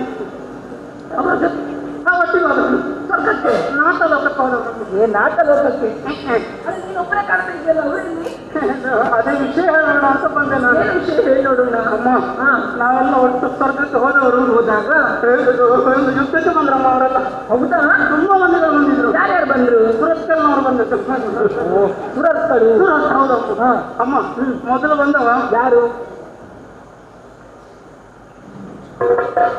ಇಷ್ಟೊತ್ತು ಸೈನಿಕ ಏನಾಯ್ತು ನಿನಗೆ? ಅಗ್ನಿ ಬಂದದ್ದು. ಓ, ಅಗ್ನಿ. ಅವನು ಸೋತು ಹೋದಮ್ಮ. ಅಗ್ನಿ ಸೋತ? ಹೌದಮ್ಮ. ಆಮೇಲೆ ಅವ ಬರುವಾಗ ಕೆಂಪು ಕೆಂಪು ಇದ್ದಮ್ಮ. ಅದು ಅಗ್ನಿ ಅಲ್ವಾ? ಹೌದು, ಚಿತ್ತಿನಲ್ಲಿ. ಹೌದು. ನಿಮ್ಮ ಗಂಡ ಅವನನ್ನು ನೋಡಿ ಕುಡಿತಲ್ಲದ ಹೆಸರು ಚುರುಕು ಚುರುಕು ಅಂತ ಬಿಟ್ರಮ್ಮ. ಎಂತದ್ದು? ನೀರ್ಪಾಣ. ಓ, ಪ್ರತಿಯಾಗಿ ಬೆಂಕಿ ಚೂಂತಾಯ್ತಮ್ಮ. ಆಮೇಲೆ ಅರಣ್ಯ ಬಂದ. ಯಾರದು?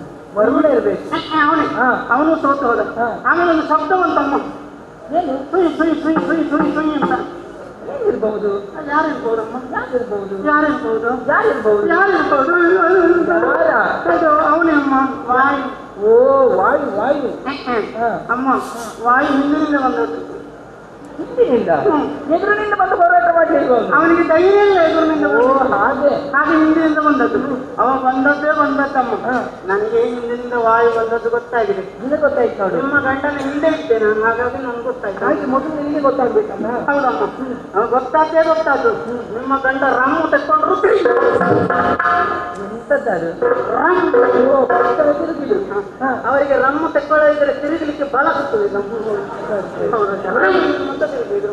ನಿಮ್ಮ ಗಂಡವನ್ನು ನೋಡಿದ್ದೇ ನೋಡಿದ್ದು. ಹಿಂದಿನಿಂದ ಬಂದ ವಾಯು ಹಿಂದಿನಿಂದಲೇ ಅಂತ ಹೋದ. ವಾಯು ಸೋತ ಅಂತ ಇತ್ತು. ಆಮೇಲೆ ಏನು? ಹೌದು, ಕೋಣನ ಮೇಲೆ ಕೂತ್ಕೊಂಡು ಭಾಷಾ ಕೈಯಲ್ಲಿ ಇಟ್ಕೊಂಡು ಬಂದ. ಅವನು ಸೋತು ಹೋದ. ಯಮನು ಸೋತನ. ಆಮೇಲೆ ಅಲ್ಲಿಗೆ ನಿವೃತ್ತಿ. ಅವನು ಸೋತು ಹೋದ. ಆಮೇಲೆ ಮತ್ತೊಬ್ಬ ಬಂದಮ್ಮ. ಅವ ಸೂರಪ್ಪ. ಸುರಪಾಲಕ. ಇಂದ್ರ. ಪತಿಪಿತಿ ಸುರಪ. ಶಚಿಪತಿ. ಅವ ಬಂದವನು ನಿಮ್ಮ ಗಂಡನ ಎದುರು ನಿಂತು. ಹೌದಮ್ಮ. ನಿಮ್ಮ ಗಂಡನಿಗೂ ದೇವೇಂದ್ರನಿಗೂ ಯುದ್ಧ. ಏನು ಬೆಟ್ಟಮ್ಮ ನಿಮ್ಮ ಗಂಡನದ್ದು? ಹೌದಾ? ಹೌದು. ಏನು ನಿಮ್ಮ ಗಂಡನ ಪೆಟ್ಟು ನಿಮ್ಗೆ ಗೊತ್ತಿಲ್ಲ? ಅಲ್ಲಿದ್ದವ ನೀನಲ್ವ, ನಿಮಗೆ ಗೊತ್ತಿರ್ಬೇಕಲ್ಲ. ನನಗಿಂತ ಹೆಚ್ಚು ನಿನಗೇ ಅಮ್ಮ ಗೊತ್ತಿರೋದು. ಅವರು ಹೇಗೆ ಎಂತ ಪೆಟ್ಟು ಮಕ್ಕಳಿಗೆ ಅವರು ಸಾಮಾನ್ಯರಲ್ಲ. ನಿಮ್ಮ ಗಂಡ ಶೆಟ್ಟಿಗಾರ, ಕೊನೆಗೆ ಒಂದು ಪೆಟ್ಟು ನಿಮ್ಮ ಗಂಡ ಕೊಟ್ಟದ್ದೇ ಕೊಟ್ಟದು. ದೇವೇಂದ್ರ ಕೊಡ್ತ, ದೇವೇಂದ್ರನ ಸೋತ್ರ ಹೌದು. ಆಮೇಲೆ ಸ್ವರ್ಗ ನಮ್ಮ ಕೈಗೆ ಬಂತಮ್ಮ. ಅವರೇನೋ ಸ್ವರ್ಗದ ಸಿಂಹಾಸನ ನಮಗಾಯ್ತಮ್ಮ. ಎಷ್ಟೋ ವರ್ಷದ ನಮ್ಮ ಕೆಲಸದಿಂದ ನನ್ನ ಸಾಯಿತು ಸ್ವರ್ಗ ಲೋಕದ ಅಧಿಕಾರ ನಮ್ಮ ವಶ ಆಯಿತು ಅಂತ ಆದ್ರೆ ಅಮ್ಮ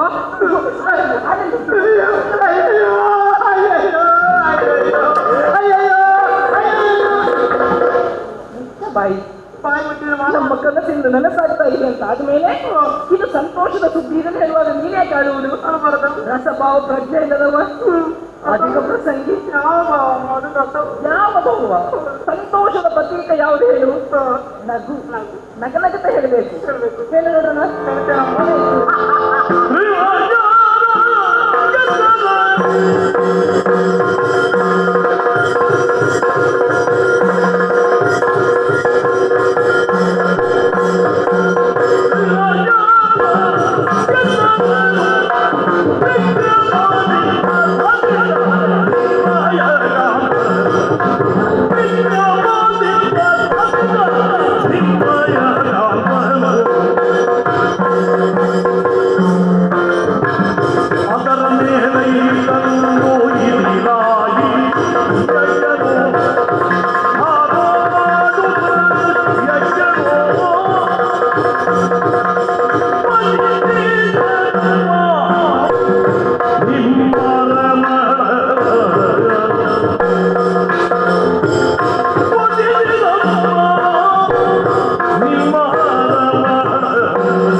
ಸಂತೋಷದ ಸುದ್ದಿ ಹೇಳ್ಬೇಕಾದ್ರೆ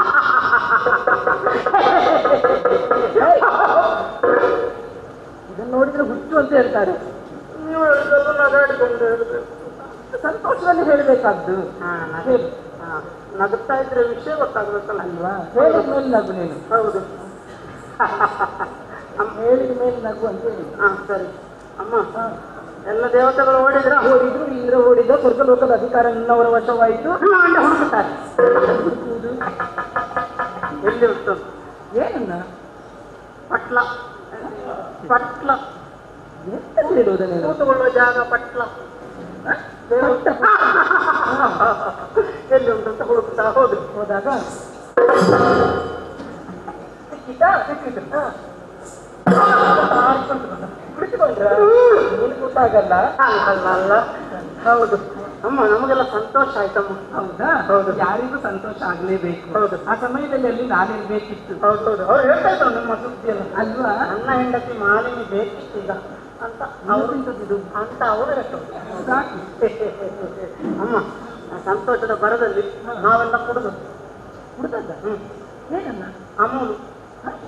ಅಮೂಲು ಅಮ್ಮ ಸರಿ ಕೊಡ್ತಿದ್ದೇವೆ ಕುಡಿದು. ಅಮ್ಮ, ನಿಮ್ಮ ಗಂಡ ನೀರು ಹಾಕಿ ತೆಕ್ಕೊಳ್ಳೋದು, ನಾನು ನೀರು ಹಾಕದೇ ಬರ್ತೀನಿ. ನನಗೆ ಅಭ್ಯಾಸ ಆಗಿದೆ ಅಮ್ಮ. ಗೊತ್ತಾಗಿದೆ ನನಗೆ. ಹೌದಮ್ಮ, ನನಗೆ ಅಭ್ಯಾಸ ಆಗಿದೆ ಅಂತ ಗೊತ್ತಾಗಿದೆ. ಕುಡಿದು ಅಮ್ಮನಲ್ಲಿ ಅವ್ರು ಹೇಳೋದು. ಯಾರು ಅವರು? ಅವರು ಅಂದ್ರೆ ಅಪ್ಸರೆಯರು. ಅಮ್ಮ, ನಿಮ್ಮ ಗಂಡನ ಆಜ್ಞೆ ಆದದ್ದೇ ತಡ ಬಂದ್ರೆ ಒಬ್ಬೊಬ್ಬರೇ ಬಂದ್ರು. ಅದು ಒಬ್ಬರಿಂದ ಒಬ್ಬ. ಹೌದಾ? ಹೌದಮ್ಮ. ದಂಬೆ, ಊರ್ವಶಿ, ರಂಬೆ, ಊರ್ವಶಿ, ಮೇನಕೆ, ತಿಲೋತ್ತಮೆ, ಪಿಶಾಚಿ, ಋತಾಚಿ, ಆಲುಬುಸೆ, ಆಲಂಬುಷ, ಮಂಜಲ್ ದೋಸೆ, ಮಂಜು ಗೋಷಿ ಎಲ್ಲ ಬಂದ್ರಮ್ಮ. ಬಂದಾಗ ನಿಮ್ಮ ಗಂಡನ ಹೆಸರು ಸಾಲಾಗಿ ನಿಂತುಕೊಂಡ್ರು. ನಿತ್ರಾಣ ಮಾಡ್ತಾರೆ. ನಿನ್ನ ಕರ್ಮ ಮಾಡುವುದು ನಿಂತ ಮೇಲೆ ನಿತ್ರಾಣ ಬಿಟ್ಟುಕೊಂಡೆ ನಿತ್ರಾಣ ಮಾಡುವುದು. ನರ್ತನ ಏನು ನಾಟ್ಯ ಅದು. ಯಾವ ರೀತಿ ನಿನಗೆ ಗೊತ್ತುಂಟಾ? ನಿಂತಿರ್ಕೊಂಡಿದ್ಯಾ? ಹೌದು. ಒಬ್ಬ ಏಕಪಾಟಿ ನೀನು. ಏಕಪಾಟಿ ಅಲ್ಲ, ಏಕಪಾಟಿ. ಏಕಪಾಟಿ. ಹೌದಮ್ಮ. ನೋಡಿ, ತಕಜನು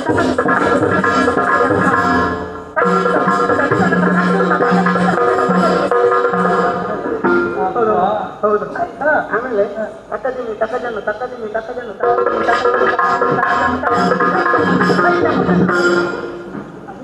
ಅದು ಮುಕ್ತ ಆಗ. ಹೌದಮ್ಮ. ಆಮೇಲೆ ಇದೆಲ್ಲ ಕುಣಿತಾ ಇದ್ರಮ್ಮ. ಅವರೆಲ್ಲ ಕುಣಿಯುವಾಗ ನಮಗೆ ಸಂತೋಷ ಆಯ್ತಮ್ಮ. ನಾವೆಲ್ಲ ನೋಡ್ತಾ ಇದ್ದೆವು. ಎಲ್ಲರಲ್ಲಿ ತೂಗಿಕೊಂಡು ಹೋಗ್ಬೋದಮ್ಮ. ಮಧ್ಯದಲ್ಲಿ ನಮ್ಮವರು ಯಾರು ಇರಬೇಕು. ನಾವೇ ಮಧ್ಯದಲ್ಲಿ ಬರುವುದು ಅಂತ ನಾನು ಲೆಕ್ಕ. ಅಲ್ಲಿಯೂ ಮಧ್ಯದಲ್ಲಿ ಬರ್ತಾರ. ಯಾರು ಬಂದದ್ದು? ಅದು ಅವರ ಹೆಸರು ಎಕ್ಸ್ರೇ ಯಕ್ಷ ಇರಬೇಕು. ಯಾರು ಬಂದವ ನಿಮ್ಮ ಗಂಡನ ಎದುರಿನಿಂದ ಅಪ್ಪನ ಧೈರ್ಯವೇ ಮುಖವನ್ನೇ ನೋಡ್ತಾನೆ. ನೋಡಿ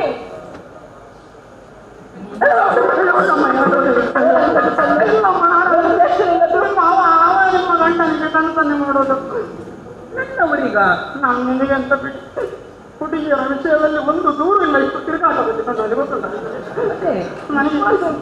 ನನಗೆ ಮೂಗಿಗೆ ಬೆರಳು ಹಾಕಿದ್ರೆ ಕಚ್ಚಲಿಕ್ಕೆ ಗೊತ್ತಿಲ್ಲ.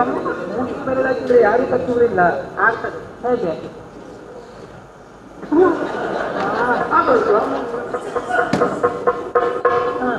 ಅಮ್ಮ ಅದು ಅವ ಕಂತಾನೆ ಮಾಡುದು ನಿಮ್ಮ ಗಂಡನಿಗೆ. ಹೇಗೆ ಸಾಕು ಸಾಕು ನೀವು ಸಾಕು. ಏನು ಸನ್ನೆ ಅರ್ಥ? ಬಾ ಅಂತ. ಬಾ ಅಂತ ಎಲ್ಲಿಗೆ? ಎಲ್ಲಿ ನನಗೆ ಗೊತ್ತಾಗ್ಲಿಲ್ಲ. ಸ್ವಲ್ಪ ಮಾತಾಡ್ತಾನೆ. ಮಾತು ಹೌದು. ನನಗೆ ಮನಸ್ಸುಂಟು, ನಿನಗೆ ಮನಸ್ಸುಂಟ? ಮನಸ್ಸಿದ್ರೆ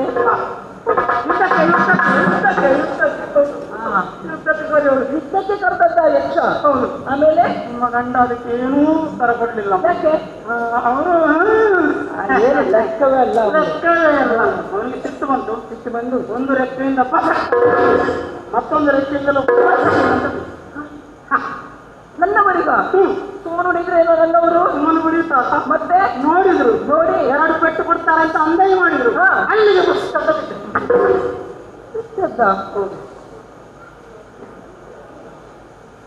ಏನಾದ್ರೂ ಮಾಡ್ತಾರೆ ಅಂತ ಲೆಕ್ಕ ಹಾಕಿದ್ದ. ಹೌದಮ್ಮ. ಯುದ್ಧ ಮಾಡಿರ್ಬೇಕು ಕುಡಿಸ್ಕೊಂಡಲ್ವಾ? ಹೌದು, ಮಾಡ್ತಾರಂತ ಲೆಕ್ಕ ಹಾಕಿದ್ದಮ್ಮ. ನೋಡ್ತೇನೆ ಇಷ್ಟು ಉದ್ದ ಹೊರಗೆ ಬಿದ್ದಿದೆ.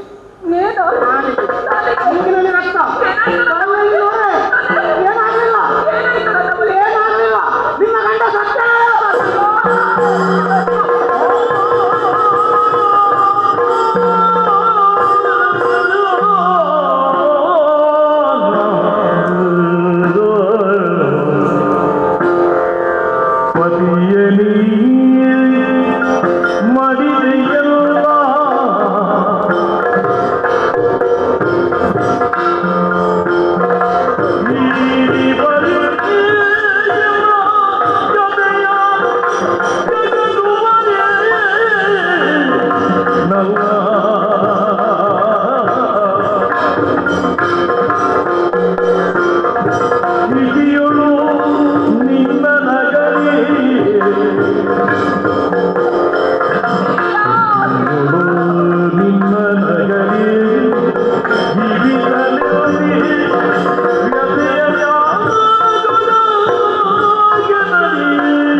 ಇದನ್ನು ಕೇಳಿ ಸಹಿಸಿಕೊಳ್ಳುವಂತಹ ಶಕ್ತಿ ಖಂಡಿತ ನನ್ನಲ್ಲಿ ಇಲ್ಲ.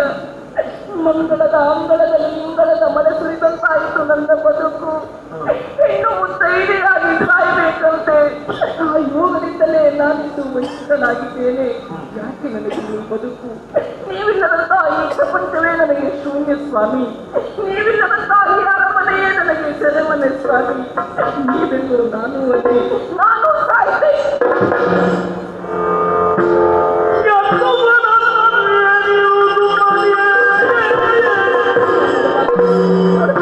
ಹತ್ತವರು ಜೀವಿ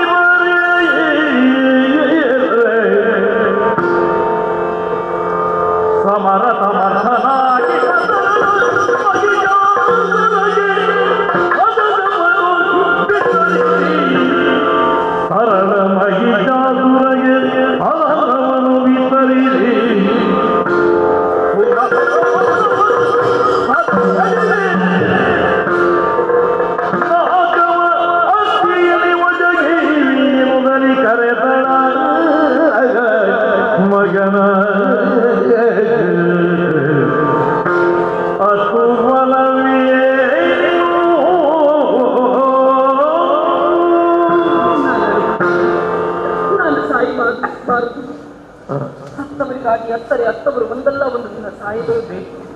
ಸತ್ತು ಈ ಪ್ರಪಂಚದಲ್ಲಿ ಏನನ್ನು ಸಾಧಿಸುವುದಕ್ಕೆ ಸಾಧ್ಯ ಇದೆ ಹೇಳಿ? ಇಲ್ಲ, ನಾನು ಅಳಬಾರದು, ನಾನು ಬದುಕಬೇಕು, ನಾನು ಬದುಕಬೇಕು, ನಾನು ಬದುಕಿ ಸಾಧಿಸಿ ತೋರಿಸಬೇಕು, ನಾನು ಬದುಕಿ ಸಾಧಿಸಿ ತೋರಿಸಬೇಕು. ಹಾಗಾದ್ರೆ ನನ್ನ ಈ ಸ್ಥಿತಿಗೆ ಕಾರಣ ಯಾರು ಯಾರು ಯಾರು? ನನ್ನ ಮುಡಿಯ ಹೂವನ್ನು ಹಚ್ಚಿಕೊಂಡ ಮಂಗಲವನ್ನೇ ತಪ್ಪಿದ್ದಾರೆ.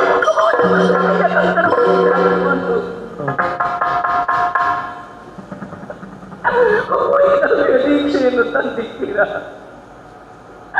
ನನ್ನ ಈ ಹೀನಾಯ ಸ್ಥಿತಿಯನ್ನು ಕಂಡು ನಗುತ್ತೀರಾ? ಇಲ್ಲ, ಇದು ನಿಮ್ಮ ಶಾಶ್ವತ ನಗುವಲ್ಲ, ಇದು ನಿಮ್ಮ ಕೊನೆಯ ನಗು. ನನ್ನ ಮಗನಿದ್ದಾನೆ, ದುರಸಮರ್ಥನಾದಂತಹ ಮಹಿಷನಿದ್ದಾನೆ. ನಡೆದ ಸಂಗತಿಯನ್ನು ಹೇಳಿ ನಿಮಗೆ ತಕ್ಕ ಪಾಠವನ್ನು ಕಲಿಸ್ತೇನೆ. ಮಗ ಮಹಿಷನನ್ನು ಕರೀತೇನೆ. ಮಗನೇ ಮಹಿಷ, ಮಗನೇ ಬಾ.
ಒಂದು ಕ್ಷಣದಲ್ಲಿ ಎತ್ತಿ ಮುತ್ತಿಸಬೇಕಾದವಳು ಹೇಳು.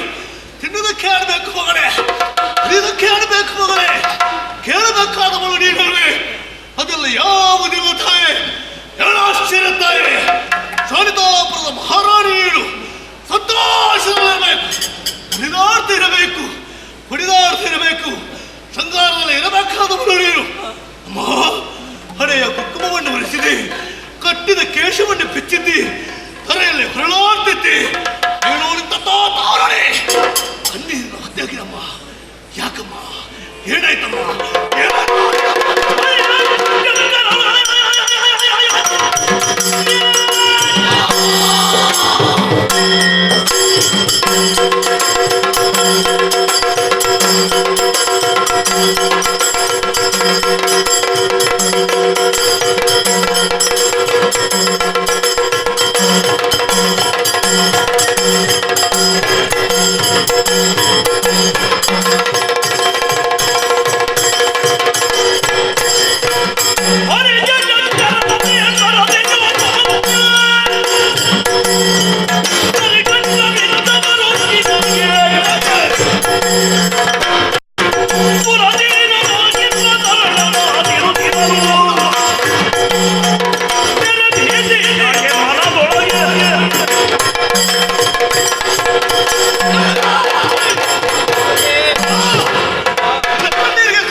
ಇವರಿಂದ ಏನಾದ್ರೂ ನಿನಗೆ ತೊಂದರೆ ಹೌದಾಗಿದೆ ಅಂತವರನ್ನ ಶಿಕ್ಷಿಸಬಲ್ಲ. ಮತ್ತೆ ಹೇಳ್ತೀಯ ದೊಡ್ಡವರ ವಿಚಾರ ಹೇಳುತ್ತೆ ಹೇಳು ಮಗಳೇ. ಅಮ್ಮ, ಸತ್ಯಲೋಕದಲ್ಲಿ ಠಾಣಿಸಿದಾತ ಅಂತ ವಿಧಿ ಇದ್ದ ನಿನಗೆ ತೊಂದರೆ ಐತಿ. ಹೇಳಮ್ಮ, ಕೈಲಾಸದಲ್ಲಿದ್ದಾನೆ ಪರಮೇಶ್ವರ, ಆ ಪರಮೇಶ್ವರ ಮಿಕ್ಕಿರುವಂತ ದೇವಾದಿ ದೇವತೆಗಳ ವೈಕುಂಠದಲ್ಲಿ ತತ್ತ ನಾರಾಯಣದ ತೊಂದರೆ ಐತಿ. ಯಾರಿಂದ ಆಯ್ತಮ್ಮ? ಒಂದು ವೇಳೆ ಇವರಿಂದಲೇ ಕಷ್ಟ ಒದಗಿದ್ದೆ ಹೌದಾಗಿದ್ರೆ ಅಂತವರ ವಿಚಾರವನ್ನು ಹೇಳು. ಅವರನ್ನು ಸರಿಯಾಗಿ ಶಿಕ್ಷಿಸಬಲ್ಲಿದ್ರೆ ನಿನ್ನ ತರಣ ವಯಸ್ಸಲ್ಲಿದ್ದೇಳಲ್ಲ ಈಗ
ನಮ್ಮ ಬದುಕೆ ಬರಡಾಗಿ ಹೋಯಿತು ಕಂದ.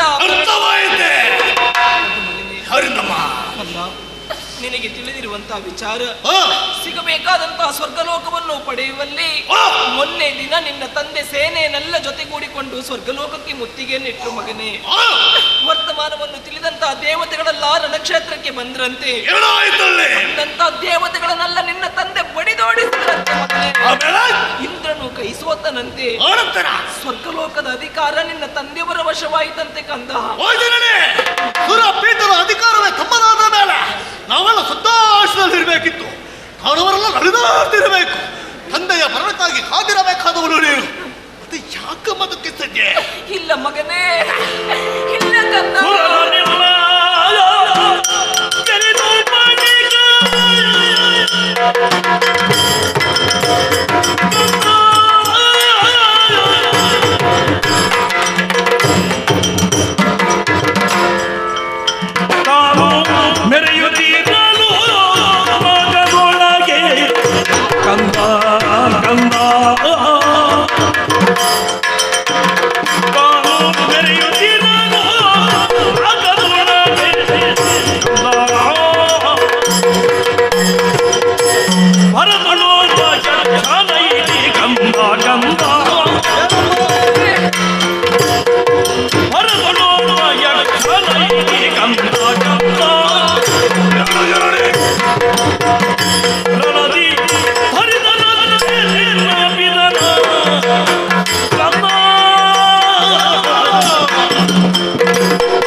ನಮ್ಮಲ್ಲಿ ರಾರಾಜಿಸುತ್ತಿರುವಂತ ಸಂದರ್ಭ ನಿನ್ನ ತಂದೆಯನ್ನು ಕೊಂದರಂತೆ.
ನನ್ನ ಅಪ್ಪನ ಹಾಕಕ್ಕೆ ಹೋದ್ರೆ, ನನ್ನ ತಂದೆನ ಹಾಕಕ್ಕೆ ಹೋದ್ರೆ, ನನ್ನ ತಂದೆ ಸ್ವರ್ಗಕ್ಕೆ ಹೋದ್ರಪ್ಪ. ಮಗನೇ, ತಂದೆಯನ್ನು ನೋಡ್ತಾ ಬಾಕಿಲ್ಲ, ಅನಾಥರಾದೆ. ತನಗೆ ಕಥಿಲ್ಲಮ್ಮ, ಹೇಳುವವರು ಕೇಳುವವರು ಯಾರಿಲ್ಲಪ್ಪ. ಇಲ್ಲ ಮಗನೇ, ನನಗೆ ಹೇಳು, ಈ ಶಾರದಾಪುರದಲ್ಲಿ ತಾಣವರ ವಿಚಾರವಾಗಿ ನೋಡು, ಎಲ್ಲರೂ ದುಃಖಿಸ್ತಾ ಇದ್ದಾರೆ. ತಮಗೆ ಹೇಳು ಕತ್ತಿ, ತಮ್ಮನ್ನು ಉತ್ತರಿಸುವವರು ಯಾರು? ಇಲ್ಲಮ್ಮ, ಇವರ ದುಃಖಕ್ಕೆ ಕಾರಣಕರ್ತರು ನಾವಾಗಲಿಕ್ಕೆ ಕೂಡದು. ಶಾರದಾಪುರವನ್ನು ಮೆರೆಸಬೇಕು, ತಾಣವ ಕುಲವನ್ನು ಬತ್ತರಿಸಬೇಕು. ಇದು ಮೋಸ, ಇದು ವಂಚನೆ.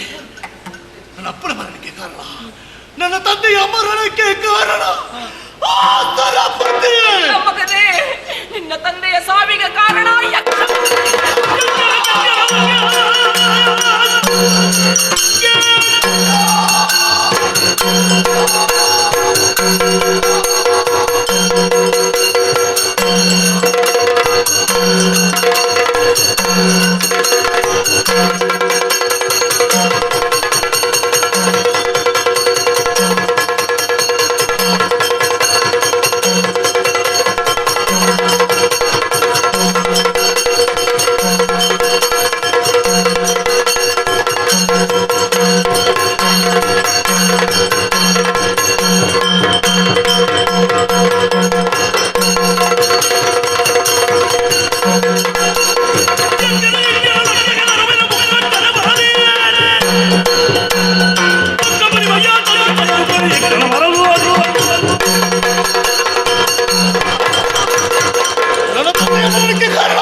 ನನ್ನ ಪಾಲಿಗೆ ಲಕ್ಷ್ಯವೇ ಅಲ್ಲ, ನನಗೊಂದಪ್ಪನೇ ಹುಡುಕರು.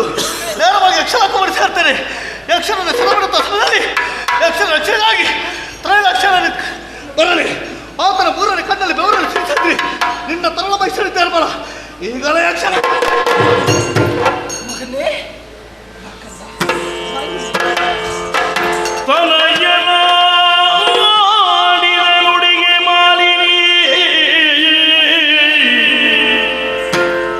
ಮನದಿ ಹರುಷವನ ನುಡಿದಳು,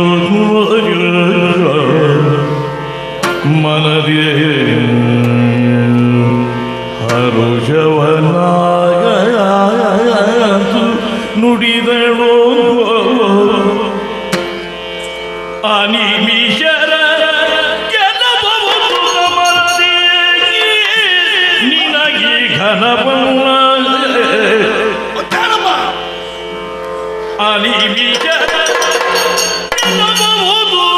ಅಮರದಿ ನಿನಗೆ ಘನವಲ್ಲ. ವನ ಜನ ಬರುವ ಕೃತಕದಿ ಅನವರತ ಸುಮನಸರ ಪಕ್ಷದಿ. ಅದಕ್ಕೆ ನಾನು ಮಾಡ್ಬೇಕಮ್ಮ. ವನ ಜನಾವನು ಬರುವ ಕೃತ ಕೃತಕದಿ ಅನವರತ ಸುಮನಸರ ಪಕ್ಷದಿ ನಿನಗೆ ಬೇಳುವೆನೊಂದು ವಿಧಿಯಲಿ ಪಡೆದು ವರಗಳನ್ನು ನಿನಗೆ ಬೇಳುವೆನೊಂದು ವಿಧಿಯಲಿ ಪಡೆದು ವರಗಳನ್ನು ಮಗನೇ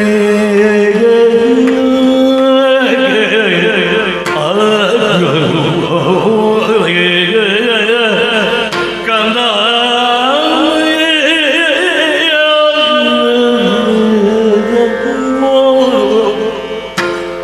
ಮಗನೇ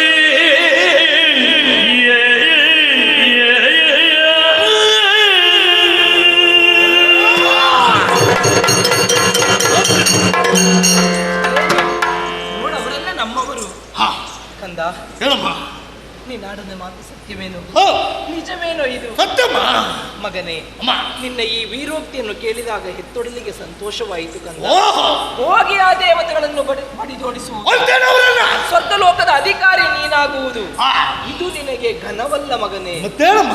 ಅನವರತವು ಸುಮನಸರ ಪಕ್ಷವನಂತೂ ಒಬ್ಬ ಬರ್ತಾನೆ. ಯಾರಮ್ಮ? ಕಪಟ ಕಾಲಸ್ಥಾನಿ ಎನಿಸಿಕೊಂಡವ ಶ್ರೀಹರಿ. ಹರಿಯ ಹೌದು ಮಗನೇ. ಬರ್ತಾನಮ್ಮ ನಾರಾಯಣ. ಹಾ, ಅವ ಎದುರಿನಿಂದ ಬಂದು ಹೋರಾಟವನ್ನು ಮಾಡಿದ್ರೆ ನೀನು ಅವನನ್ನು ಜಯಿಸಬಹುದು. ಮತ್ತೇನಮ್ಮ? ಅವ ದೊಡ್ಡ ಮೋಸಗಾರ, ಮೋಸಗಾರನ? ಕಪಟಿ ಕದಿ ಬರ್ತಾನೆ, ಹೌದಾ? ವಂಚಿಸ್ತಾನೆ. ಅದಕ್ಕೆ ಅವನ ಮೋಸವನ್ನು ನೀನು ಜಯಿಸಬೇಕಾದ್ರೆ ಓ. ನಿನ್ನಲ್ಲಿರುವಂತ ಈ ದೇಹ ಬಲ ಸಾಲದು ಮಗನೇ. ಅತ್ತ? ದೇಹ ಬಲಕ್ಕೆ ಪೂರಕವಾಗಿ ವರಬಲವನ್ನು ಪಡಿಬೇಕು. ಅದು ಯಾವ ರೀತಿಯಲ್ಲಿ ಸಂಪಾದಿಸ್ತಮ್ಮ? ಕಾನನವನ್ನು ಸೇರಿ ವಿಧಾತನ ಕುರಿತಾಗಿ ತಪಸ್ಸನಾಚರಿಸುವ ಮೂಲಕವಾಗಿ ಓ. ಅಜೇಯವಾದಂತ ವರವನ್ನು ಪಡೆದು 3 ಲೋಕದ ಅಧಿಕಾರಿ ನೀನಾಗಬೇಕೆನ್ನುವುದೇ ಈ ತಾಯಿಯ ಆಶಯ ಮಗನೇ. ಓದಿರಲೇ ಕಂದ. ವಿಧಾತರನ್ನು ಕುರಿತು ತಪಸ್ಸನ್ನು ಆಚರಿಸುವಂತ ಸಮಯದಲ್ಲಿ ಹಾ. ನನ್ನ ತಪಕ್ಕೆ ಮುಂಗಾದ್ರೆ ನನ್ನ ರಕ್ಷಣೆಗೆ ಹಣಬೇಕಮ್ಮ. ಕೊಡ್ತೇನೆ ಮಗನೇ. ಈ ಅಂತರಕ್ಷಣೆಗಾಗಿ ಕತ್ತಿ. ಅಮ್ಮ, ಆದ್ರೆ ಒಂದು ಮಾತು, ಶಾರದಾಪುರದಲ್ಲಿ ಮಹಾರಾಣಿ ನೀನು ಸಂತೋಷದಲ್ಲಿ ಇರಬೇಕು. ಯಾವ ಕಾರಣಕ್ಕೂ ದುಃಖ ಮಾಡಲಿಕ್ಕೆ ಕೂಡದಮ್ಮ.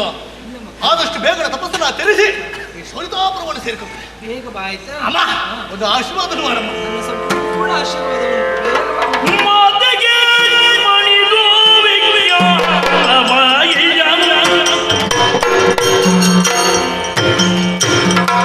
ವಿಧಾನದ ಬಗೆ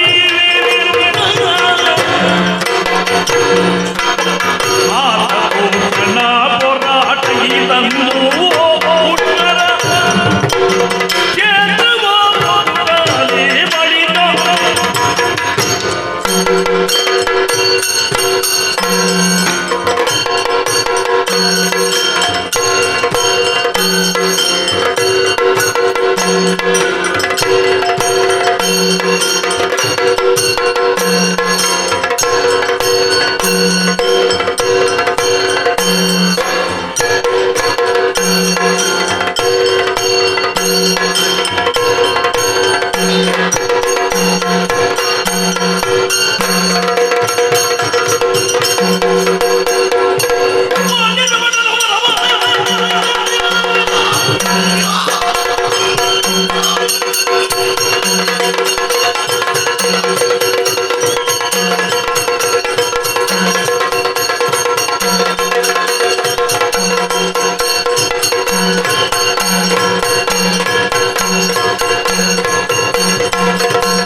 ವಿಧಿಯನ್ನು ತಪಸ್ಸಿನ ಮೂಲಕ ಒಲಿಸಿಕೊಂಡೆ. ಬ್ರಹ್ಮದೇವ ಪ್ರತ್ಯಕ್ಷನಾದ ಮರಣವಿಲ್ಲದ ಭಾವನವನ್ನು ಕೇಳುವಾಗ ಬ್ರಹ್ಮ ಹೇಳಿದ್ದೇನು, ಹುಟ್ಟಿದಂತಹ ಸಕಲ ಜೀವಿಗಳಿಗೆ ಮರಣ ಕಟ್ಟಿಟ್ಟ ಬುದ್ಧಿ, ಹಾಗಾದರೆ ಮರಣ ಬರಕೂಡದು. ಕೇಳಿದಾಗ ಹೇಳಿದ್ದೇನು, ಅಯೋನಿಗೆಯಿಂದ ನಿನಗೆ ಮರಣ. ಬ್ರಹ್ಮದೇವ ಹೇಳಿದ ಮಾತು, ಇನ್ನು ಮುಂದೆ ಮರಣದ ಭೀತಿ ನನಗಿಲ್ಲ. 14 ಲೋಕದಲ್ಲಿ ಮಹಿಷ ಏನೆಂಬುದನ್ನು ನಾನು ತೋರಿಸಿಕೊಡ್ತೇನೆ. ಸಂತೋಷದ ವಿಷಯ ತಾಯಿಯಲ್ಲಿ ಹೇಳಬೇಕು. ಮಣಿಕೆಯ ಆಸ್ಥಾನ ಸೇರಿಕೊಳ್ತೇನೆ.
ಫಲಕ್ಕೊಂದು ಋತು.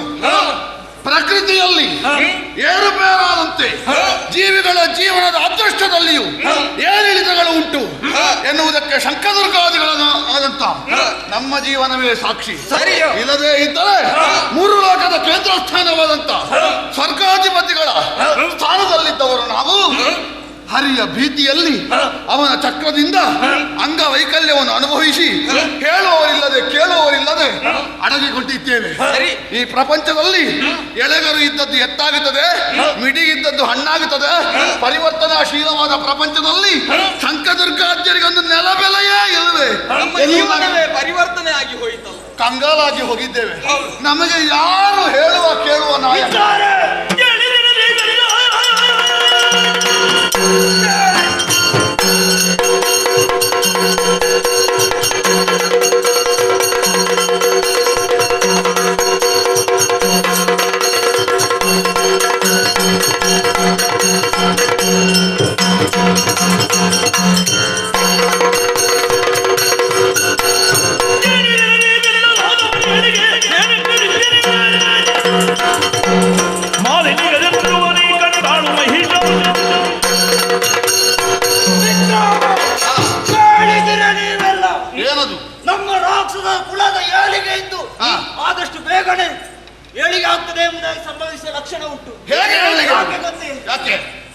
ಶೋಣಿತಾಪುರದಲ್ಲಿ ಮಾರಣಿಗೆ ಸುಕುಮಾರನಾಗಿ ಮಹಿಷನೆಂಬಾದರ ಹುಟ್ಟಾಗಿದೆ. ಹುಟ್ಟಿದ್ದು ಮಾತ್ರವಲ್ಲ, ಅವ ಮಾಡಿದ ಸಾಧನೆಯ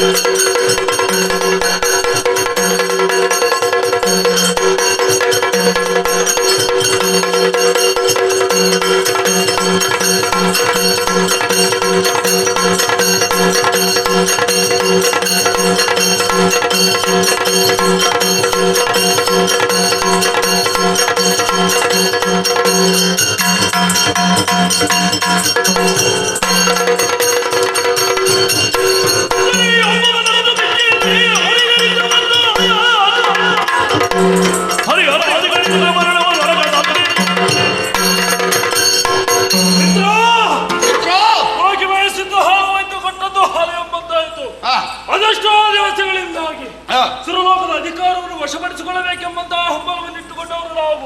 ನಾಲ್ಕು ಲೋಕದ ಮೇಲೆ ದಾಳಿ ಮಾಡಿದಂತಹ ಸಂದರ್ಭ ಓಡಿ ಹೋದಂತಹ ಸುರಪ್ಪ ಹೋಗಿ ವಿಷ್ಣುವಿಗೆ ದೂರಿದ್ದ. ವಿಷ್ಣು ಚಕ್ರವನ್ನು ಕಳುಹಿದ ಮಾತ್ರಕ್ಕೆ ಅಂಗಾಂಗಗಳನ್ನು ಕಳೆದುಕೊಂಡೆವು. ಆ ಸೇಡನ್ನು ತೀರಿಸಿಕೊಳ್ಳುವಂತಹ ಸಮಯ ಕಾಲದಲ್ಲಿ ಒದಗಿ ಬಂದ್ರೆ ಹೇಗೆ ಮಾಲಿನಿ ಸುಕುಮಾರನಾದಂತಹ ಆ ಮಹೇಶ ಅದರನ್ನು ಭಜನೆ ಮೂಲಕ ಮೆಚ್ಚಿಸಿದ್ದಾನೆ. ಬೇಕು ಬೇಕಾದಂತಹ ವರಗಳನ್ನು ಪಡೆಯಲಿದ್ದೇವೆ. ನಮಗೆ ನಾಯಕತ್ವದ ಕೊರತೆ ಇದೆ ಅಲ್ಲ, ಅವರಿಂದ ಏನು ಮಾಡೋಣ?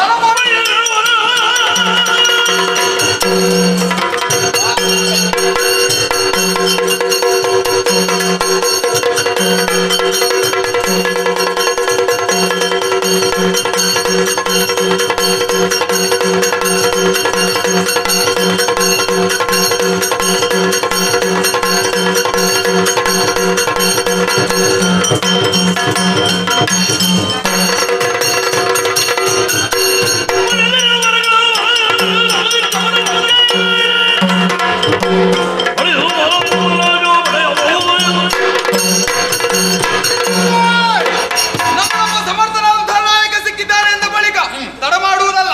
ನಮ್ಮ ಕಷ್ಟವನ್ನು ಆತನಲ್ಲಿ ಹೇಳಿದೆವು ಎಂದಾದ್ರೆ ಏನಾದ್ರೂ ಪರಿಹಾರ ಸಿಕ್ಕಿತು ಅವರದ್ದು.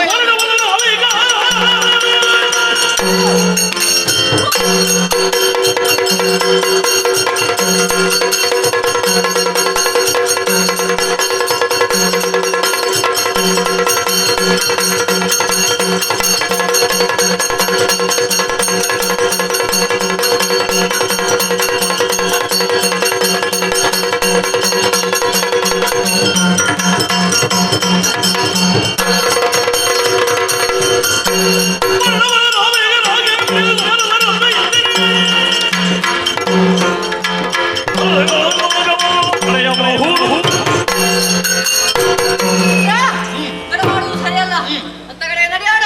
ಹೋಗೋಣ.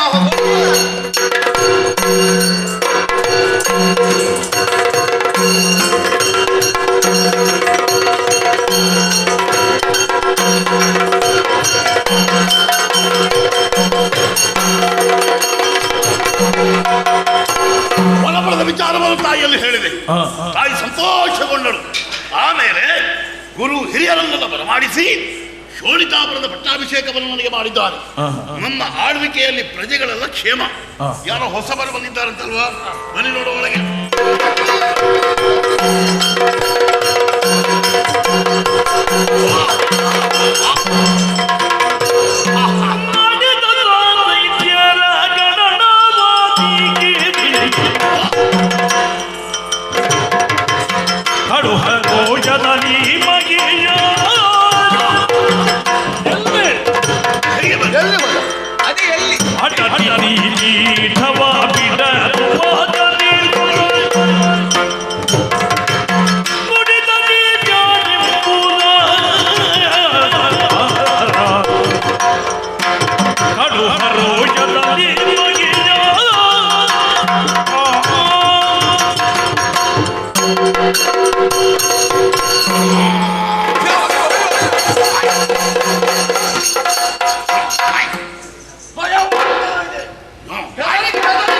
ಹತ್ತಿರ ಬನ್ನಿ.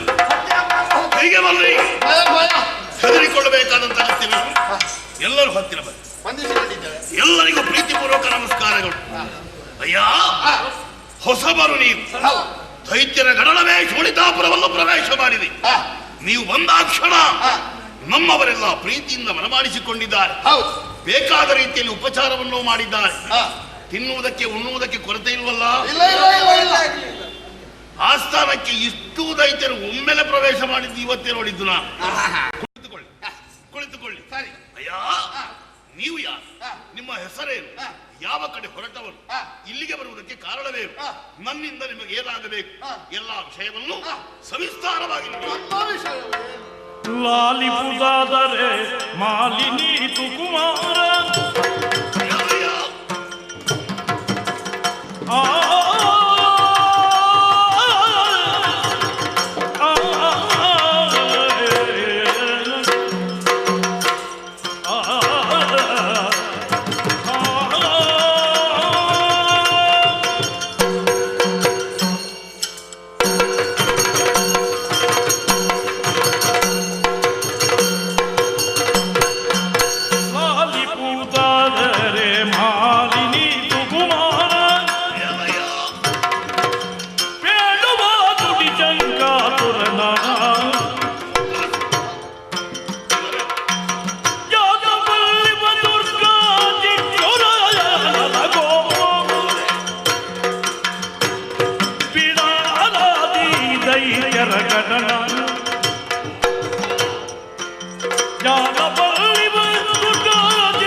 ನೀನು ಕೇಳುವುದಿದ್ರೆ ನಾವು ಹೇಳುತ್ತೇವೆ.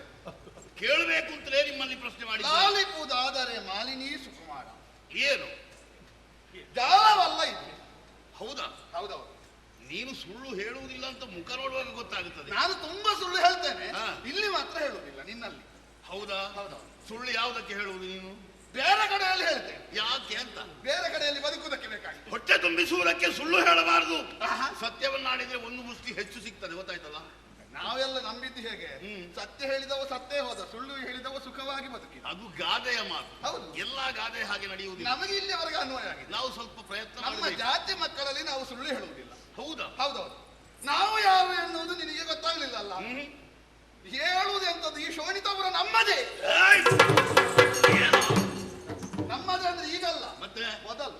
ಮೊದಲು? ಹೌದೌದು, ಮೊದಲು ಇಲ್ಲಿದ್ದವರು. ಹೌದೌದು, ಅಧಿಕಾರ ವಹಿಸಿಕೊಂಡವರು. ಹೌದೌದು. ಹಾಗಾದ್ರೆ ನಿಮ್ಮ ಹೆಸರೇನು? ನನ್ನ ಹೆಸರು ಶಂಕಾಸುರ. ಓಹೋ, ಶಂಕಾಸುರ ಅಂದ್ರೆ ನೀವು. ಓ ಇವನು ದುರ್ಗಾಸುರ. ಅವ ದುರ್ಗಾಸುರ. ಓ ಇವನು ಬಿಡಲಾಸುರ. ಬಿಡಲಾಸುರ. ಶಿಕ್ಷುರಾಸುರ. ಶಿಕ್ಷುರ. ಕ್ಷೀಣಕಾಯ. ಹೀಗೆಲ್ಲ ಬೇರೆ ಬೇರೆ ಆಗ್ಲಿ. ಹೌದು, ಒಂದೊಂದು ಹೆಸರಿನ ರಾಕ್ಷಸ ವರ್ಗ. ನಾವು ನಿನ್ನ ಬಗ್ಗೆ ಕೇಳಿ ಇಲ್ಲಿಗೆ ಬಂದದ್ದು. ನನ್ನ ಬಗ್ಗೆ ಕೇಳಿ ಇಲ್ಲಿಗೆ ಬಂದದ್ದು? ಹೌದೌದು. ಏನಂತೆ? ನೀನು ದೈತ್ಯ ಕುಲ ಅಂಬುದಿ ಚಂದ್ರಮನಂತೆ. ಹೌದಾ? ದೈತ್ಯರಿಗೆಲ್ಲ ತಂಪನ್ನು ಕೊಡುತ್ತಿ, ನಮಗೆ ಬಹಳ ತಾಪಾಗಿದೆ ಕಷ್ಟದಿಂದ, ನಮಗೂ ಸ್ವಲ್ಪ ತಂಪನ್ನು ಕೊಡುತ್ತಿ ಎನ್ನುವ ವಿಶ್ವಾಸದಿಂದ ಬಂದದ್ದು. ತಂಪು ಕೊಡಬೇಕು ಅಂತ ಆದ್ರೆ ಕೊಡ್ತೇನೆ ನಾನು. ಅದು ತಂಪೇ ಬೇಕಾದ್ರೆ ನಮಗೆ ಬಿಸಿ ಹೆಚ್ಚಾಗಿದೆ.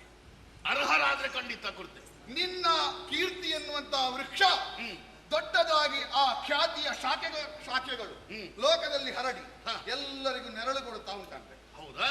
ರಕ್ಕಸ ಕುಲಕ್ಕೆ ಮಾತ್ರ? ರಕ್ಕಸ ಕುಲಕ್ಕೆ ಮಾತ್ರ, ಬಾಕಿಯವರಿಗಲ್ಲ. ಬೇಡ ಬೇಡ, ಬಾಕಿಯವರಿಗೆ ಕೊಟ್ಟರೆ ಕಷ್ಟ. ಹಾಗಾಗಿ ನಿನ್ನ ವಿಷಯವನ್ನು ಕೇಳಿ ಇಲ್ಲಿವರೆಗೆ ಬಂದವರು ನಾವು ಮೊದಲು ನಿನ್ನ ಹಾಗೆ ಸಾಧನೆಯನ್ನು ಮಾಡಿ ಬಲಿಷ್ಠರಾಗಿ ಇದ್ದವರು. ನೋಡುವಾಗಲೇ ಗೊತ್ತಾಗ್ತದೆ. ಆಶಾವಾದ ಎನ್ನುವುದು ತಪ್ಪಲ್ಲವಲ್ಲ? ಆಶಾವಾದ ಇರಲೇಬೇಕು. ಹಾಗಾಗಿಯೇ ಹೋದೆವು ದೇವಲೋಕಕ್ಕೆ. ನಿನ್ನ ಅಣ್ಣ ಬಹಳ ಮಾತಾಡ್ತಾನೆ. ಯಾರು? ನಿನ್ನ ಅಣ್ಣ. ಯಾಕೆ? ಅಲ್ಲ, ನೀನು ಬಹಳ ಮಾತಾಡ್ತಾನೆ ಇಲ್ವಾ? ನಾನು ಬಹಳ ಮಾತಾಡುವುದಲ್ಲ, ಇಷ್ಟಾದ್ರೂ ಮಾತಾಡ್ಲಿಕ್ಕೆ ಅವಕಾಶ ಸಿಕ್ಕಿದ್ರಲ್ಲಿ ಉಪಯೋಗಿಸಿಕೊಳ್ಳುವುದು. ಹೌದಾ? ಹೌದಾ? ಆಗ್ಲಿ ಆಗ್ಲಿ. ಆಮೇಲೆ ದೇವಲೋಕದಲ್ಲಿ ಯಾವ ಕರ್ತವ್ಯ ಅವು ಬರುವುದೇ ಅದಕ್ಕೆ. ಯಾವ ಪ್ರಸಂಗದಲ್ಲಿ ನೋಡಿದ್ರು ವಜ್ರಾಯುಧ ಹಿಡಿದು ಬರುದವ ದೇವೇಂದ್ರ. ಹೌದೌದು, ಜೀವಮಾನದಲ್ಲಿ ಗೆಲ್ಲಕ್ಕಿಲ್ಲವ, ಬಂದವ ಓಡಿ ಹೋದ. ನಾವು ಕೂಡ ಅವನನ್ನು ಗೆದ್ದಂತಹ ಸಂಭ್ರಮದಲ್ಲಿ ದೇವಲೋಕವನ್ನು ಆಳುತ್ತಾ ಇರುವಾಗ ದೇವಗದ್ದುಗೆಯಲ್ಲಿ ನೀವು ಏರಿದ ಹೌದೌದು. ಹಾಗಾದ್ರೆ ದೇವಲೋಕದಲ್ಲಿ ಇರ್ಬೇಕಂತಲ್ಲ. ಇರಬೇಕಿತ್ತು. ಯಾಕೆ ಕೆಳಗಿಳಿದದ್ದು ಯಾಕೆ? ಕಪಟಿಗನಾದ ಇಂದ್ರ ಆ ಕರಿಯನ ಬಳಿಯಲ್ಲಿ ಗುರಿ ಬಂದ. ಕರಿಯನ ಬಳಿ ನಾರಾಯಣ. ನಾರಾಯಣನ ಬಳಿ ಏನು ಅಂತ ಅವನ್ ನೇರ ಬರ್ಲಿಲ್ಲ. ಮತ್ತೆ ನೇರ ಬರ್ತಿದ್ರೆ ಏನಾದ್ರೂ ಮಾಡಬಹುದಿತ್ತು. ಚಕ್ರ ಕಲಿಸಿದ. ಚಕ್ರದಿಂದ ಆ ಚಕ್ರದ ಪ್ರಭಾವಕ್ಕೆ ಈ ಸಲ ನಾವು ಸೋತು ಹೋದ್ವಿ. ಹೇಗೆ ಏನಾಯ್ತು? ಒಂದೊಂದು ಹೋದದ್ದು ನೋಡು. ಅಂಗಾಂಗ. ಹೌದೌದು. ಒಬ್ಬನ ಕೈ ಇಲ್ಲ, ಒಬ್ಬನ ಕಾಲಿಲ್ಲ, ಎಲ್ಲಾದ್ರೂ ಇದ್ದವನಿಗೆ ತಲೆ ಸರಿ ಇಲ್ಲ. ಹೀಗೆಲ್ಲ ಅದು ಚಕ್ರ ತಾಗಿದ್ರೆ ಹಾಗೆಲ್ಲ ಹಾಗೆ ಆಗುತ್ತೆ. ಒಂದೊಂದು ಪೆಟ್ಟು. ಈ ಪೆಟ್ಟಿನಿಂದ ನಾವೆಲ್ಲ ಬಸವಳಿದು ಭಾವನೆ ಪಟ್ಟು ಇಲ್ಲಿವರೆಗೆ ಇದ್ದೆವು. ದೇವಲೋಕದಲ್ಲಿದ್ದಂತಹ ನಿಮ್ಮನ್ನು ಹರಿಯ ಚಕ್ರದ ಘಾತಕ್ಕೆ ಒಳಗಾದವರು ನೀವು. ಅಲ್ಲಿಂದ ಓಡಿ ಬಂದಿದ್ದೀರಿ. ಹಾಗಾದ್ರೆ ಇಷ್ಟವರೆಗೆ ಇದ್ದದ್ದಲ್ಲಿ ನೀವು ಗಿರಿಗಮ್ಮರಗಳಲ್ಲಿ ಮರೆಯಾಗಿ ನಾವಿರುತ್ತೋ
ಈ ಹಿಂದೆ ಅದೆಷ್ಟೋ ಮೋಸವನ್ನು ಮಾಡಿದವರು ಅವರು.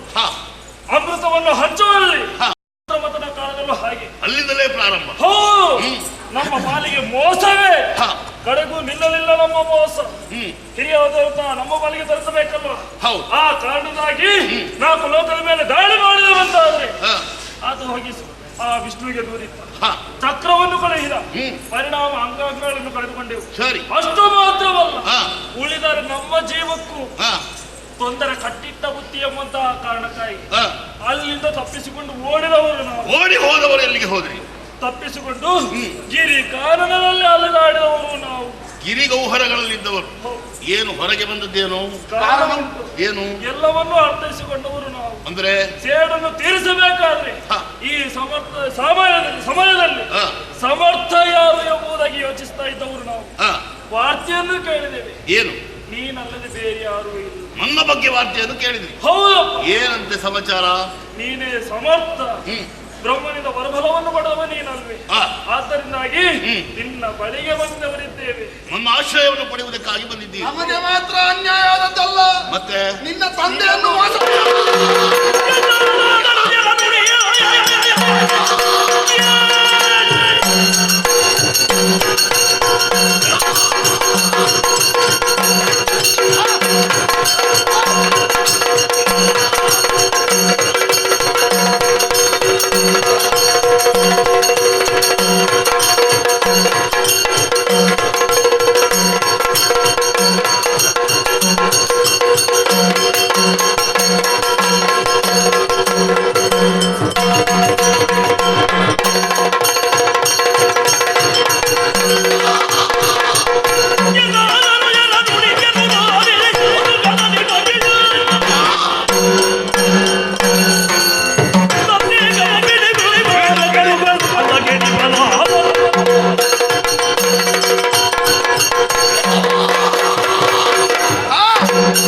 ಎದುರಿಗೆ ಹತ್ತಿರ ಒಡೆಯ ಮಾಡಿದ ಪಾಲುಡಿಯನ್ನು ಕೇಳಿ ಕೋಪ ಎಂಬುದು ಲಕ್ಕದಿಂದ ಶಿಖದರೆಗೆ ಏರುತ್ತಾ ಇದೆ. ತಂದೆಯಾದಂತಹ ವಿದ್ಯುನ್ಮಾಲಿಯನ್ನು ಮೋಸದಿಂದ ಕೊಲ್ಲಿಸಿದ್ದಾರೆ ದೇವೇಂದ್ರ. ಹೌದು, ಸೇಡು ತೀರಿಸುವಂತಹ ಕಾಲ ಒದಗಿ ಬಂದಿದೆ.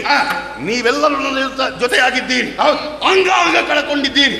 ದೇವಲೋಕವನ್ನು ಮುತ್ತುವುದಕ್ಕಿಂತ ಮೊದಲಾಗಿ ನೀವು ಕಾಡನ್ನು ಸೇರಬೇಕು, ವಿಧಿಯನ್ನು ತಪಸ್ಸಿನ ಮೂಲಕ ಒಲಿಸಿಕೊಳ್ಳಬೇಕು, ಅವರಿಂದ ಅಂಗಾಂಗವನ್ನು ಪಡೆಯಬೇಕು. ಆಮೇಲೆ ನಿಮ್ಮ ಸಹಾಯದಿಂದ ದೇವಲೋಕದ ಅನ್ನವನ್ನು ಕೆಡಿಸುವುದಕ್ಕೆ ಮಳೆಯಲ್ಲಿ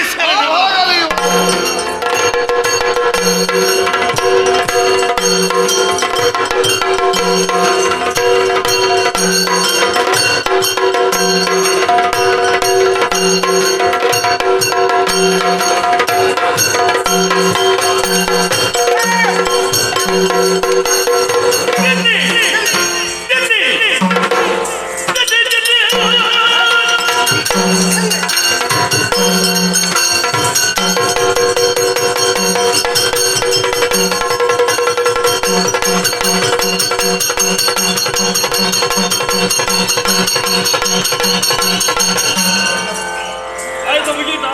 ಏನು ಮುಗೀತು. ನಾನು ಶುರು ಮಾಡಿದ್ರೆ ನಿಮ್ಗೆ ಅವಕಾಶ ಇಲ್ಲ, ಅದಕ್ಕೆ ಬೇಕಾಗಿ ನಿಲ್ಲಿಸಿ. ನೀನು ಅಂತ ಬಾಕಿ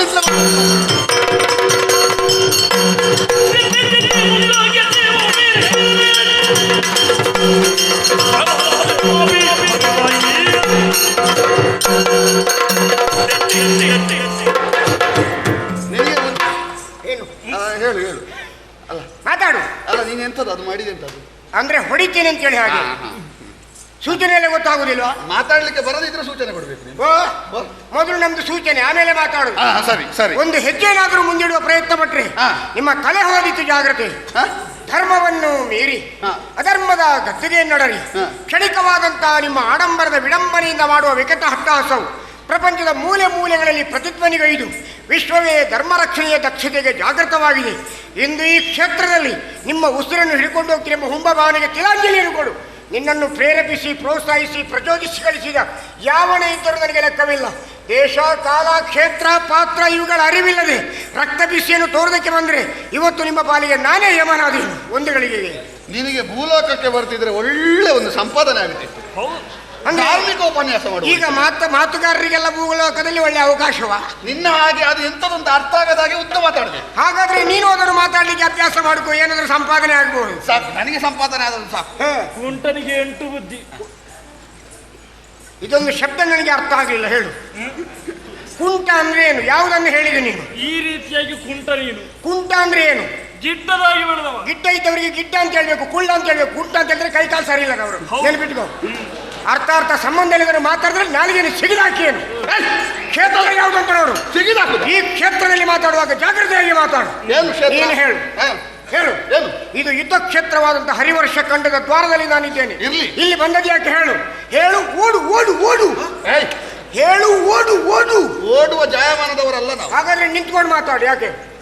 ನೀನು ಹೇಳಿದಾಗ ನಾನು ಆ ಕಡೆ ಈ ಕಡೆ ಹೋಗಿಕೊಂಡು. ಹಾಗಾದ್ರೆ ಮಲಗು, ನನಗೇನು? ಅದು ನೀನು ಹೇಳಿದಾಗಲ್ಲ. ನೀನು ಮಲಗು ಅಂತ ಹೇಳಿದ್ರೆ ನಾನು ನಿಲ್ಲುದು. ಹಾಗಾದ್ರೆ ನಿನ್ನ ಇಷ್ಟ ಯಾವುದು ಹೇಳು? ಯಾಕೆ? ನಿಂತ್ಕೊಂಡ, ಕೂತ್ಕೊಂಡ, ಮಲಗಿಕೊಂಡ, ಓಡಿಕೊಂಡ. ನನ್ನ ಇಷ್ಟ ಯಾವುದು ಗೊತ್ತುಂಟ? ನಿನಗೆ ವಿರುದ್ಧವಾದದ್ದೇ ಇಷ್ಟ. ವಿರುದ್ಧವಾದದ್ದ? ಹಾಗಾದ್ರೆ ಅದು ಯಾವುದು ಹೇಳು? ನನ್ನ ಪರಿಚಯ ಸಿಗ್ಲಿಲ್ವ? ಇಲ್ಲ. ಸರಿ ನೋಡು, ಕಣ್ಣು ಹೊಡೆದೋಗಿದ್ದ ನಿನಗೆ? ಇಲ್ಲ. ಕಣ್ಣು ಹೊಡೆದೋದ್ರೆ ಇಷ್ಟು ಮಾತಾಡ್ಲಿಕ್ಕಿತ್ತ? ಮಾತಾಡ್ಲಿಕ್ಕೆ ನಾಲಿಗೆ ಅಲ್ಬೇಕು, ಅದು ಕಣ್ಣೆಂತದೆ. ಮತ್ತೆ ದೃಷ್ಟಿ ಬೇಡುವ ಸರಿಯಾಗಿ. ದೃಷ್ಟಿ ಬೇಕು. ನೀನು ಯಾರಂತ ಗೊತ್ತಿಲ್ಲದೆ ನಿನ್ನ ಆಯಾ ಆಕಾರವನ್ನು ನೋಡದೆ ನಾನು ಮಾತಾಡಿದ್ದೆ. ನೀನು ಸ್ಮರಣೆಯನ್ನು ಪೂರ್ವ ಕೆಳಗೆದುಕೊಂಡು ಹೋಗು. ಪೂರ್ವ ಕೆಳಗೆ ತುಂಬಾ ಮಂದಿ ಇಂಥವರೆಲ್ಲ ಬಂದಿದ್ದಾರೆಲ್ಲ. ಅದರಲ್ಲಿ ನೀನು ಯಾರು? ಯಾವತ್ತೋ ಒಂದ್ಸರಿ ನನ್ನ ಎದುರು ಸಿಕ್ಕಿದ ನೆನಪುಂಟು ನನಗೆ. ಹೌದಾ? ಹೌದು. ಅವತ್ತು ಹೀಗೆ ಬಂದದ್ದು. ಹೀಗೆ ನಾವು ಇವರೆಲ್ಲ. ಈಗ ನೀವು ಅಲ್ಲಿಂದ ಇಲ್ಲಿ ಬರೋದಕ್ಕೆ ಕಾರಣ ಏನು? ನಾವು ಮಾತ್ರ ಬಂದದ್ದಲ್ಲ. ಸ್ವಲ್ಪ ಆ ಕಡೆ ನೋಡು, ಆ ಕಡೆ ನೋಡು. ಯಾರೋ ಯಾರೋ ನಿಮ್ಮ ಜೊತೆಯಲ್ಲಿ ಬಂದವ.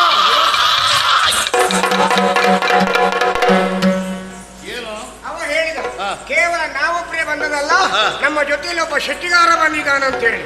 ಯಾರವ? ನಿನ್ನ ಅಪ್ಪ. ನನ್ನ ಅಪ್ಪನ ಸುದ್ದಿ ಮಾತಾಡ್ಬೇಡ. ಮತ್ತೆ ನನ್ನ ಅಪ್ಪನ ಸುದ್ದಿ ಏನು ಮಾತಾಡಿದ? ನನ್ನ ಅಪ್ಪ ನಿನ್ನ ಹತ್ರ ಸಾಲ ತಗೊಂಡಿದ್ದಾನ? ಹೇಳಿದ್ಯಲ್ಲ ನೀನು. ಅವ ಹೇಳಿದ ಒಬ್ಬ ಶಕ್ತಿಗಾರ. ಯಾರೋ? ನಿನ್ನ ಅಪ್ಪ ಅಂತ ಹೇಳಿದ್ದ. ನನ್ನ ಅಪ್ಪನಿಗೂ ನಿನಗೆ ಏನು ಸಂಬಂಧ? ಅದು ನಿನಗೆ ಯಾಕೆ? ದೌಡಿ ಮೇಲೆ ಬಿಟ್ಟೆ ನೀಗೊಂದು. ಮತ್ತೆಂತದ್ದು? ಅವನಿಗೆ ಒಬ್ಬ ಹೇಳಿದ ಶಕ್ತಿಗಾರ.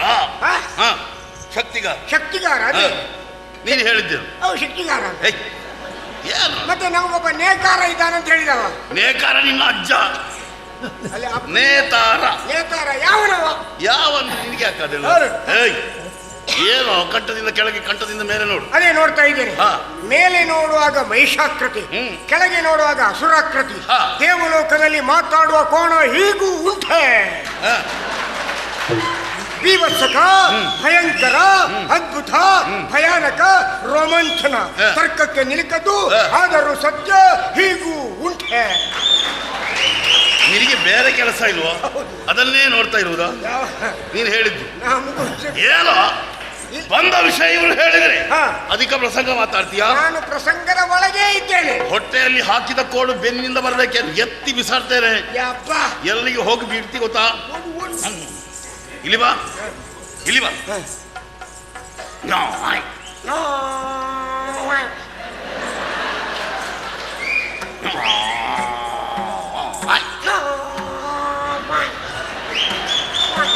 ಇಲ್ಲಿ ಬಾ.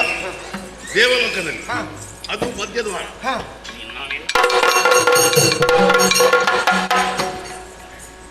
ಏನು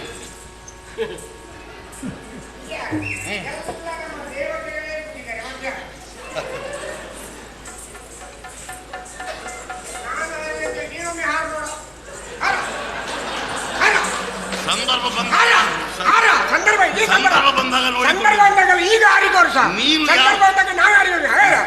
ನೀನು ಎಲ್ಲಿಗೆಲ್ಲ ಹಾರ್ತಿದ್ದೆ ಯಾರಿಗೆ ಗೊತ್ತು? ಅದೆಲ್ಲ ಬೇಡ, ಅದೆಲ್ಲ ಬೇಡ. ನೀನು ನಿನಗೆ ಗೊತ್ತಾಯ್ತಲ್ಲ, ಬಂದ ವಿಷಯ ಹೇಳ್ತಾರೆ ಕೇಳು. ನಿನಗೆ ರಕ್ತ ಒತ್ತಡ ಇಲ್ಲಪ್ಪ, ದೇವಲೋಕದಲ್ಲಿ ಆ ವಿಷಯವೇ ಮಾತಾಡಬೇಡ. ವಿಷಯ ಎಂತದ್ದು ಗೊತ್ತುಂಟಾ? ಇವ ಯಾರಿವ? ಮಹಿಷಾಸುರ. ಇವ ಇಲ್ಲ ಬಂದದ್ದು. ಹಿಂದೊಮ್ಮೆ ಬಂದಿದ್ರಲ್ಲ, ಹಿಂದೆ ತುಂಬಾ ಮಂದಿ ಬಂದಿದ್ದಾರೆ. ಅಲ್ಲಲ್ಲಿ ನಿಲ್ಲು, ನಾನು ಹೇಳಿದ್ದನ್ನು ಕೇಳು. ವಿದ್ಯುನ್ಮಾಲಿ ಮಹಾಪ್ರಭುಗಳು ಬಂದಿದ್ರ? ಸತ್ತೋಗಿದ್ದಾರೆ. ಸತ್ತು ಹೋದಲ್ಲ, ನೀವು ಕೊಲ್ಲಿಸಿದ್ದು. ಅವನಿಗೆ ವಾಯ್ದೆ ಆಗಿದ್ದಕ್ಕೆ ನಾವು ಹೊಣೆ ಅಲ್ಲ. ಈಗ ಅವ ಸತ್ತ ಮೇಲೆ ಇವ ಹುಟ್ಟಿದ ಎಂತ ದರಿದ್ರ ಪಿಂಡವ. ನೀನು ಅವರ ಕುಟುಂಬದ ಬಗ್ಗೆ ವಿಮರ್ಶೆ ಮಾಡಬೇಡ. ಇಲ್ಲ, ವಿಷಯ ಮಾತ್ರ ಹೇಳಿ. ಅವ ಸತ್ತ ಮೇಲೆ ಹುಟ್ಟಿದಲ್ಲ, ಅದಕ್ಕಿಂತ ಮೊದಲು ಇವ ಹುಟ್ಟಿದ ಮೇಲೆ ಸತ್ತದ. ಆದ್ರೂ ದರಿದ್ರ ಪಿಂಡವೇ ಅಲ್ವಾ? ನೀವು ಕೊಲ್ಲಿಸಿದ್ದಲ್ವಾ? ಈಗೇನು ಅಪ್ಪನನ್ನು ಕೊಂದ ಸೇಡನ್ನು ತೀರಿಸಿಕೊಳ್ಳುವುದಕ್ಕಾಗಿ ಬಂದದ್ದು. ನಮ್ಮದು ಹಳೇ ಸೇಡು. ನಿಮ್ದು ಹಳೇ ಸೇಡು. ಹೌದೌದು, ಹಲಸಿನ ಸೇಡು. ಹಲಸಿನ ಸೇಡು ಅಂತ ಹಲಸಿನದ್ದು. ಹೌದು, ಆಚೆ ಹಾಗಲ್ವೋ? ದೇವಲೋಕದವರು ನಮಗೆ ಮಾಡಿದ ಅನ್ಯಾಯಕ್ಕೆ ಪ್ರತೀಕಾರ ಮಾಡಲಿಕ್ಕೆ ನೀನು ಇವರ ಮುಖ್ಯಸ್ಥನ? ಇವರಿಗೆಲ್ಲ ಮುಖ್ಯಸ್ಥನ? ನಿನಗೆ ಮುಖ್ಯಸ್ಥವನ? ನಮಗೆಲ್ಲ ಮುಖ್ಯಸ್ಥವ. ಹಾಗಾದ್ರೆ ಒಂದು ಪ್ರಶ್ನೆಗೆ ಉತ್ತರ ಕೊಡು. ಏನದು? ಇದೆಷ್ಟು ಹೇಳು? 10. 10 ಲೆಕ್ಕ ಮಾಡು. 1 2 3 4 5 6 7 8 9 10. ಕೆಳಗಿಂದ ಲೆಕ್ಕ ಮಾಡು. 10 9 8 7 6. ಇಲ್ಲಿ 5 ಉಂಟು. 11 ಹೇಗಾಯ್ತು? 6 5 10. ಇಲ್ಲಿ 10 10 9 8 7 6. ಇಲ್ಲಿ 5 ಉಂಟು. 11 ಹೇಗಾಯ್ತು? 11 ಹೇಗಾಯ್ತು? 11 ಹೇಗಾಯ್ತು? ಹೇಗಾಯ್ತು? ಹೇಗಾಯ್ತು? ಹೇಗಾಯ್ತು? ಹೇಗಾಯ್ತು? ಇವ 11 ಹೇಗಾಯ್ತು ಅಂತ ಹೇಳಿ 12 ಹಾಕಿದ್ದಲ್ವ? ಬಂದನ ನೋಡುವ.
ಗಂಠೀರವ ಇರುವಂತಹ ಸ್ಥಳ ದೇವೇಂದ್ರ ಮಹಾಶಯ ಹೊರಟು ಬಂದಂತಹ ಕಾರ್ಯ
ಮಹಿಷಾಕ್ಷರನ್ನುವವನು ಅಸುರರನ್ನು ಒಗ್ಗೂಡಿಸಿಕೊಂಡು ಅಮರಲೋಕದ ಮೇಲೆ ಅಭಿಯೋಗವನ್ನ ಮಾಡಿದ್ದಾನೆ. ಅವಳನ್ನು ನಿಗ್ರಹಿಸುವಕ್ಕೆ ನಿಯಂತ್ರಿಸುವ ಬಗ್ಗೆ ಏನು ಅಭಿಪ್ರಾಯ?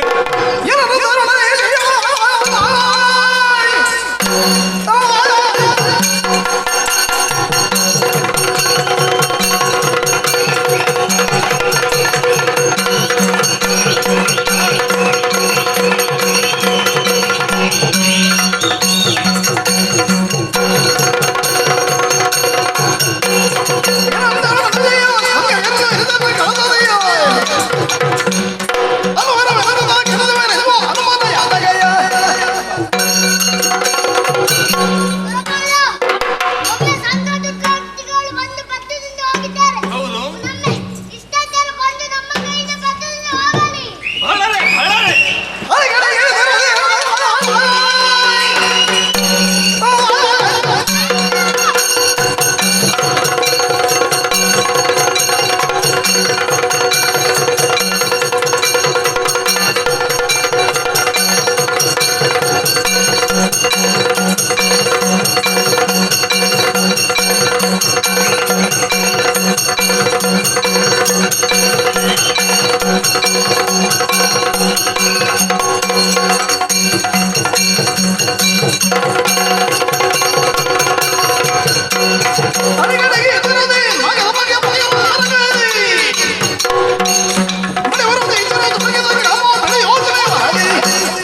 ಮೆಟ್ಟದಿಂದ ಓಡಿ ಹೋಗಿದ್ದಾರೆ. ಹೌದು.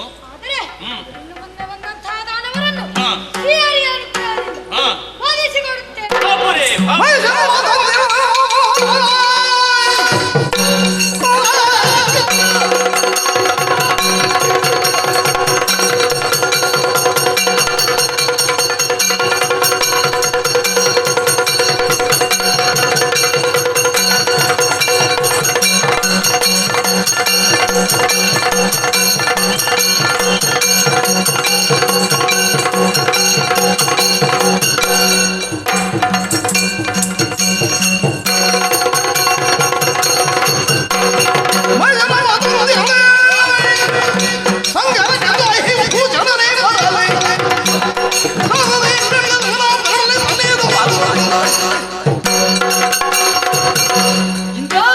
ನಮ್ಮಂತ ಸಕಲಕೊಂಡು ಪ್ರೇರೇಪಿ ಪಡೆಯಲು ದುಷ್ಟದಾನವರು ಬಂದಿದ್ದಾರೆ.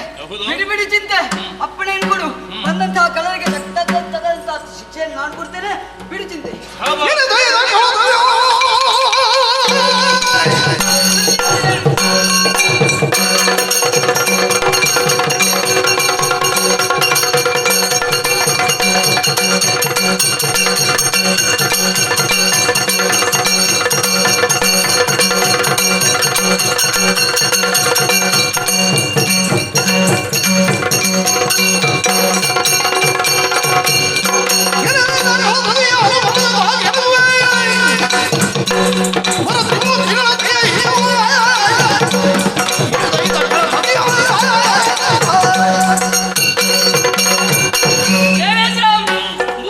ಮೂರ್ತಿಗಳಿಂದ ಪ್ರಸಾದ ರೂಪಕ್ಕೆ ಪಡೆದಂತಹ ಈ ಸ್ವರ್ಗಲೋಕದ ಪೀಠವನ್ನು ಪಡೆದಕ್ಕಾಗಿ ಶಂಕದುರ್ಗಾದಿ ಬಂದಿದ್ದಾರಲ್ಲ, ಚಿಂತಿಸಬೇಕಾದ ಅಗತ್ಯವಿಲ್ಲ. ನನಗೊಂದು ಅಪ್ಪಣೆ ಕೊಟ್ಟಂತಾದ್ರೆ ಅವರನ್ನು ಕೊಂದು ಪೀಠವನ್ನು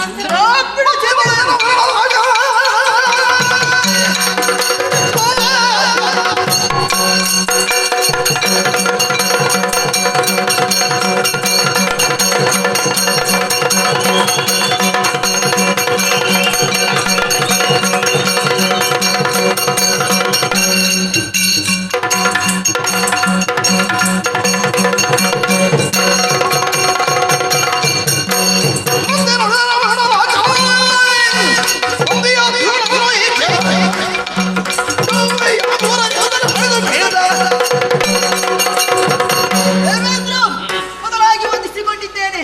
ದಾನವರ ದಾಳಿಯಾಗಿದ್ದೆ, ಚಿಂತೆಯನ್ನು ಬಿಡು. ಹರಿಯ ಕರುಣದಿಂದ ಹರಿಯ ಹರಣವ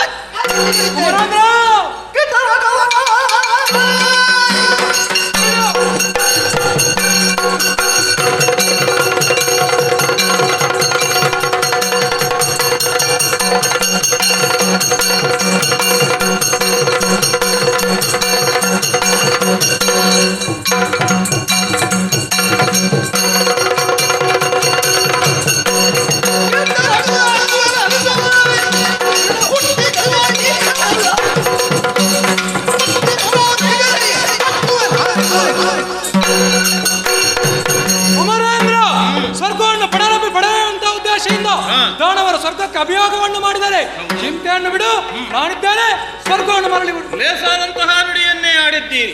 ಅಷ್ಟದಿಕ್ಪಾಲಕರಲ್ಲಿ ಈಶನನ್ನು ಒಬ್ಬನನ್ನು ಹೊರತುಪಡಿಸಿ ನಾವೇಳು ಮಂದಿಯೂ ಇದ್ದೇವೆ. ಜೊತೆಯಲ್ಲಿ ಮಗ ಜಯಂತನೂ ಇದ್ದಾನೆ. ಸಾಕಾಗುವುದಿಲ್ಲ. ತ್ರಯತಿಂಶತ್ ಕೋಟಿ ದೇವತೆಂತೇಳಿ ಸಮರ ಕ್ಷೇತ್ರಕ್ಕೆ ಸನ್ನದ್ಧವಾಗಲಿ. ಸಾಗೋಣ ಸಾಗೋಣ.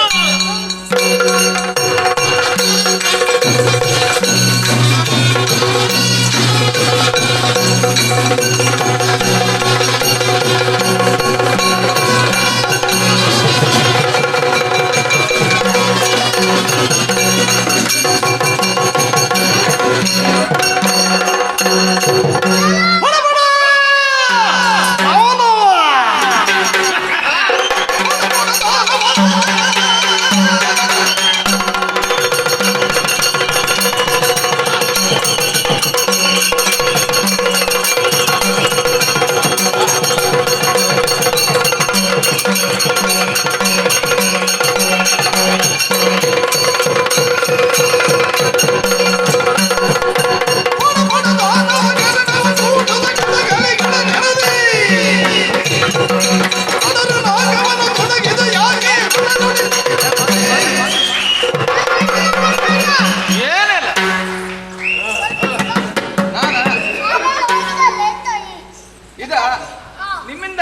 ಅಲ್ವಾ?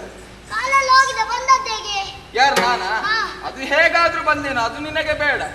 ನನಗೆ ಬೇಡ ಅದು ನನ್ನತ್ರ ಒಂದು ಪ್ರಶ್ನೆ ಮೂಡಿತು. ಅದು ಬಿಡು. ಪುನಃ ಪೆತ್ತದಿಂದ ಹೋಗಿದ್ದಿ, ಆಗ ಪೆತ್ತು ತಿಂದದ್ದು, ಈಗ ನರಕ ಲೋಕಕ್ಕೆ ಕಲಿಸು. ನಿನ್ನ ತಲೆಗೆ ಕೊಟ್ಟು ಕೆಳಗೆ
ಬಹಳಷ್ಟು ಮಾತನಾಡ್ತೀಯ. ನಿನ್ನ ತಲೆಗೆ ಒಂದು ಕೊಟ್ಟರೆ ಉಂಟಲ್ಲ, ನೀನು ಕೆಳಗೆ ಹೋಗಬೇಕು. ಜಾಗ್ರತೆ. ಈ ಹಿಂದೆ ಬಂದಿದ್ದೇವೆ, ಅಂಗಾಂಗಗಳನ್ನು ಕಳೆದುಕೊಂಡಿದ್ದೇವೆ.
ಏನು ಮಾಡುದು, ನಿಮ್ಮ ಬಾಯಿಂದಲೂ ಕೇಳುವಂತಹ ಸ್ಥಿತಿ ಒದಗಿ ಬಂತ.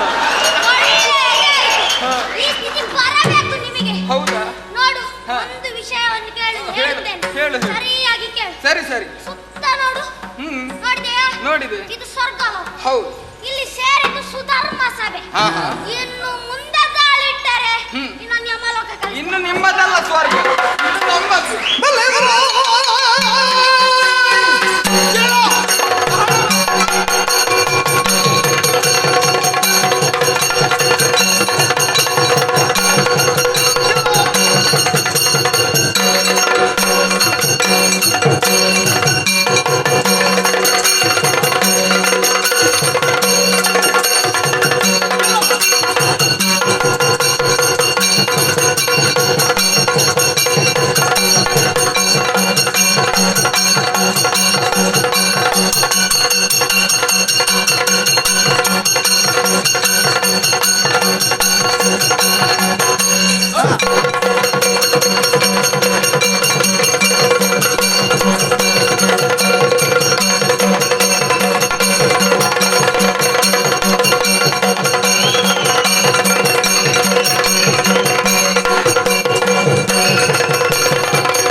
ನಿಮ್ಮ ತಲೆಗಡೆ ಇருந்து ಪಿತ್ತ ಇಳಿಸ್ತೇನೆ.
ಸ್ವರ್ಗವನ್ನು ಪಡೆಯುವುದಕ್ಕಾಗಿ ಬಂದೆಯಾ? ನನ್ನಂತೆ ಹಿಂದೆ ನಡೆದರೆ ಲೇಸು. ಇಲ್ಲದಿದ್ದರೆ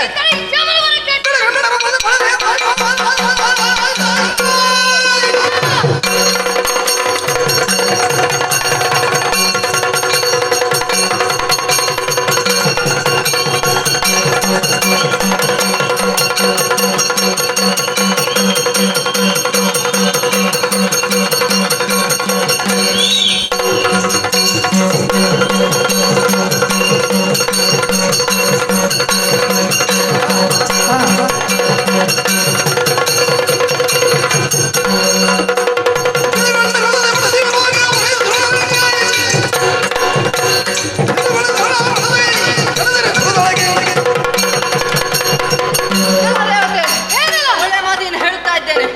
ನಾಟ ನಮ್ಮದು. ಒಳ್ಳೆ ಮಾತಿನಲ್ಲಿ ಬಿಟ್ಟು ಕೊಟ್ಟೆ ಕೊಟ್ಟಿ.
ಏನು ಸ್ವರ್ಗದ ಪಟ್ಟ ಬೇಕು ನಿಮಗೆ? ಅದಕ್ಕೆ ನರಕದ ಬಾಗಿಲು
ಅಧಿಕಾರವನ್ನು ನಮಗೆ ಬಿಟ್ಟು ಕೊಟ್ಟೆ ಅಂತ ಆದ್ರೆ ಒಳಿತು. ಇಲ್ಲವಾದರೆ ಕಡಿಯರು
ಸ್ವರ್ಗ ಯಾರು ಬಂದಯ ಬದುಕು ಆಸೆತ್ರ ನಡೆಯಿಂದೆ ತಲೆ ಕಡಿದನು.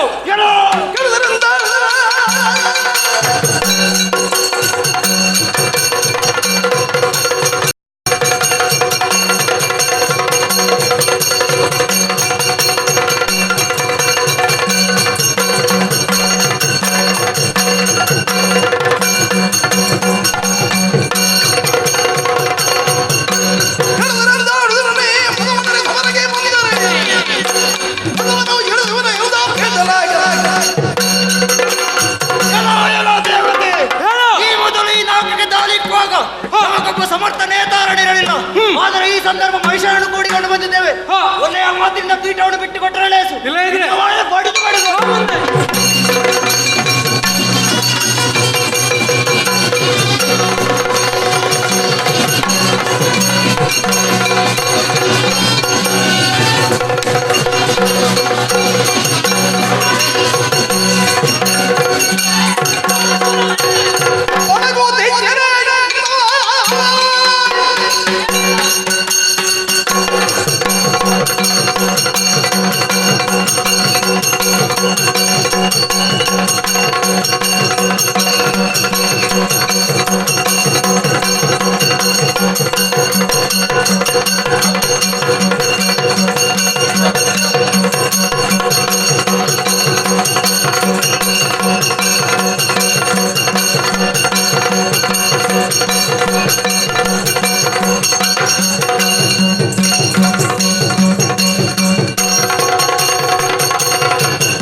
ಈ ಹಿಂದೆ ಬಂದಂತಹ ನಿಮ್ಮನ್ನು ಅಂಗಗಳನ್ನು ಕತ್ತರಿಸಿ ಹಾಕಿದ್ದೇವೆ. ಈ ಸಂದರ್ಭ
ಎಲ್ಲ ದುಷ್ಟದವರೇ, ಈ ಹೊತ್ತಿಗೆ ನಿಮಗೆ ಸ್ವರ್ಗಲೋಕವಾ?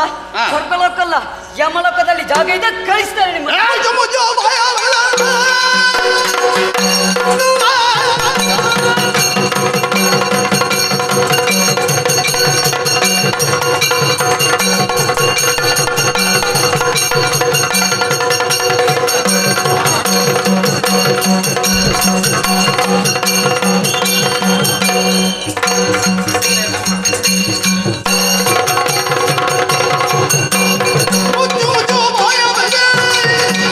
ಹೆಚ್ಚು ಮಾತನಾಡಲಿ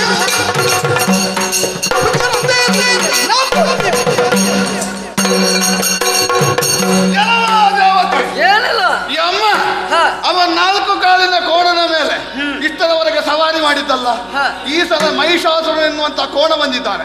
ಯಮನ ಮೇಲೆ ಸವಾರಿ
ಕೈಯಲ್ಲಿ ಕುಲಿಶ ಏರುವುದಕ್ಕೆ ಐರಾವತ ರಕ್ಕಸ ಸೇನೆಯನ್ನು ಬಡಿಯುತ್ತಾ ಮುಂದೆ ಬರುತ್ತಿರುವೆ. ನಿನ್ನ ಎದುರಿಗೆ ನಿಂತವ ಸಾಮಾನ್ಯ ಭಾವಿಸಿಕೊಳ್ಳಬೇಡ. ಶೋಣಿತಾಪುರದ ಅಧಿಕಾರಿ ಮಹಿಷಾಸುರ ಎಂಬುದಾಗಿ ನನ್ನ ಹೆಸರು. ವಿದ್ಯುನ್ನಾಲಿಯನ್ನು ಮೋಸದಿಂದ ಕೊಲ್ಲಿಸಿದವ ನೀನು. ಸೇಡು ತೀರಿಸುವುದಕ್ಕಾಗಿ ಬಂದಿದ್ದೇನೆ. ನಾಲ್ಕಲೋಕ ಬಿಟ್ಟು ಕೊಟ್ಟರೆ ಕ್ಷಮೆ ಇದೆ, ಇಲ್ಲದಿದ್ರೆ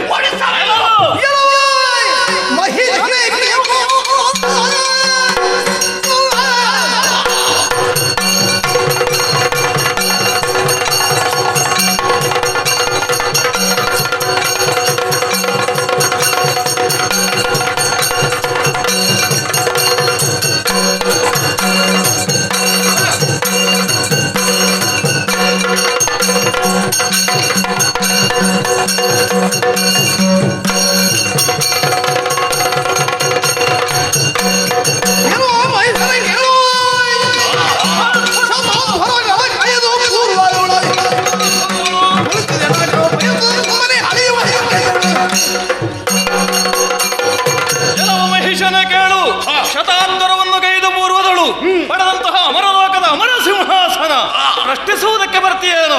ನಿನ್ನ ಏನಾದಂತಹ ವಿದ್ಯುನ್ಮಾಲಿಯನ್ನು ನಾನು ಕೊಲ್ಲಿಸಿದ್ದೇನೆ ಎನ್ನುವುದಕ್ಕಿಂತಲೂ ಪಾಪಿಯನ ಹನ್ಯತೆ ಎನ್ನುವ ರೀತಿಯಲ್ಲಿ ಅವನ ಪಾಪವೇ ಅವನನ್ನು ಬರೆದೆಗೆದುಕೊಂಡಿದೆ. ಅದನ್ನು ಪ್ರಶ್ನಿಸುವುದಕ್ಕೆ ಬಂದ್ರೆ ಒಪ್ಪಿದ ಕೋಣವೇ ನಿನ್ನ ಕೋಣಗೆ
ನೀನು ಬಿಸಾಡಿದ್ದು ಮುಗೀತು ಅಂತ ನಾನು ಯೋಚನೆ ಅಲ್ಲ.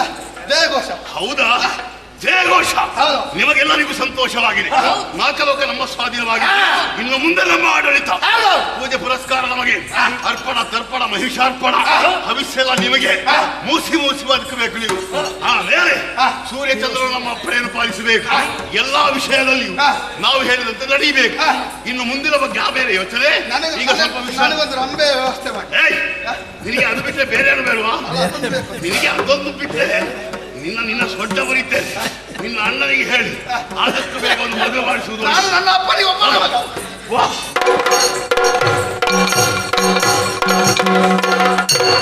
ಹೊರೆಯಬೇಕಿರಿ ವಾಣಿನ ಹರಿದು ಕಮಲ ಸಂಜ ದುರುಳರ ತೊಳೆ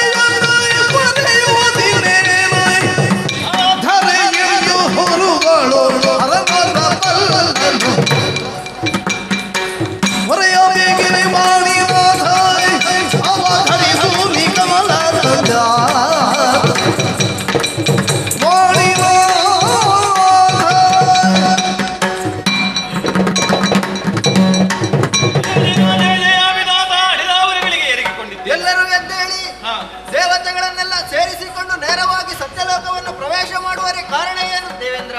ವಿಧಾತ, ಕೇವಲ ಶಾರದೆಯ ಗಂಡನಾದ ಮಾತ್ರಕ್ಕೆ ನೀನು ವಾಣಿನಾಥನಲ್ಲ, ಸರ್ವರಾಡುವಂತಹ ನುಡಿಗೂ ನೀನು ಅಧಿನಾಯಕ ಎನ್ನುವ ಕಾರಣಕ್ಕೆ ಬೇಕಾಗಿ ಈ ಪ್ರಪಂಚದಲ್ಲಿ ಜಾನಿಗಳು ನಿನ್ನನ್ನು ವಾಣಿನಾಥ ಹೀಗೆ ಹಾಡಿದರು ಕೊಂಡಾಡಿದರು ಸ್ವಾಮಿ.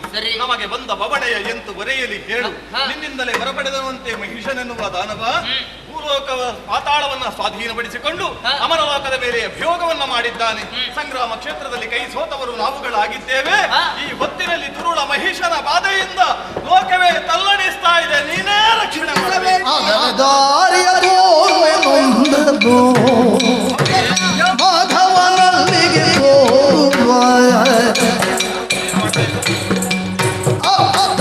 ಮಧುಸೂದನ ನಡೆಯಲು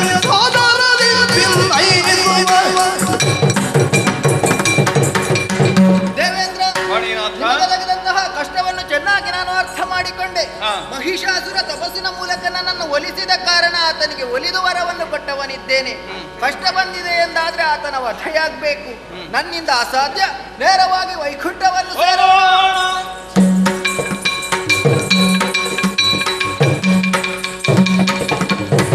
ಕುಳಿತವರು ಚಂದ್ರಕಾಂತ ಶಿಲೆಯುಳುಂದಾಗಿ,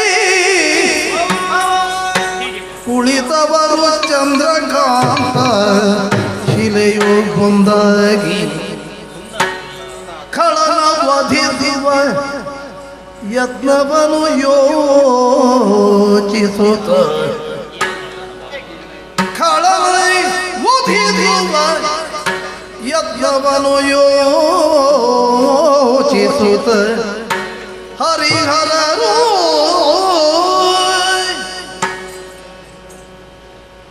ಖಳರ ವಧೆಯನ್ನು ಮಾಡುವುದು ಹೇಗೆ ಎನ್ನುವ ಹಾಗೆ ಆಲೋಚಿಸುವುದಕ್ಕೆ ಬೇಕಾಗಿ ಈ ಎತ್ತರವಾದಂತಹ ಪೀಠವನ್ನೇರಿ ಈ ಕಡೆಗೆ ಬರುತ್ತಾ ಇರುವುದು ಯಾರು ಎನ್ನುವ ನಳಿನ ಭವ ಸುರರ ನೊಡಗೊಂಡು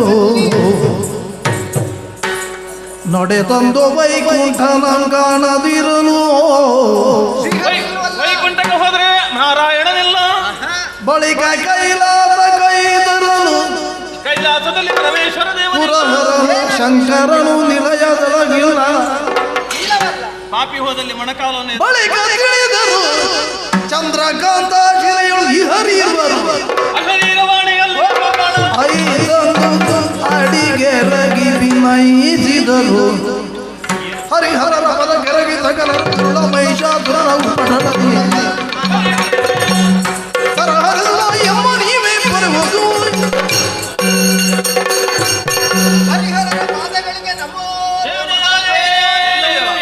ದೇವ, ನಿಮ್ಮ ಕ್ಷೇತ್ರಗಳಿಗೆ ಬಂದೆವು ಎಂದಾದ್ರೆ ನೀವಲ್ಲಿ ಇರಲಿಲ್ಲ. ಮುಂದೇನು ಎಂಬ ಬಗ್ಗೆ ಯೋಚಿಸಿದಾಗ ಅನುಭವಾನಿ ಎಚ್ಚರಿಸಿತ್ತು. ಚಂದ್ರಕಾಂತ ಶಿಲೆಯಲ್ಲಿ ಕುಳಿತು ಯೋಚನಾ ಮಗ್ನರಾಗಿತ್ತು. ಆಕಾಶವಾಣಿ ಸತ್ಯವೇ ಅಲ್ಲ. ನಿಮಗೆ ಸ್ವಲ್ಪ ಬಿಸಿಯಾಗಿದೆ ಅಂತ ಗೊತ್ತಾಯ್ತು. ಈಗ ದೇವತೆಗಳನ್ನೆಲ್ಲ ಸೇರಿಸಿಕೊಂಡು ನಿಮ್ಮ ಬಳಿಗೆ ಬರುವರೆ ಕಾರಣ ಇದೆ.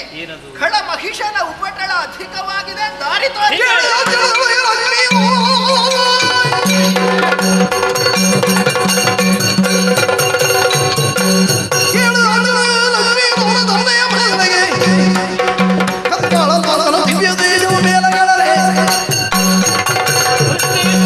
ಕಾರ್ಯಗಳಿಗೆ ಮಾರಕನಾಗಿರುವ ದುರುಳ ಮಹಿಷನ ವಧೆಗೆ ಬೇಕಾಗಿ ನನ್ನ ಅಂತಃತೇಜವನ್ನು ಹೆದ್ದೇನೆ.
ಪೊರಟಿಗ ತೇಜ ಚಾರು ದಿಕ್ಪಾಲಕರೈ ತೇಜ ಒಂದಾಗುತ್ತಲೇ ನಾರಿಯ ಕೃತಿ ತಡೆದು ಧರೆಗಿಳಿಯ ಸುರರೋ ಜಯ ಜಯವೆಂದು ಮುದಿಗೈದರ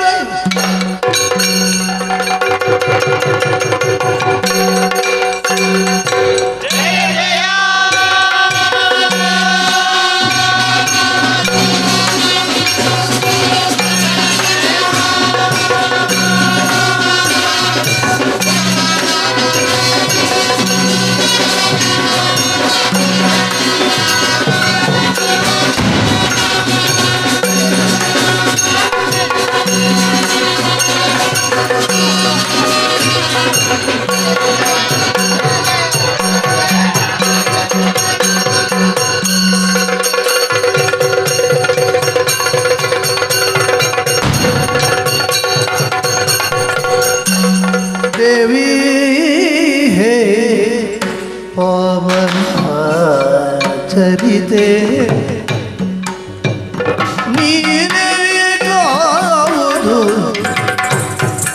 करुणवी मनते ಅವಶುದ್ಧಿಯೊಳಿಂದು ಪದಬಯ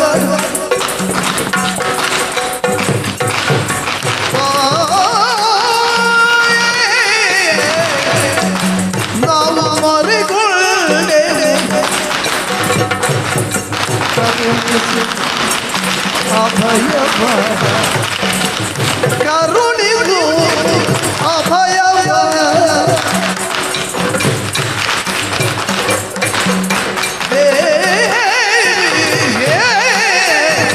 ಪಾವನ ಆಚರಿದೆ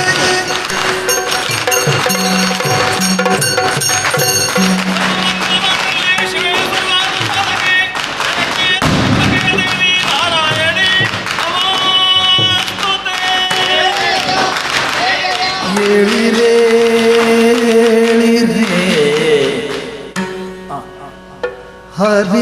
ಹರಿಹರಾದ್ಯರು ಹೇಳಿರೆ ಹೇಳಿರೆ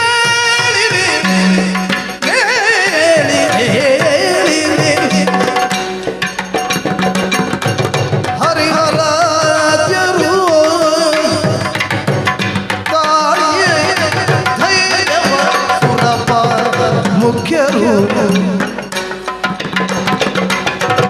ಕೇಳಬಾರದೆ ಬಂದ ಕಷ್ಟವ ಕೇಳಿದೆ ಕೊಂದೆ ಕೇಳಿದೆ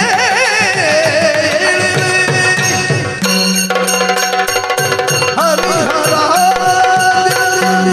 ಬ್ರಹ್ಮ ವಿಷ್ಣು ಮಹೇಶ್ವರ ಇಂದ್ರಾದಿ ಸುಮನಸರೇ ಹೇಳಿ ಎದ್ದೇಳಿ ಧೈರ್ಯ ತಾಳಿರಿ. ನೀವೆಲ್ಲವರು ಒಂದಾಗಿ ನಿಮ್ಮಲ್ಲಿ ಸುಪ್ತವಾಗಿದ್ದಂತಹ ಶಕ್ತಿಯನ್ನು ಹೊರಗಡೆ ಇದ್ದೀರಾ. ಆ ಸತ್ವವೆಲ್ಲವೂ ನಭದಲ್ಲಿ ಒಂದಾಗಿ ನಾರಿ ರೂಪವನ್ನಂತೂ ಅಷ್ಟಭುಜಿಯಾಗಿ ನಿಮ್ಮೆಲ್ಲರ ಸಮ್ಮುಖದಲ್ಲಿ ಪ್ರಸನ್ನಳಾಗಿದ್ದೇನೆ. ಮಕ್ಕಳೇ, ನಿಮ್ಮ ಕಣ್ಣುಗಳಿದಂತಹ ಕಂಬನಿಯ ಕೋಡಿ ಕಪೋಲಗಳಲ್ಲಿ ಹನಿಗಟ್ಟಿದೆ, ನಾಲಿಗೆ ತಡವರಿಸುತ್ತಾ ಇದೆ, ಕಾಯ ಕಂಪಿಸುತ್ತಾ ಉಂಟು.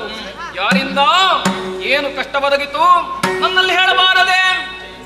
ಮಾತೆಲಾಲಿಸು ಮಾತೆ ಲಾಲಿಸು ವಿಧಾನ ನಿತ್ಯ ಪರಬಲದಿ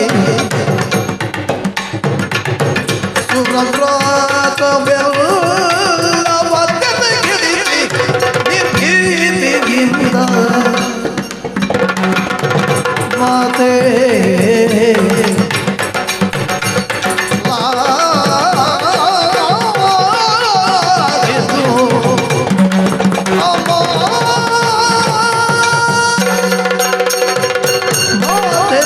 ಲಾಲಿಸು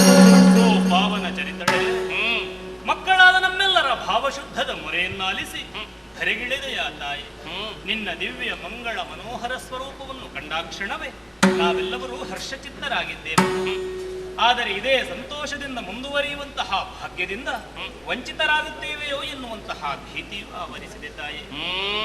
ಮಹಿಯಲ್ಲಿ ಸಂಜನಿಸಿದ ಮಾಲಿನಿ ಜಾತನಾದ ಮಹಿಷ ವಿಧಿಯನ್ನು ತಪಸ್ಸಿನ ಮೂಲಕ ಮೆಚ್ಚಿಸಿ ವರಬಲ ಸಂಪನ್ನನಾಗಿ ನರ ನಾಗಲೋಕಗಳನ್ನು ಮುತ್ತಿದನಮ್ಮ. ಸಾಲದೋ ಎನ್ನುವ ಹಾಗೆ ಸ್ವರ್ಗವನ್ನಡರಿ ಸಜ್ಜನರಾದಂತಹ ಸುಮನಸರನ್ನು ಗಾರುಗಡಿಸಿದವನಿದ್ದಾನೆ. ಅವನ ದಾಷ್ಟ್ಯ ಪ್ರವೃತ್ತಿಯಿಂದಲಾಗಿ ಜಗಮೂರು ಕೂಡ ತತ್ತರಿಸುತ್ತಾ ಇದೆ. ಜೀವ ದೇವರ ಸಂಬಂಧವಾದ ಯಾಗ ಯಜ್ಞಾದಿ ಸತ್ಕಾರ್ಯಗಳು, ಜೀವಾತ್ಮ ಸಂಬಂಧವಾಗಿರುವ ತಪಸ್ಸು, ಜೀವರ ಸಂಬಂಧಿಕವಾದ ದಾನ ಧರ್ಮಾದಿ ಕ್ರಿಯೆಗಳು ಯಾವುದೂ ನಡೆಯುತ್ತಾ ಇಲ್ಲ ತಾಯಿ.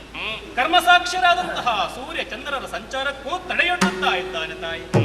ಮಹಿಯ ಮಾಂಗಲ್ಯಕ್ಕೆ ಮಾಲಿನ್ಯದ ಮುಚ್ಚಳವಿಕ್ಕಿ ಮದೋನ್ಮತ್ತನಾಗಿ ಮೆರೆಯುವ ದುರುಳ ಮಹಿಷನನ್ನು ವಧಿಸಿ ನಮ್ಮನ್ನು ಧರಿಸಬೇಕಮ್ಮ. ದುಷ್ಟ ಮಹಿಷಾನೇ!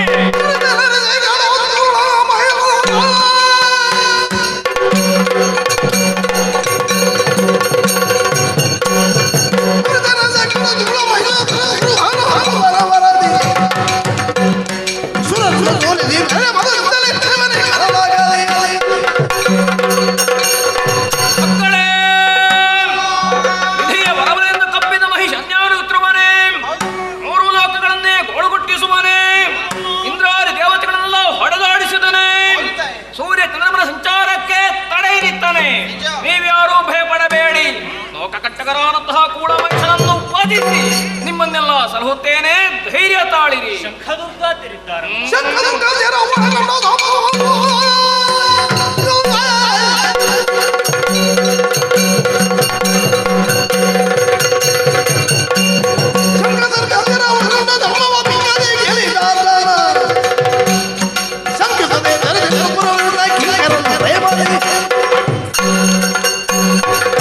ದುರ್ಗಾದಿಗಳ ಭೀತಿಯೇ ನಿಮಗೆ? ದುಷ್ಟ ಮಹಿಷನನ್ನೇ ಹೊಂದಿಕೊಂಡು ಅನ್ಯಾದ ಪಥವನ್ನೇ ತುಳಿತಿರುವಂತಹ ತರುಣ ಶಂಕ ದುರ್ಗಾದಿಗಳನ್ನೆಲ್ಲ ನಿಗ್ರಹಿಸಿ ಧರ್ಮಸ್ಥಾಪನೆ ಮಾಡುತ್ತೇನೆ. ನಿರ್ಭೀತರಾಗಿರಿ, ನಿರ್ಭೀತರಾಗಿರಿ. ಜಯ ಜಯ ಬಿಂದು ಸಕಲ ಮಣಿಯಲಾಗಿಯೇ ಜಯ ಜಯ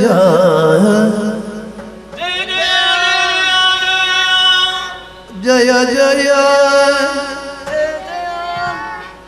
ಜಯ ಜಯ ಜಯ ಜಯ ಎನ್ನುತ್ತ ಸಕಲರು ಮಣಿಯಲಾಗಿ ವಿಶ್ವಕರ್ಮನು ಘನತರದಿ ಶೋಭಿಸುವ ಭೂಷಣ ವಸನವ ಅರ್ಪಿಸಲು ವನಜನಾಭವ ಕರದ ಚಕ್ರವ ನರ್ಪಿಸೆ ತೃಣಯನಾಗ ತ್ರಿಶೂಲವನು ಸಹ ಕನಕ ಗರ್ಭನು ಬ್ರಹ್ಮದಂಡವನಿದ್ದು ಸಕಲರು ಪದ ಕೆರಗೆ ಎನಲೋ ಜಯ ಜಯ ಜಯ ಜಯ ಜಯ ಜಯ ಜಯ ಜಯ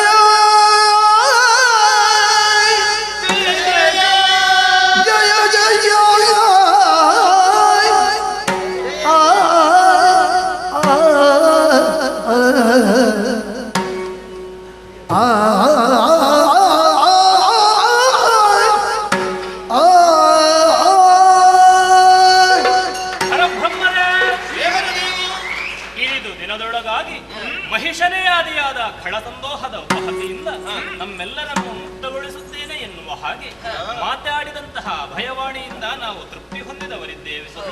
ನಮ್ಮನ್ನು ಅನುಗ್ರಹಿಸುವುದಕ್ಕೆ ಧರೆಗಿಳಿದಂತಹ ಮಹಾಮಾತೆ ನಿರಾಭರಣೆಯಾಗಿದ್ದಾಳೆ ಎಂಬ ಕಾರಣಕ್ಕೆ ಬೇಕಾಗಿ ಮಯ ವಿಶ್ವಕರ್ಮರು ಶ್ರೇಷ್ಠವಾದ ವಸನ ಭೂಷಣಾದಿಗಳನ್ನು ತಂದು ಮಾತೆಯ ಪಾದಮೂಲಕ್ಕೆ ಅರ್ಪಿಸಿದವರಿದ್ದಾರೆ. ತಾಯಿಯನ್ನು ಸಾಲಂಕೃತಗೊಳಿಸುವುದಕ್ಕೆ ಬೇಕಾಗಿ ರಮೆ ಉಮೆ ವಾಣಿಯರೇ ಮುಂದಾಗುತ್ತಾ ಇದ್ದಾರಲ್ಲ, ಬೇಕಾದ ಹಾಗೆ ಸಜ್ಜಾಗುತ್ತಾಯಿ.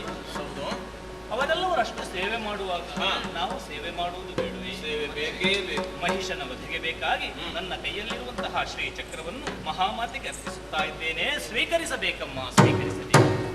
ದುಷ್ಟನ ವಧೆಗಾಗಿ ತ್ರಿಶೂಲ ತಾಯೇ, ಬ್ರಹ್ಮದಂಡ ಭಕ್ತಿಯ ಕಾಣಿಕೆಯಾಗಿ ಕುಲೀಶವನ್ನೇ ಎತ್ತಿದ್ದೇನೆ ತಾಯೇ.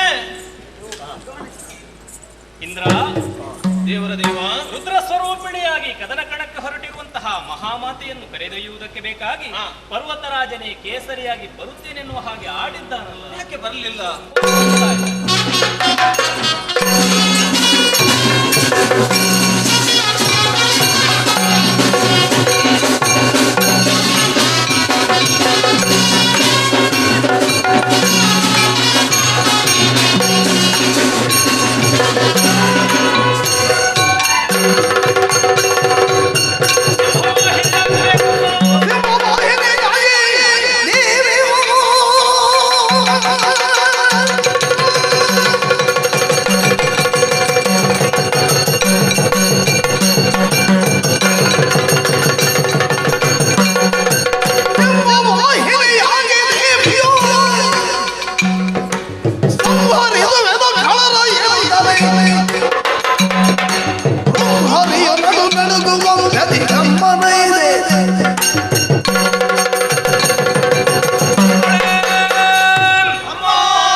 ಪರಿಪರಿಯ ಉತ್ಪಾತಗಳು ಕಂಡು ಬರ್ತಾ ಇದೆ. ಕೆಂಡದ ಮಳೆ, ಮರಿಗಳ ಕೂಗಾಟ, ಕಾಗೆಗಳ ಹಾರಾಟ, ಧೂಮಕೇತುಗಳ ಸಂಚಾರ, ಕರಡ ಕರ್ಕಶವಾದಂತಹ ಶಂಖಧ್ವನಿ. ನಮ್ಮವರಾದಂತಹ ಶಂಖದುರ್ಗಾಚಾರ್ಯರನ್ನು ಹೆಣ್ಣೊಬ್ಬಳು ಕೊಲ್ಲುತ್ತಾ ಮುಂದೆ ಬರುತ್ತಿದ್ದಾಳಂತೆ. ಆಕೆಯನ್ನು ಎದುರಿಸಬೇಕಾದ ನನ್ನ ಧರ್ಮ. ನಡೀತೇನೆ ಮುಂದೆ ನೋಡುವ.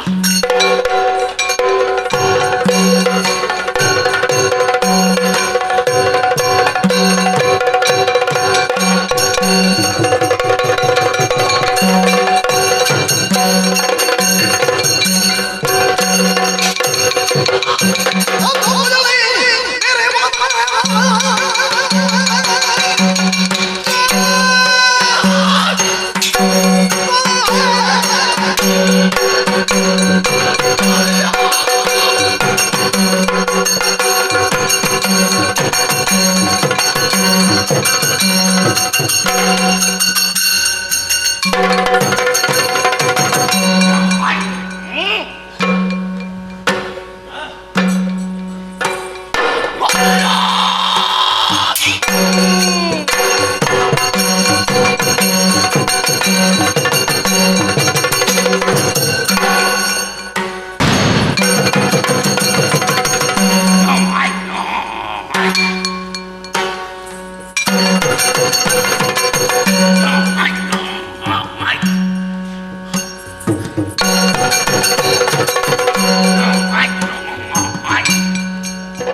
ಸಿಂಹವಾಹಿನಿ ಸರಿ, ಕೈಯಲ್ಲಿ ವಿಧ ವಿಧದ ಆಯುಧ. ನಮ್ಮವರಾದಂತಹ ಶಬ್ದದುರ್ಗ್ಯಾಕೆಯನ್ನು ಕೊಂದವಳೆ ಯಾರು? ನಾನೇ. ನೀನೆಯ ನಿನ್ನ ಇದರಿಗೆ ನಿಂತವ ಸಾಮಾನ್ಯ ಭಾವಿಸಿಕೊಳ್ಳಬೇಕು. 14 ಲೋಕದಧಿಪ ನಾನು, ಮಹಿಷಾಸುರ ಎಂಬುದಾಗಿ ನನ್ನ ಹೆಸರು. ಯಾರು ನೀವು? ಯಾಕೆ ಬಂದೆ? ಯಾಕೆ ನಮ್ಮವರನ್ನು ಕೊಂದೆ? ಬಂದಂತ ಗುಟ್ಟು ಯಾರು ಹೇಳು?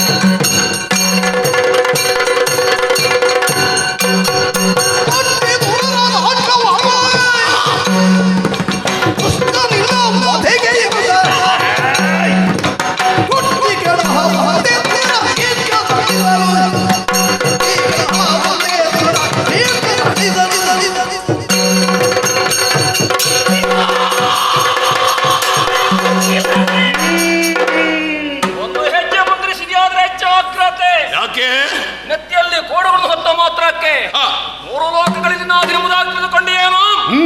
ಜಗತ್ತನ್ನೇ ನಿಯಂತ್ರಿಸುವಂತಹ ಶಕ್ತಿ ಇನ್ನೊಂದಿದೆ ಎಂಬುದಾಗಿ ನೆನಪಿರಲಿ. ಅಂದ್ರೆ ನಿನ್ನ ವಿಚಾರವಾಗಿ ರೀತಿಯ ಬಂದವಳು ನಾನು. ಏನು ತಿಳಿದೆ?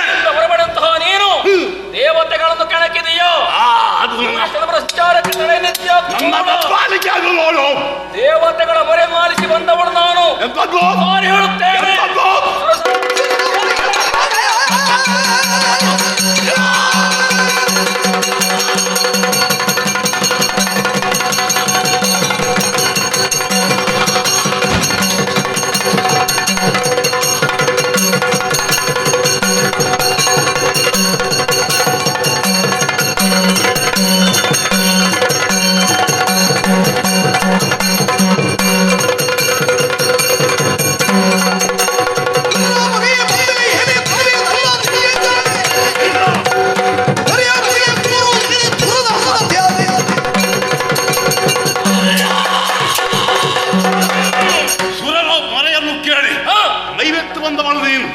ನಮ್ಮನ್ನು ಕೊಲ್ಲುವಂತಹ ಛಲವನ್ನು ಹೊಂದಿದ್ದೀಯಾ? ಆದ್ರೆ ಅದು ಸಾಧ್ಯವಿಲ್ಲ. ವಿಧಿಯ ಬರಬಲ ಆಗಿದೆ. ಹಾಗಾಗಿ ಹೇಳುತ್ತಾ ಇದ್ದೇನೆ, ಅಬಲೆಯಾದಂತಹ ನೀನು ಯುದ್ಧ ಮಾಡುವುದು ಸರಿಯಲ್ಲ. ಕೈಯಲ್ಲಿದ್ದಂತಹ ಆಯುಧವನ್ನು ಹಾಕಿ ಕೆಳಗೆ ಕಳುಹಿಸು ಸಿಂಹವನ್ನು ಕಾಡಿಗೆ. ಆಮೇಲೆ 14 ಲೋಕದ ದೀಪ ನಾನು ಈ ಮಹಿಷನ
ನಾಶಕ್ಕೆ ಬೇಕಾಗಿ ಜಗನ್ಮಾತೆಯನ್ನೇ ಬಯಸಿದೆಯ ಮೂರ್ಖ. ಮಾಲಿನಿಯ ಗರ್ಭದಲ್ಲಿ ಹುಟ್ಟಿಕೊಳ್ಳುತ್ತ ಪಿಂಡವೇ, ನಿನ್ನ ನಾಶಕ್ಕೆ ಬೇಕಾಗಿಯೇ ಬಂದವಳು ನಾನು. ಅಷ್ಟಭುಜೆ, ಅಯೋನಿಜೆ, ಸಿಂಹವಾಹಿನಿ, ನಿನ್ನ ಮೃತ್ಯು ವಾಯುಧನ್ಯ.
ಇದು ಶಾಂತಳಾಗಿದ್ದೇನೆ.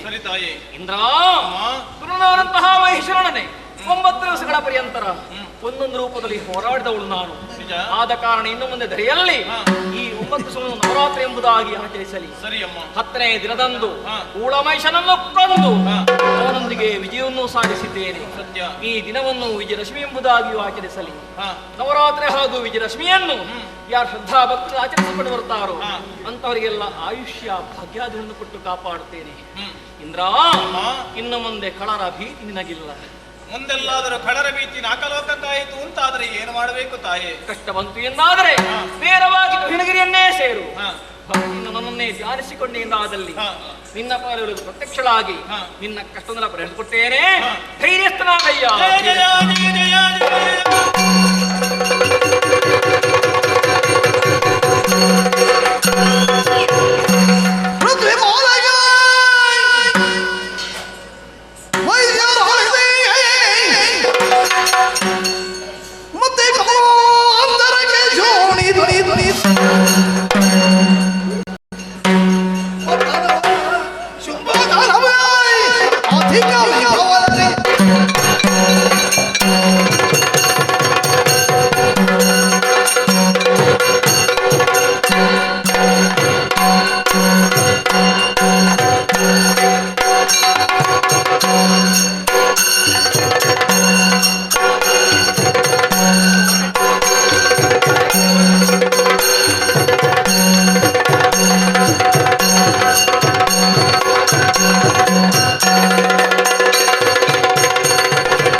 ದೈತ್ಯಗಳು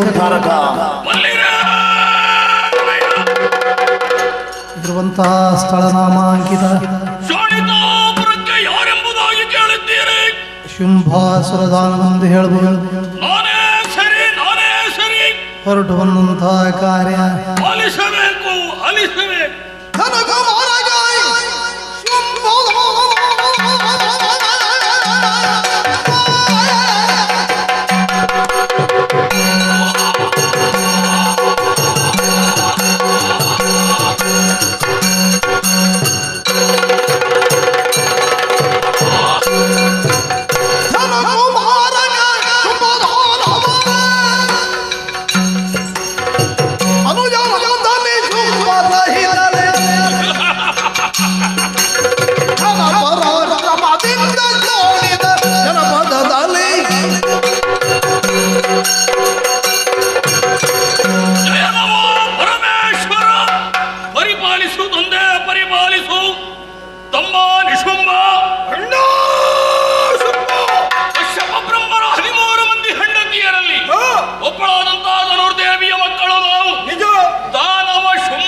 ಅಷ್ಟೇ ಅಲ್ಲದೆ ಮರ ಹುಟ್ಟಿ ಮರ ಸತ್ತಂತೆ ಆಗಬಾರದು ನಮ್ಮ ಜೀವನ ಎನ್ನುವ ಹಾಗೆ ನಾವು ಮಾಡಿದ ಪ್ರಯತ್ನ ಏನು ತಮ್ಮ?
ಅಮ್ಮನಿಂದ ಆಶೀರ್ವಾದವನ್ನು ಪಡೆದುಕೊಂಡು ಘೋರವಾದಂತಹ ಕಾನನವನ್ನು ಸೇರಿದೆವು. ನಿಜ ನಿಜ. ಬ್ರಹ್ಮದೇವನ ಕುರಿತಾಗಿ ಘೋರವಾದಂತಹ ತಪಸ್ಸನ್ನು ಆಚರಿಸಿದೆವು.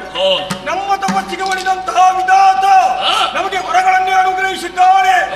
ಈ ಧರೆಯ ಮೂರು ಮೂರ್ತಿಗಳಿಂದಲೂ ನಮಗೆ ಮರಣವೇ ಇಲ್ಲವಂತೆ. ವಿಜಯಶಾಲಿಗಳು ನಾವು. ಮುಂದೇನನ್ನ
ಕಾಣಿಕೆಗಳು ನಮ್ಮೆಳಗೆ ಬರುವಂತೆ ಮಾಡಿಕೊಂಡೆವು. ಸರಿ.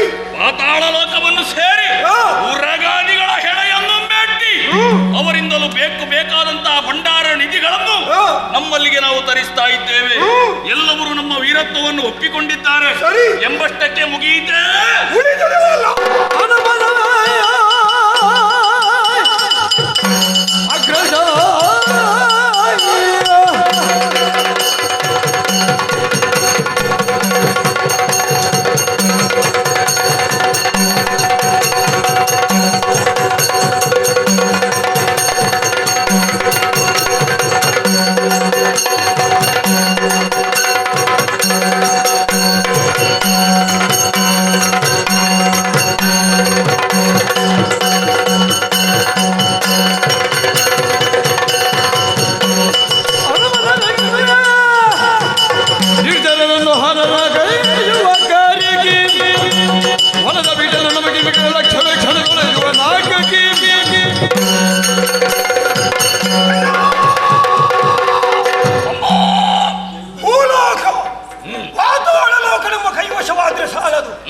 ನಮಗೆ ದಾಯಾದಿಗಳಿರುವುದು ಯಾರು?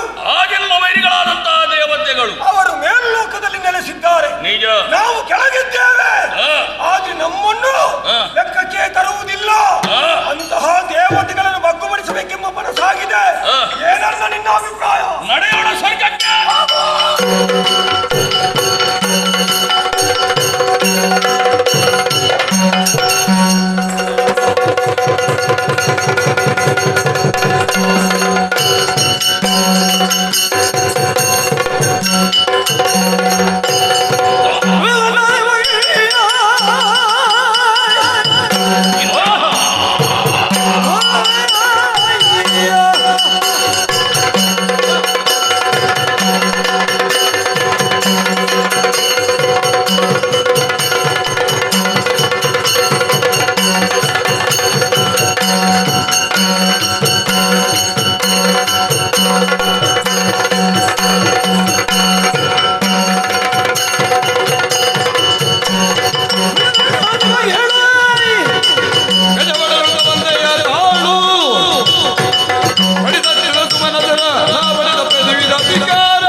ನಾನೇ ಶುಂಭ ಹಿರಿಯವ. ಹೌದಾ? ಬಂದ ಉದ್ದೇಶ ಗೊತ್ತಾಗಿದೆ ತಾನೇ? ಏನದು? ಆದ್ದರಿಂದ ಸ್ವರ್ಗಲೋಕದಲ್ಲಿರುವಂತಹ ಸರ್ವವನ್ನು ನನಗೆ ಒಪ್ಪಿಸಿ ನನ್ನ ದಾಸನಾಗು.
ಶುಭವಾಗಲಿ, ಮಂಗಲವಾಗಲಿ. ಮಂಗಳವಾಗಲಿ.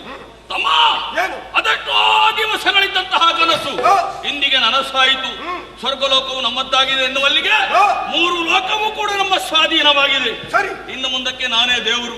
ಪೂಜೆ, ಅರ್ಪಣ, ತರ್ಪಣ ಎಲ್ಲವೂ ಶುಭಾರ್ಪಣವಾಗಬೇಕು. ನಿಜ. 3 ಲೋಕಗಳಿಗೆ ತುಳಿಯುವಂತೆ ಡಂಗುರ ಹಾರಿಸೋಣ. ಅಷ್ಟೇ ಅಲ್ಲ, ದೇವತೆಗಳನ್ನು ಕಂಡಲ್ಲಿ ಬಡಿಯುವುದೇ. ದೇವತೆಗಳು ಇನ್ನು ಕಣ್ಣ ಮುಂದೆ ಸಿಕ್ಕಿದ್ರೆ ನಾನು ಬಿಡುವುದಿಲ್ಲ. ಹೌದಾ? ಮೊದಲೇ ನಮಗೆ ಹಾಗೆ ಇತ್ತು. ಈಗ ಯುದ್ಧದಲ್ಲಿ ಸೋತು ಓಡಿ ಹೋಗಿದ್ದಾನೆ. ಅವನ ಚರ್ಮ ಎಳೆದು ಕಂಬಕ್ಕೆ ಕಟ್ಟಿ ಹಾಕಿ ಅವನಿಗೆ ಸರಿಯಾದ ಉಪ್ಪು ನೀರಿನಲ್ಲಿ ಸ್ನಾನ ಮಾಡಿಸ್ತೇನೆ. ಹೌದಾ? ಒಳ್ಳೇದು, ಬಿಡಬೇಡ. ಏ ತಮ್ಮ, ಬಹಳ ಸಮಯಗಳಿಂದ ಈ ಸ್ವರ್ಗದಲ್ಲೇ ನಾವಿದ್ದೇವೆ ಅಲ್ವೇನೋ? ಇಲ್ಲ ಇದ್ದೇನು ಮಾಡುವುದು? ನಮ್ಮದೇ ಆದಂತಹ ಶೋಣಿತಾಪುರ ಇದೆ, ಅಲ್ಲೇ ವಿಳಂಬಿಸೋಣ.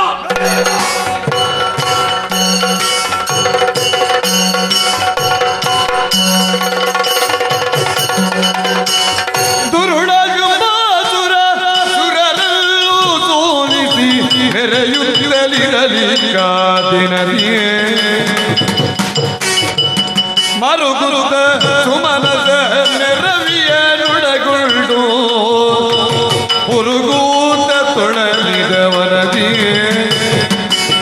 ಅಮ್ಮ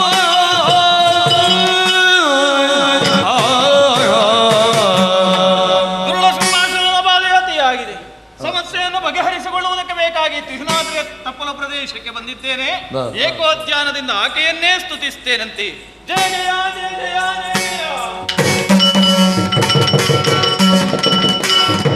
ದೇವಿಗೆ ಪಾವನ ಚರಿತೆ ನೀನೇ ಕಾವುದು ಕರುಣನೆ ಪಾವತಿಯೊಳಿದು ಪದವ ನಾವು ಮರಿಗೊಳ್ಳಿವು ಕರುಣಿದ ಭಯವ ಅಮ್ಮ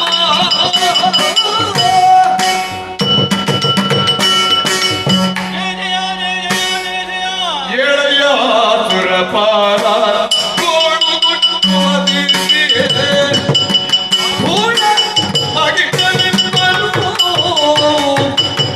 ಸೋಲಿಸಿ ನಾಟವ ಮಾಡುತ್ತಿರು ಕಾಲ ಕಾಲಯ ಕಟ್ಟಿಸಿರು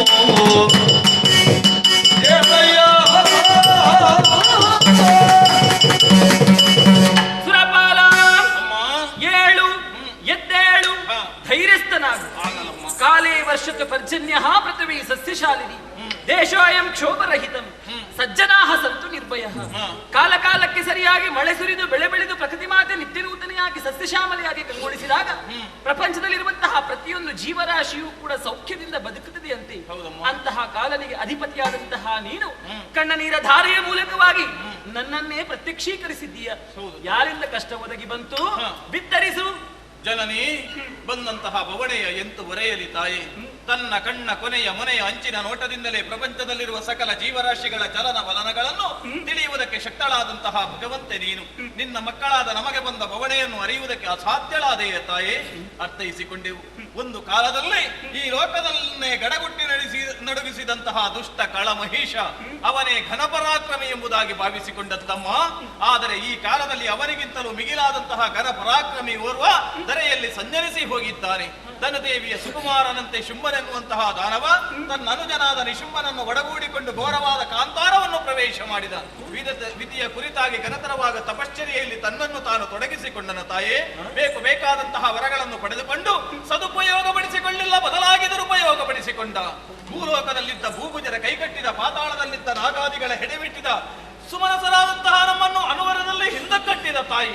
ಲೋಕದಲ್ಲಿ ಮಾಡಬಾರದಂತಹ ಅನ್ಯಾಯ ಅಕ್ರಮಗಳಿಂದ ಎಸಗುತ್ತಾ ಇದ್ದಾನೆ. ಸ್ತ್ರೀ ಹತ್ಯೆ, ಭ್ರೂಣ ಹತ್ಯೆ, ಸರ್ಪಹತ್ಯೆ, ಬ್ರಹ್ಮಹತ್ಯೆ ಮೊದಲಾದಂತಹ ಪಂಚಮಹಾಪಾತಕಿಯಾಗಿದ್ದಾನೆ ದುಷ್ಟ. ಧರೆಯಲ್ಲಿ ಧರ್ಮವೆನ್ನುವಂತಹ ಗೋವು ಕಾಲ್ಮುರಿದು ಧರಾಶಾಹಿಯಾಗಿದೆ ತಾಯಿ. ಅಧರ್ಮವೆನ್ನುವ ವ್ಯಾಘ್ರ ಬಾಯಿ ತೆರೆದು ಗರ್ಜಿಸ್ತಾ ಇದೆ.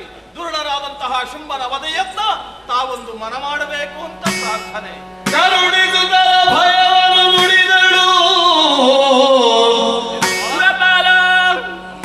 ಕಿರಿದು ಸಮಯದಿ ತರಿದು ದೈತ್ಯರ ರವಿಯನು ಕಿರಿದು ಸಮಯದಿ ತರಿದು ದೈತ್ಯರ ರವಿಯನು ಹೊರೆಯುವೆನು ನಿಮ್ಮನು ನಿಮ್ಮೆಲ್ಲರನ್ನು ಮರೆಯ ಮಾತಲ್ಲ ಇದು ಮರೆಸಿ ನಿಜವನು ತುಗಿನ ಗಿರಿಯೊಳಗಿರುತ್ತ ನೀವೆಲ್ಲವರು ಮರೆಸಿ ನಿಜವನು ತುಗಿನ ಗಿರಿಯೊಳಗಿರುತ್ತ ನೋಡುವುದೆಲ್ಲ ಲೀಲೆಯ ಹರುಷದೊಳಗೆದೆನುತ್ತ ತ್ರಿತ ಜರಿಗರುಗಿ ಕರುಣಿಸುತ್ತ ಅಭಯವನು ಸುರಪಾಲ ಸುರಪಾಲ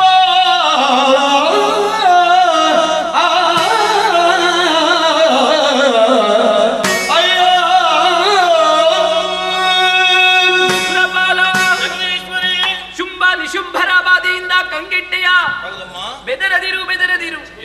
ಇನ್ನು ಕೆಲವು ದಿನಗಳಲ್ಲಿ ಶುಂಭ ನಿಶುಂಭಾದಿ ದೈತ್ಯರನ್ನೆಲ್ಲ ನಾಥದ ಪಟ್ಟವನ್ನು ನಿನ್ನ ಬಾಲಿಗೆ ಒದಗಿಸಿಕೊಡುತ್ತೇನಯ್ಯ. ಜಗಜ್ಜನನೇ, ನಿನ್ನ ಮಾತಿಗೆ ಎದುರಾಡುತ್ತಿದ್ದೇನೆ ಅಂತಲ್ಲ. ಮರ್ತ್ಯದಲ್ಲಿದ್ದ ಮಾನವರ 1 ವರುಷ ನಮಗೊಂದು ದಿವಸ. ನಮ್ಮ ಅದೆಷ್ಟೋ ಸಾವಿರ ವರ್ಷಗಳು ಸೃಷ್ಟಿಕರ್ತನಾದಂತಹ ವಿಧಾತನಿಗೆ 1 ದಿವಸವಂತೆ. ಅಂತಹ ವಿಧಾತನ ತಾಯಿಯಾದ ನೀನು ಹಿರಿದು ದಿವಸ ಅಂತ ಹೇಳಿದ್ರೆ ಎಷ್ಟು ಕಾಲ ಹಿಡಿಯುತ್ತದೋ ಹೇಳುವುದಕ್ಕಾಗುವುದಿಲ್ಲ. ಶುಂಭನಾದರೂ ತನ್ನ ಅನುಚರರಾದ ಚಂಡಮುಂಡರಿಗೆ ಆಣತಿಯನ್ನು ಮಾಡಿದ್ದಾನೆ.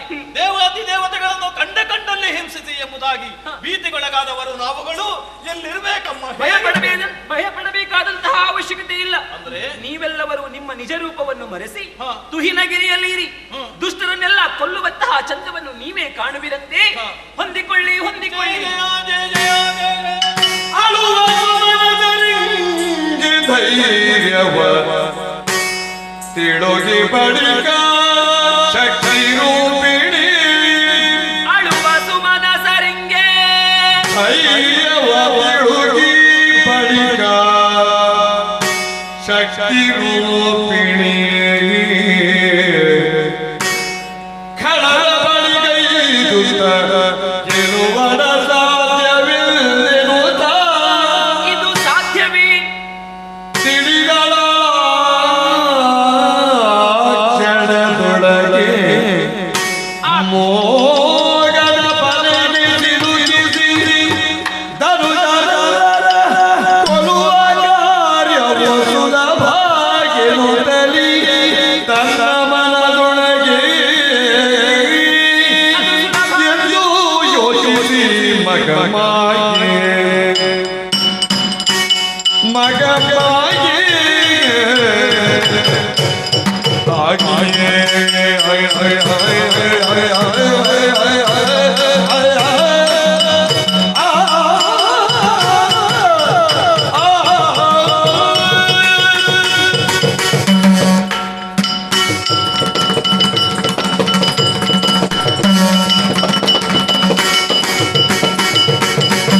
ಎಂದು ಯೋಚಿಸಿ ಮಗಮಾಗಿ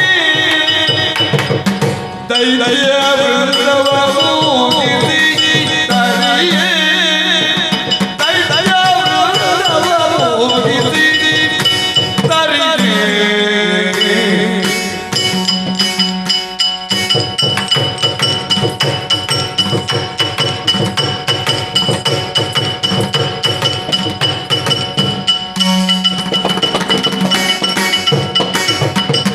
ಸುಂದರಂಗವ ತಡೆದು ಗೌರಿಗೆ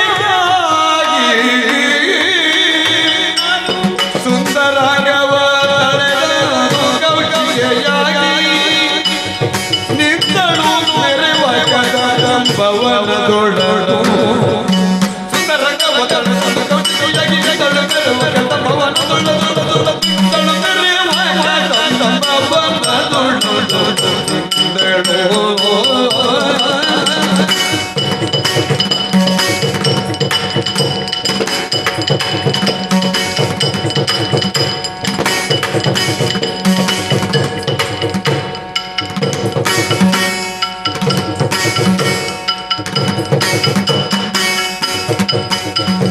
ಸುಂದರ ಗವದಳಿದು ಕೌಟಿಗೆಯಾಗಿ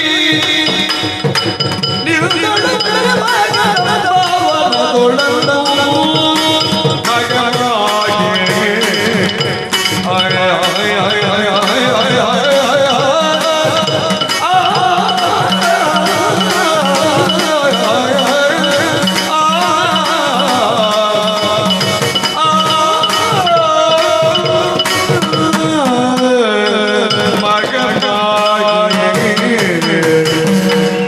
ದುಷ್ಟರನ್ನೆಲ್ಲ ಕೊಂದುಕೊಡುತ್ತೇನೆ ಎನ್ನುವಂತಹ ಅಭಯ ವಾಕ್ಯವನ್ನು ಸುರಪನಿಗಿತ್ತಾಯಿತು.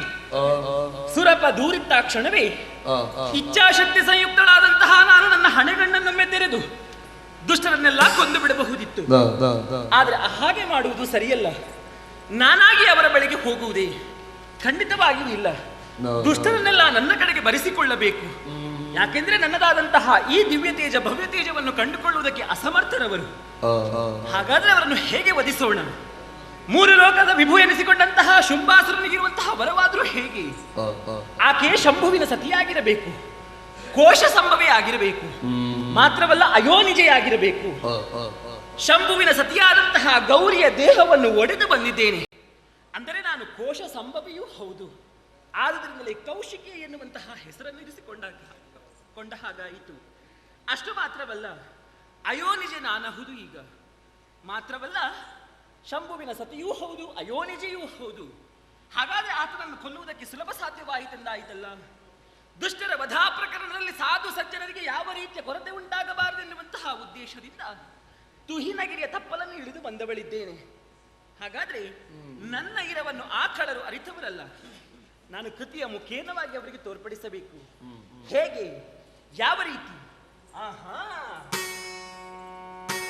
ದಿನಕರ ತೇಜದನಿ ತನ್ನನು ಕಾತಿಗೆನು ಬೀರೋರು ತೇಜದನಿ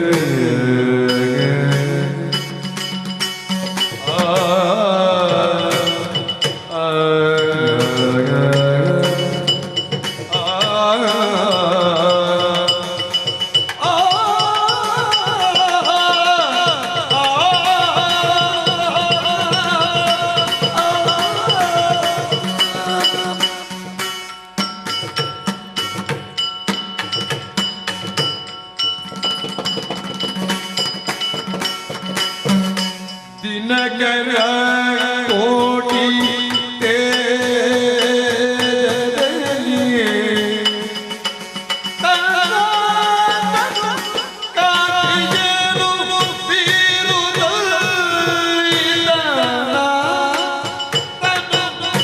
ಕಾತಿಗೆನು ಬೀರುತ್ತಲ್ಲಿ ತೇಜದನಿ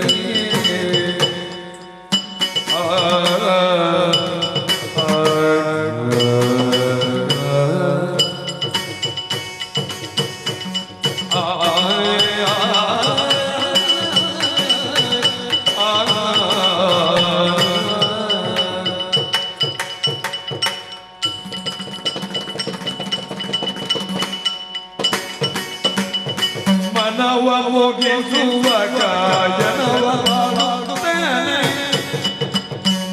ಮನವ ಮುಗಿಸುವ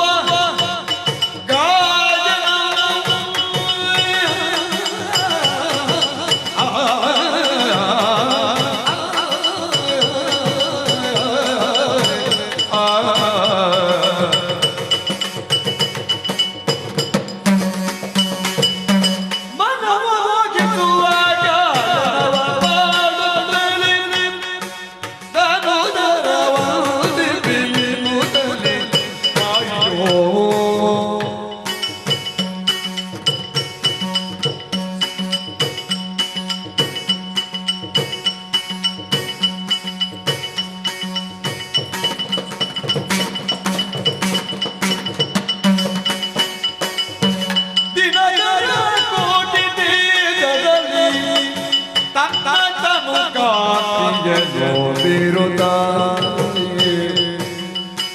ಮಗ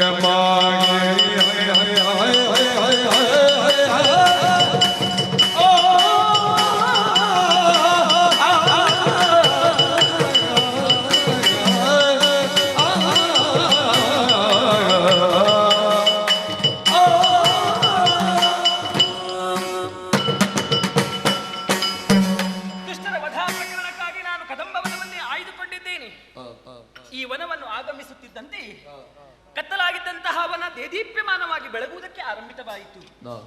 ಶುಕಪಿಕಗಳ ಗಾಯನ, ಮಯೂರಿಗಳ ನರ್ತನ, ಪರಸ್ಪರ ವೈರಭಾವದಿಂದ ಜೀವನವನ್ನು ನಡೆಸುವಂತಹ ಖಗ ಮೃಗ ಸಂಕುಲವೆಲ್ಲವೂ ಅನ್ಯೋನ್ಯತೆಯಿಂದ ಬಾಳುತ್ತಾ ಇದ್ದಾವೆ. ಹಾಗಾದ್ರೆ ಇದು ನನ್ನ ಸಂಕೇತ ಅನ್ನುವುದರಲ್ಲಿ ಅನುಮಾನವೇ ಇಲ್ಲ. ಮಾತ್ರವಲ್ಲ, ನಾನು ಈ ವನದಲ್ಲಿ ಇದ್ದೇನೆಂದವರಿಗೆ ತಿಳಿಯುವುದಾದ್ರೂ ಹೇಗೆ? ಹಾಗೆಂದು ಮನದಲ್ಲಿ ಯೋಚಿಸುತ್ತಿದ್ದಂತೆ ಅಂಬರದಿಂದ ಇಳಿದು ಬಂದಿದೆ ಒಂದು ರನ್ನದ ಉಯ್ಯಾಲೆ. ಈ ಉಯ್ಯಾಲೆಯನ್ನು ಏರುವುದು ಮಾತ್ರವಲ್ಲ, ಇಂಪಾಗಿ ನಾನು ಗಾಯನವನ್ನು ಹಾಡಬೇಕು. ಅಷ್ಟು ಮಾತ್ರವೇ, ನನ್ನದಾದಂತಹ ತನುಗಂಧವನ್ನು ಗಾಳಿಯ ಜೊತೆ ಪಸರಿಸಿ ಬಿಟ್ಟಿದ್ದೇನೆ. ನನ್ನ ತನುಗಂಧವನ್ನು ಆಘ್ರಾಣಿಸಿಯೋ, ಅಥವಾ ಬೆಳಕಿನ ಜಾಡನ್ನು ಹಿಡಿದೋ, ಅಥವಾ ನನ್ನ ಗಾಯನವನ್ನು ಆಲಿಸಿಯೋ, ಕಳರು ಇತ್ತ ಕಡೆಗೆ ಬರಲೇಬೇಕು. ಬರಲಿ, ಬರಲಿ. ಬಂದಂತಹ ಕಳ್ಳರನ್ನು ಯಾವ ರೀತಿ ಬೇಟೆಗಾರನೊಬ್ಬ ಕ್ರೂರ ಮೃಗಗಳನ್ನು ಹಿಡಿದು ಕೊಲ್ಲುತ್ತಾನು, ಅದುವೇ ರೀತಿ ನನ್ನ ಸೌಂದರ್ಯದ ಬಲೆ ಬೀಸಿ ದುಷ್ಟರನ್ನೆಲ್ಲ ಕೊಲ್ಲುವಂತಹ ಚಂದವನ್ನು ಕಾಣುವಿರಂತೆ. ತಡ ಮಾಡುವುದು ಯಾಕಂತೆ? ದುಷ್ಟರು ಈ ಕಡೆ ಬರಲಿ. ತನುಗಂಧವನ್ನು ಗಾಳಿ ಜೊತೆ ಪಸರಿಸಿದ್ದೇನೆ. ಒಂದೊಂದು ಕಳ್ಳರನ್ನು ಒಂದೊಂದು ರೂಪದಿಂದ ಒಂದೊಂದು ಆಯುಧದಿಂದ ಕೊಲ್ಲುವಂತಹ ಚಂದವನ್ನು ನೀವೇ ಕಾಣುವಿರಂತೆ. ಯಾರಿಕೊಳ್ಳುತ್ತೇನೆ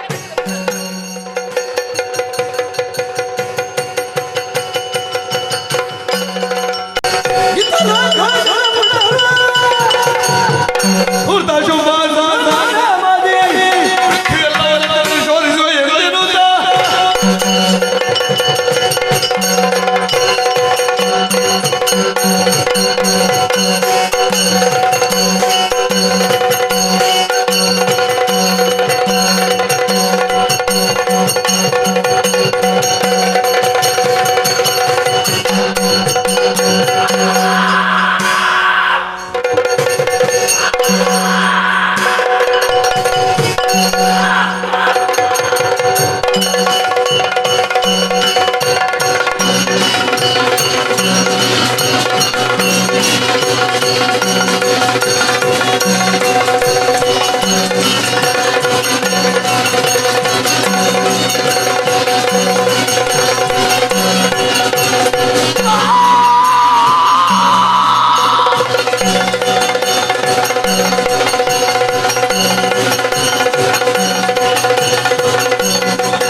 ಅದರ ಕುರಿತಾಗಿ ಭಜನೆ ಮಾಡಿದೆವು. ಒಲಿದ ವಿಧಾತ 2 ವರಗಳನ್ನು ದಯಪಾಲಿಸಿದ್ದಾರೆ. ಯಾವುದೆಲ್ಲ? ಒಂದು ಮನೋವೇಗ, ಮತ್ತೊಂದು ಬ್ರಹ್ಮಚರ್ಯ. ಕೇಳದೆ ಅನುಗ್ರಹಿಸಿದ್ದು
ಮಾಡಿಕೊಳ್ಬೇಕನ್ನುವ ಉದ್ದೇಶದಿಂದ ಸದ ಮಾಡಿದೆವು, ಪುರಗಾತಿಗಳ ಹೆಳೆಮೆಟ್ಟಿದೆವು. ಸತ್ಯ ಸರ್ಕಾರದ ಮೇಲೆ ದಾಳಿ ಮಾಡಿದಂತಹ ಸಂದರ್ಭ ನಮ್ಮವನೇ ಆದಂತಹ ಶಿವ ಆ ಮೊದಲ ಸ್ವರ್ಗವನ್ನು ವಶಪಡಿಸಿದ್ದ. ಯಾರೇ ಉದ್ದೇಶದಿಂದ ಮುಂದುವರೆದಂತಹ ಸಂದರ್ಭ ನಾರದರ ಆಗಮನ ಮಾಡಿಸಿದ್ರು ಸಂಧಿ, ಹೇಳಿಸಿದ್ರು ವಿಷ್ಣನ ಕೊಟ್ಟನಲ್ಲ ನೇಮ.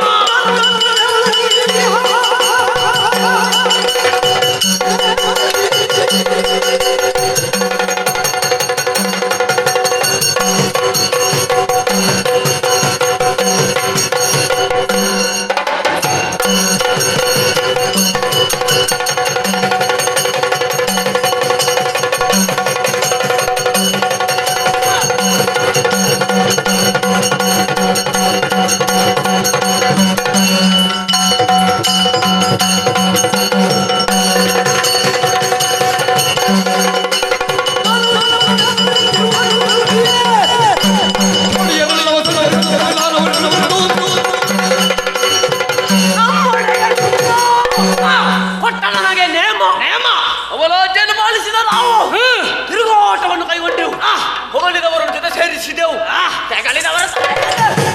ಅಡಿದವರಿದ್ದೇವೆ. ತಿರುಗಾಟ ಹೆಚ್ಚಾಗಿದೆ.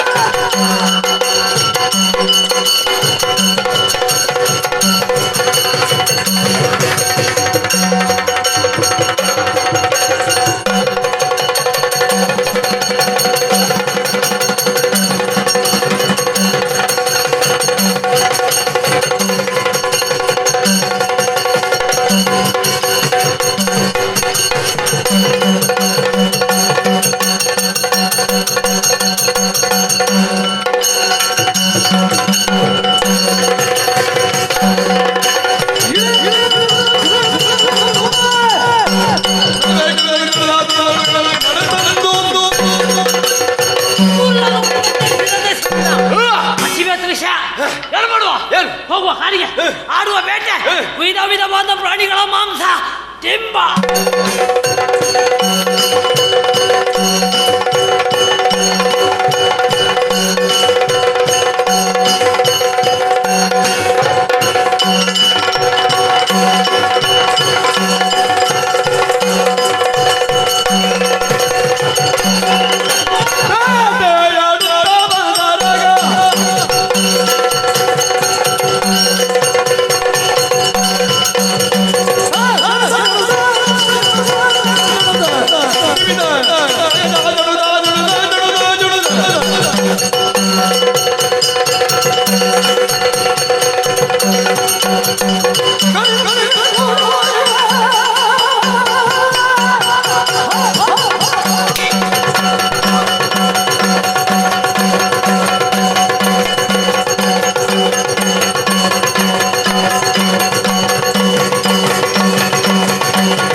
Thank you.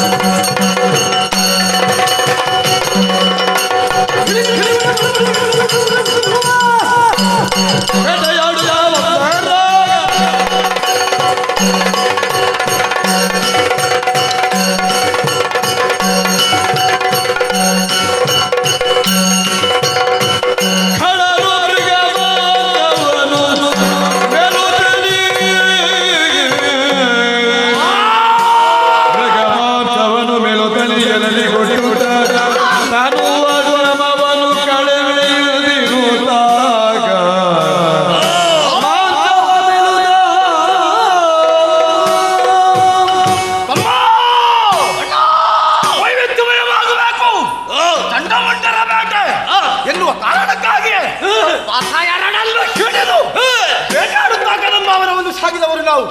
ಹೇಗಿತ್ತು ನಿನ್ನ ಬೇಟೆ? ಬರ್ತಾರೆ ಬೇಟೆ. ಹೇಗೆ? ಇಬ್ರು ಜೊತೆಯಾಗಿ ಹೋದ್ರೆ ಸಿಕ್ಕಿದ ಮಾಂಸ ಸಾಕಾಗ್ಲಿಕ್ಕಿಲ್ಲ. ಅದಕ್ಕೆ ಬೇಕಾಗಿ ವೈಭವದಿಂದ ಬೇಟೆಯಾಡ್ತಾ ಮುಂದೆ ಹೋದೆ. ಅಣ್ಣ ಏನು ಹಂದಿ, ಅಣ್ಣ ಏನು ಹಂದಿ, ಯಾರನ್ನು ಹಂದಿ ಅಂತ ಕಾಣುವುದಕ್ಕೆ ಸಿಕ್ಕಿತು ನನಗೆ. ಓಹೋ, ಹಿಡಿನಲ್ಲಿ ಸಾಧಾರಣ 500 ಇರಬಹುದಾ ಏನು? ಯಾವತ್ತು ನನ್ನನ್ನು ಹಂದಿ ಮಾಡ್ತೀನಿ ಅಂತ ನಾನು ಭಾವಿಸಿದೆ. ಮನೋಭಾಗವನ್ನು ಬಲ್ಲಂತಹ ನಾನು ಗಿಡುಗನಂತೆ ಮೈಮಾಲ ಹಾರಿದೆ. ಕೈಯಲ್ಲಿ ಹಿಡಿದು ನೆಲಕ್ಕೆ ಬಾರಿಸಿದೆ. ಬಡಿದ ಜಾಗ ಬಂಡೆ ಕಲ್ಲಾಗಿತ್ತು. ಬಡಿದ ರಭಸಕ್ಕೆ ಬೆಂದು ಬೇಗುದಿ ಆಗಿದೆ. ಮಾಂಸವನ್ನು ಬಾಯಿಗೆ ತುರುಕಿದೆ ಸೋರುವಂತಹ ರಕ್ತಕ್ಕೆ ಹಾಗೆ ಬಾಯಿಟ್ಟಿದೆ. ಹಸಿವು ನಿವಾರಣೆ. ನೀನೇನುತ್ತಿದ್ದೆ ಏನು ಕೊಂಡ ಹೇಳು ನನ್ನ ಮುಂದೆ. ನಾನು ಸಾಗುತ್ತಿರುವಂತಹ ದಾರಿಯಲ್ಲಿ ಕೇಸರಿಯೊಂದು ಮಲಗಿತ್ತು. ಕೇಸರಿ ಬಹುಶಃ ಕೆರಳಿದ ಕೇಸರಿಯ ಇರಬೇಕು. ಕೇಸರಿಯನ್ನು ಕಣಕುವಾಗ ಸ್ವಲ್ಪ ಜಾಗ್ರತೆ ಮಾಡು. ನನಗದರ ಲಕ್ಷ್ಯವಾಗಿಲ್ಲ. ಬಲವನ್ನು ಹಿಡಿದೆ ಚಿಲ್ಲನೆ ಚಿಮ್ಮಿತು ರಕ್ತ ಆಕಾಶಕ್ಕೆ. ಬಾಯನ್ನು ಅಗಲಿಸಿ ಗಟ್ಟ ರಕ್ತವನ್ನು ಕುಡಿದೆ. ಮಾಂಸವನ್ನು ಮೆದ್ದೆ ಎಲುಮದ್ದು ಜಾಗಿದೆ. ಮತ್ತು ಮುಂದುವರಿದಾಗ ಕಡಲಗಳ ಹಿಂಡನ್ನು ನನ್ನತ್ತ ಧಾವಿಸಿ ಬರುತ್ತಾ ಇತ್ತು. ಎರಡೂ ತೋಳುಗಳನ್ನು ಬೀಸುತ್ತ ಹಾರಿಯೇ ಬಿಟ್ಟೆ. ಒಂದೊಂದನ್ನೇ ನೆಲ ಕಪ್ಪಳಿಸಿ ಗುಳುಂ ನುಂಗಿಯೇ ಬಿಟ್ಟೆ. ಸ್ವಲ್ಪ ಕಡಲಗಳ ಮಾಂಸವನ್ನು ನಮ್ಮಣ್ಣ ಶುಂಭಾಚನೆಗೆ ಮತ್ತು ನಿಶುಂಭಾಚನೆಗೆ ತೆಗೆದಿರಿಸಿದ್ದೇನೆ. ಅವಾಗ ಗಲಾಟೆ ಮಾಡ್ತಾರೆ. ಚೆನ್ನಾದ ಬೇಟೆ. ತಿಂದ್ರೆ ಹೊಟ್ಟೆ ಬಾರ, ತಿನ್ನದಿದ್ರೆ ಮುಂದಡಿ ಇಡುವುದಕ್ಕಾಗಿ ಚೆನ್ನಾಗಿ ಬೇಟೆ ಆಡುತ್ತಾ ಎನ್ನುವುದಕ್ಕಾಗಿ ನಮ್ಮ ಮೈಯಿಂದ ಸುರಿತಿರುವಂತಹ ಶ್ರಮಜಲವೇ ಕಾರಣ. ಸ್ವಲ್ಪ ಗಾಳಿ ಹಾಕು ನನಗೆ. ಮತ್ತೆ ನನಗೆ ಯಾರು ಹಾಕುವುದು? ನನಗೆ ನೀನು ಬೊಗಸಿಯಿಂದ ಹಾಕಿಕೊಂಡು ಇದ್ದಾನೆ ಆಜ್ಞಾಧಾರಕ ವಾಯು. ನಾವು ಕರ್ದಲ್ಲಿಗೆ ಬರಬೇಕು. ಆದ್ರೆ ಇದು ತಗ್ಗು ಪ್ರದೇಶ. ಅವನಿಗೆ ಅನುಕೂಲವಾಗುವಂತಹ ಪ್ರದೇಶ ಕಾಣ್ತಾ ಇದೆ. ತುಹಿನಾದ್ರಿ ಏರೋಣ.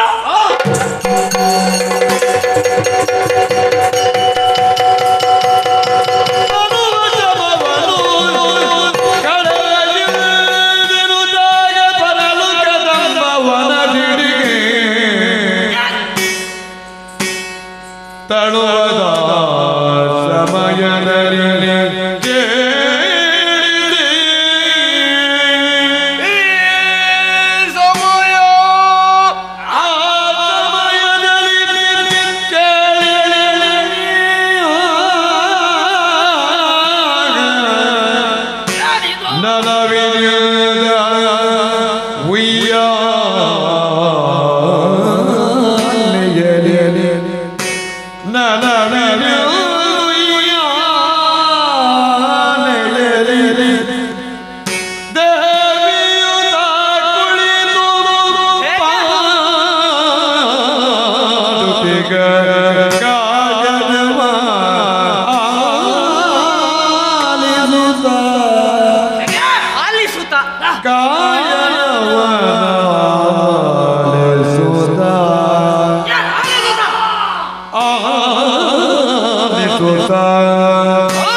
ನೋಡಿದ್ಯಾ?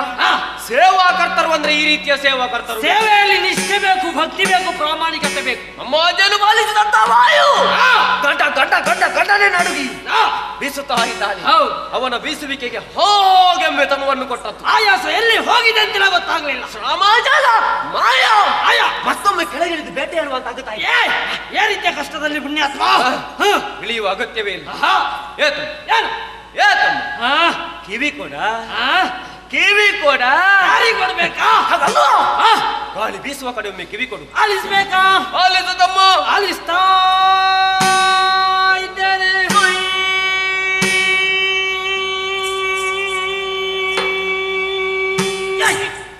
ಏನೋ ಏನೋ ಒಂದು ಸ್ವರ ಕೇಳುತ್ತಾ ಇದೆ. ಯಾವುದೋ ಒಂದು ಸ್ವರ ಕೇಳುತ್ತಾ ಇದೆ. ಯಾವುದು ಈ ಸ್ವರ? ಈ ದಟ್ಟವಾದಂತಹ ಕಾಲಿನಲ್ಲಿ ಈ ಸ್ವರ ಕೇಳಬೇಕಿದ್ರೆ ಯಾರಾಗಿರಬಹುದು? ನನಗೆ ಗೊತ್ತಾಯ್ತು. ಏನು ವಾಯುದೇವ ಬೀಸುವ ರಭಸಕ್ಕೆ ಒಂದಕ್ಕೊಂದು ತಾಗಿ ಸ್ವರ ಹೇಳುವುದು. ಹೌದಾ? ಇದು ಖಂಡಿತವಾಗಿ ಅದಲ್ಲ. ಮತ್ತೆ ಇದು ಕೋಗಿಲೆಗಳು ಪಂಚಮದ ಇಂಚರದಲ್ಲಿ ಹಾಡುತ್ತಿರಬಹುದೇ? ಒಮ್ಮೆ ಸುಮ್ಮನಿರ.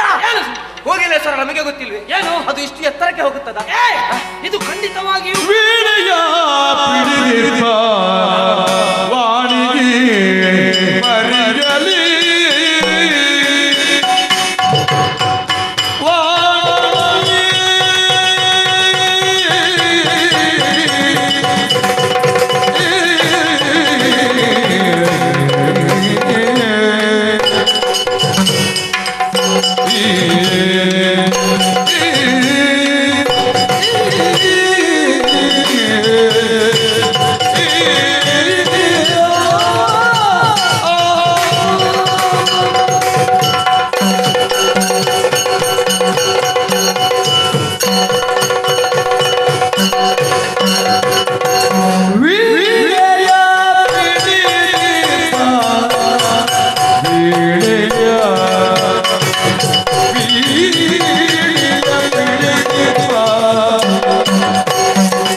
ತಿಳಿಯದಾಗಿ ಹೋದು ಕಾಣಪಾಡುವಳು ಇದೇನೆಂದು ತಿಳಿಯದಾಗಿ ಹೋದು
ಇದು ಅವಳೆ. ಯಾರು? ಓ ಅವಳೆ. ಯಾರವಳು? ಅವಳೆ. ಯಾರವಳು? ವೀಣಾಪಾಣಿ. ಓ ಅಮ್ಮನ ರಾಣಿ. ಪುಸ್ತಕ ಮಾಡಿ ಮಣಿವೇಣಿ. ಕಲ್ಯಾಣಿ. ಶಾರದಾಮಣಿ. ವಿದೂಷಿ ಇಲ್ಲಿಗೆ ಬಂದದ್ದು. ಅವಳೇ ಬಂದದ್ದು. ಯಾಕೆ? ಚಂದ ಮುಂಡರು ಬಂದಿದ್ದಾರೆ ಎನ್ನುವುದು ಅವಳಿಗೆ ಗೊತ್ತಾಗಿದೆ. ನಮ್ಮ ಮನಸ್ಸಿಗೆ ಸಂತೋಷ ಕೊಡಬೇಕು ಅನ್ನೋ ಉದ್ದೇಶಕ್ಕಾಗಿ ವೀಣೆ ನುಡಿಸುತ್ತಾ. ಖಂಡಿತವಾಗಿಯೂ ಅಲ್ಲ. ಯಾಕಲ್ಲ? ಬ್ರಹ್ಮನ ಸೃಷ್ಟಿಯಂಬುದ ಪರಿಪೂರ್ಣತೆಯನ್ನು ಹೊಂದಿರಬೇಕಿದ್ರೆ ಬಳಿಯಲ್ಲಿ ವಾಣಿ ಬೇಕು. ನಾನು ಹೇಳುವುದನ್ನು ಕೇಳಿದ್ದೇನೆ. ದಿನವೊಂದಕ್ಕೆ 84 ಲಕ್ಷ ಜೀವರಾಶಿಗಳ ವರ್ಗಗಳನ್ನು ಸೃಷ್ಟಿ ಮಾಡುವ ವಿಧಾತ. ಕೆತ್ತುವಲ್ಲಿ ಕೆತ್ತಿ, ಮೆತ್ತುವಲ್ಲಿ ಮೆತ್ತಿ, ಒತ್ತುವಲ್ಲಿ ಒತ್ತಿ, ತಿತ್ತುವಲ್ಲಿ ತಿತ್ತಿ, ಕಾಡುವಲ್ಲಿ ಕಾಡಿ ಜೀವರಾಶಿಗಳನ್ನು ಸೃಷ್ಟಿ ಮಾಡಬೇಕು ಅಂತ ಅದ್ರ ಜೊತೆಯಲ್ಲಿ ವಾಣಿ ಬೇಕಂತೆ. ಕೆಲವೊಮ್ಮೆ ಎಷ್ಟು ಒತ್ತಿದ್ರೆ ಎಷ್ಟು ಮೆತ್ತಿದ್ರೆ ಎಷ್ಟು ತಟ್ಟಿದ್ರು ಸರಿ ಆಗುವುದಿಲ್ಲ. ಉಪ್ಪು ಸರಿದ್ರೆ ಕಣ್ಣು ಸರಿಯಿಲ್ಲ, ಕಣ್ಣು ಸರಿದ್ರೆ ಬಾಯಿ ಸರಿಯಿಲ್ಲ, ಬಾಯಿ ಸರಿದ್ರೆ ಕಲ್ಲ ಸರಿಯಿಲ್ಲ, ಎಲ್ಲ ಸರಿದ್ರೆ ತಲೆ ಸರಿ. ಯಾರಿಗೆ? ಬ್ರಹ್ಮ ಸೃಷ್ಟಿಗೆ. ಏನು ಹಾಗಾದ್ರೆ ವಾಣಿ ಅಲ್ಲ? ವಾಣಿ ಅಲ್ಲ. ಇದವಳಲ್ಲ. ಮತ್ತೆ ಇದವ. ಯಾರವ? ಇದವ. ಯಾರವ? ಕುದುರೆ ಮುಖದವ. ಅವ ಯಾಕೆ ಬಂದ ಇಲ್ಲಿಗೆ ಪಾಪಿ? ಯಾರು? ಕುದುರೆ ಮುಖ, ಕುದುರೆ ಮುಖ, ಕುದುರೆ ಮುಖ. ಏನಾಯ್ತು? ಏನಾಯ್ತು ನಿನ್ನ ಸೇವೆ ಅಂತ ಏನಾಗಿ ಇದ್ರೆ ಇರಬಹುದು. ಏನ ಅವನಲ್ವಾ? ಯಾಕಲ್ಲ ಖಂಡಿತ ಅವನೊಬ್ಬರೇ ಅಲ್ಲ. ಯಾಕೆ ದೇವತೆಗಳ ಭಕ್ತಿಯಲ್ಲಿ ಅವರ ಜೊತೆಯಲ್ಲಿ ಚಿತ್ರಸೇನ ಇದ್ದಾನೆ. ಈ ಚಿತ್ರಸೇನ ಮತ್ತು ತುಮ್ಮುರ ಒಮ್ಮೊಮ್ಮೆ ಇವರ ಇಬ್ಬರದ ದ್ವಂದ್ವ ಹಾಡುಗಾರಿಕೆ ಇರ್ತಾರೆ. ಇವತ್ತು ಚಿತ್ರಸೇನ ಬರ್ಲಿಲ್ಲ ಅಂತ ಕಾಣ್ತದೆ. ಹಾಗಾಗಿ ಒಬ್ಬನೇ ಕುಳಿತಿದ್ದಾನೆ. ಬರ್ಲಿಕ್ಕೆ ಹೇಳಬಹುದು. ಖಂಡಿತವಾಗಿ ಅವರು ಇಲ್ಲಿಗೆ ಬರ್ಲಿಕ್ಕಿಲ್ಲ. ಯಾಕೆ ಬರ್ಲಿಕ್ಕಿಲ್ಲ? ಅವನು ಬಿಟ್ಟು ಇಲ್ಲಿಗೆ ಬರ್ತಾರೆ. ಅವರಲ್ಲ. ಹಾಗಿದ್ರೆ ಗೊತ್ತಾಯ್ತು. ಹಾಗಿದ್ರೆ ಗೊತ್ತಾಯ್ತು. ಯಾರು? ನಾರದ ಕರೆದಲ್ಲಿಗೆ ಬಾರದ ಗಾನ ವಿಶಾರದ ನಮ್ಮಲ್ಲಿ ದಯೆ ತೋರದ ಕಲಹ ಪ್ರಿಯ ನಾರದ ನಿಂತಲ್ಲಿ ನಿಲ್ಲದ ದೇವಋಷಿ ನಾರದ. ದೇವಋಷಿ ನಾರದ ನನಗೆ ಬೇರೆ ಕೇಳಿ. ಖಂಡಿತವಾಗಿ ಅವ ಬರುವುದಕ್ಕೆ ಸಾಧ್ಯವಿಲ್ಲ. ಏನು ನಿನಗೆ ಯಾರಿಗೆ ಪುಣ್ಯಾತ್ಮ? ನಿನಗಲ್ಲ. ನಾನು ಈ ಸಲ ಆದ್ರೂ ನಿಲ್ಲಿಸುವಂತ ಆಲೋಚನೆ ಇದ್ರೆ ನನ್ನದು ಬೇರೆ. ನೀನು ನಿಲ್ಲಿಸಬಾರ್ದು, ಮತ್ತೆ ನಾನಾದ್ರೂ ನಿಲ್ಲಿಸಬಾರ್ದು.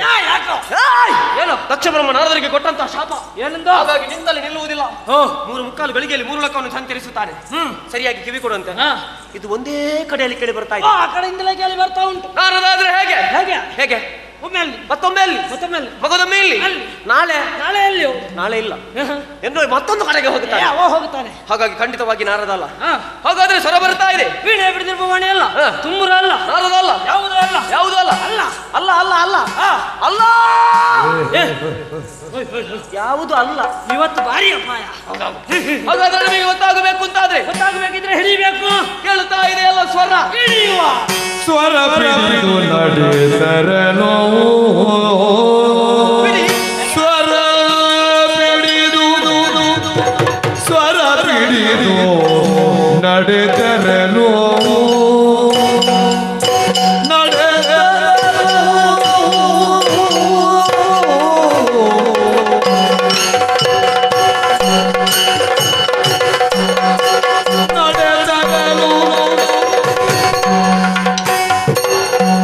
ತನುವಿನ ಪರಿಮಳ ತನುವಿನ ಪರಿಮಳ ನಾಸಿಕಕ್ಕೆ ಸೋಗನು ಅರರೆ ಕೌತುಕವೆಂದು ಪರಿಮಳ ಬಿಡಿದು ಮುಂದುವರಿಯೇ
ನಗುವದನೆ ಹರಿಣನೆ ಹರಿಣನೆ ಹರಿಣನೆ ಹರಿಣನೆ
ಬರಲೇಬೇಕು.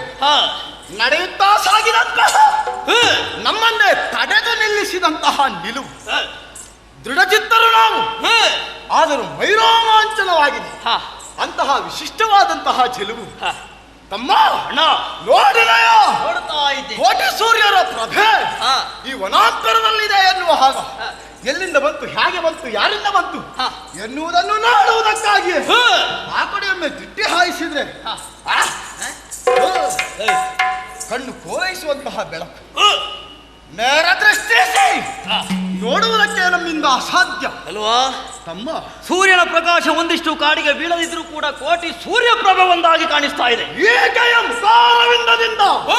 ತಮ್ಮ ಹೊರಬರುತ್ತಿರುವಂತಹ ಕಾಂತಿ ಹೀಗೆಯನ್ನು ನೋಡಿದ ಕ್ಷಣದಲ್ಲಿ ನನಗೆ ಯಾಕೋ ಭಯವಾಗುತ್ತಾ ಉಂಟು ತಮ್ಮ. ಯಾಕೋ? ನಾನೇನು ಅಸುರನಾದಂತಹ ನಾನು ಕವಿಯಾಗಿ ಮಾರ್ಪಾಡು ಹೊಂದುತ್ತೇನೋ ಎನ್ನುವ. ಕವಿಯಾದ್ರೂ ತೊಂದರೆ ಇಲ್ಲ, ಕಪಿಯಾಗಬೇಡ. ಕವಿಯಾಗಲಿಕ್ಕಿಲ್ಲ. ಅಂತರಂಗದಲ್ಲಿ ಕಾವ್ಯಗಳ ಸರಮಾಲೆಯೇ ಹೊರ ಹೊಮ್ಮುವುದಕ್ಕೆ ಆರಂಭವಾಗಿದೆ. ಹೇಳಬೇಕಾ? ಹೇಳು. ಹೊಳಪಿನ ಇವತ್ತೇ ಹೇಳಿ ಮುಗಿಸಬೇಕು. ಈಗಲೇ ಮುಗಿಸ್ತೇನೆ. ಯಾಕೆ ಇಂಥದ್ದನ್ನೆಲ್ಲ ಹೆಚ್ಚು ಸಮಯ ಇಡಬಾರದು. ನೋಡಿದ ಕ್ಷಣದಲ್ಲೇ ಹೊಳಪಿನ ಹೊಗರ ಹೊಸ ಯೌವನದ ಜೋಡಿಯ ಜಾಡಿ ಇಮ್ಮಡಿಸಿತು. ಧಾರೆಯ ಮಿಗೆ ಹಿಡಿಯುವ ಖಂಡಯವ ಪರಿಮಳದ ಪುತ್ತಳಿಯೋ, ಚೆಲುವಿನ ಕರುವಿನ ರಕವೋ, ವಿಟರ ಪುಣ್ಯದ ಪರಿಣತೆಯೋ, ಕಾಮುಕರ ಕಾಮನೆಯ ಕಲ್ಪತರು ಫಲವು, ಕಾಮನ ಹಗೆಗೆ ಹುಟ್ಟಿದ ಧೂಮಕೇತು. ಹೌದು, ಕಾಮನಿಗೆ ಹಗೆಯಾಗಬೇಕಾದ್ರೆ ಅದಕ್ಕಿಂತಲೂ ಅಪ್ರತಿಮವಾದಂತಹ ಸುಂದರಿ ಆಗಬೇಕು. ಹಾಗಾದ್ರೆ ಕಾಮನಿಗೆ ಧೂಮಕೇತು ನಮಗಲ್ಲ. ಅಂತಹ ವಿಶಿಷ್ಟವಾದಂತಹ ಒಂದು ಚೆಲುವಿಕೆ ಇಲ್ಲಿ ಪ್ರಜ್ವಲಿಸುತ್ತ ಶೋಭಾಯಮಾನವಾಗಿ ಕಾಣುತ್ತಾ ಇದೆ. ಈಕೆಯನ್ನು ಸರಿಯಾಗಿ ದೃಷ್ಟಿಸಿ ನೋಡಂತೆ. ಕಾಂತಾರದಲ್ಲಿ ಒಬ್ಬಳೇ ಇದ್ದಾಳೆ, ಹೊಸಬಳೇ ಹೌದು ಅಲ್ವಾ? ಯಾಕಂದ್ರೆ ಕದಂಬಾವನವನ್ನು ನಾವು ಅಡಿಗಡಿಗೆ ಬರುವವರು. ಇಂಥದ್ದನ್ನು ನೀನು ಕಂಡಿದ್ದೀಯೋ? ನಾನು ಕಂಡ್ರಲ್ಲ, ನೀನು ಕಂಡು. ಅಂದ್ರೆ ಅಲ್ಲೋ, ನಾನು ಕಂಡಿದ್ದರೆ ತಾನೇ ನೀನು ಕಾಣುವುದು. ನಾನು ಕಂಡದ್ದಿಲ್ಲ, ನೀನು ಕಂಡದ್ದಿಲ್ಲ. ಯಾಕಿರಬಹುದು ಈತ ಇಲ್ಲಿ ಬಂದು? ಸರಿಯಾಗಿ ನೋಡು. ಆಚೆ ಈಚೆ ಮೇಲೆ ಕೆಳಗೆ ಯಾರು ಕಾಣುವುದಿಲ್ಲ. ಅಲ್ಲಿ ಒಂದು ಸಿಂಹದ ಮರಿ ಬಿಟ್ರೆ ಅದು ಸಿಂಹದ ಮರಿಯ? ನಿನ್ ಗೊತ್ತಾಗ್ಲಿಲ್ವಾ? ಆಗ ಸಿಗಬೇಕಿತ್ತದು ಬೇಟೆಯ ಕಾಲ. ಅಣ್ಣ ಹಾಗಿದ್ರೆ ಕಾಡಿಗೆ ಯಾಕೆ ಬಂದಿದ್ದಾಳೆ ಎನ್ನುವುದು ಸ್ಪಷ್ಟ ವಿಚಾರ ಗೊತ್ತಾಯ್ತು ನನಗೆ. ಸರಿಯಾಗಿ ನೋಡು, ಮದುವೆಯಾದಂತಹ ಯಾವ ಲಕ್ಷಣವೂ ಆಕೆಯಲ್ಲಿ ಗೋಚರಿಸುವುದಿಲ್ಲ. ನೀನು ಬಂದು ಅದನ್ನೆಲ್ಲ ನೋಡಿ ಆಗಿದೆ. ಮತ್ತೆ ಸಹವಾಸ ಸಾಕು. ಬಹುಶಃ ಚಂಡ ಮುಂಡರ ಕಾರಣ ಪ್ರವೇಶ ಮಾಡ್ತಾರೆ ಎನ್ನುವಂತಹ ಗಂಡುಗಳಿಗಾದಂತಹ ಚಂಡ ಮುಂಡಾಕ್ಯನ ಜೊತೆ ಸೇರಿ ಇಲ್ಲಿಗೆ ಬರ್ತಾನೆ ಎನ್ನುವುದನ್ನು ತಿಳಿದೇ ಇರಬೇಕು ಅಲ್ವಾ? ವರಾನ್ವೇಷಣೆಗಾಗಿ ಬಂದಿದ್ದಾಳೆ ಎನ್ನುವುದು ಸ್ಪಷ್ಟ. ಏನೇ ಆಗ್ಲಿ ಏನೇ ಹೋಗ್ಲಿ, ಏನು ಒಂದು ಕೆಲಸ ಮಾಡುವ, ಆಕೆಯನ್ನು ಮಾತಾಡಿಸಿ ಮನಸ್ಸುಂಟು ಅಂತಾದ್ರೆ ಮದುವೆ ಆಗುವಂತಹ ವ್ಯವಸ್ಥೆ ಮಾಡಬೇಕು ನಾವು. ನನ್ನ ಕುರಿತಾಗಿ ನಿನಗೆ ಹೊಣೆಗಾರಿಕೆ ಹುಟ್ಟಿದ್ದಕ್ಕೆ ಸಹಬ. ನಿನ್ನ ಕುರಿತಲ್ವ ನನಗೆ ಹೇಳಿದ್ರೆ ಅಣ್ಣನನ್ನು ಬಿಟ್ಟು ನೀನು ಮದುವೆ ಆಗ. ನಿನ್ನನ್ನು ಎಷ್ಟು ಸಮಯ ಅಂತ ಕಾಯುದು ನಾನು? ಅದು ಹೌದು. ಮಾತಾಡಿಸಬೇಕು ಎನ್ನುವಂತಹ ಉದ್ದೇಶದಿಂದ ಹತ್ತಿರ ಹೋದೆ. ನಾನು ಹತ್ತಿರ ಹೋದಾಗ ನಿನ್ನ ಮುಖ, ನೀನು ಹತ್ತಿರ ಹೋದಾಗ ನನ್ನ ಮುಖ ಚಂಚಲಾಕ್ಷಿಯವಳು ಎನ್ನುವುದರಲ್ಲಿ ಸಂದೇಹ ಇಲ್ಲ. ಜಿಂಕೆಯ ಕಣ್ಣುಗಳಂತೆ ಮನಸ್ಸು ಚಲಿಸುತ್ತಾ ಉಂಟು ಎನ್ನುವುದರಲ್ಲಿ ಅನುಮಾನವೇ. ಲೋಕದಲ್ಲಿ ಯಾರನ್ನಾದ್ರೂ ನಂಬಬಹುದು, ಹೆಣ್ಣು ಮಕ್ಕಳನ್ನು ನಂಬಲೇಬಾರದು. ಹೌದಂತೆ. ಆದ್ರೆ ಒಂದು, ಇವಳದಾಗಿರುವಂತಹ ರೂಪ, ಇವಳ ಸಂಗೀತ, ಅದನ್ನು ಕೇಳ್ತಾ ಇರಬೇಕು, ಇವಳನ್ನು ನೋಡ್ತಾ ಇರಬೇಕು. ಅದಕ್ಕೊಂದು ವ್ಯವಸ್ಥೆ ಆಗಬೇಡುವ? ಏನು ಮಾಡೋಣ? ನಮ್ಮನ್ನ ಇದ್ದಾನೆ 14 ಲೋಕದಡಿಯ ಶುಂಭ, ಅವನಿಗೆ ತಕ್ಕವಳಿಕೆ ಹೇಳಿ ಕರಕರಿಸುವುದಕ್ಕೆ ನಾನು ಮುಂದೆ.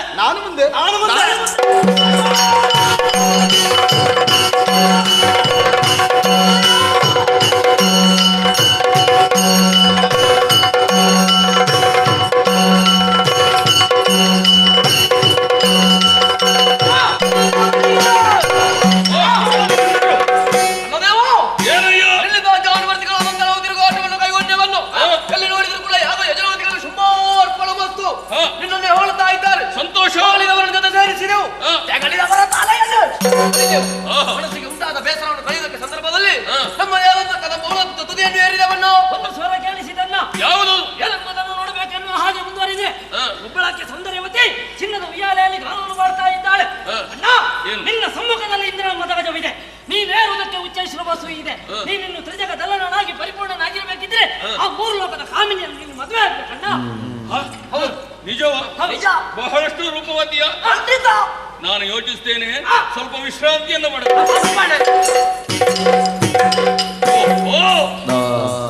ಕದಂಬವನದಲ್ಲಿ ಒಬ್ಬಳು ಸುಂದರಿ, ನಾನು ಮದುವೆಯಾಗಬೇಕು ಅವಳನ್ನು. ಹೇಗೆ ಹೋಗುದು? ನಾನೇ ಹೋಗುವುದು ಸರಿಯೇ?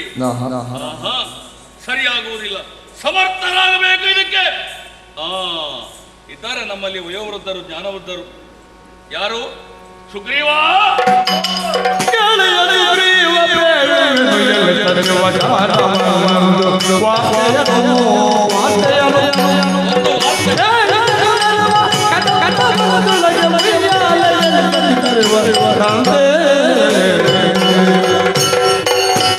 ಅಯ್ಯ ಸುಗ್ರೀವ, ಚಂಡಮುಂಡರು ಈಗಲಷ್ಟೇ ಬಂದು ಹೇಳಿದಂತ ಒಂದು ವಿಚಾರ ಏನು ಕೇಳಿ ನನ್ನ ಮನಸ್ಸು ನಿಲ್ಲುವುದಿಲ್ಲ.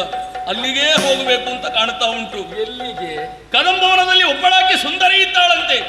3 ಲೋಕದಲ್ಲಿರುವಂತೆ ಎಲುಬಿಕೆ ಇರುತ್ತಲೋ ಮಿಗಿಲಾದಂತಹ ರೂಪವತಿ. ಅವಳನ್ನು ಮದುವೆಯಾಗಬೇಕೆನ್ನುವಂತ ಮನ ನನ್ನದ್ದಾಗಿದೆ. ಒಂದು ಮಾತಾಡಿಸಿ ಸಂಧಾನ ಮಾಡಿ ಬರ್ತೀಯ? ಅವಶ್ಯವಾಗಿ ಪ್ರಭುಗಳ ಪಡೆದ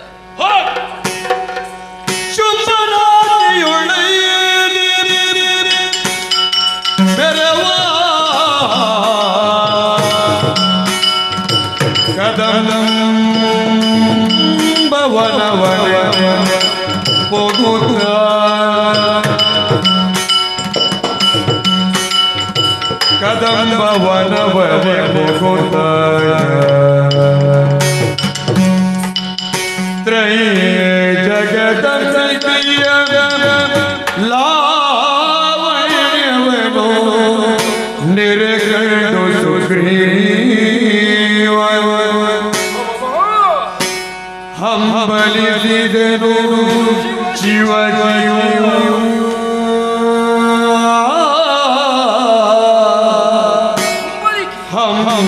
ಹಂಬಲಿಸಿದನು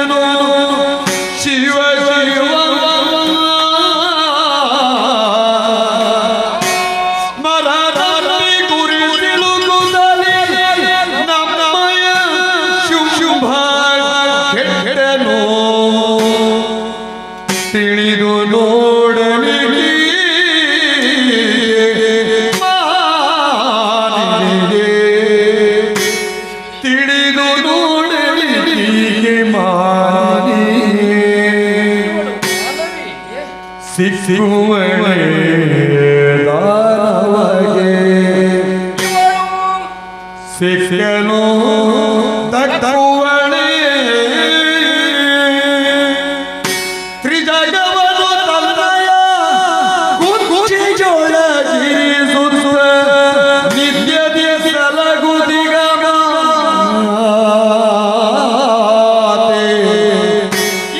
ಮಕ್ಕಳ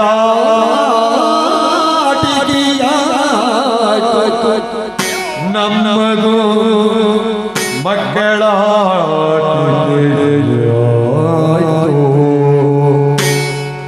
ರಕ್ಕದ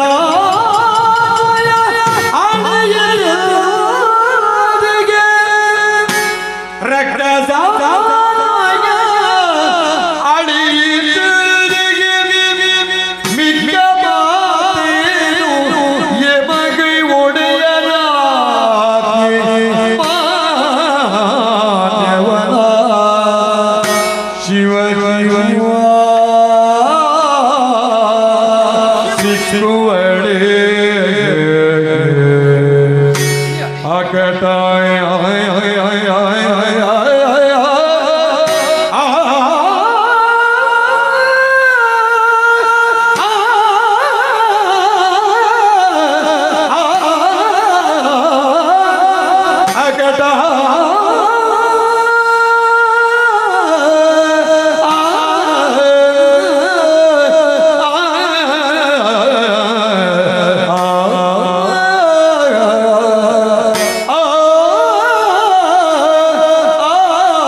ಹೊರಡುವಾಗಲೇ ಬಹಳಷ್ಟು ಪ್ರಶ್ನೆಗಳು ಹುಟ್ಟಿಕೊಂಡಿತ್ತು.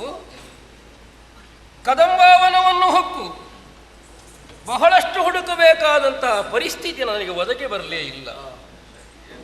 ವಾತಾವರಣವೇ ಇಲ್ಲಿರುವಂತಹ ವ್ಯಕ್ತಿಯ ಇರುವಿಕೆಯನ್ನು ಸ್ಪಷ್ಟವಾಗಿ ಕಾಣಿಸಿತ್ತು. ಅವಳನ್ನು ನೋಡಿದ ಮೇಲೆ ನನಗೆ ಕೈತಟ್ಟಬೇಕು ಅಂತಲೂ ಅನ್ನಿಸುವುದಿಲ್ಲ.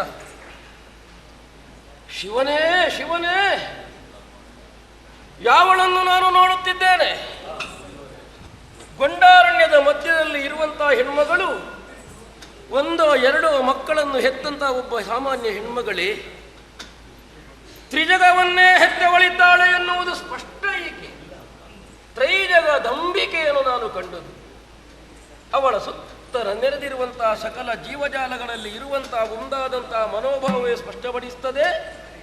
ಪ್ರಪಂಚವನ್ನೇ ಆಳತಕ್ಕವಳು ಇವಳು ಎನ್ನುವ ಹಾಗೆ. ಇವಳನ್ನಲ್ವೇ ನಮ್ಮ ಶುಂಭ ಹಂಬಲಿಸಿದ್ದು. ಬೇಟೆಯಾಟಕ್ಕೆಂದು ಹೋದಂತಹ ಚಂಡಮುಂಡರು ಬಂದು ಹೇಳಿದರೆ ಕಣ್ಣಾರೆ ಕಾಣದೆ ಹೇಳಿಕೆಯನ್ನಷ್ಟನ್ನೇ ಆಧರಿಸಿ ನಮ್ಮ ಶುಂಭ ಇವಳ ಕುರಿತಾಗಿ ಮನ ಸೋತು ಹೋದನಂತೆ. ಯಾವನೋ ಹೇಳಿಕೆ ಕೊಡ್ತಾನೆ ಎನ್ನುವಷ್ಟಕ್ಕೆ ತಾನೂ ಮಾರು ಹೋಗುವುದೇ?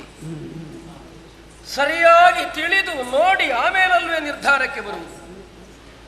ತಿಳಿದು ನೋಡಲಿಕ್ಕೆ ಈಕೆ ಸಾಮಾನ್ಯ ಮಾನವಿ ಅಲ್ವೇ ಅಲ್ಲ. ಸಾಮಾನ್ಯ ಮನುಜಳು ಖಂಡಿತವಾಗಿಯೂ ಈಕೆ ಅಲ್ಲ ಎನ್ನುವುದು ಸ್ಪಷ್ಟವೇ. ಅಡಿಯಿಂದ ಮುಡಿಯ ತನಕ ನೋಡುವುದಕ್ಕೆ ಸಾಮರ್ಥ್ಯವನ್ನು ಈ ಕಾಲಕ್ಕೆ ಅವಳು ನನಗೆ ಒದಗಿಸಿಕೊಟ್ಟದ್ದಿರಬೇಕು ಅನ್ನುವಷ್ಟನ್ನು ಮಾತ್ರ ನಾನು ಯೋಚಿಸ್ತೇನೆ.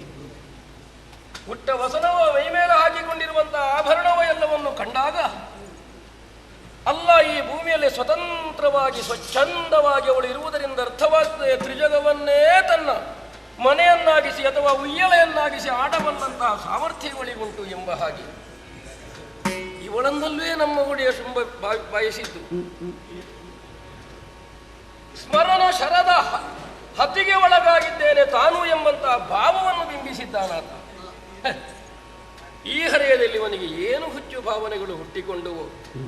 ಆಡಕೂಡದು ಆಡ ಹೊರಟೆ ನಮ್ಮೊಡೆಯ ಶುಂಭನವ. ಅವನ ಕುರಿತು ವೈರುಧ್ಯವಾದಂತಹ ಮಾತನ್ನಾಡುವುದಕ್ಕಲ್ಲ ನನ್ನ ಮನಸ್ಸಿನಲ್ಲಿ ನಾನು ಯೋಚಿಸುತ್ತಿರುವುದು. ಅವನು ಬಯಸಿದ್ರೆ ಇವಳು ಸಿಕ್ಕಿಯಾಡಿ, ಒಂದು ವೇಳೆ ಸಿಕ್ಕಿದರೂ ಇವಳನ್ನು ದಕ್ಕಿಸಿಕೊಳ್ಳುವುದಕ್ಕೆ ಅವನಿಗೆ ಸಾಧ್ಯವಾದೀತೆ. ಸಿಕ್ಕುವಳೆ ದಾನವಗೆ, ಸಿಕ್ಕಿದರೆ ದಕ್ಕುವಳೆ. ತ್ರಿಜಗವನು ತನ್ನ ಕುಕ್ಕಿಯೊಳಗೆ ಇರಿಸಿ ನಿತ್ಯವೂ ರಕ್ಷಿಸುತ್ತಿರುವಂತಹ ಜಗದ್ರಕ್ಷಕಿ ಈಕೆ, ಜಗನ್ಮಾತೆ ಈಕೆ ಎನ್ನುವುದರಲ್ಲಿ ಎರಡು ಮಾತೇ ಇಲ್ಲ. ಮಕ್ಕಳಾಟಿಗೆ ನಮ್ಮದ್ದು. ಗಡ್ಡ ಹಣ್ಣಾಗಿದೆ, ತಲೆ ಹಣ್ಣಾಗಿದೆ, ನಾವು ಬೆಳೆದಿದ್ದೇವೆ ಪ್ರಪಂಚದಲ್ಲಿ ಅಂತ ಮಾತ್ರ ಭಾವಿಸಿತ್ತು. ಶುದ್ಧ ಹುಡುಗಾಟಿಕೆ ಆಗಿ ಹೋಯಿತು, ಮಕ್ಕಳಾಟಿಕೆಯಾಯ್ತು ಎಮ್ಮದು, ಇವಳದ್ದಲ್ಲ.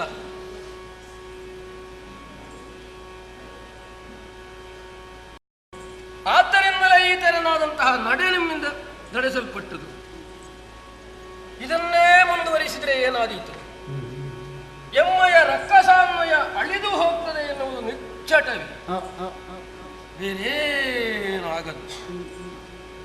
ಯಾವ ಹೆಣ್ಮಕ್ಕಳನ್ನು ಕಂಡರೂ ಕಾಮ ಭಾವದಿಂದ ಕಾಣಂತ ಚಂಡಮುಂಡರೆ ಸೋತು ಹೋಗುವಂತ ಒಂದು ಸ್ಥಿತಿ ಬಂತು ಅಂತಾದ್ರೆ ಎಂಥವರಲ್ಲಿ ಯಾವ ಭಾವ ಪಲ್ಲಟವನ್ನು ಮಾಡತಕ್ಕವಳಿಗಳು ಎನ್ನುವುದು ಸ್ಪಷ್ಟವಾಯಿತಲ್ಲ. ಇಷ್ಟು ಇವಳು ಎನ್ನುವುದನ್ನು ತಿಳಿದು ಅಥವಾ ನೋಡಿ ತಿಳಿದು ನೋಡಿದ ಮೇಲೆ ನಾನು ಇಲ್ಲಿಂದ ಹೋಗಲೇ ಹೇಗೆ ಹೋಗುವುದಕ್ಕಾಗ್ತದೆ? ಕಳುಹಿದವನು ಎಮ್ಮ ಒಡೆಯ ಶುಂಭ, ಒಡೆಯನಾಜ್ಞೆಯು ಯಮಗೆ ಮಾನ್ಯವಲ್ಲ. ಬಂದುದಾಗಿದೆ, ಆ ಒಡೆಯನ ಅನ್ನವನ್ನು ಉಂಡುವುದಕ್ಕೆ ಕರ್ತವ್ಯ ಎನ್ನುವ ನೆಲೆಯಲ್ಲಿ ಬಂದುದನ್ನಷ್ಟನ್ನು ಅವಳಲ್ಲಿ ವಿಸ್ತರಿಸಬೇಕು. ಜಗಜ್ಜನನಿ ಅವಳಿಗೆ ಅರ್ಥವಾಗದೆ ಹೋದೀತು. ನೋಡೋಣ, ಮೊದಲಾಗಿ ಅವಳ ಮುಂದೆ ಶಿರಸ್ಸನ್ನು ಬಾಗಿ ಪೊಡಮಟ್ಟು ಅಮ್ಮನೆಂದೇ ಸಂಬೋಧಿಸಿ ಮಾತಾಡುತ್ತೇನೆ.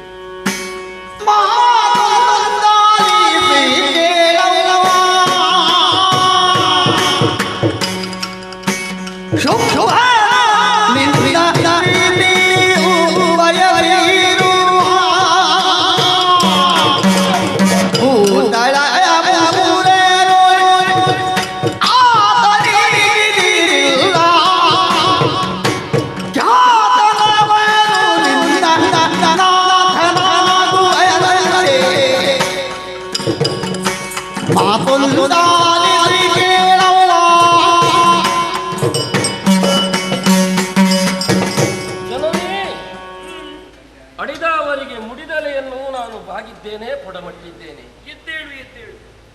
ನಿನಗೆ ನನ್ನ ಪರಿಚಯವನ್ನು ಕೇಳಿ ತಿಳಿಯಬೇಕಾದ ಅವಶ್ಯಕತೆಯೂ ಇಲ್ಲ, ಅನಿವಾರ್ಯವೂ ಇಲ್ಲ. ಕರ್ತವ್ಯದ ಹೊಣೆ ಹೊತ್ತು ಬಂದಂತಹ ನನಗೆ ನನ್ನನ್ನು ಪರಿಚಯಿಸಿಕೊಳ್ಳಬೇಕಾದಂತಹ ಅವಶ್ಯಕತೆ ಈ ಕಾಲಕ್ಕುಂಟು. ಕೇಳಿರಬಹುದು, ಶೋಣಿತಾಪುರ ಅಂತ ಒಂದಿದೆ. ಅಲ್ಲಿಗೆ ಒಡೆಯ ಧನುಜೇಶನಾದಂತಹ ಶುಂಭ, ಅವನ ಅಮಾತ್ಯನಿದ್ದೇನೆ ನಾನು. ಮಂತ್ರಿ ಸುಗ್ರೀವ ಎನ್ನುವಂತಹ ಹೆಸರುಳ್ಳವನು ನಾನು.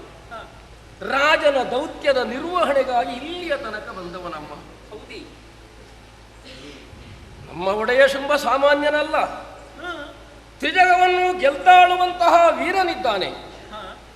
ಅಂತವನು ನೀನಿಲ್ಲಿ ಇದ್ದೀಯ ಎನ್ನುವಂತಹ ಇರವನ್ನು ತಾನು ತಿಳಿದು ನಿನ್ನ ಮೇಲೆ ಅಪೇಕ್ಷೆ ಉಳ್ಳವನಾಗಿ ನನ್ನನ್ನು ಇಲ್ಲಿಯ ತನಕ ಕಳುಹಿದ್ದಾನೆ. ನಿನ್ನ ರಮಣನಾಗುವಂತಹ ಬಯಕೆ ಉಳ್ಳವನು ಅವನಿದ್ದಾನೆ. ಕಾಡಿನಲ್ಲಿ ನೀನು ಓರ್ವಳೆ ಮಾಡುವುದಾದರೂ ಏನು? ಮಾನುಷರಿಗೆ ಒಪ್ಪುವಂತಹ ಎಲ್ಲಾ ಭಾವವನ್ನು ಮೈದುಂಬಿಕೊಂಡು ಬಂದಂತಹ ನೀನು ಮನದಲ್ಲಿ ಓರ್ವಳೆ ಇಪ್ಪುದು ಯಾಕೆ ಅಂತ ಒಂದು ಪ್ರಶ್ನೆಯೂ ಬರ್ತದೆ. ರೂಪದಲ್ಲಿ ನಿನ್ನಷ್ಟಲ್ಲವಾಗಿದ್ದರೂ ಕೂಡ ಪರಾಕ್ರಮದಲ್ಲಿ ಮಾತ್ರ ಹೆಚ್ಚಿನವನಿದ್ದಾನೆ. ಹೆಣ್ಮಕ್ಕಳು ಬಯಸುವುದು ವಿಕ್ರಮಿಗಳನ್ನು ತಾನೆ. ಆದ್ದರಿಂದಲೇ ವಿಕ್ರಮಾಧಿಕ್ಯತೆ ಉಳ್ಳಂತ ಆತನನ್ನೇ ನೀನು ವರಿಸಿದೆ ಅಂತ ಆದರೆ ನಮಗೂ ಒಂದು ಭಾಗ್ಯವಾಗ್ತದೆ ಅಮ್ಮ ಎನ್ನುವ ಹಾಗೆ ನಿನ್ನ ಕಾಲು ಹಿಡಿಯುವುದಕ್ಕಾದರೂ ಆಗ್ತದೆ. ಆದ್ರಿಂದ ಅವನ ಅಪೇಕ್ಷೆಯನ್ನು ಮನ್ನಿಸಿ ನಿನ್ನತ್ತ ಬರುವ ಮನ ಮಾಡ್ತೀವ ತಾಯೇ.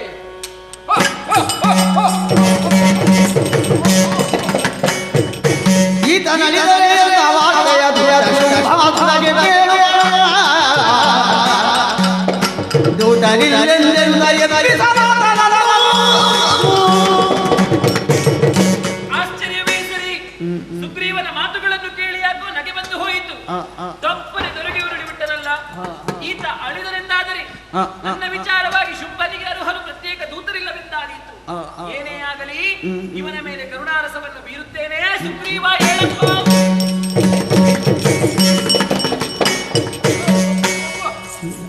ಎಲ್ಲಿದ್ದೇನೆ ಅಂತಲೇ ನನಗೆ ಅರ್ಥವಾಗದೆ ಹೋಯಿತಲ್ಲ. ವರದಿಯನ್ನು ಒಪ್ಪಿಸಿದಾಗಲೇ ಮಹಾತಾಯಿಯ ಮುಖ ಹೊರಳಿದ್ದನ್ನು ಕಂಡಿದ್ದೇನೆ. ಏನೋ ಒಂದು ಬಿರು ನಗೆ ಹೊರಹೊಮ್ಮಿದ ಹಾಗಾಯಿತು. ಅದರ ಘಾತದ ಪರಿಣಾಮ ಎನ್ನುವ ಹಾಗೆ ನಾನು ಬಿದ್ದೇ ಹೋಗಿದ್ದೆ. ಬಿದ್ದದ್ದೋ ಅಲ್ಲ ಸತ್ತದ್ದೇ ಇರಬೇಕು. ಮರುಕ್ಷಣದಲ್ಲಿ ಮೇಲೆದ್ದು ನೋಡಿದ್ರೆ ಆ ತಾಯಿಯ ಮುಖದಲ್ಲಿ ಕಿರುನಗೆ ಹಾಗೆಯೇ ಉಂಟು. ಒಂದು ಕ್ಷಣ ನಗುತ್ತಾಳೆ, ಮತ್ತೊಂದು ಕ್ಷಣ ಕ್ರೋಧಮುಖಿ ಆಗುತ್ತಾಳೆ. ಭಯವಾಗ್ತದೆ. ಅಮ್ಮ ಅಮ್ಮ ಕೋಪಗೊಳ್ಳಬಾರದು, ನಾನು ದೂತನಿದ್ದೇನೆ. ಭಯವಾಗ್ತದೆ ಅಮ್ಮ, ಭಯವಾಗ್ತದೆ ನನಗೆ. ಸುಗ್ರೀವ, ಓ ಹೆದರಿದೆಯಾ? ಹೌದಮ್ಮ. ಅಂಜದಿರು. ಆರಂಭದಲ್ಲಿ ಪಣದ ವಿಚಾರವನ್ನು ಚಂಡಮುಂಡರಲ್ಲಿ ತಿಳಿಸಿದ್ದೆ. ಸರಿ, ಯುದ್ಧಕ್ಕಾಗಿ ಶುಂಭನೇ ಬರಬಹುದು ಎನ್ನುವಂತಹ ನಿರೀಕ್ಷೆಯಲ್ಲಿದ್ದವಳು ನಾನು. ಆದರೂ ಹಿರಿತನವುಳ್ಳ ನನ್ನಲ್ಲಿ ಸರಿಯಾಗಿ ತಿಳಿದು ಬಾ ಅಂತ ಸಂಧಾನಕ್ಕೆ ಕಳುಹಿದ್ದಾನೆ. ಸಂಧಾನಕ್ಕಾಗಿ ನಿನ್ನನ್ನು ಕಳುಹಿಸಿದ್ದಾನೆ. ಒಂದು ಉತ್ತರ ಬೇಕಲ್ಲ ತಾಯಿ. ಸಂಧಾನವನ್ನೇ ಮುರಿದಿದ್ದೇನೆ. ಯುದ್ಧವೇ ಮತ್ತೆ ಎನ್ನುವಂತಹ ತೀರ್ಮಾನದಲ್ಲಿ ನಾನಿದ್ದೇನೆ. ಸುಗ್ರೀವ, ಅಸುರ ಕುಲದಲ್ಲಿ ಹುಟ್ಟಿದರೂ ಕೂಡ ನನ್ನ ಸಾಕ್ಷಾತ್ಕಾರ ನಿನಗಾಗಿದೆ. ಅದೇ ರೀತಿ ಪುನರಪಿ ಬದುಕಿದ್ದಿ ಎಂದಾದಾಗ ನಿನ್ನಲ್ಲಿದ್ದಂತಹ ದೌಷಧವೆಲ್ಲ ದೂರವಾಗಿ ಒಳ್ಳೆಯ ಸಜ್ಜನ ವ್ಯಕ್ತಿ ಎನಿಸಿಕೊಂಡೆ. ಸರಿ ತಾಯಿ. ಅದೇ ರೀತಿ ಧರೆಯ ಕಡೆಗೆ ಗಮನ ಹರಿಸಿ ನೋಡು. ಮಂತ್ರ ಮಾಟ ಮಾರಣ ಮಾರಕಾಗಿ ರಕ್ತಪಾತ ಇದುವೇ ಮೊದಲಾದವುಗಳು ನಡೆಯುತ್ತಾ ಇದೆ. ಸಸ್ಯ ಶ್ಯಾಮಲೆಯಾಗಿ ಕಂಗೊಳಿಸಬೇಕಾದಂತಹ ಭೂಮಾತೆ ಬರಡು ಬಂಜಿಯಾಗಿ ಕಣ್ಣೀರನ್ನು ಸುರಿಸುತ್ತಿದ್ದಾಳೆ. ಇದಕ್ಕೆಲ್ಲ ಕಾರಣ ಯಾರು ಅಂತ ಭಾವಿಸಿದ್ದೀಯಾ? ನಿನ್ನ ಒಡೆಯ ಶುಂಭನೇ. ಮೋಹದ ಗಾಳವೊಂದನ್ನು ಶೋಣಿತಾಪುರಕ್ಕೆ ಎಸೆದಿದ್ದೇನೆ. ಎಲ್ಲರನ್ನು ನನ್ನ ಕಡೆಗೆ ಬೆರೆಸಿ ನಂತರ ಕೊಲ್ಲುವಂತಹ ತೀರ್ಮಾನದಲ್ಲಿ ನಾನಿದ್ದೇನೆ. ಹೋಗಿ ನಿನ್ನ ಒಡೆಯನಲ್ಲಿ ಹೇಳು, ಸಾಮಾನ್ಯ ಹೆಣ್ಣೆಂಬ ತಾತ್ಸಾರ ಬೇಡವಂತೆ. ಯುದ್ಧದ ವಿಚಾರದಲ್ಲಿ ಶುಂಭ ಬಲಾಢ್ಯನೆ, ಅವನ ತಮ್ಮ ನಿಶುಂಭ ಬಲಾಢ್ಯನೆ. ಕೂಡ ಕಚ್ಚುವುದಿಲ್ಲ. ಇಷ್ಟು ವಿಚಾರವನ್ನು ನಿನ್ನ ಒಡೆಯನಿಗೆ ಹೋಗಿ ಹೇಳು. ಅಪ್ಪಣೆ ತಾಯಿ, ಅಪ್ಪಣೆ. ತಪ್ಪಿದ್ರೆ ಕ್ಷಮಿಸು. ಬರ್ತೇನೆ.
ಸುಗ್ರೀವನನ್ನು ಸಂಧಾನಕ್ಕೆ ಕಳುಹಿಸುತ್ತಾ ವಿಚಾರ ನಿನಗೆ ತಿಳಿದಿದೆ. ಸಂಧಾನವನ್ನು ಧಿಕ್ಕರಿಸಿದ್ದಾಳಂತೆ. ಆದ್ದರಿಂದ ಆ ಹೆಣ್ಣನ್ನು ಎಳೆದು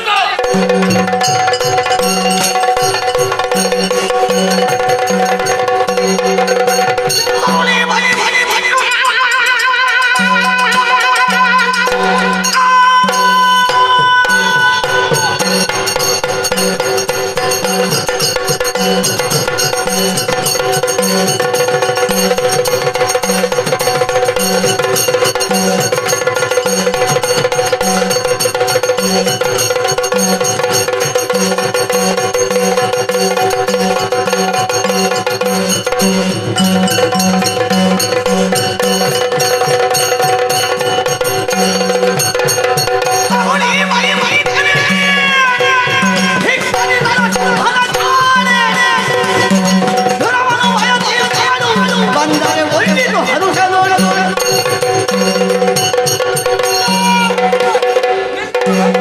ಹಾಗೆ ನಮ್ಮನಂತಹ ಸಿಂಭಾಗ್ಯಮನ ಮಾಡಿದ್ದಾನೆ.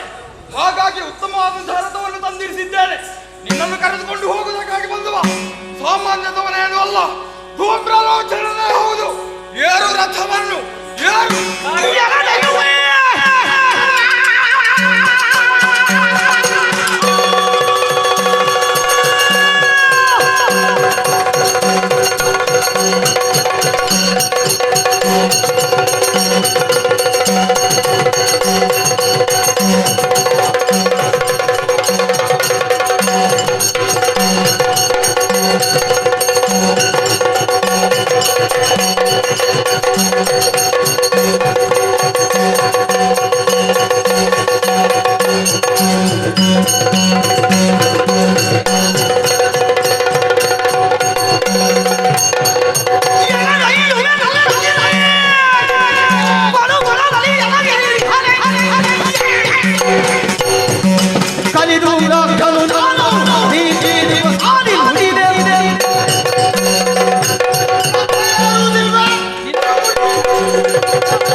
ಸತಿರುಚಿರಲಾದ ನಿಜ್ಜನರು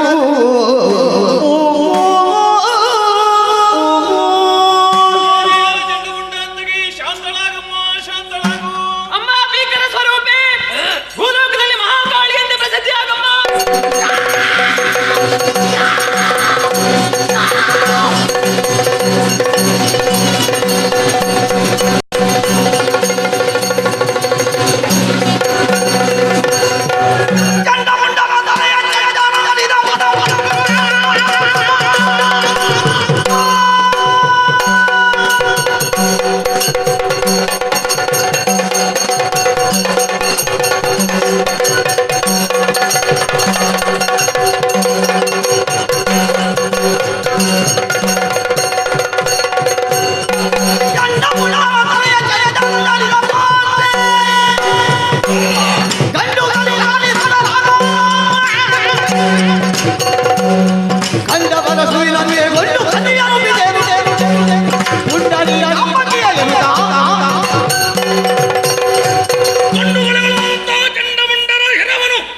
ಚೆಂಡನಾಡಿದಳಂತೆ ಚಂಡಿಕೆ.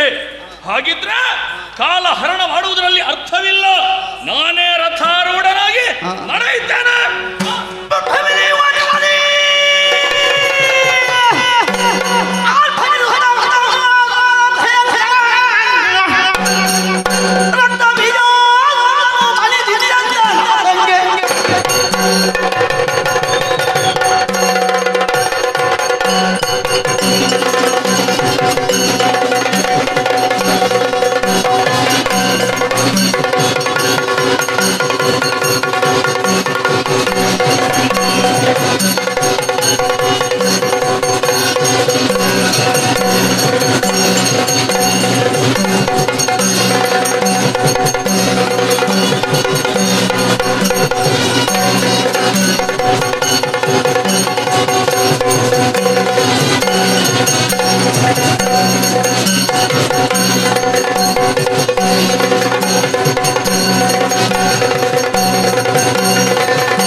ಸನ್ನದ್ಧನಾಗಿ ಹೊರಟಿರುವೆ ಪ್ರಭು.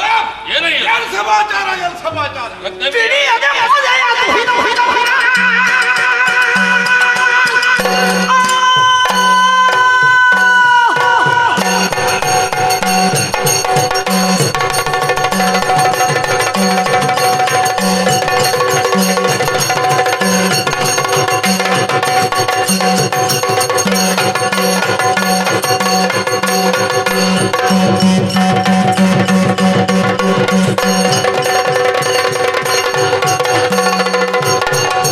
Ready?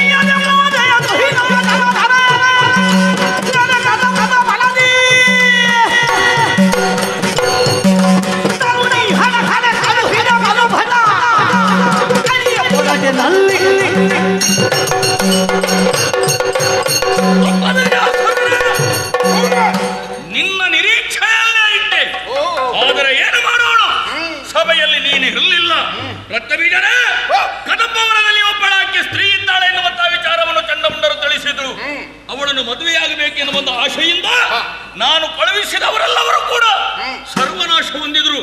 ಮದುವೆ ಆಗಬೇಕೆನ್ನುವಂತಹ ಉದ್ದೇಶದಿಂದ ಯುದ್ಧ ಸನ್ನದ್ಧನಾಗಿ ಹೊರಟು ನಿಂತಿದ್ದೇನೆ. ಏನು ನಿನ್ನ ಮದುವೆ ಅಂದ್ರೆ ನಮಗೂ ಸಂತೋಷವೇ, ಆದರೆ ಸಂದರ್ಭ ಯೋಚಿಸಬೇಕು. ಏನಯ್ಯ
ಖಂಡಿತ.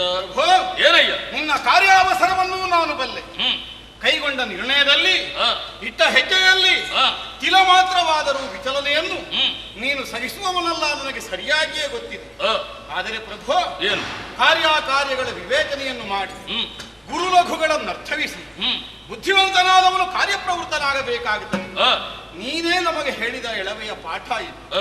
ಆದರೆ ಪರಿಣಾಮವನ್ನು ಅವಲೋಕಿಸದೆ ಕೇವಲ ಸನ್ನಿವೇಶಕ್ಕನುಗುಣವಾಗಿ ಕದಂಬ ಕಾಂತಾರದ ಕಾಮಿನಿಯ ಕುರಿತಾದ ಕಾಮನೆಯನ್ನು ಪ್ರಕಟಿಸುತ್ತಾ ಮನ್ಮಥನ ಶರಕ್ಕೆ ಈಡಾದವನಂತೆ ನೀನು ತೊಡಗಿಸಿಕೊಡ್ತೀಂತಾದ್ರೆ ಪ್ರಭು, ಹೊರಟ ನಿನಗೆ ಭ್ರಮೆಯ, ನಿನ್ನನ್ನು ಅರ್ಥ ಮಾಡಿಕೊಂಡಿದ್ದೇವನ್ನುವ ನಮಗೆ ಭ್ರಮೆಯ. ನನಗೊಂದು ಗೊತ್ತಾಗುತ್ತೆ. ಯಾಕಯ್ಯ, ಯಾಕೆ ಈ ಮಾತನ್ನು ಹೇಳುತ್ತಾ ಇದ್ದಿ ನೀನು? ಯಾಕಂದ್ರೆ ಕಾಂತಾರದಲ್ಲಿರುವಂತಹ ಹೆಣ್ಣನ್ನು ನೀನು ಬಯಸಿ ಅವಳನ್ನು ಈ ತನಕ ನೀನು ಕಂಡುದಿಲ್ಲ. ಇಲ್ಲ, ಕೇವಲ ಚಂಡಮುಂಡರ ವಚನವನ್ನು ಆಲಿಸಿ ನಿಜ ಆಕೆ ಏನು, ಆಕೆಯ ಹಿನ್ನೆಲೆ ಯಾವುದನ್ನು ಯೋಚಿಸದೆ ಕೈ ಹಿಡಿಯುವುದಕ್ಕೆ ನೀನು ಮುಂದಾದೆಯಲ್ಲ ಪ್ರಭು. ಹೌದು. ಏನು ಸಾಮಾನ್ಯ ಹೆಣ್ಣು ಅಂತ ತಿಳಿದೆಯಾ ಅವಳನ್ನು? ಅಲ್ಲವೇ ಮತ್ತೆ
ಒಬ್ಬಳಾಕೆ ಸಾಮಾನ್ಯ ಹೆಣ್ಣೆಂದು ನೀನು ತರ್ಕಿಸಿದೆ. ಮತ್ತೇನಯ್ಯ? ಅಖಂಡ ಬ್ರಹ್ಮಚರ್ಯವನ್ನು ಪಾಲಿಸಿದ ಚಂಡಮುಂಡರಂತವರ ಚಿತ್ತವನ್ನು ಆಕರ್ಷಿಸಬೇಕಾದರೆ ಈ ತನಕ ಧೃತಭಾವದಿಂದ ಸಂಯಮಿಯಾಗಿ ಬದುಕಿದ ನಿನ್ನ ಚಿತ್ತವೇ ಚಾಂಚಲ್ಯಗೊಳ್ಳುವಂತಹ ಬಗೆಯಲ್ಲಿ ಆಕೆ ನೆಲೆಸಿರಬೇಕೆಂದಾದರೆ ಆಕೆಯನ್ನು ಸಾಮಾನ್ಯ ಹೆಣ್ಣೆಂದು ನಾವು ತರ್ಕಿಸುವುದಕ್ಕುಂಟೆ.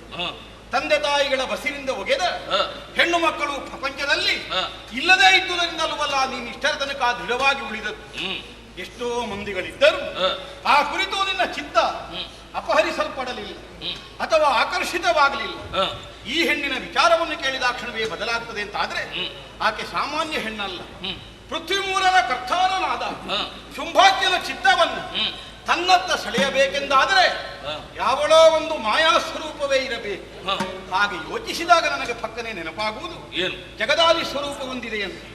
ಈ ಪ್ರಪಂಚದ ಸೃಷ್ಟಿ ಸ್ಥಿತಿ ಲಯಾದಿ ಕರ್ತವ್ಯಗಳು ಸಾಂಗವಾಗಿ ನೆರವೇರುವಲ್ಲಿ ತನ್ನ ಇಚ್ಛಾ ಮಾತ್ರದಿಂದ ಲೀಲೆಯಿಂದ ಅದರಲ್ಲಿ ತೊಡಗಿಸಿಕೊಳ್ಳುವಂತಹ ಪ್ರವೃತ್ತಿಯನ್ನು ಆಕೆಯಲ್ಲಿ ಗುರುತಿಸಿದೆ. ಯಾವಳವು ಸಾಕಾರಳೆಂದೋ ನಿರಾಕಾರಳೆಂದು, ನಿರ್ಗುಣಳೆಂದೋ ಸಗುಣಳೆಂದು, ನಿರಾಮಯಳೆಂದೋ ವ್ಯಾಪಕಳೆಂದು ಪ್ರಪಂಚ ಗುರುತಿಸಿದ ಅಂತಹ ಮಹಿಮಾ ಸಂಪನ್ನತೆಯನ್ನು ಹೊಂದಿದ ಹೆಣ್ಣೆ ಇಂದಿನ ದಿನ ನಮ್ಮ ಕಾಂತಾರದಲ್ಲಿ ಬಂದು ನೆಲೆಸಿರಬೇಕು. ದೇವತೆಗಳನ್ನು ಪಡೆಯುವ ಉದ್ದೇಶಕ್ಕಾಗಿ ಸಜ್ಜನರ ಸುಖಕ್ಕೆ ಮಾರಕರಾದ ನಮ್ಮೆಲ್ಲರನ್ನು ಕೊಲ್ಲುವ ನಿರ್ಣಯದಿಂದ ಬಂದ ಹೆಣ್ಣನ್ನು ಸಾಮಾನ್ಯಳೆಂದು ತರ್ಕಿಸಿ ಮುಂದುವರಿದರೆ ಒಳಿತಾಗದು ಪ್ರಭೋ, ಒಳಿತಾಗದು. ರಕ್ತಬೀಜಾಸುರನೇ, ನೀನಂದಂತೆ ಸೃಷ್ಟಿ ಸ್ಥಿತಿ ಲಯಗಳಿಗೆ ಕಾರಣೀಕರ್ತಳಾದಂತ ಆಕೆ ಅಸಾಮಾನ್ಯಳು ಎನ್ನುವುದು ಹೌದಂತಾದ್ರೆ ಯಾವ ಆಧಾರದ ಮೇಲೆ ನೀನು ಹೇಳುತ್ತಿ ಹೇಳು? ನಾವು ಕಳಕೊಂಡದ್ದು ಕಡಿಮೆ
ಬದುಕಿ ಬಂದನೇ ಪ್ರಭು. ಅಖಂಡ ಬ್ರಹ್ಮಚರ್ಯದಿಂದ ಮರಣವನ್ನು ದೂರವಿರಿಸಿದ ಚಂಡಮುಂಡರಿಗೆ ಸಾವಿದೆಯೇ? ಸತ್ತದ್ದು ಸುಳ್ಳಲ್ಲವಲ್ಲ, ಸತ್ತ ಸುಗ್ರೀವ ಬದುಕುತ್ತಾನೆ. ಬದುಕಬೇಕು ಅಂತ ಕಳುಹಿಸಿದವರು ಸಾಯುತ್ತಾರೆ. ಹಾಗಿದ್ರೆ ಸ್ಪಷ್ಟವಾಗಿಯೇ ನಾವು ತಿಳಿದುಕೊಳ್ಬೇಕು, ಏನು ಒಟ್ಟು ನಮ್ಮ ಪ್ರಯಾಣ ಶೈಮಿನಿಗೆ ಆಗಿ ಹೋದೀತು. ಯಾಕೆ ಈ ಯೋಚನೆ ಪ್ರಭು? ಅಯ್ಯ ರಕ್ತಬೀಜಾಸುರನೇ, ನೀನು ಅವರಿಗಿಂತೇನು ಕಡಿಮೆಯವನಲ್ಲ. ನನ್ನಂತೆಯೇ ನೀನು ಹರನನ್ನೋ ಬ್ರಹ್ಮನನ್ನೋ ತಪಸ್ಸುವಿನ ಮೂಲಕ ಮೆಚ್ಚಿಸಿಕೊಂಡು ಬೇಕಾದದ್ದನ್ನೆಲ್ಲ ಪಡಕೊಂಡವನಿದ್ದೀಯ. ನಿನ್ನಲ್ಲಿಯೂ ಫಲ ಇದೆ. ಕೊನೆಯದ್ದಾಗಿ ನಿನ್ನಲ್ಲಿ ಕೇಳುತ್ತಾ ಇದ್ದೇನೆ, ನಿನ್ನ ಅಭಿಪ್ರಾಯ ಏನು ಹೇಳು? ಬಿಡು ಮನದ ಮೂರ್ಖತೆಯ, ಬಿಡು ಮನದ ಮೂರ್ಖತೆಯ, ತ್ರೈಜಯದೊಡನೆ ಚರಣಕ್ಕೆ ಭಕ್ತಿಯಿಂದಲೇ ಕೊಡಬಡುತ್ತ, ತ್ರೈಜಯದೊಡನೆ ಚರಣಕ್ಕೆ ಭಕ್ತಿಯಿಂದಲೇ ಕೊಡಬಡುತ್ತ, ಪಡೆದವರ ಕಾರುಣ್ಯದಲ್ಲಿ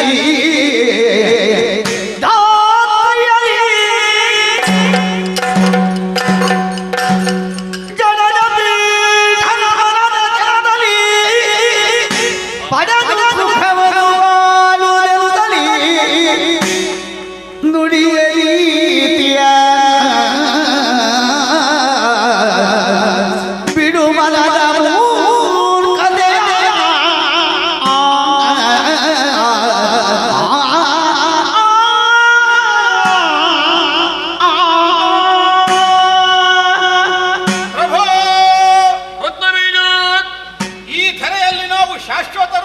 ಭ್ರಮೆಯನ್ನು ನಾವು ತಳೆದಿದ್ದೇವೆ.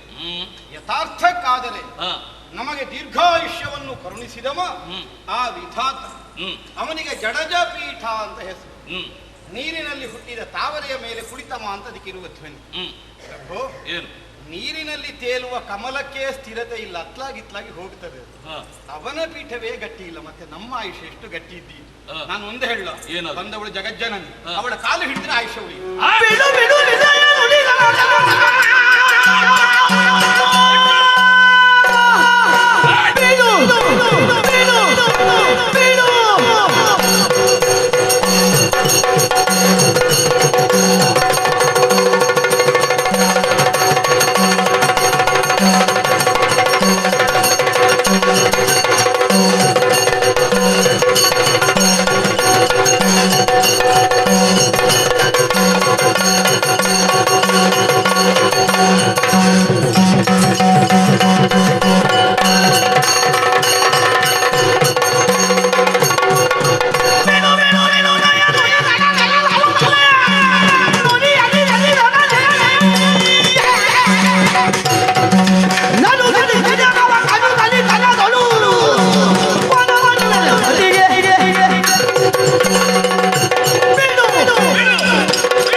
ನಾನು ಮಾಡಿದ್ದು ಕೂಡ ಕಡಿಮೆ ಇಲ್ಲ ಅಂತಾದ್ರೆ ಇಷ್ಟೊತ್ತಿಗೆ ಏನೆಲ್ಲ ಆಗಿ ಹೋಗುತ್ತಿತ್ತು. ನಾನು ಹೇಳುದು ನೀನು ಇನ್ನೂ ಕಡಿಮೆ ಮಾಡಬೇಕು.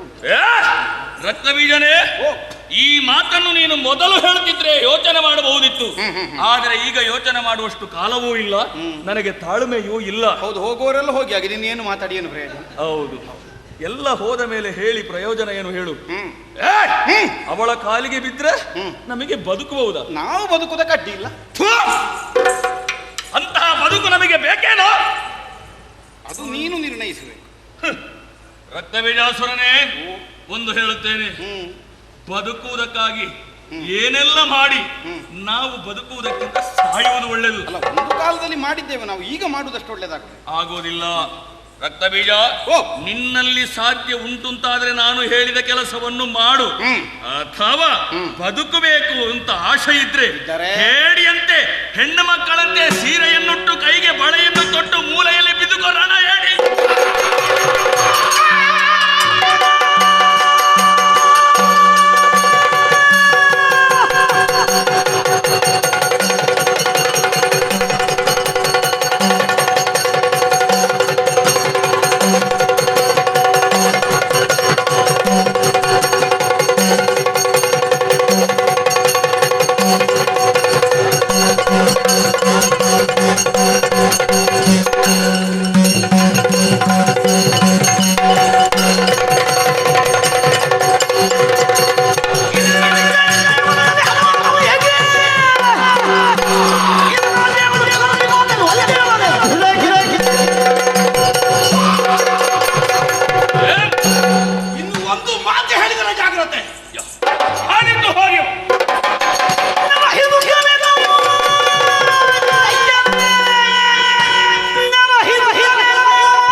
ಎಲ್ಲ ವ್ಯತ್ಯಸ್ತವಾಗಿ ಹೋಗಿದೆ. ಎಲ್ಲ ಇಲ್ಲಿ ಅನಿಸಿದ ಹೆಣ್ಣಿನ ಕಾರಣಿಗೆ ಇನ್ನು ಯೋಚಿಸಲಿಕ್ಕಿಲ್ಲ, ಅವಳನ್ನೇ ನೋಡ್ಬೇಕು. ಹೋಗೋಣ.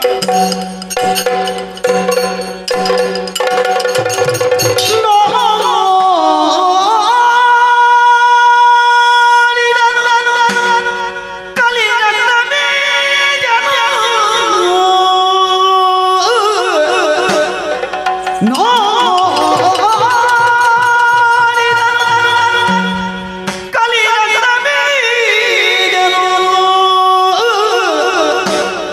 ಗಾಢಗಳು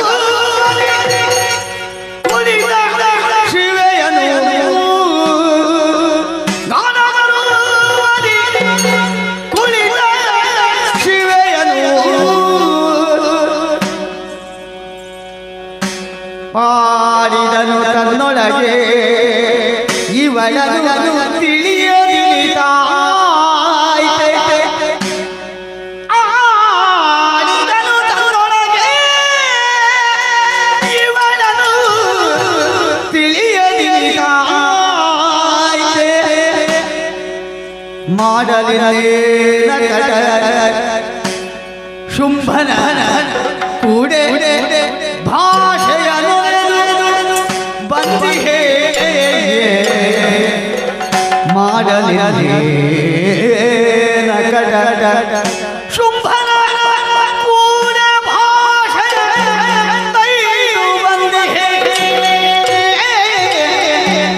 ಕೇಳು ಇವರಿವು ಬಂಧ ಕೇಳು ಇವರಿವು ಬಂಧ ಆದರೂ ನುಡಿದಿರ ನುಡಿದಿದ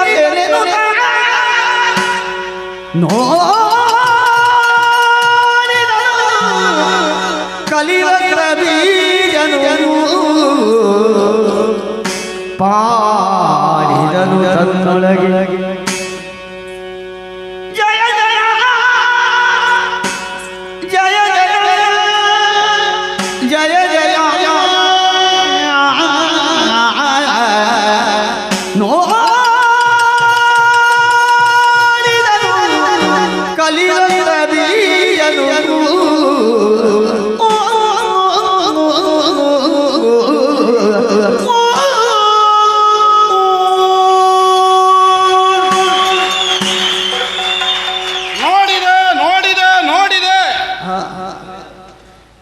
ನಮ್ಮೊಟ್ಟಿಗೆ ಬಂದವರೆಲ್ಲ ಹೇಳಿದರು ಹಿಮ್ಮೇಳದಲ್ಲಿ ನೋಡಿದನು ಕಲಿ ರಕ್ತ ಬೀಜ. ನಿಜವಾಗಿ ಆದರೆ ಅದಲ್ಲ, ನೋಡಿ ಕಲಿತನು ರಕ್ತ ಬೀಜ. ಇವಳನ್ನು ನೋಡುವಾಗಲೂ ಅಭ್ಯಾಸ ಆಗದೇ ಇದ್ರೆ ಇನ್ಯಾವಾಗ ಆಗುತ್ತೆ?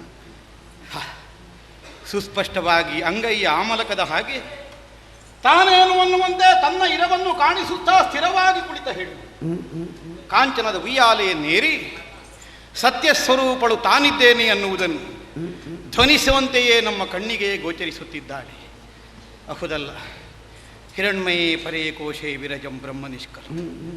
ಯಾವುದೀ ಪ್ರಪಂಚದಲ್ಲಿ ಅತ್ಯುನ್ನತವಾದದ್ದು ಅದು ಹಿರಣ್ಮಯವಾದಂತಹ ಕೋಶದೊಳಗೆ ಸ್ಥಾಪಿತವಾಗಿರ್ತದೆ. ಯಾವನು ಅದಕ್ಕೆ ಮುಚ್ಚಿರುವ ಸತ್ಯದ ಮುಚ್ಚಳವನ್ನು ಸರಿಸಿ ಕಾಣಬಲ್ಲನು ಅಂಥವನಿಗೆ ಮಾತ್ರ ನೋಡುವುದಕ್ಕೆ ಸಾಧ್ಯವಾಗುತ್ತದೆ. ಆಹಾ, ಚಂಡಮುಂಡರಿಗೆ ಅರಿವಾಗಲಿಲ್ಲ. ಈಕೆಯನ್ನು ನೋಡಿದರೆ ಸ್ಫುಟವಾಗಿ ಗೊತ್ತಾಗುತ್ತದೆ. ತೊಟ್ಟಿಲನ್ನು ಏರಿದ್ದು ಈಕೆ ತನ್ನ ಮಕ್ಕಳಿಗೆ ತೊಟ್ಟಿಲು ಬೇಕು ಅನ್ನುವ ಉದ್ದೇಶಕ್ಕಲ್ಲ. ಈ ಲೋಕದಲ್ಲಿರುವವರೆಲ್ಲ ತನಗೆ ಮಕ್ಕಳು ಅನ್ನುವ ಕಾರಣಕ್ಕೆ ತಾನು ತೊಟ್ಟಿಲನ್ನು ಏರಿದ್ದಾಳೆ. ಅದನ್ನು ಅರ್ಥ ಮಾಡಿಕೊಳ್ಳುವುದಕ್ಕೆ ಸಾಮರ್ಥ್ಯ ಇಲ್ಲದೆ ಹೋಯಿತಲ್ಲ ಚಂಡಮುಂಡರಿಗೆ.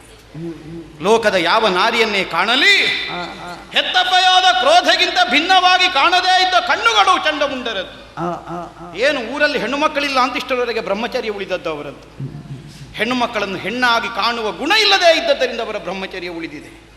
ಆದರೆ ಯಾವ ಹೆಣ್ಣನ್ನು ನೋಡಿದರೂ ತಾಯಿಯಿಂದ ಗೌರವಿಸುತ್ತಿದ್ದು ಅವರು. ಲೋಕದ ತಾಯಿಯನ್ನು ನೋಡಿದಾಗ ನಮ್ಮ ಮಕ್ಕಳ ತಾಯಿಯಾಗುವುದಕ್ಕಿದ್ದವಳು ಅಂತ ತರ್ಕಿಸಿದ್ರಲ್ಲ ಶಿವನೇ. ಏನನ್ನು ಬೇಕು ಇದಕ್ಕೆ? ಮಾತಾಡಿ ಪ್ರಯೋಜನ ಇಲ್ಲ. ಕೇಡುಗಾಲ ಬಂದಿದೆ ನೀವು. ಇನ್ನು ಆಡಿದರೆ ಏನು ಪ್ರಯೋಜನ? ಒಡೆಯನ ಮುಂಭಾಗದ ರುಡಿಗಳನ್ನಾಡಿ ಬಂದಾಗಿ ಹೋಗಿದೆ. ನನ್ನ ಕರ್ತವ್ಯ ಏನು? ಮಾಡು, ಇಲ್ಲವೇ ಮೊದಲು ಮಾಡು ಆಮೇಲೆ ಮಡಿ. ಮೊದಲು ಮಡಿ ಆಮೇಲೆ ಮಾಡೋಲ್ಲ, ಮಡಿ ಮಾಡುವ ನೋಡೋಣ.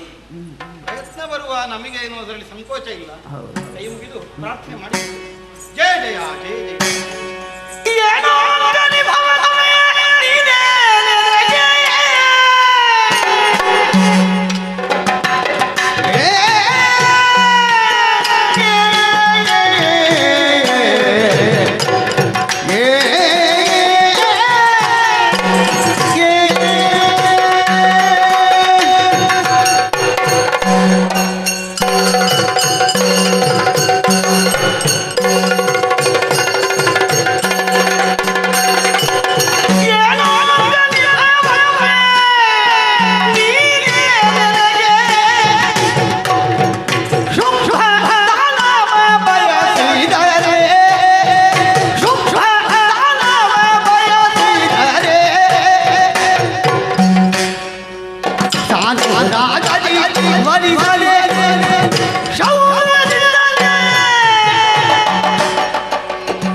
ಅನುರಾಗದಿ ವರಿಸನೆ ಸೂಜಿಯ ಬಯಸಿದನೆ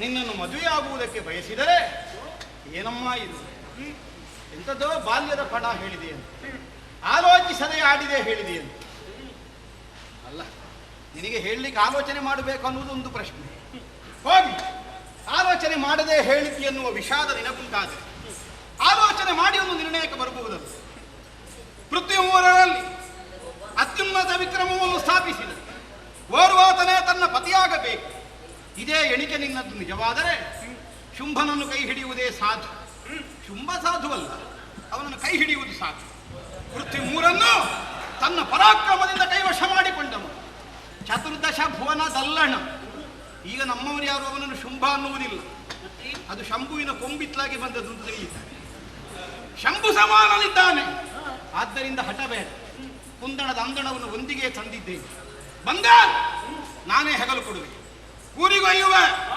ನಿನ್ನ ಮದುವೆ ನಡೆಸಿ ಸೇವೆ ನಾನೇ ಮಾಡುವೆ ಬಾತಾಯೇ ಬಾಬಾ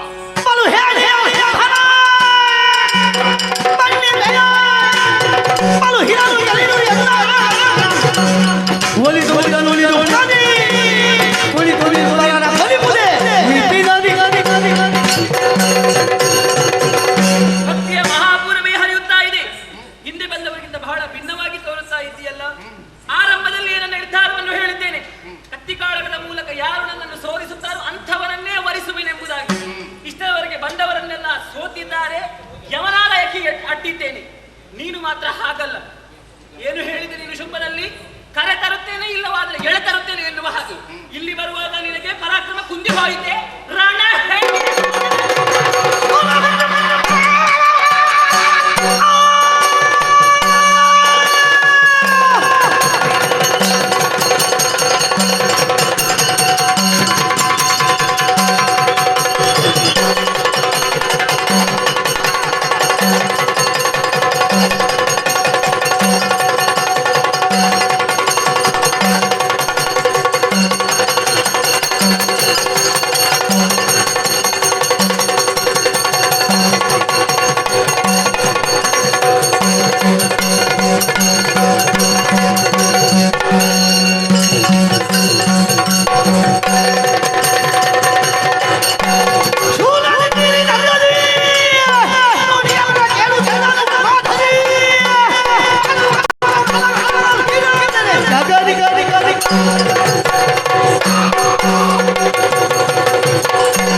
ಕಾರ್ಮೋಡದ ನೆರಳನ್ನೇ ಹಿಡಿಯಲು ಮುಂದಾದ ನಿನ್ನ ಶಿರವನ್ನು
ಒಂಜಿ ರಾಜ್ಯ ನಂಗೆ ಬ್ರಹ್ಮತ್ವ ನೂದು ಪಾಲ ಸ್ಥಾನಮಾನ ಮಡಸ್ಥಾನ ಹತ್ತುಗರೆ ಮಾಗನೆ ಕೂಡಿದಿ ರಾಜ್ಯ ನಂಬುದಿ ಸಂಸಾರ ಹೊಚ್ಚೆ ಇಷ್ಟೇ ಬಂಧು ಬಾಂಧವರ ತನುಮದ್ದುಡು ಕುಲ ಕುಟುಂಬ ಮಿಗ್ಯ ಪಲೆಯ ತಗೆ ತಂಗಡಿ ಆಣು ಪೊಣ್ಣು ಎಲ್ಲಿಯ ಮಲ್ಲ ತಮ್ಮಲ್ಲಿ 60 ರಾಶಿದ ಕುಟುಂಬ ಆರಾಧನೆ ಮಲ್ತೊಂದು ಬೈದ ನಮ್ಮ ಪಂಚವರ್ಣದ ಮಣ್ಣುಡು ಪಂಚವರ್ಣದ ಮಣ್ಣುಡು ಸತ್ಯನಾಶಾದು ಅಧರ್ಮ ತೆರೆದೆರಿಪಿ ಮೆರೆಪಿನ ಹೊರ್ತುಡು 33 ಕೋಟಿ ದೇವತೆಗಳು ಮೂಜಿ ಮೂರ್ತಿಲಿ ಒಂಜಾದು ಸೇರ್ದು ತನ್ನ ದಿವ್ಯ ಶಕ್ತಿಯು ಬಾನೋಗು ರಾಪಾಯಿನ ಹೊರ್ತುಡು ಒಂಜಿ ಪೊಣ್ಣ ಬರುವಾದ ತಿರ್ತಿ ಜತ್ತ ಮತ್ತನತ್ತೆ ಆ ಶಕ್ತಿ ಯಾನಿನಿ ಮಿತ್ತ ಮಿರಿಲೋಕನು ಗುಡಿಯೆ ತಿರ್ತ ಭೂಲೋಕವು ಜತ್ತ ಮತ್ತೆ ಹಕ್ಕದ ಜಾಗೆ ಲೆಪ್ಪುದ ಮಣ್ಣು ಗಜಪಾರ್ದು ನೆಲೆಯಾಪಿನ ಹೊರ್ತುಡು ದೈವಲೈನಿ ಕೋಡಿಡು ರಾಜಕೀಯ ಮಲ್ತನಿಗೆ ಪಣಪಿನ ಅಪನಾಲಿಸ ಬರ್ರೆ ಬಲ್ಯತ್ತೆ ಒಂದು ಈತನಟ ದೈವ ಒಂಜಿ ರಾಜಕೀಯ ಬೈಜಿ ಇನ್ನಿತ ಎಲ್ಲ ಬಂಡ್ರ ಬಲ್ಯತ ಜನಮಾನಿಲು ದೈವ ರಾಜಕೀಯ ಮಲ್ತನಂದು ಅಂಚಾದು ಇನಿ ಬ್ರಹ್ಮಸಭೆ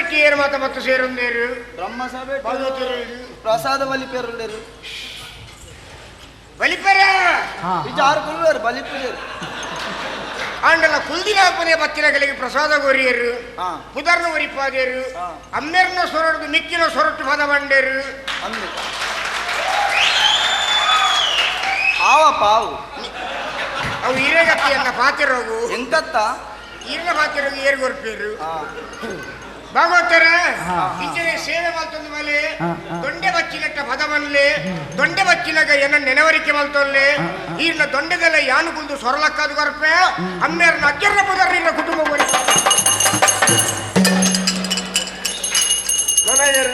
ನನ್ನ ಪತ್ಯಾಣದ ಅಕೇರಿದ ಕೊಂಡಿ ನಾನೇ ನೆರೆಗೆ ಜೋಕಲಾಯ ರಜ್ಜ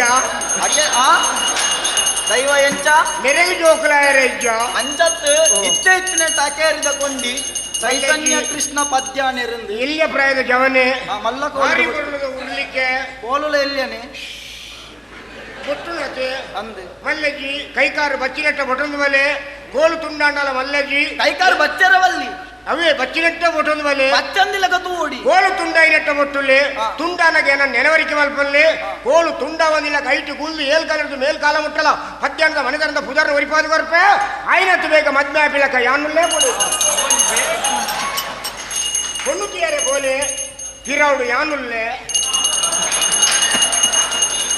ಮತ್ತೊಂಜಿ ಮಲಬಾರದ ಕುಂಡಿ ಮಲಬಾರದ ಕೊಂಡಿ ಅವೇನಿನ ಪುಂಡಿ ಬಣ್ಣ ಅಂತತ್ತು ಕಡಪ ರಾಜ್ಯದಾರು ಅಂಚರಾಜ್ಯದಾರು ಮುರಳಿ ಮಾಧವೇರು ವಾಮೈಕ ಮಾಧವೇರು ಅಂತತ್ತು ಅರ್ನ ಪುದರ್ ಮಾಧವೇರು ನಾರಾಯಣ ಪುದರ್ ಆರು ಮದ್ಲೆ ಕೊಟ್ಟರೆ ಲೆಕ್ಕಾಚಾರ ಮಲ್ದೇನು ಬುಡದಿಗೂ ಹಾಕೋಡ ಇಲ್ಲಿ ಬಿಟ್ಟು ಪೂರಾ ಮೂಲ ಹೊರಗೆ ತಂದಾರು ಅಂಚದು ಆರು ಪುಳ್ಯ ಕುಲಕ ಬತ್ತೀನಿ ಅಂಚದು ಸರಿಯಾಗಿ ಅವಕಾಶ ತಿಕ್ಕು ಚಿಂದಾದನ ದಾಲಜ್ಜಿ ಇಂಚನೆ ಬೋಟು ಪಡು ಮದ್ಲೆ ಪರಿನೆಟ್ಟ ಒಟ್ಟಾಡು ಯಾನುನ್ನೆ ನೆರ್ನ ಚೆಂಡದರ್ನ ತಿರವುಡುಲ್ಲೇರು ರಜನೀಶರಿಂದ ಅರ್ನ ಅಮ್ಮೇರು ಮಲ್ಲ ಭಾಗತೇರು ಮೇರು ಮೇರು ಚಕ್ರದಾಲ ಕೊಟ್ಟೊಂದು ಹೊರ ಚೆಂಡೆ ಎಲ್ಲ ಕೈ ಮಾಡುವರು ಮಲ್ಲೆಜಿ ಅಮ್ಮೆ ಭಾಗವತಿ ಅಂಡಲ ಮೇರು ಚಕ್ರದಾಳ ಚೆಂಡೆ ಅನ್ನ ಸುಧಾರಿಸಿರತ್ತ ಮಲ್ಲೆಜಿ ಇಂಚನೆ ಬೊಟ್ಟೊಂದು ಬರಡು ದುಂಬುಗು ಮಾತೆರ್ಲ ಭಾಗವತಿಯರು ಪೋಯಿನದು ಭಕ್ತ ಈ ಜನ ಭಾಗವತಿಯರು ಯಾನ್ ಮಲ್ತು ಬರ್ಪೆ ಅಂತ ಆರು ಕಾತು ಕಾತರು ಪರದ ಅಂಡಲ ಮಲ್ಲೆಜಿ ಕೂಲಿ ಪೋಯಿನದು ಕಣ್ಣ ಸೊಳ್ಳಕ್ಕಾದ ಬರ್ಪೆ ನಾನೇ ಇರುಳ್ಳೇರು ನನ್ನ ಆಶ್ರಮನೇರುಳ್ಳೇರು ಏಪಲ ಇತ್ತು ಬರ್ತು ತುಯರ್ ದಿಕ್ಕು ಅರತ್ತು ಏಪಲ ದಾಯ ತುಯರ್ ದಿಕ್ಕು ಜರ್ಬಂಡಾರು ಆಜಾಜಿ ಕಡೆಗೆ ಬೋದು ಬರೋಚೆ ಆಜಾಜಿ ಜಾಗೆ ಬೋದು ಬರ್ತದೆ ಮಾತ್ರೆಗಳ ಮನೆ ಕೈ ಪಾದು ಬರ್ನಾಗ ಪುಲ್ಯ ಒಂದಿತ್ತು ಇನ್ನು ಇಡಿಯೇ ಉಳ್ಳೇರು ಏಪಲ ತುಂಡು ಮಲ್ತು ಬರ್ಬೇಕು ಅಂಚತ್ತು ಇಡಿಯೇ ಉಳ್ಳೇರು ಅಂದು ಅಕೇರಿ ಮುಟ್ಟಗೊಳ್ಳೇರು ಅಂದು ಅಸಂಡ್ಯಾರೆ ಬಾರಿ ಬರುಡು ಎಲ್ಲ ಸೇವೆ ತಗೊಂಡಿಲ್ಲಾರು ಆ ಜಾಗೇಡಿರುಳ್ಳಾರು ಇಂಜನೆ ಏಪಲ ನನ್ನ ವಾಕ್ಷೇತ್ರ ಹೋಗಲ್ಲ ಅರ್ಧೊಡ್ಲಕ್ಕದು ಪೋಚಿ ಉಳ್ಳ ಮುಟ್ಟ ಹುಲ್ಲಲೆ ಈರ್ನ ಪೂಜಾ ಕೈಂಕರ್ಯಕ್ಕೆ ತೊಂದರೆ ಇಲ್ಲಕ ಬೆರಿಸಾಯಿ ಆನುಕುಲ್ವೆ ಈರ್ನ ಕೊಡಿನಾಲೆಡಿ ಆನುಕುಲ್ದು ಪಂಡಿನ ಪಾತ್ರ ಸತ್ಯ ಮಲ್ಪದ ಕೊರ್ಪೆ ಈರ್ನು ಕೊರ್ನ ಪ್ರಸಾದದ ಅಮೃತ ಉಂಡಿಗೆ ಅಂತ ಬಂಡದು ಬೆರಡದ ಬೇರೆ ಕಿನ್ನಿಲಿಕ್ಕೆ ಬರ್ಪಣ ಅಂಚನೆ ನಿಕಲ್ಲ ಕುಟುಂಬದ ಬೇರೆ ಏನು ಬರ್ತದು ಏಳ್ಗಾಲದ್ದು ಮೇಲ್ಗಾಲ ಮುಟ್ಟಲ ಕುದರ್ನ ಒರಿಪಾದ ಕೊರ್ಪೆ ಪಕ್ಕ ಇನ್ನಿತ ಸೇವಾಕರ್ತರದ ಒಂಜಿ ಪ್ರಮುಖ ವ್ಯಕ್ತಿಲು ಒಂಜಿ ರಾಮಕೃಷ್ಣ ಭಟ್ರಲ್ಲ ಸುಬ್ರಹ್ಮಣ್ಯ ಭಟ್ರಲ್ಲ ಒಲ್ಲೇರು ಮೂಲ ಉಳ್ಳೇರು ಎದುರು ಬರ್ಪೇರಿ ಏನಾತು ದೈವನೇ ತಿರ್ಚ ತಿಲ್ಲಡೆ ಹೋಗೋಡಿ ನನಗೆ ಎಲ್ಲ ಅಣ್ಣ ಬಲೆ ಬಲೆ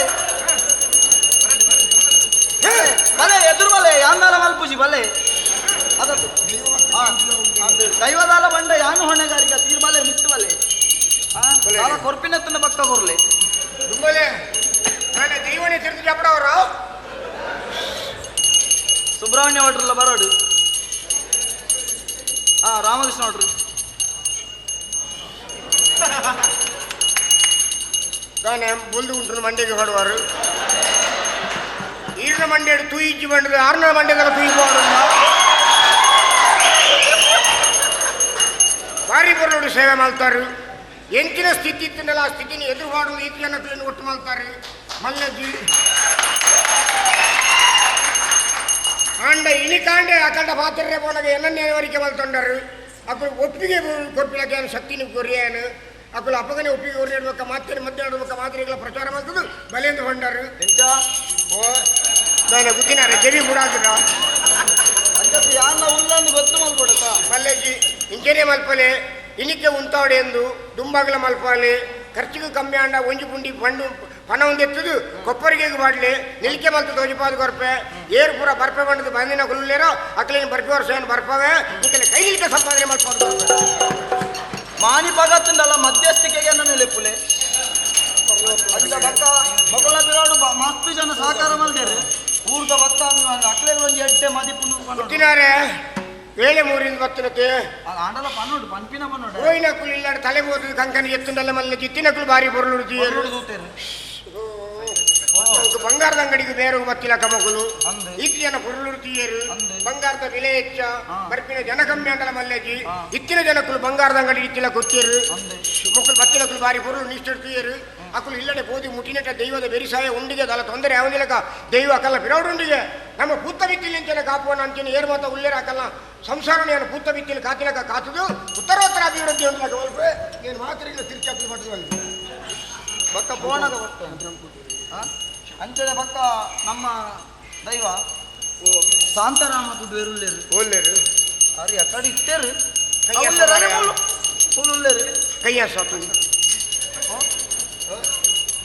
ಯವು ಮಾರ ಯವು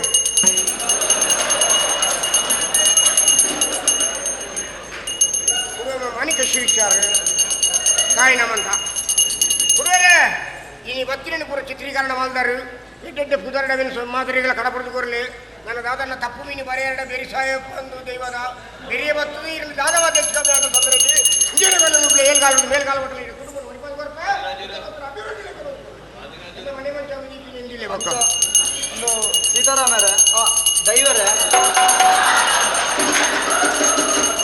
ತಾನೇ ನಾಲೈನು ಒಯ್ತು ಬತ್ತೋಡ ತಾನೇ ಎಲ್ಲೇ ಗೋಡೆಗೆ ಒತ್ತೊಂದು ಕಡೆಗೆ ಹೋಗಿಲಕ್ಕ ಮಲ್ಕೋಣ ಹೋಗಿಲಕ್ಕ ಮಲ್ಕೋಣ ಇತ್ತನೇ ನಾಲೈಡು ಗುಳ್ಳುವೆ ತಪ್ಪಾಂಡ ಕಿಲಿಗೂ ಒಣಗು ಮಾಡಲಿ ಎಂಕಳು ಮಾಯಕ ದೃಷ್ಟಿ ಈ ಧರ್ಮ ದೃಷ್ಟಿ ಈ ಸರಿ ಮಲ್ತೊಂದು ಬೋಡತ ಅಂಚ ಈ ಸಂಘಟನೆ ಮಂತಿನಾರು ಕಲ್ಲು ರಾಜವಾದಿರಾಯರು ಅದತ್ತು ಕಲ್ಲೂರಾಯರು ಬಂಡ ಅನ್ನ ಬೇರೆ ಕಲ್ಲುಗಣ ಅಂಚತ್ ಅಂಚತ್ ಯಾನ್ ತತ್ತಿಂದ ಸರಿ ಮಲ್ಪಡ ನೀಯತ್ತ ದೈವ ಒಲ್ಲೇರು ಮೂಲೆ ಉಳ್ಳೇರು ಕಲ್ಲೂರಾಯರೇ ವಾದಿರಾಜರ ಸುಮಾರು ಜನ ಬರ್ರೆ ಬಂಡರು ಒಟ್ಟು ಮಲ್ತಾರು ಪಾಡ್ನ ಮಾತೆರೆಗಳ ಸರಿ ಮಾಡ್ತಾರತ್ತೆ ದೈವದ ಮನೆ ಮಂಚ ಹೋಗಿ ಎಚ್ಚದೀತಾರತ್ತೆ ಮಲ್ಲೆ ಕೆಲ್ಲೆ ಪ್ರಾಯದ ಜವನೆ ಸರಸ್ವತಿ ಕೊಡಿನಾಲಾಯ್ಡು ಕುಲ್ದು ಪಾತೆರ್ಕೊಂಡು ಇಂಜನೆ ಪಾತೆರ್ಕೊಂಡು ಬರಡು ದಾಲೆ ಹೆಚ್ಚು ಕಮ್ಮಿ ಅಂಟ ದೈವ ಬೆರಿಸಾಯ ಕೂಡು ಕೋಯಿನ ಜಾಗಿಡು ಬತ್ತಿನ ಜಾಗಿಡು ದಾಲೆ ಹೆಚ್ಚು ಕಮ್ಮಿ ಅವನಿಲಕ್ಕ ನನ್ನ ತುಂಬುಗು ಈರ್ನ ಕುರುಕುಲ್ಲ ಪುದರ್ನು ಈರ್ನ ನಾಲಾಯ್ಡು ಹೊರಪಾದ ಕೊರ್ಪೆ ಉತ್ತರೋತ್ತರ ಅಭಿವೃದ್ಧಿ ಉಂಟು ಬತ್ತಿನ ಕೂಡ ಹೆಚ್ಚ ಬೋಲೆ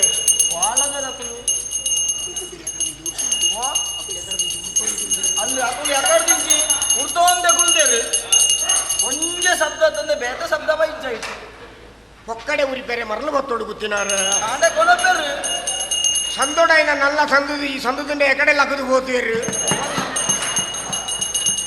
ಮಲ್ಲೆಜ್ಜಿ ಬಾರಿ ಬರಲು ಉರ್ತಾರು ಎನ್ನ ಸೇವೆಗೆ ಆ ರೂಪಡು ಆ ಗಲಿಗೇರು ಆ ರೂಪ ಆ ವೇಸವತ್ತು ನೆಂಚ ಮುಟ್ಟೋಡು ಬಂದು ಸರಿಯಾಗಿ ಅರ್ಥ ಮಾಡ್ತಂದರು ಕೇಂಡತ ಇಂಜನೆ ಉರ್ತೊಂದು ಮೇಲೆ ನಿಕಲ್ಲ ವಾದ್ಯಾಗ ನೀರು ಪೊಕ್ಕಂದಿಲಕ ರಕ್ಷಣೆ ಕೊರಪೇನು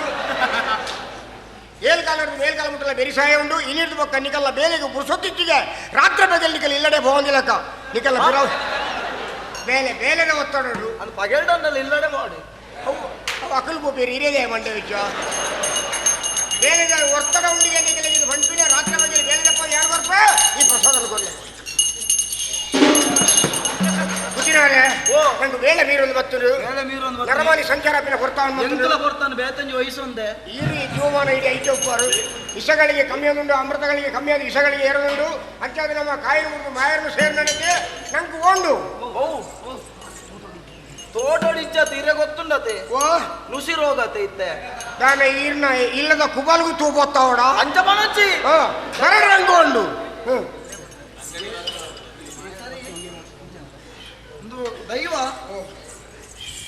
ಮಲ್ಲದ ಅಲಜ್ಜಿ ಸುಯಿಲ್ಪಾಡಚ್ಚಿ ಎಂಗ ಬೋಡಿ ಆಗುಂಡು ಅಂಚಾದು ಮಲ್ಲತ್ತು ಎಲ್ಲಿಯ ಕೊರೊಂದುಲ್ಲ ಅಂಚಾದು ಒಂದು ಹೊಟ್ಟೆ ಮಂತರದ ಅಲಜ್ಜಿ ಅಂಚ ಈ ಮಾಯೋಡು ಹೊಟ್ಟೆ ಮಂತದ್ದು ಮಾಯೋಡೆ ಮರೋಡು ದಾನೆ ದೈವನ ಪರೀಕ್ಷೆ ಇಚ್ಚಪ್ಪ ದೈವ ನಾನು ಮಾಯೋಡು ಹೊಟ್ಟೆ ಅಂತಾರ ನೀ ಮನಿಟತ್ತು ಅಪ್ಪ ದೇತನ್ನತ್ತ ಕುಚಿನಾರೆ ಇಸೈತನ್ನು ಏಳು ಕಡ ಪ್ರಾಜ್ಯ ಬರೆದ ಅಮೃತವನ್ನು ಕೈಗಡಾದು ಕೊರದು ನಮ್ಮಿನ ದಿನ ಬುಲೆ ಸಲಿ ಕಡೆ ಗಂಜಿ ಕೈ ಗಂಜಿಲಿಗಡೆ ಉಡಾಯಿ ಪಡ್ಡಾಯಿ ಬೆಡಕಾಯಿ ತೆನಕಾಯಿ ವಾರದಲ್ಲಿ ಕುಂದುವರೆದ ಬರಕ ನಮ್ಮಿನ ಗಳಿಗೆ ಮುಂದೆ ದೇವದ ಕೊರಪೆ ನಮ್ಮಿನ ಗಳಿಗೆ ಮುಂದೆ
ರಕ್ತಬೀಜನನ್ನು ಮಡುಹಿದಳೆ ಕದಂಬವನದಲ್ಲಿರುವಂತಹ ಕೌಶಿಕೆ ನಮಗೆ ಮಾರಿಯಾಗಿ ಪರಿಣಮಿಸಿದಳೆ ಸಹನೆ ಮೀರಿತು ನಡೆಯಿದ್ದಾನೆ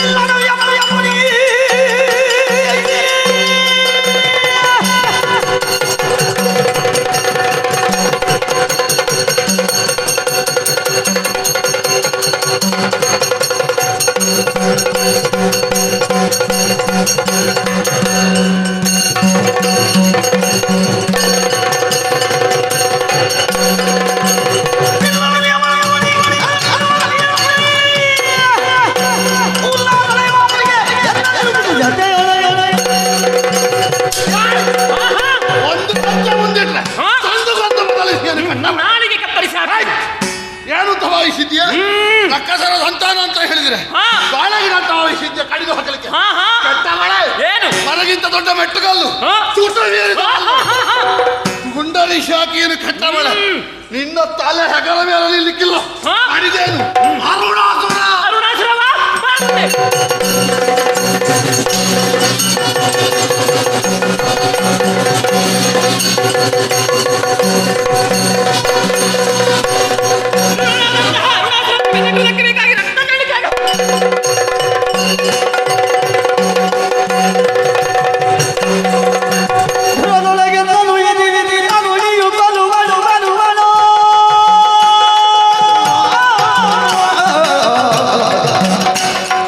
ಹರ ಮಹಾದೇವ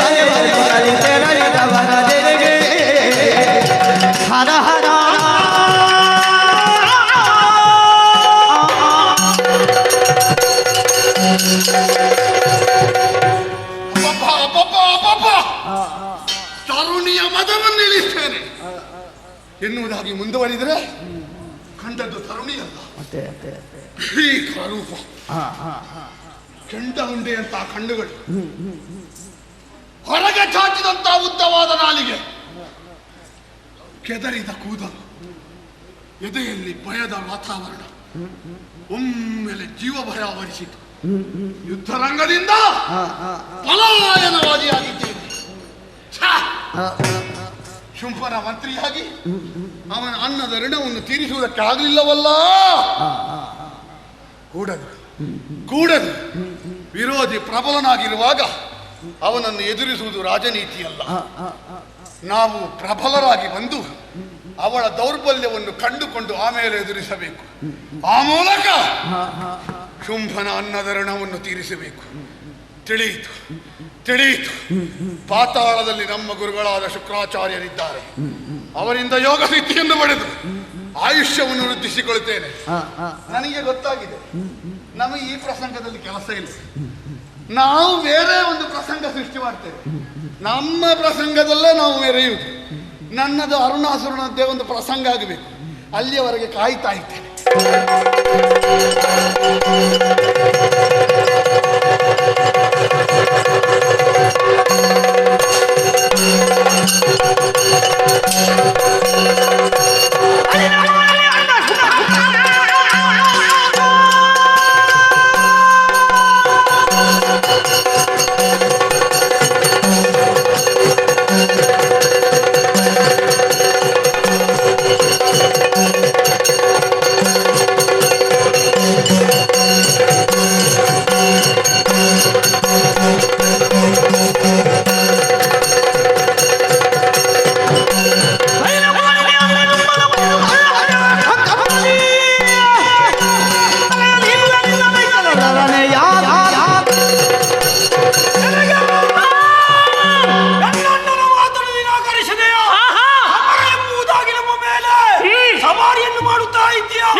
ಶ್ರೀಪತಿಯ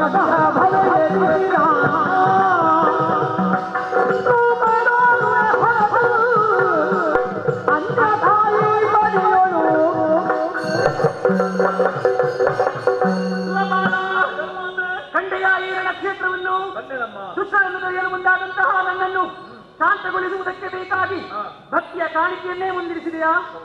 ಇದು ಶಾಂತಳಾಗಿದ್ದೇನೆ. ಆರಂಭದಲ್ಲಿ ಧೂಮ್ರಾಕ್ಷರನ್ನು ಕೊಲ್ಲುವುದಕ್ಕೆ ಬೇಕಾಗಿ ಧೂಮಾವತಿಯಾಗಿ, ಚಂಡಮುಂಡರನ್ನು ಕೊಲ್ಲುವುದಕ್ಕೆ ಬೇಕಾಗಿ ಕಾಳಿಯಾದೆ, ರಕ್ತಬೀಜಾಸುರನ್ನು ಕೊಲ್ಲುವುದಕ್ಕೆ ಬೇಕಾಗಿ ರಕ್ತೇಶ್ವರಿಯಾದೆ, ಶುಂಭನಿಶುಂಭರನ್ನು ಕೊಂದು ಶಾಂಭವಿಯಾಗಿ. ಇದುವೇ ನನ್ನ ಲೀಲೆ, ಇದುವೇ ನನ್ನ ಮಹಿಮೆ, ಇದುವೇ ನನ್ನ ಮಹಾತ್ಮೆ, ಇದುವೇ ದೇವಿ ಮಹಾತ್ಮೆ. ದೇವಿ ಮಹಾತ್ಮೆ ಎನ್ನುವಂತಹ ಪದಕ್ಕೆ ವಿಶೇಷವಾದಂತಹ ಅರ್ಥವಿದೆ. ದೇ ಎನ್ನಲು ದೇಹವು ಪವಿತ್ರ, ವಿ ಎನ್ನಲು ವಿದ್ಯಾಪ್ರಾಪ್ತಿ, ಮಾ ಎನ್ನಲು ಮಹಾಲಕ್ಷ್ಮಿ ಒಲಿವಳು, ಹಾ ಎನ್ನಲು ಹರಿಹರನ ಪದಾಬ್ಜವು, ಮೇ ಎನ್ನಲು ಸಕಲ ಇಷ್ಟಾರ್ಥ ಸಿದ್ಧಿಪುದು. ಸುರಪಾಲ, ಇದು ನಾಟದ ಪೀಠ ಬರಿದಾಗಿ ಹೋಗಿ ಧೈರ್ಯದಿಂದ ನಾಟವನ್ನಾಳು. ಮುಂದೆ ನಿನ್ನನ್ನು ಕಾಣುವಂತಹ ಬಗೆಯಂತೂ ಮಹಾಮಾತೆ. ಸುರಪಾಲ, ಇನ್ನು ಮುಂದೆ ನಾನು ನಿನಗೆ ಈ ರೂಪದಲ್ಲಿ ಗೋಚರಿಸುವವಳಲ್ಲ. ಮುಂಬರುವಂತಹ ದ್ವಾಪರ ಯುಗದಲ್ಲಿ ಶ್ರೀಕೃಷ್ಣನಿಗೆ ಭಗಿನಿಯಾಗಿ ಅಂಬರದಲ್ಲಿ ಮುಹೂರ್ತ ಕಾಲ ಮಾತ್ರ ಗೋಚರಿಸುತ್ತಿದ್ದೇನೆ. ಅಲ್ಲಿಯವರೆಗೆ ನೀವೆಲ್ಲವರು ನನ್ನನ್ನು ಅರ್ಚಿಸಿ ಮೆಚ್ಚಿಸಿ ಕೃತಾರ್ಥರನ್ನಾಗಿಸಬೇಕು. ಮಾತ್ರವಲ್ಲ, ರಣಕ್ಷೇತ್ರದಿಂದ ತಲೆಮೆರೆಸಿಕೊಂಡು ಹೋಗಿದ್ದಾನೆ ಧ್ರುವನಾದಂತಹ ಅರುಣಾಸುರ. ಅವನ ವಧೆಗೆ ಬೇಕಾಗಿ ಮುಂಬರುವ ಕಲಿಯುಗದ ಆದಿಯಲ್ಲಿ ಮತ್ತೆ ನಾನು ಆವಿರ್ಭವಿಸುವಳಿದ್ದೇನೆ. ಅಲ್ಲಿಯವರೆಗೆ ನೀವೆಲ್ಲವರು ನನ್ನನ್ನು ಅರ್ಚಿಸಿ ಮೆಚ್ಚಿಸಿ ಕೃತಾರ್ಥರನ್ನಾಗಿಸಬೇಕು. ಅದು ತನಕ ಈ ಮಣಿ ದ್ವೀಪದಲ್ಲಿ ತ್ರಿಪುರಾಂಬಿಕೆಯಾಗಿ ನೆಲೆಗೊಳ್ಳುತ್ತೇನಂತೆ. ಅಂತರ್ಧಾನರಾಗುತ್ತೇನೆ, ಅಂತರ್ಧಾನರಾಗುತ್ತೇನೆ,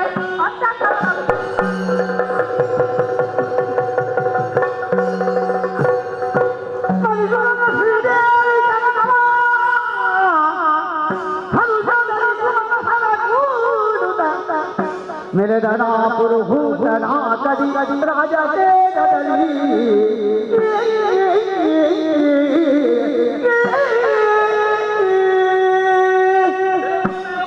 ನಾವೆಲ್ಲರೂ ನಾಟಲೋಟವನ್ನು ಸೇರಿದ್ದಾಯಿತು. ದೇವಿ ಮಹಾತ್ಮೆ ಎನ್ನುವಂತಹ ಪುಣ್ಯ ಆಖ್ಯಾನವನ್ನು ಯಾರು ಆಯೋಜಿಸಿದ್ದಾರೋ, ಯಾರು ಸಂಯೋಜನೆ ಮಾಡಿದರೋ, ಯಾರು ಆಡಿದರೋ, ಹಾಡಿದರೋ, ನೋಡಿದರೋ ಅವರೆಲ್ಲರಿಗೂ ನಾವು ನಂಬಿಕೊಂಡು ಬಂದಂತಹ ಶ್ರೀ ಮಹಾಗಣಪತಿ ದೇವರು, ಕಟೀರ್ಸಿ ಭ್ರಮರಾಂಬಿಕೆಯು, ಸ್ಥಳದಲ್ಲಿ ನೆಲೆಯಾದಂತಹ ದೇವದೇವರುಗಳು ಜೀವನದಲ್ಲಿ ಆಯುಷ್ಯ, ಆರೋಗ್ಯ, ಸುಖ, ಸೌಭಾಗ್ಯವನ್ನಿತ್ತು ಹರಸಲಿ ಎಂಬುದಾಗಿ ಕೇಳಿಕೊಳ್ಳುವುದರ ಜೊತೆಯಲ್ಲಿ ಪುಣ್ಯಪ್ರದವಾದಂತಹ ಆಖ್ಯಾನಕ್ಕೆ ಮಂಗಲ ಗೀತೆಯನ್ನು ಹಾಡುವರೆ ಸದ್ಯ ಸಭಿಕರಿಂದ ಅಪ್ಪಣೆಯನ್ನ ಕೇಳ್ತಾ ಇದ್ದೇವೆ. ಭದ್ರಂ ಶುಭಂ ಮಂಗಳಂ.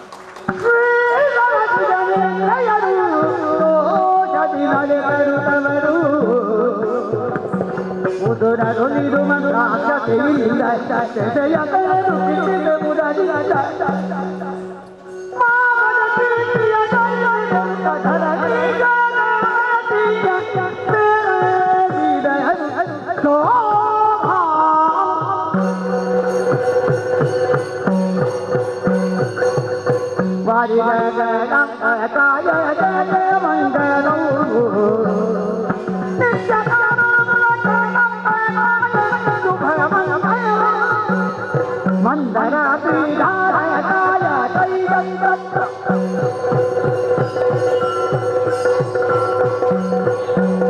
ಮಂದ